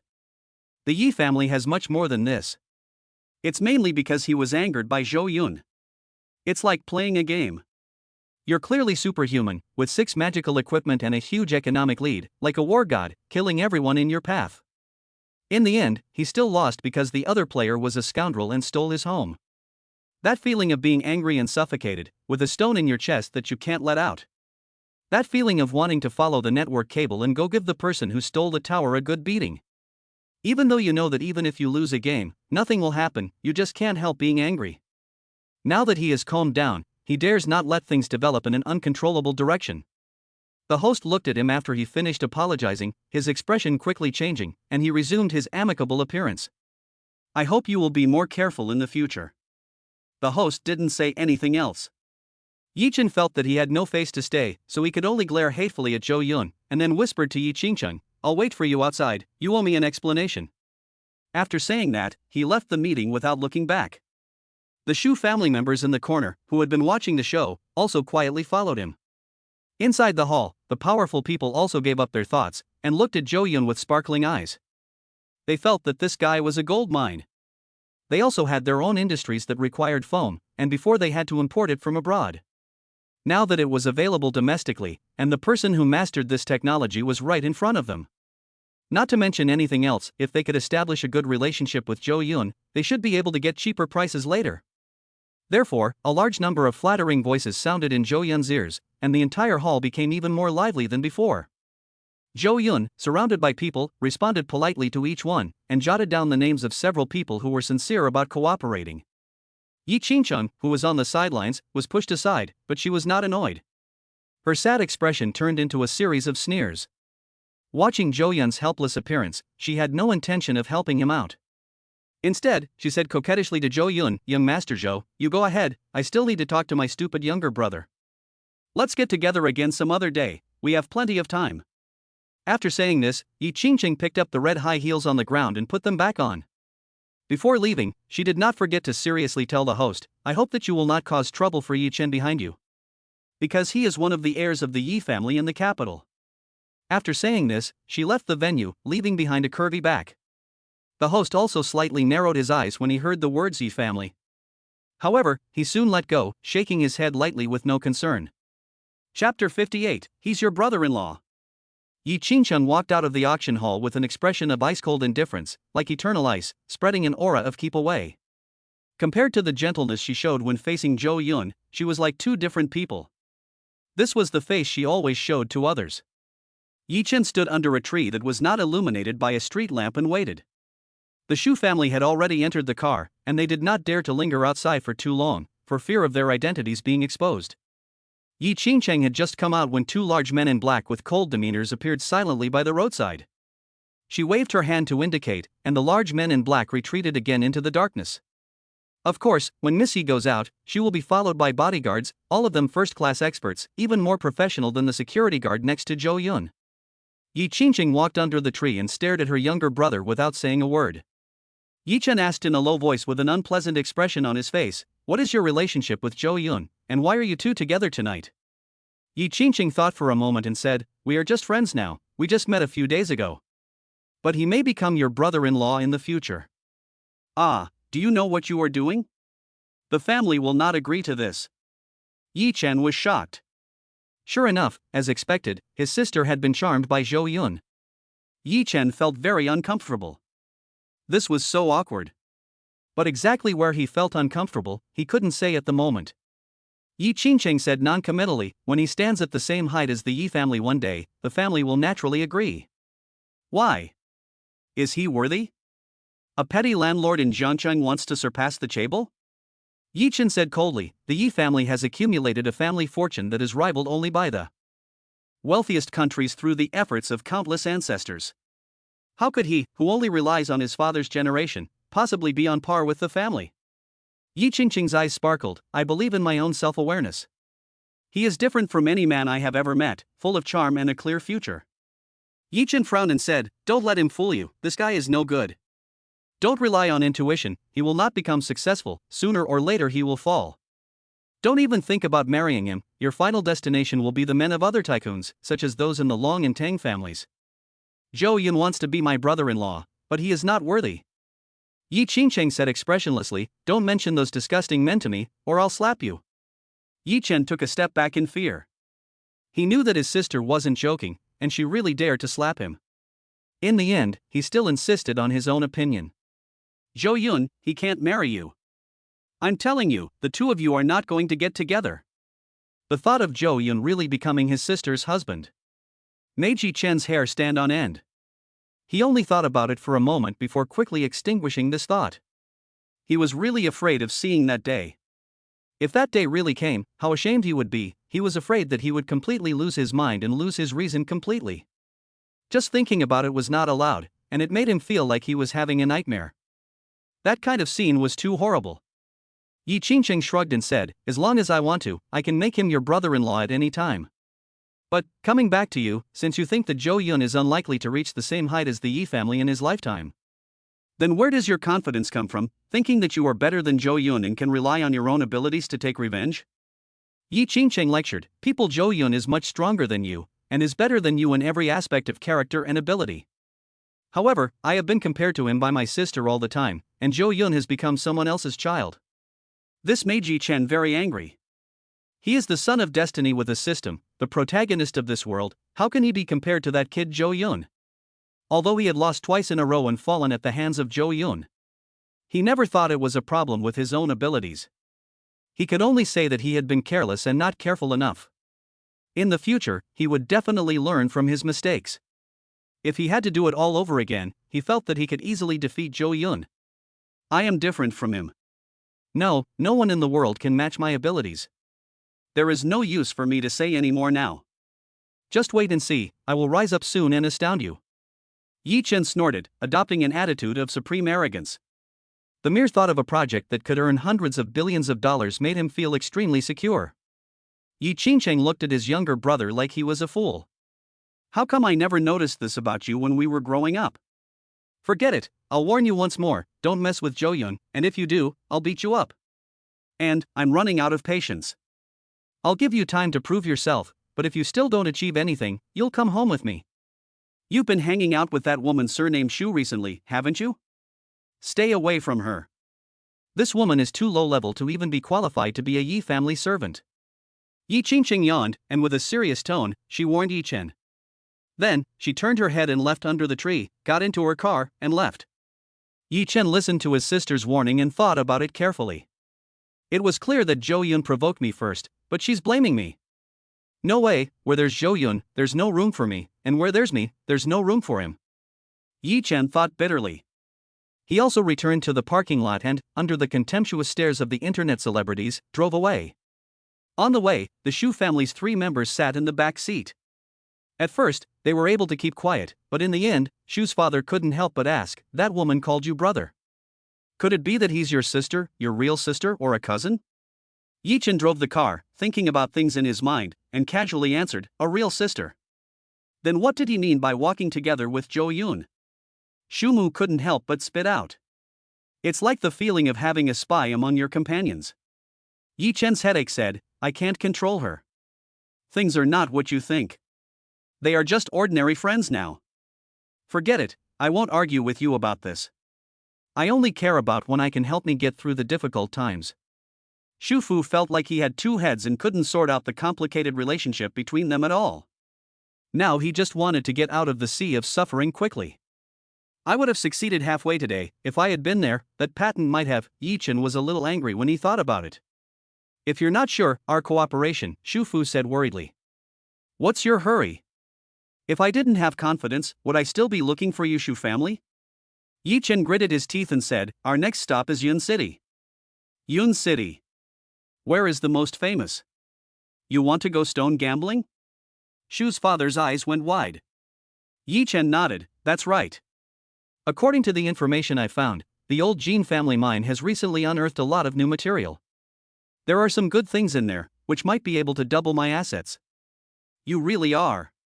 Shu's father was about to say something in rebuttal, but when he thought back to the auction hall and saw Yi Chen's performance, although he didn't manage to bid on anything, he still had some discerning eye. He shot up. This guy is so confident, he might really be good at it. "I'll trust you again." Shu Fu didn't have any other choice. At this time, no one noticed that in the dimly lit seat, Shu Yanran's eyes revealed a glimmer of hatred and pain. But she didn't say anything. Her eyes were unfocused and then focused again, her expression sometimes distorted and sometimes calm. Chapter 59, The Yun City Genes, Another Villain. Zhou Yun finally got rid of the enthusiastic businessman, and after much persuasion, he managed to refuse many invitations to visit enthusiastically. After signing and paying in the back of the auction house, a staff member helped him carry his things to the car. "Mr. Zhou, welcome back next time." The host shook his hand modestly. Wealthy people like Zhou Yun are the people they like best at the auction house, and cultivating good relationships with them is also very important. Zhou Yun responded a few times, and as soon as he walked out of the auction house, the bodyguards quickly surrounded him. Chang Dama looked like a monster, always surrounding Zhou Yun, his eyes fierce. "Boss, Miss Yi has already left in the car," Dama said honestly. Zhou Yun nodded, not thinking about anything else, and was escorted into the parking lot by the bodyguards. There were still quite a few internet celebrities waiting here. When they saw him coming, they immediately pointed their cameras at him again, and then enthusiastically introduced him to the audience in the live broadcast room. There were also many female internet celebrities who were flirtatiously posing for Zhou Yun, taking all kinds of inappropriate childish poses, desperately trying to attract his attention. These internet celebrities were really too reckless, dancing with their hips and rubbing up against each other in all kinds of ways, attracting exclamations of surprise from the onlookers. When the female internet celebrities saw him appear, some of the bolder ones immediately shouted, "Handsome guy, add a contact method." Zhou Yun only gave her chin, which could be used as a peg, a faint glance and immediately lost interest, replying, "My fish pond is full, sorry." After saying that, he got into the car without saying a word. In the past, he might have stopped to watch for a while.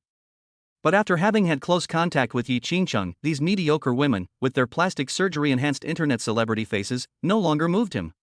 Not to mention Yi Qingcheng, even Jing Wanning, in terms of both figure and appearance, was a dimensional crush on the female internet celebrities. What's more, the two women possessed a temperament that no other woman could imitate. They were the type of women that you could play with for 10,000 years and never get tired of. The security guards also got in the car, protecting Zhou Yun from front and back as he slowly left the parking lot. Only the female internet celebrities left behind a sound of endless wailing. After all, no woman had ever won the favor of the prince of the Zhou family. The convoy got on the overpass. In the car, the priceless patent was casually thrown aside by Zhou Yun. He looked deeply out the window, at the neon-lit urban nightscape, and relaxed for a rare moment. But it wasn't long before his personal phone rang. This mobile phone number can only be obtained by a few close relatives, such as Jing Wanning. However, the caller was not her, but a man named Jin Qinghu. Zhou Yun did not answer immediately, but recalled the memory of this name in his mind. Jin Qinghu, the Jin family, a powerful family in Yun City, is comparable to the Zhou family in terms of wealth and strength. Both are local tyrants in their respective regions, and in Yun City, a place where the emperor is far away in the mountains, they have even more tyrannical power than the Zhou family. The history of the Jin family's rise to wealth is similar to that of the Zhou families.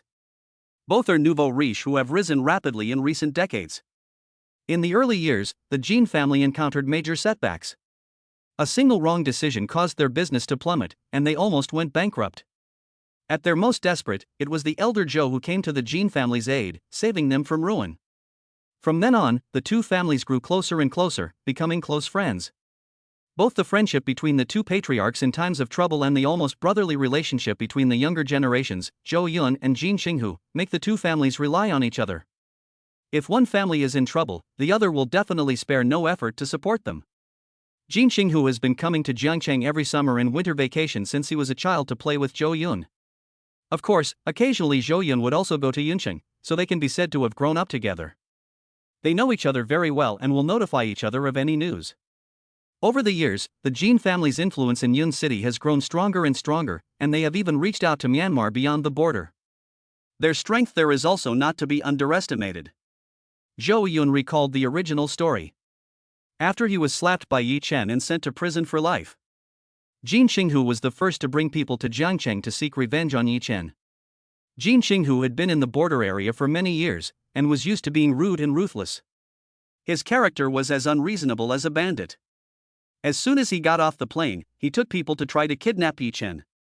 Unfortunately, at that time, Yi Chen was becoming more and more powerful.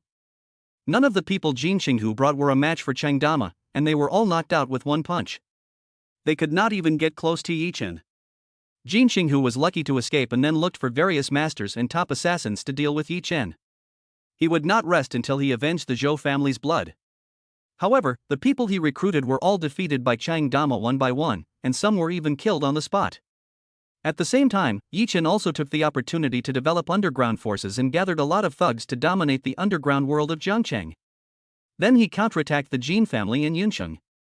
With a systematic Yi Chen, no one can match him, and he pushed his way through, taking over the Jin family's power in Yun City. In the end, the Jin family had no choice but to flee to the border and seek development in Burma. Jin Qinghu also died miserably at the hands of Yi Chen, tortured beyond recognition. Thinking of his childhood friend, Zhou Yun rarely showed a knowing smile. Although this kid is carefree and speaks bluntly, sometimes doing things that make people very annoying. But he is true to his nature, and after my accident, he came without saying a word and without hesitation to take revenge. This time, Zhou Yun naturally will not let that kind of result happen. Zhou Yun just got the call, and before he could say anything, the speaker kept ringing like there was noise. Zhou Yun. Lao Zhou. Well done. Ha, I just returned from Burma with my father, and I saw the news. You finally got rid of that bitch. I told you long ago that that bitch is no good. She can pack more than a container, but that kind of shameless woman is not worthy of your deep affection, Mr. Zhou. If you come to Yun City, I'll find you 100, 1,000, so that you can be a bridegroom every night, taking turns, and never the same thing for a year. When I went to your place before, I was so angry at that shoe woman that I wanted to slap her, break her hands and feet, and throw her back to Burma. Damn it, this woman really pissed me off. She obviously relies on you to eat, but she acts like she's better than everyone else. Now that I think about it, I'm still mad. At the other end of the phone, Jin Qinghu was breathing heavily, clearly really angry. Zhou Yun smiled and didn't say anything, just listening to him talk. After a while, Jin Qinghu's voice became low and sad as he calmed down. Lao Zhou, are you listening? Zhou Yun said in a calm tone, I'm listening. I know you and the old man didn't get along well, but he actually was always thinking about you, Jin Qinghu said in a low voice. Zhou Yun sighed and said, I understand, and I also understood after he died. I'm glad you understand, sorry. Jin Qinghu's voice was full of frustration. I was in Myanmar with my father a few days ago dealing with things, and I didn't make it in time for the old man's funeral. I really feel bad about it. Zhou Yun, don't blame me, really. It's just bad timing. Jin Qinghu sincerely apologized. Zhou Yun spoke gently and said, It's fine, I understand. Don't say such polite things, you're being formal. Jin Qinghu continued, Thanks, brother, I won't be pretentious. To express my regret, if you're free to come to Yun City recently, I'll give you a big present. Zhou Yun asked in puzzlement, What's the program? Jin Qinghu said, My father and I have got hold of some good stuff in Burma, and the old pit at home has also produced quite a bit recently. We're going to hold a Feng Yun Gemstone conference. Come over, and I'll give you a piece of good stuff worth hundreds of millions of dollars. Chapter 60, The Jealous Jing Wanning.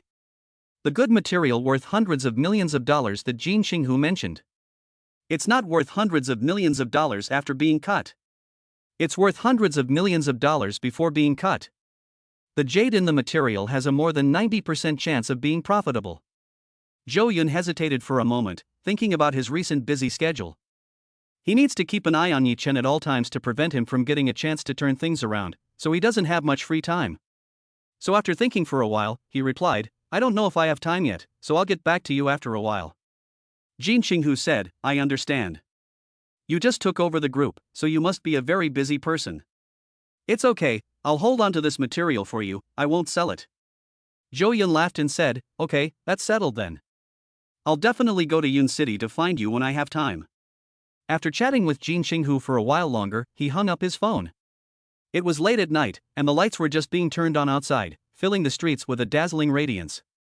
Soon after, the convoy slowly pulled into the Blue Mountain Villa, and Zhou Yun returned home. Jing Wanqing's room was still lit, and Zhou Yun had some late-night snacks before she came downstairs. Young master, you made quite a stir tonight. The relevant department of the government just called me a few times. Jing Wanqing's pretty face was calm, and an unnatural light occasionally flashed in her eyes. The news spread fast. It seems she already knows what happened at the auction, Zhou Yun thought. What did they say? Zhou Yun asked curiously. The relevant department didn't have their own contact information, so they had to call the group company. Jing Wanning said, They want to meet with you to talk personally and hope that you will build the factory in Jiangchang. The bigwigs in Jiangchang are really well informed. The patent for the foaming agent has not even cooled down, and the bigwigs are already sniffing around. If the Yuchen Group builds a factory in Jiangchang, and it's a factory that produces a material with a high demand, it will inevitably directly drive the economic development of the entire city, as well as employment. This foaming agent technology is at the top of the world, and once production begins, it will definitely create a monopoly at home and abroad in the future. As time goes by, more and more companies will come to buy materials, and the factory will become bigger and bigger. By then, a factory will need at least tens of thousands of employees to maintain stable operations. Zhou Yun pondered for a moment. He didn't really have any objections to building a factory in Jiangchang. The old man had a lot of connections in this area, and it would avoid a lot of official trouble. These days, things were different. Many officials basically wouldn't break the rules and engage in backroom deals. But they would still be willing to give some convenience within the rules, such as giving advance notice, giving the company a green pass, and quickly handling complicated procedures. Zhou Yun nodded and said, Let's meet tomorrow at noon. Jing Wanning noted this in her heart. Then she said with a slightly aggrieved tone, Young master, that woman you were with at the auction today, what is her background? If she is your new lover, you must be careful and not meet another woman like Xu Yanran, who is greedy and insatiable. You are going to do great things in the future, so don't be misled by these scumbags, they will only make you stagnate. Should I find someone to check her background? I feel that this woman is very dangerous. At the end of her words, Jing Wanning's pretty face gradually became filled with murderous intent, which she simply could not hide. Zhou Yun was shocked. He felt the temperature of the air around him drop sharply. Jing Wanneng was truly determined to kill. Stop, wait, I know her identity and background. Zhou Yun hurriedly stopped her, suspecting that his butler might have been a bit too hasty, which was completely unlike his usual style. Jing Wanneng stepped closer to Zhou Yun, her face expressionless as she said, "Who is she?" Zhou Yun felt even colder. He was a little puzzled, but he patiently explained, "She is from the Yi family in the capital and came to Jiangqing for her younger brother." The Yi family in the capital? Jing Wanqing froze for a moment, then widened her eyes and said, "Could it be that Yi Chen is her younger brother?" Yes, Zhou Yun did not hide it, they were brother and sister. Jing Wanqing was very clever and immediately started to make a lot of associations, and her thoughts suddenly became much clearer. There had been a lot of commotion at the auction, and from the news she had received, Yi Chen had been there. This little punk was furious, and he had even been slapped by Yi Qingcheng, but he could only swallow his anger. Jing Wanqing associated this with the fact that perhaps Zhou Yun's contact with Yi Qingcheng was not accidental, and it had been arranged long ago. Since Yi Chen had stuck with Xu Yanran, Zhou Yun had used the same method to get back at him by going straight to Yi Chen's sister. The two walked hand in hand in the auction house, which made Yi Chen angry. Jing Wanqing's eyes lit up as she imagined the scene of Yi Chen being proud and triumphant, and she couldn't wait to be there in person. But she was too busy after all, so she missed it. When she thought about it, the inexplicable sourness in her heart disappeared, and it was replaced with full admiration. Therefore, Zhou Yun was not really dating Yi Qingcheng, and it was likely that they were just acting out a scene. Jing Wanqing kept filling in the blanks in her mind. Although she didn't know how Zhou Yun had met Yi Qingcheng, as long as the two of them had not confirmed their relationship, she didn't need to worry too much. Then her heart immediately felt a chill. Zhou Yun was playing with fire. The descendant of the Yi family in the capital city, even if he only had a little of the family's resources, was not comparable to the current Zhou family. If the other party discovers the truth, Zhou Yun will be in a dangerous situation. Therefore, before Zhou Yun's strength is strong enough, the other party must never be allowed to see through Zhou Yun's true thoughts. In the meantime, good relations must be maintained with the other party. Yi Qingcheng is attracted to Zhou Yun, but she is like the kind of chaebol lady who is just playing around, so how could she possibly marry a local tyrant? While seeking revenge and seeking vengeance, Zhou Yun may have long since understood this point. He and the Yi family are impossible. Jing Wanning felt like she had a clear mind, like she had seen through the truth. Looking at Zhou Yun's expression, her heart ached. "Young master, you've worked hard, I understand." "Zhou Yun? What do you understand?" "I haven't been working hard, I've even felt relaxed." But after sensing the cold breath around him drop, he still suppressed the doubts in his heart. Although he didn't know what kind of self-criticism Jing Wanqing had carried out in an instant, he didn't explain, but nodded and said, "It's unfortunate, but it's all worth it for the future." Jing Wanqing smiled and said, "Young master, you rest first, I won't disturb you as you think." She was happy and just wanted to go back to her room, but suddenly her phone rang. She opened it and saw a message from the person in charge of monitoring Yi Chen. After scanning it a few times, she hurriedly said, "Young master, there's been new movement from Yi Chen." Yi Chen bought 4 plane tickets to Yun City, and used the Shu family identity for the other 3. Zhou Yun was shocked and felt that it was a coincidence. He had just received a phone call from Jin Qinghu, inviting him to go to Yun City. He hesitated, planning to stay in Jiangcheng and keep Yi Chen from receiving any income. However, Yi Chen was also planning to go to Yun City. There was no doubt that he was going for the Jadeite conference. Yi Chen had investment skills, which was equivalent to having a head start, and he was always right. Zhou Yun thought carefully, and he knew that he mustn't let Yi Chen have the chance to turn the tables. In that case, Zhou Yun made up his mind and decided to drop by Yun City to see Jin Qinghu, whom he had not seen for a long time. Jin Qinghu was in charge there, and the young Yi Chen could not possibly compete with him.